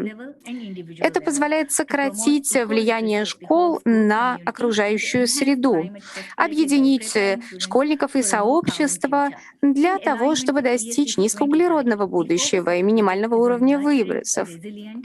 К 2030 году мы надеемся интегрировать такие подходы для того, чтобы грядущие поколения были более экологически ответственными. Хочу подчеркнуть, что процесс изменения всей системы образования в направлении достижения цели устойчивого развития — непростая задача. Мы благодарим за поддержку ЮНЕСКО и наших всех остальных партнеров. Это очень ценно. Мы намереваемся дальше инвестировать в образование. Мы, как СРГ, должны больше инвестировать в человеческие ресурсы, расширяя навыки, знания людей для того, чтобы подготовить нас к будущему.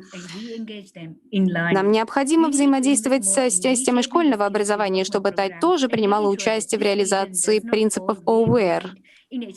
Нужно сделать так, чтобы никто не остался за бортом в достижении ЦУР, и в частности ЦУР-4. Достижение ЦУР и ОУР, а также повестки 2030 требует самоотверженности всех наших жителей. Нужно уделять особое внимание молодежи и детям, потому что именно они являются строителями нашего будущего. Спасибо.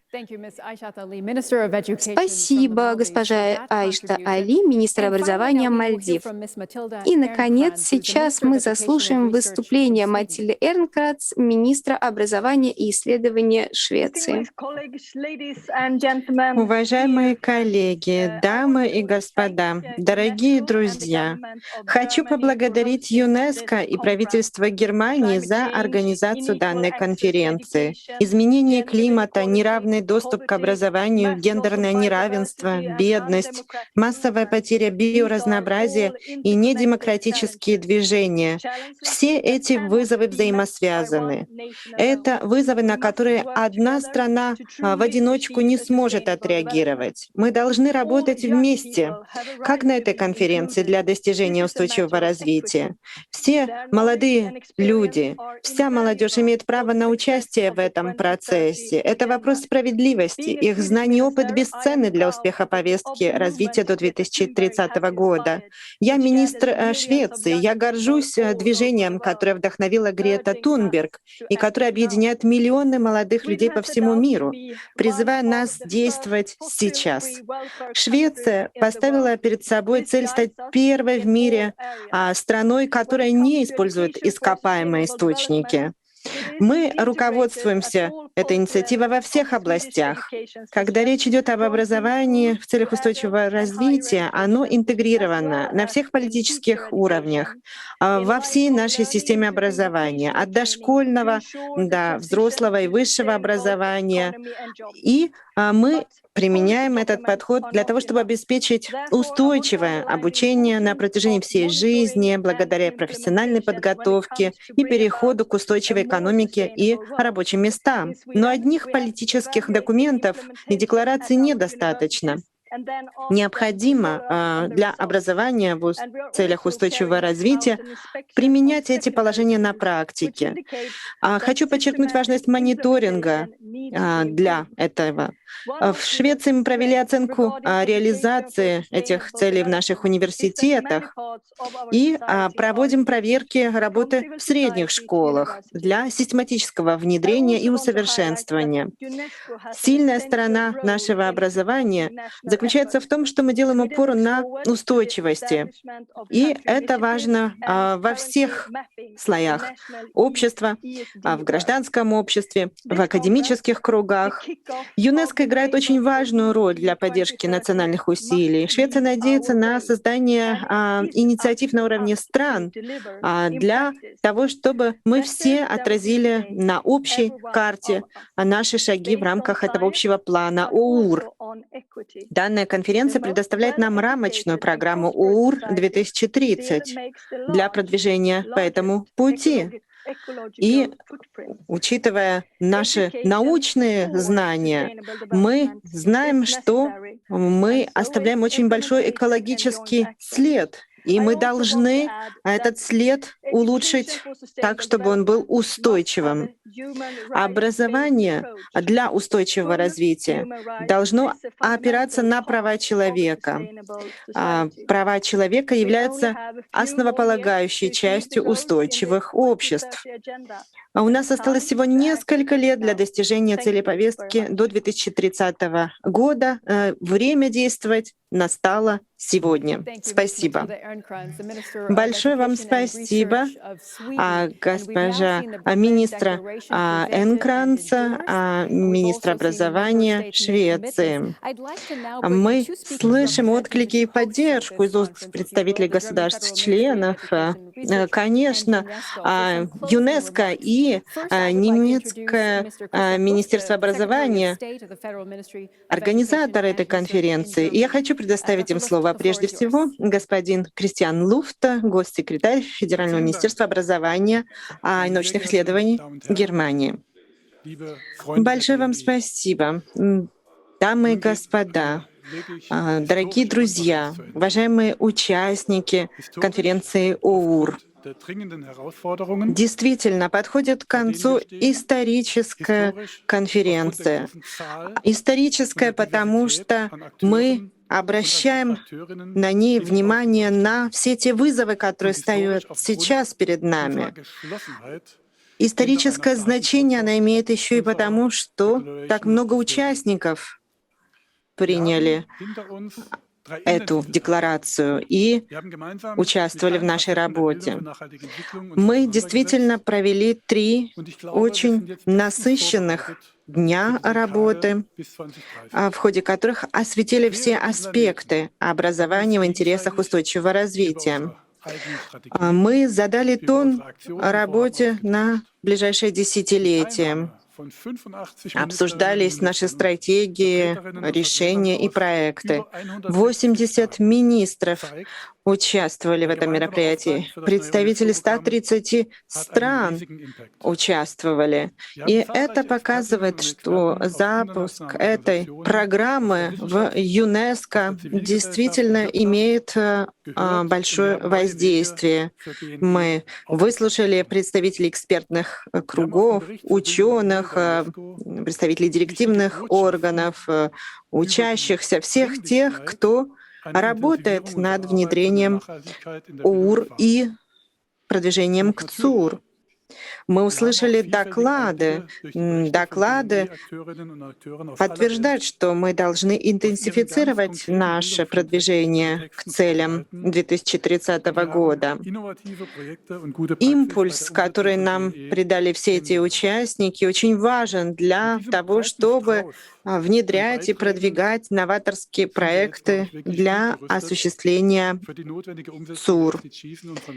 Мы услышали всех вас, мы все это взяли на вооружение и готовы внедрять в наших странах все передовые элементы для устойчивого развития.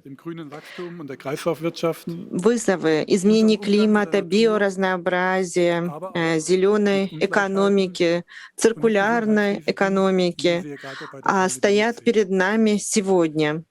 Мы видим и все риски, связанные с пандемией, с санитарной ситуацией. Актуален вопрос, как же образование и образование в интересах устойчивого развития может помочь справиться с этими вызовами.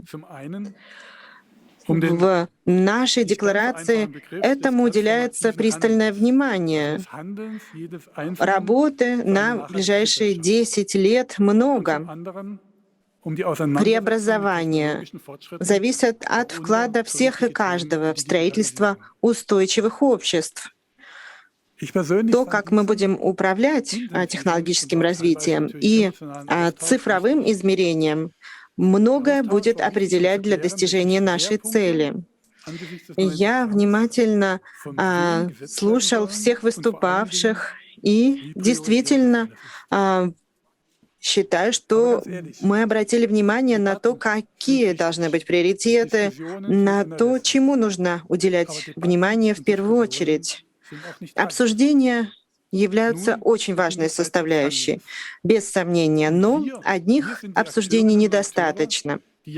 Сейчас мы должны приступить к действиям. Мы являемся теми участниками, которые могут действовать на уровне наших министерств, окружающих наших ведомств, сообществ, участников экономической жизни. Я горжусь Берлинской декларацией не просто потому, что она была принята в этой цифровой форме в Берлине, но и потому, что мы можем на таком всемирном уровне подтвердить то, что является для всех нас очень актуальным, а именно привязка ОУР ко всем уровням образования, от дошкольного до среднего, профтехобразования и высшего образования, поскольку цель — преобразовать наши образовательные системы. Буквально через несколько мгновений национальная конференция будет проведена по этой тематике. И буквально с самых первых часов вы сможете воспользоваться этим обсуждением и сможете слушать его на ваших языках. Хочу подчеркнуть, что Берлинская декларация заслуживает максимально широкого распространения.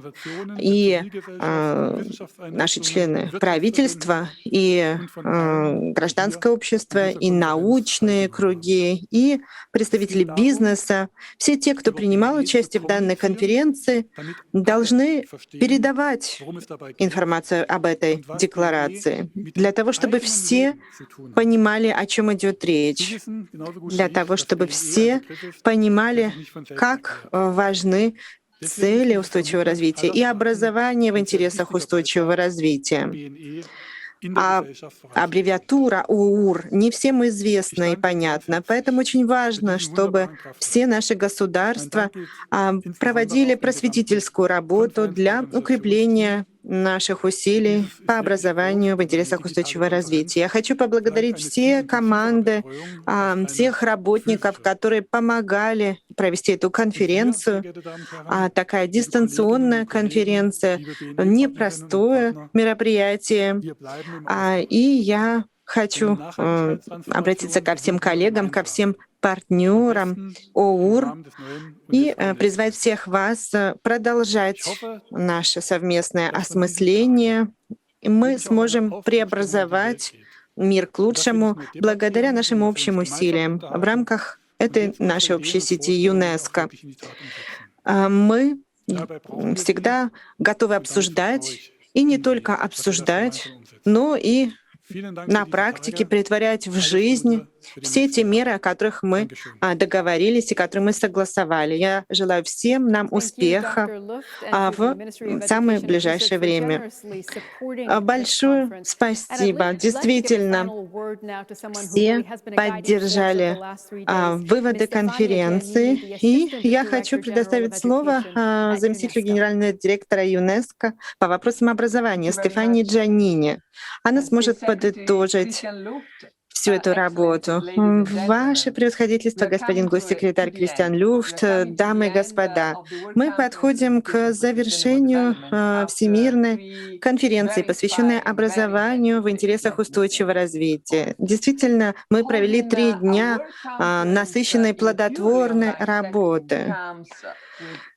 Проведение нашей Всемирной конференции в нынешних обстоятельствах — это вызов. Мы не смогли все приехать в Берлин, как хотели,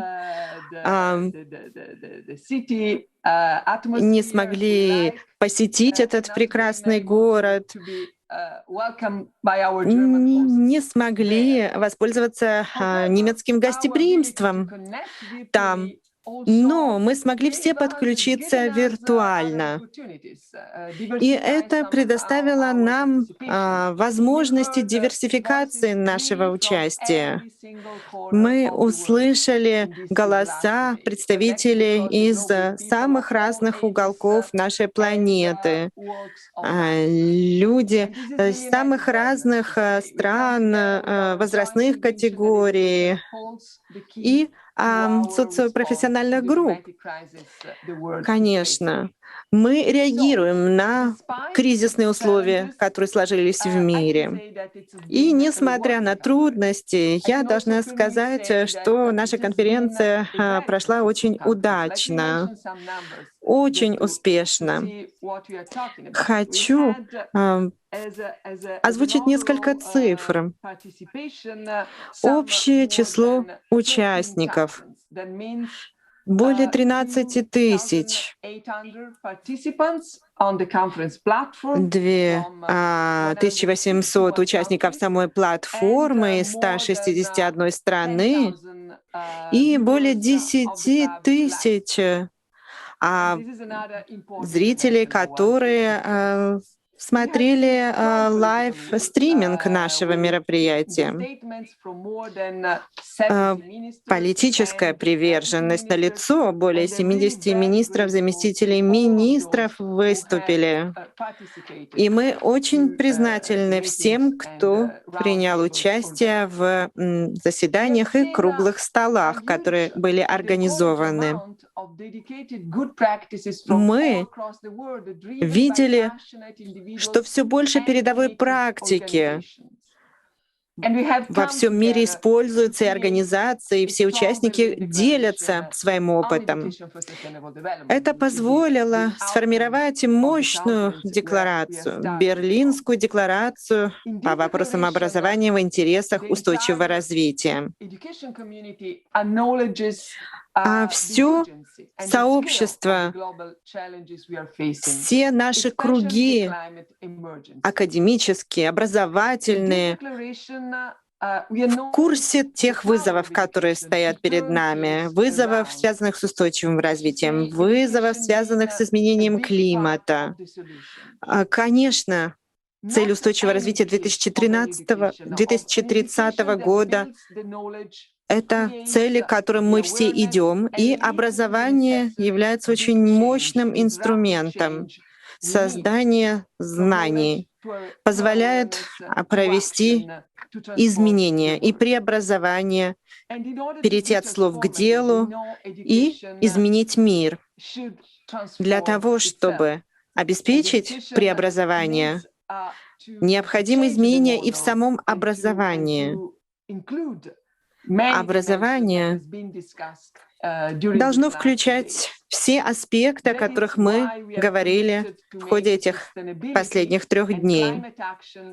А поэтому наша приверженность устойчивости и реагированию на изменение климата найдет свое отражение во всех образовательных подходах и программах, будет тесно переплетаться со всеми другими аспектами, которые направлены на устойчивое развитие. Наша конференция, конечно, обращается не только к преподавателям и министерствам образования, но и ко всем другим участникам, которые могут все это с нами осуществлять. Сектор образования в одиночку не сможет справиться со всеми вызовами. А в ЮНЕСКО мы играем центральную роль, и мы готовы предоставлять всю возможную поддержку для того, чтобы распространить передовую практику нашей конференции. Этому будет способствовать наши рамки и дорожная карта ОУР. Мы признательны и правительству Японии, и Швеции, и Германии. Мы услышали то, о чем нам сказала министр Швеции. И я уверена, что многие страны поддержат эту работу, а мы будем укреплять потенциал и имеем намерение развивать нашу работу в этой области в ближайшие месяцы. Мы намереваемся оказывать всяческую поддержку педагогам, преподавателям, обеспечивать обмен передовым опытом и практикой в нашей сети ОУР. Вы уже услышали о многих мероприятиях, которые проходят на местах, и это позволит нам построить общую платформу повышения наших возможностей и нашего потенциала. Мы очень много услышали о знаниях и навыках, которые могут войти в программы обучения. Мы будем поддерживать и мониторинг работы образования в мире. Это будет вкладом в ЦУР 4.7. И мы сможем получить четкую картину, проведя соответствующий анализ, что поможет осуществить правильную политику в нужное время. Мы будем прилагать максимум усилий для того, чтобы УУР признавалась центральным элементом глобальной повестки развития. Уже много раз и в Глазго на конференции сторон 26 вновь мы говорили и будем говорить о связях, о том, как объединять усилия нашего сектора и других секторов и направлений для того, чтобы строить в умах людей мощную повестку образования в целях устойчивого развития. Такая координация между ЦУР и важными программами крайне востребована. Мы говорили о процессе САРКИК ООН, и мы слышали и об инициативе Папы Римского Франциска о глобальном компакте в целях образования в интересах устойчивого развития. Это тоже вклад в ЦУР 4.7. Новые инициативы укрепляют наше продвижение к ЦУР 4.7.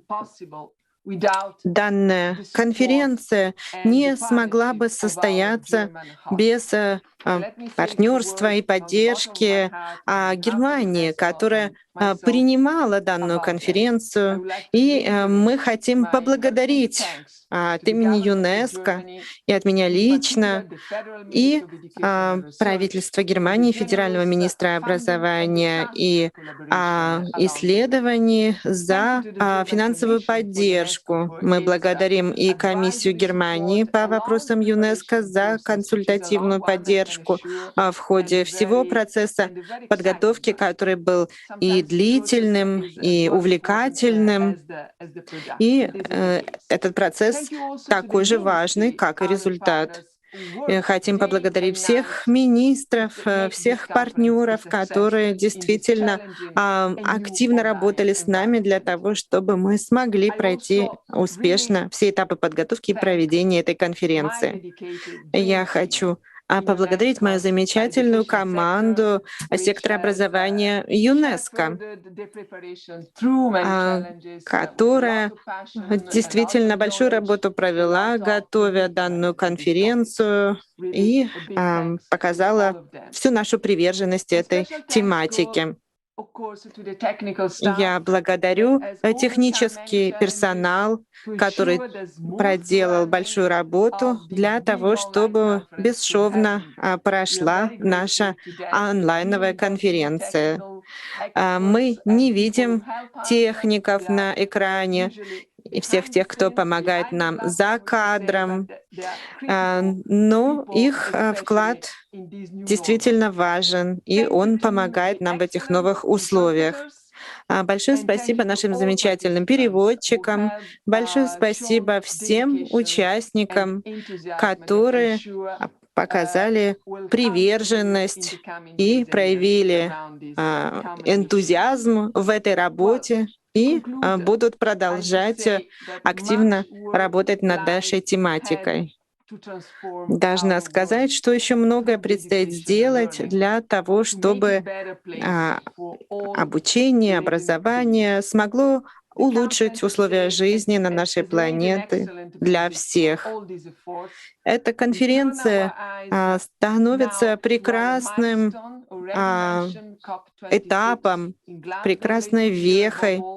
А далее мы уже говорили о конференции сторон 26 в Глазго для того, чтобы мы могли интенсифицировать наше продвижение к целям устойчивого развития, в том числе и с помощью образования в интересах устойчивого развития. Ведь это очень важная платформа, которая позволит нам отреагировать на вызовы сегодня на благо будущих поколений. Планета у нас только одна, и у нас нет запасного варианта.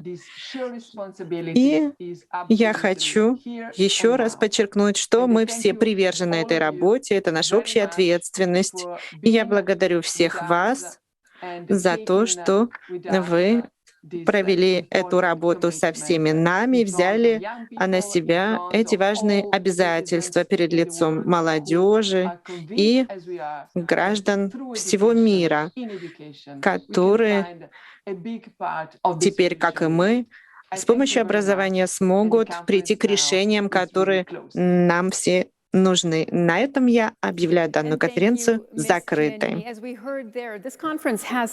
Спасибо, госпожа Джанини. И да, как мы услышали, мы начали нашу конференцию с повестки 2030 для ОУР.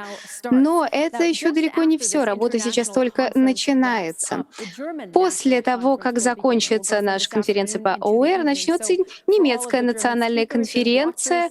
Она продлится до вечера, поэтому все, кто хочет посмотреть ее и послушать, присоединяйтесь к нам. А, как сказал госпожа Джани, на следующей неделе будут проведены региональные заседания по Северной Америке, Азии, Латинской Америке и арабским государствам. Информация о региональных мероприятиях находится в чате, там есть все ссылки. А в следующем году мы проведем 5 региональных мероприятий с помощью ЮНЕСКО для реализации ОУР и рамочной программы в разных странах. Пожалуйста, присоединяйтесь к нам в этой работе.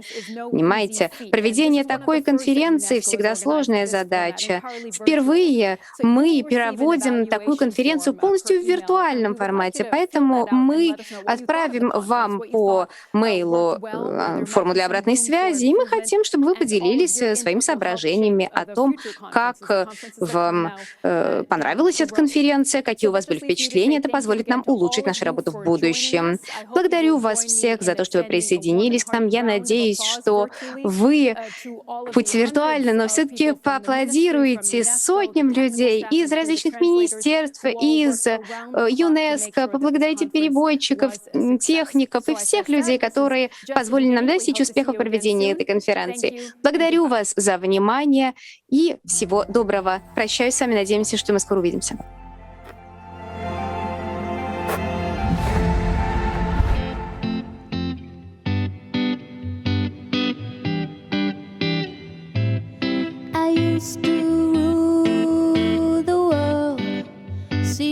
Rise when I gave the world. Now in the morning I sleep alone. Sweep the streets I used to own.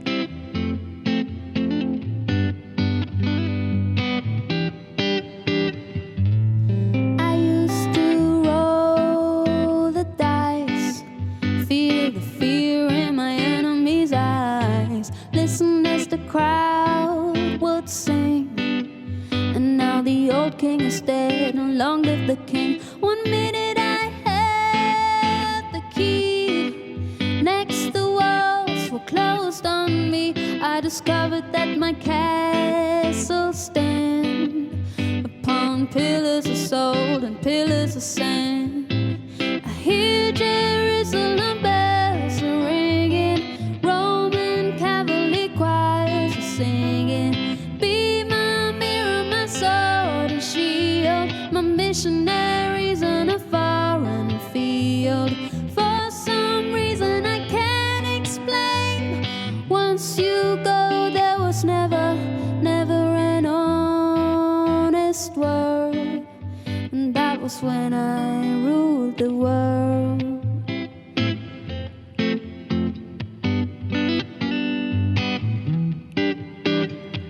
It was a wicked and wild wind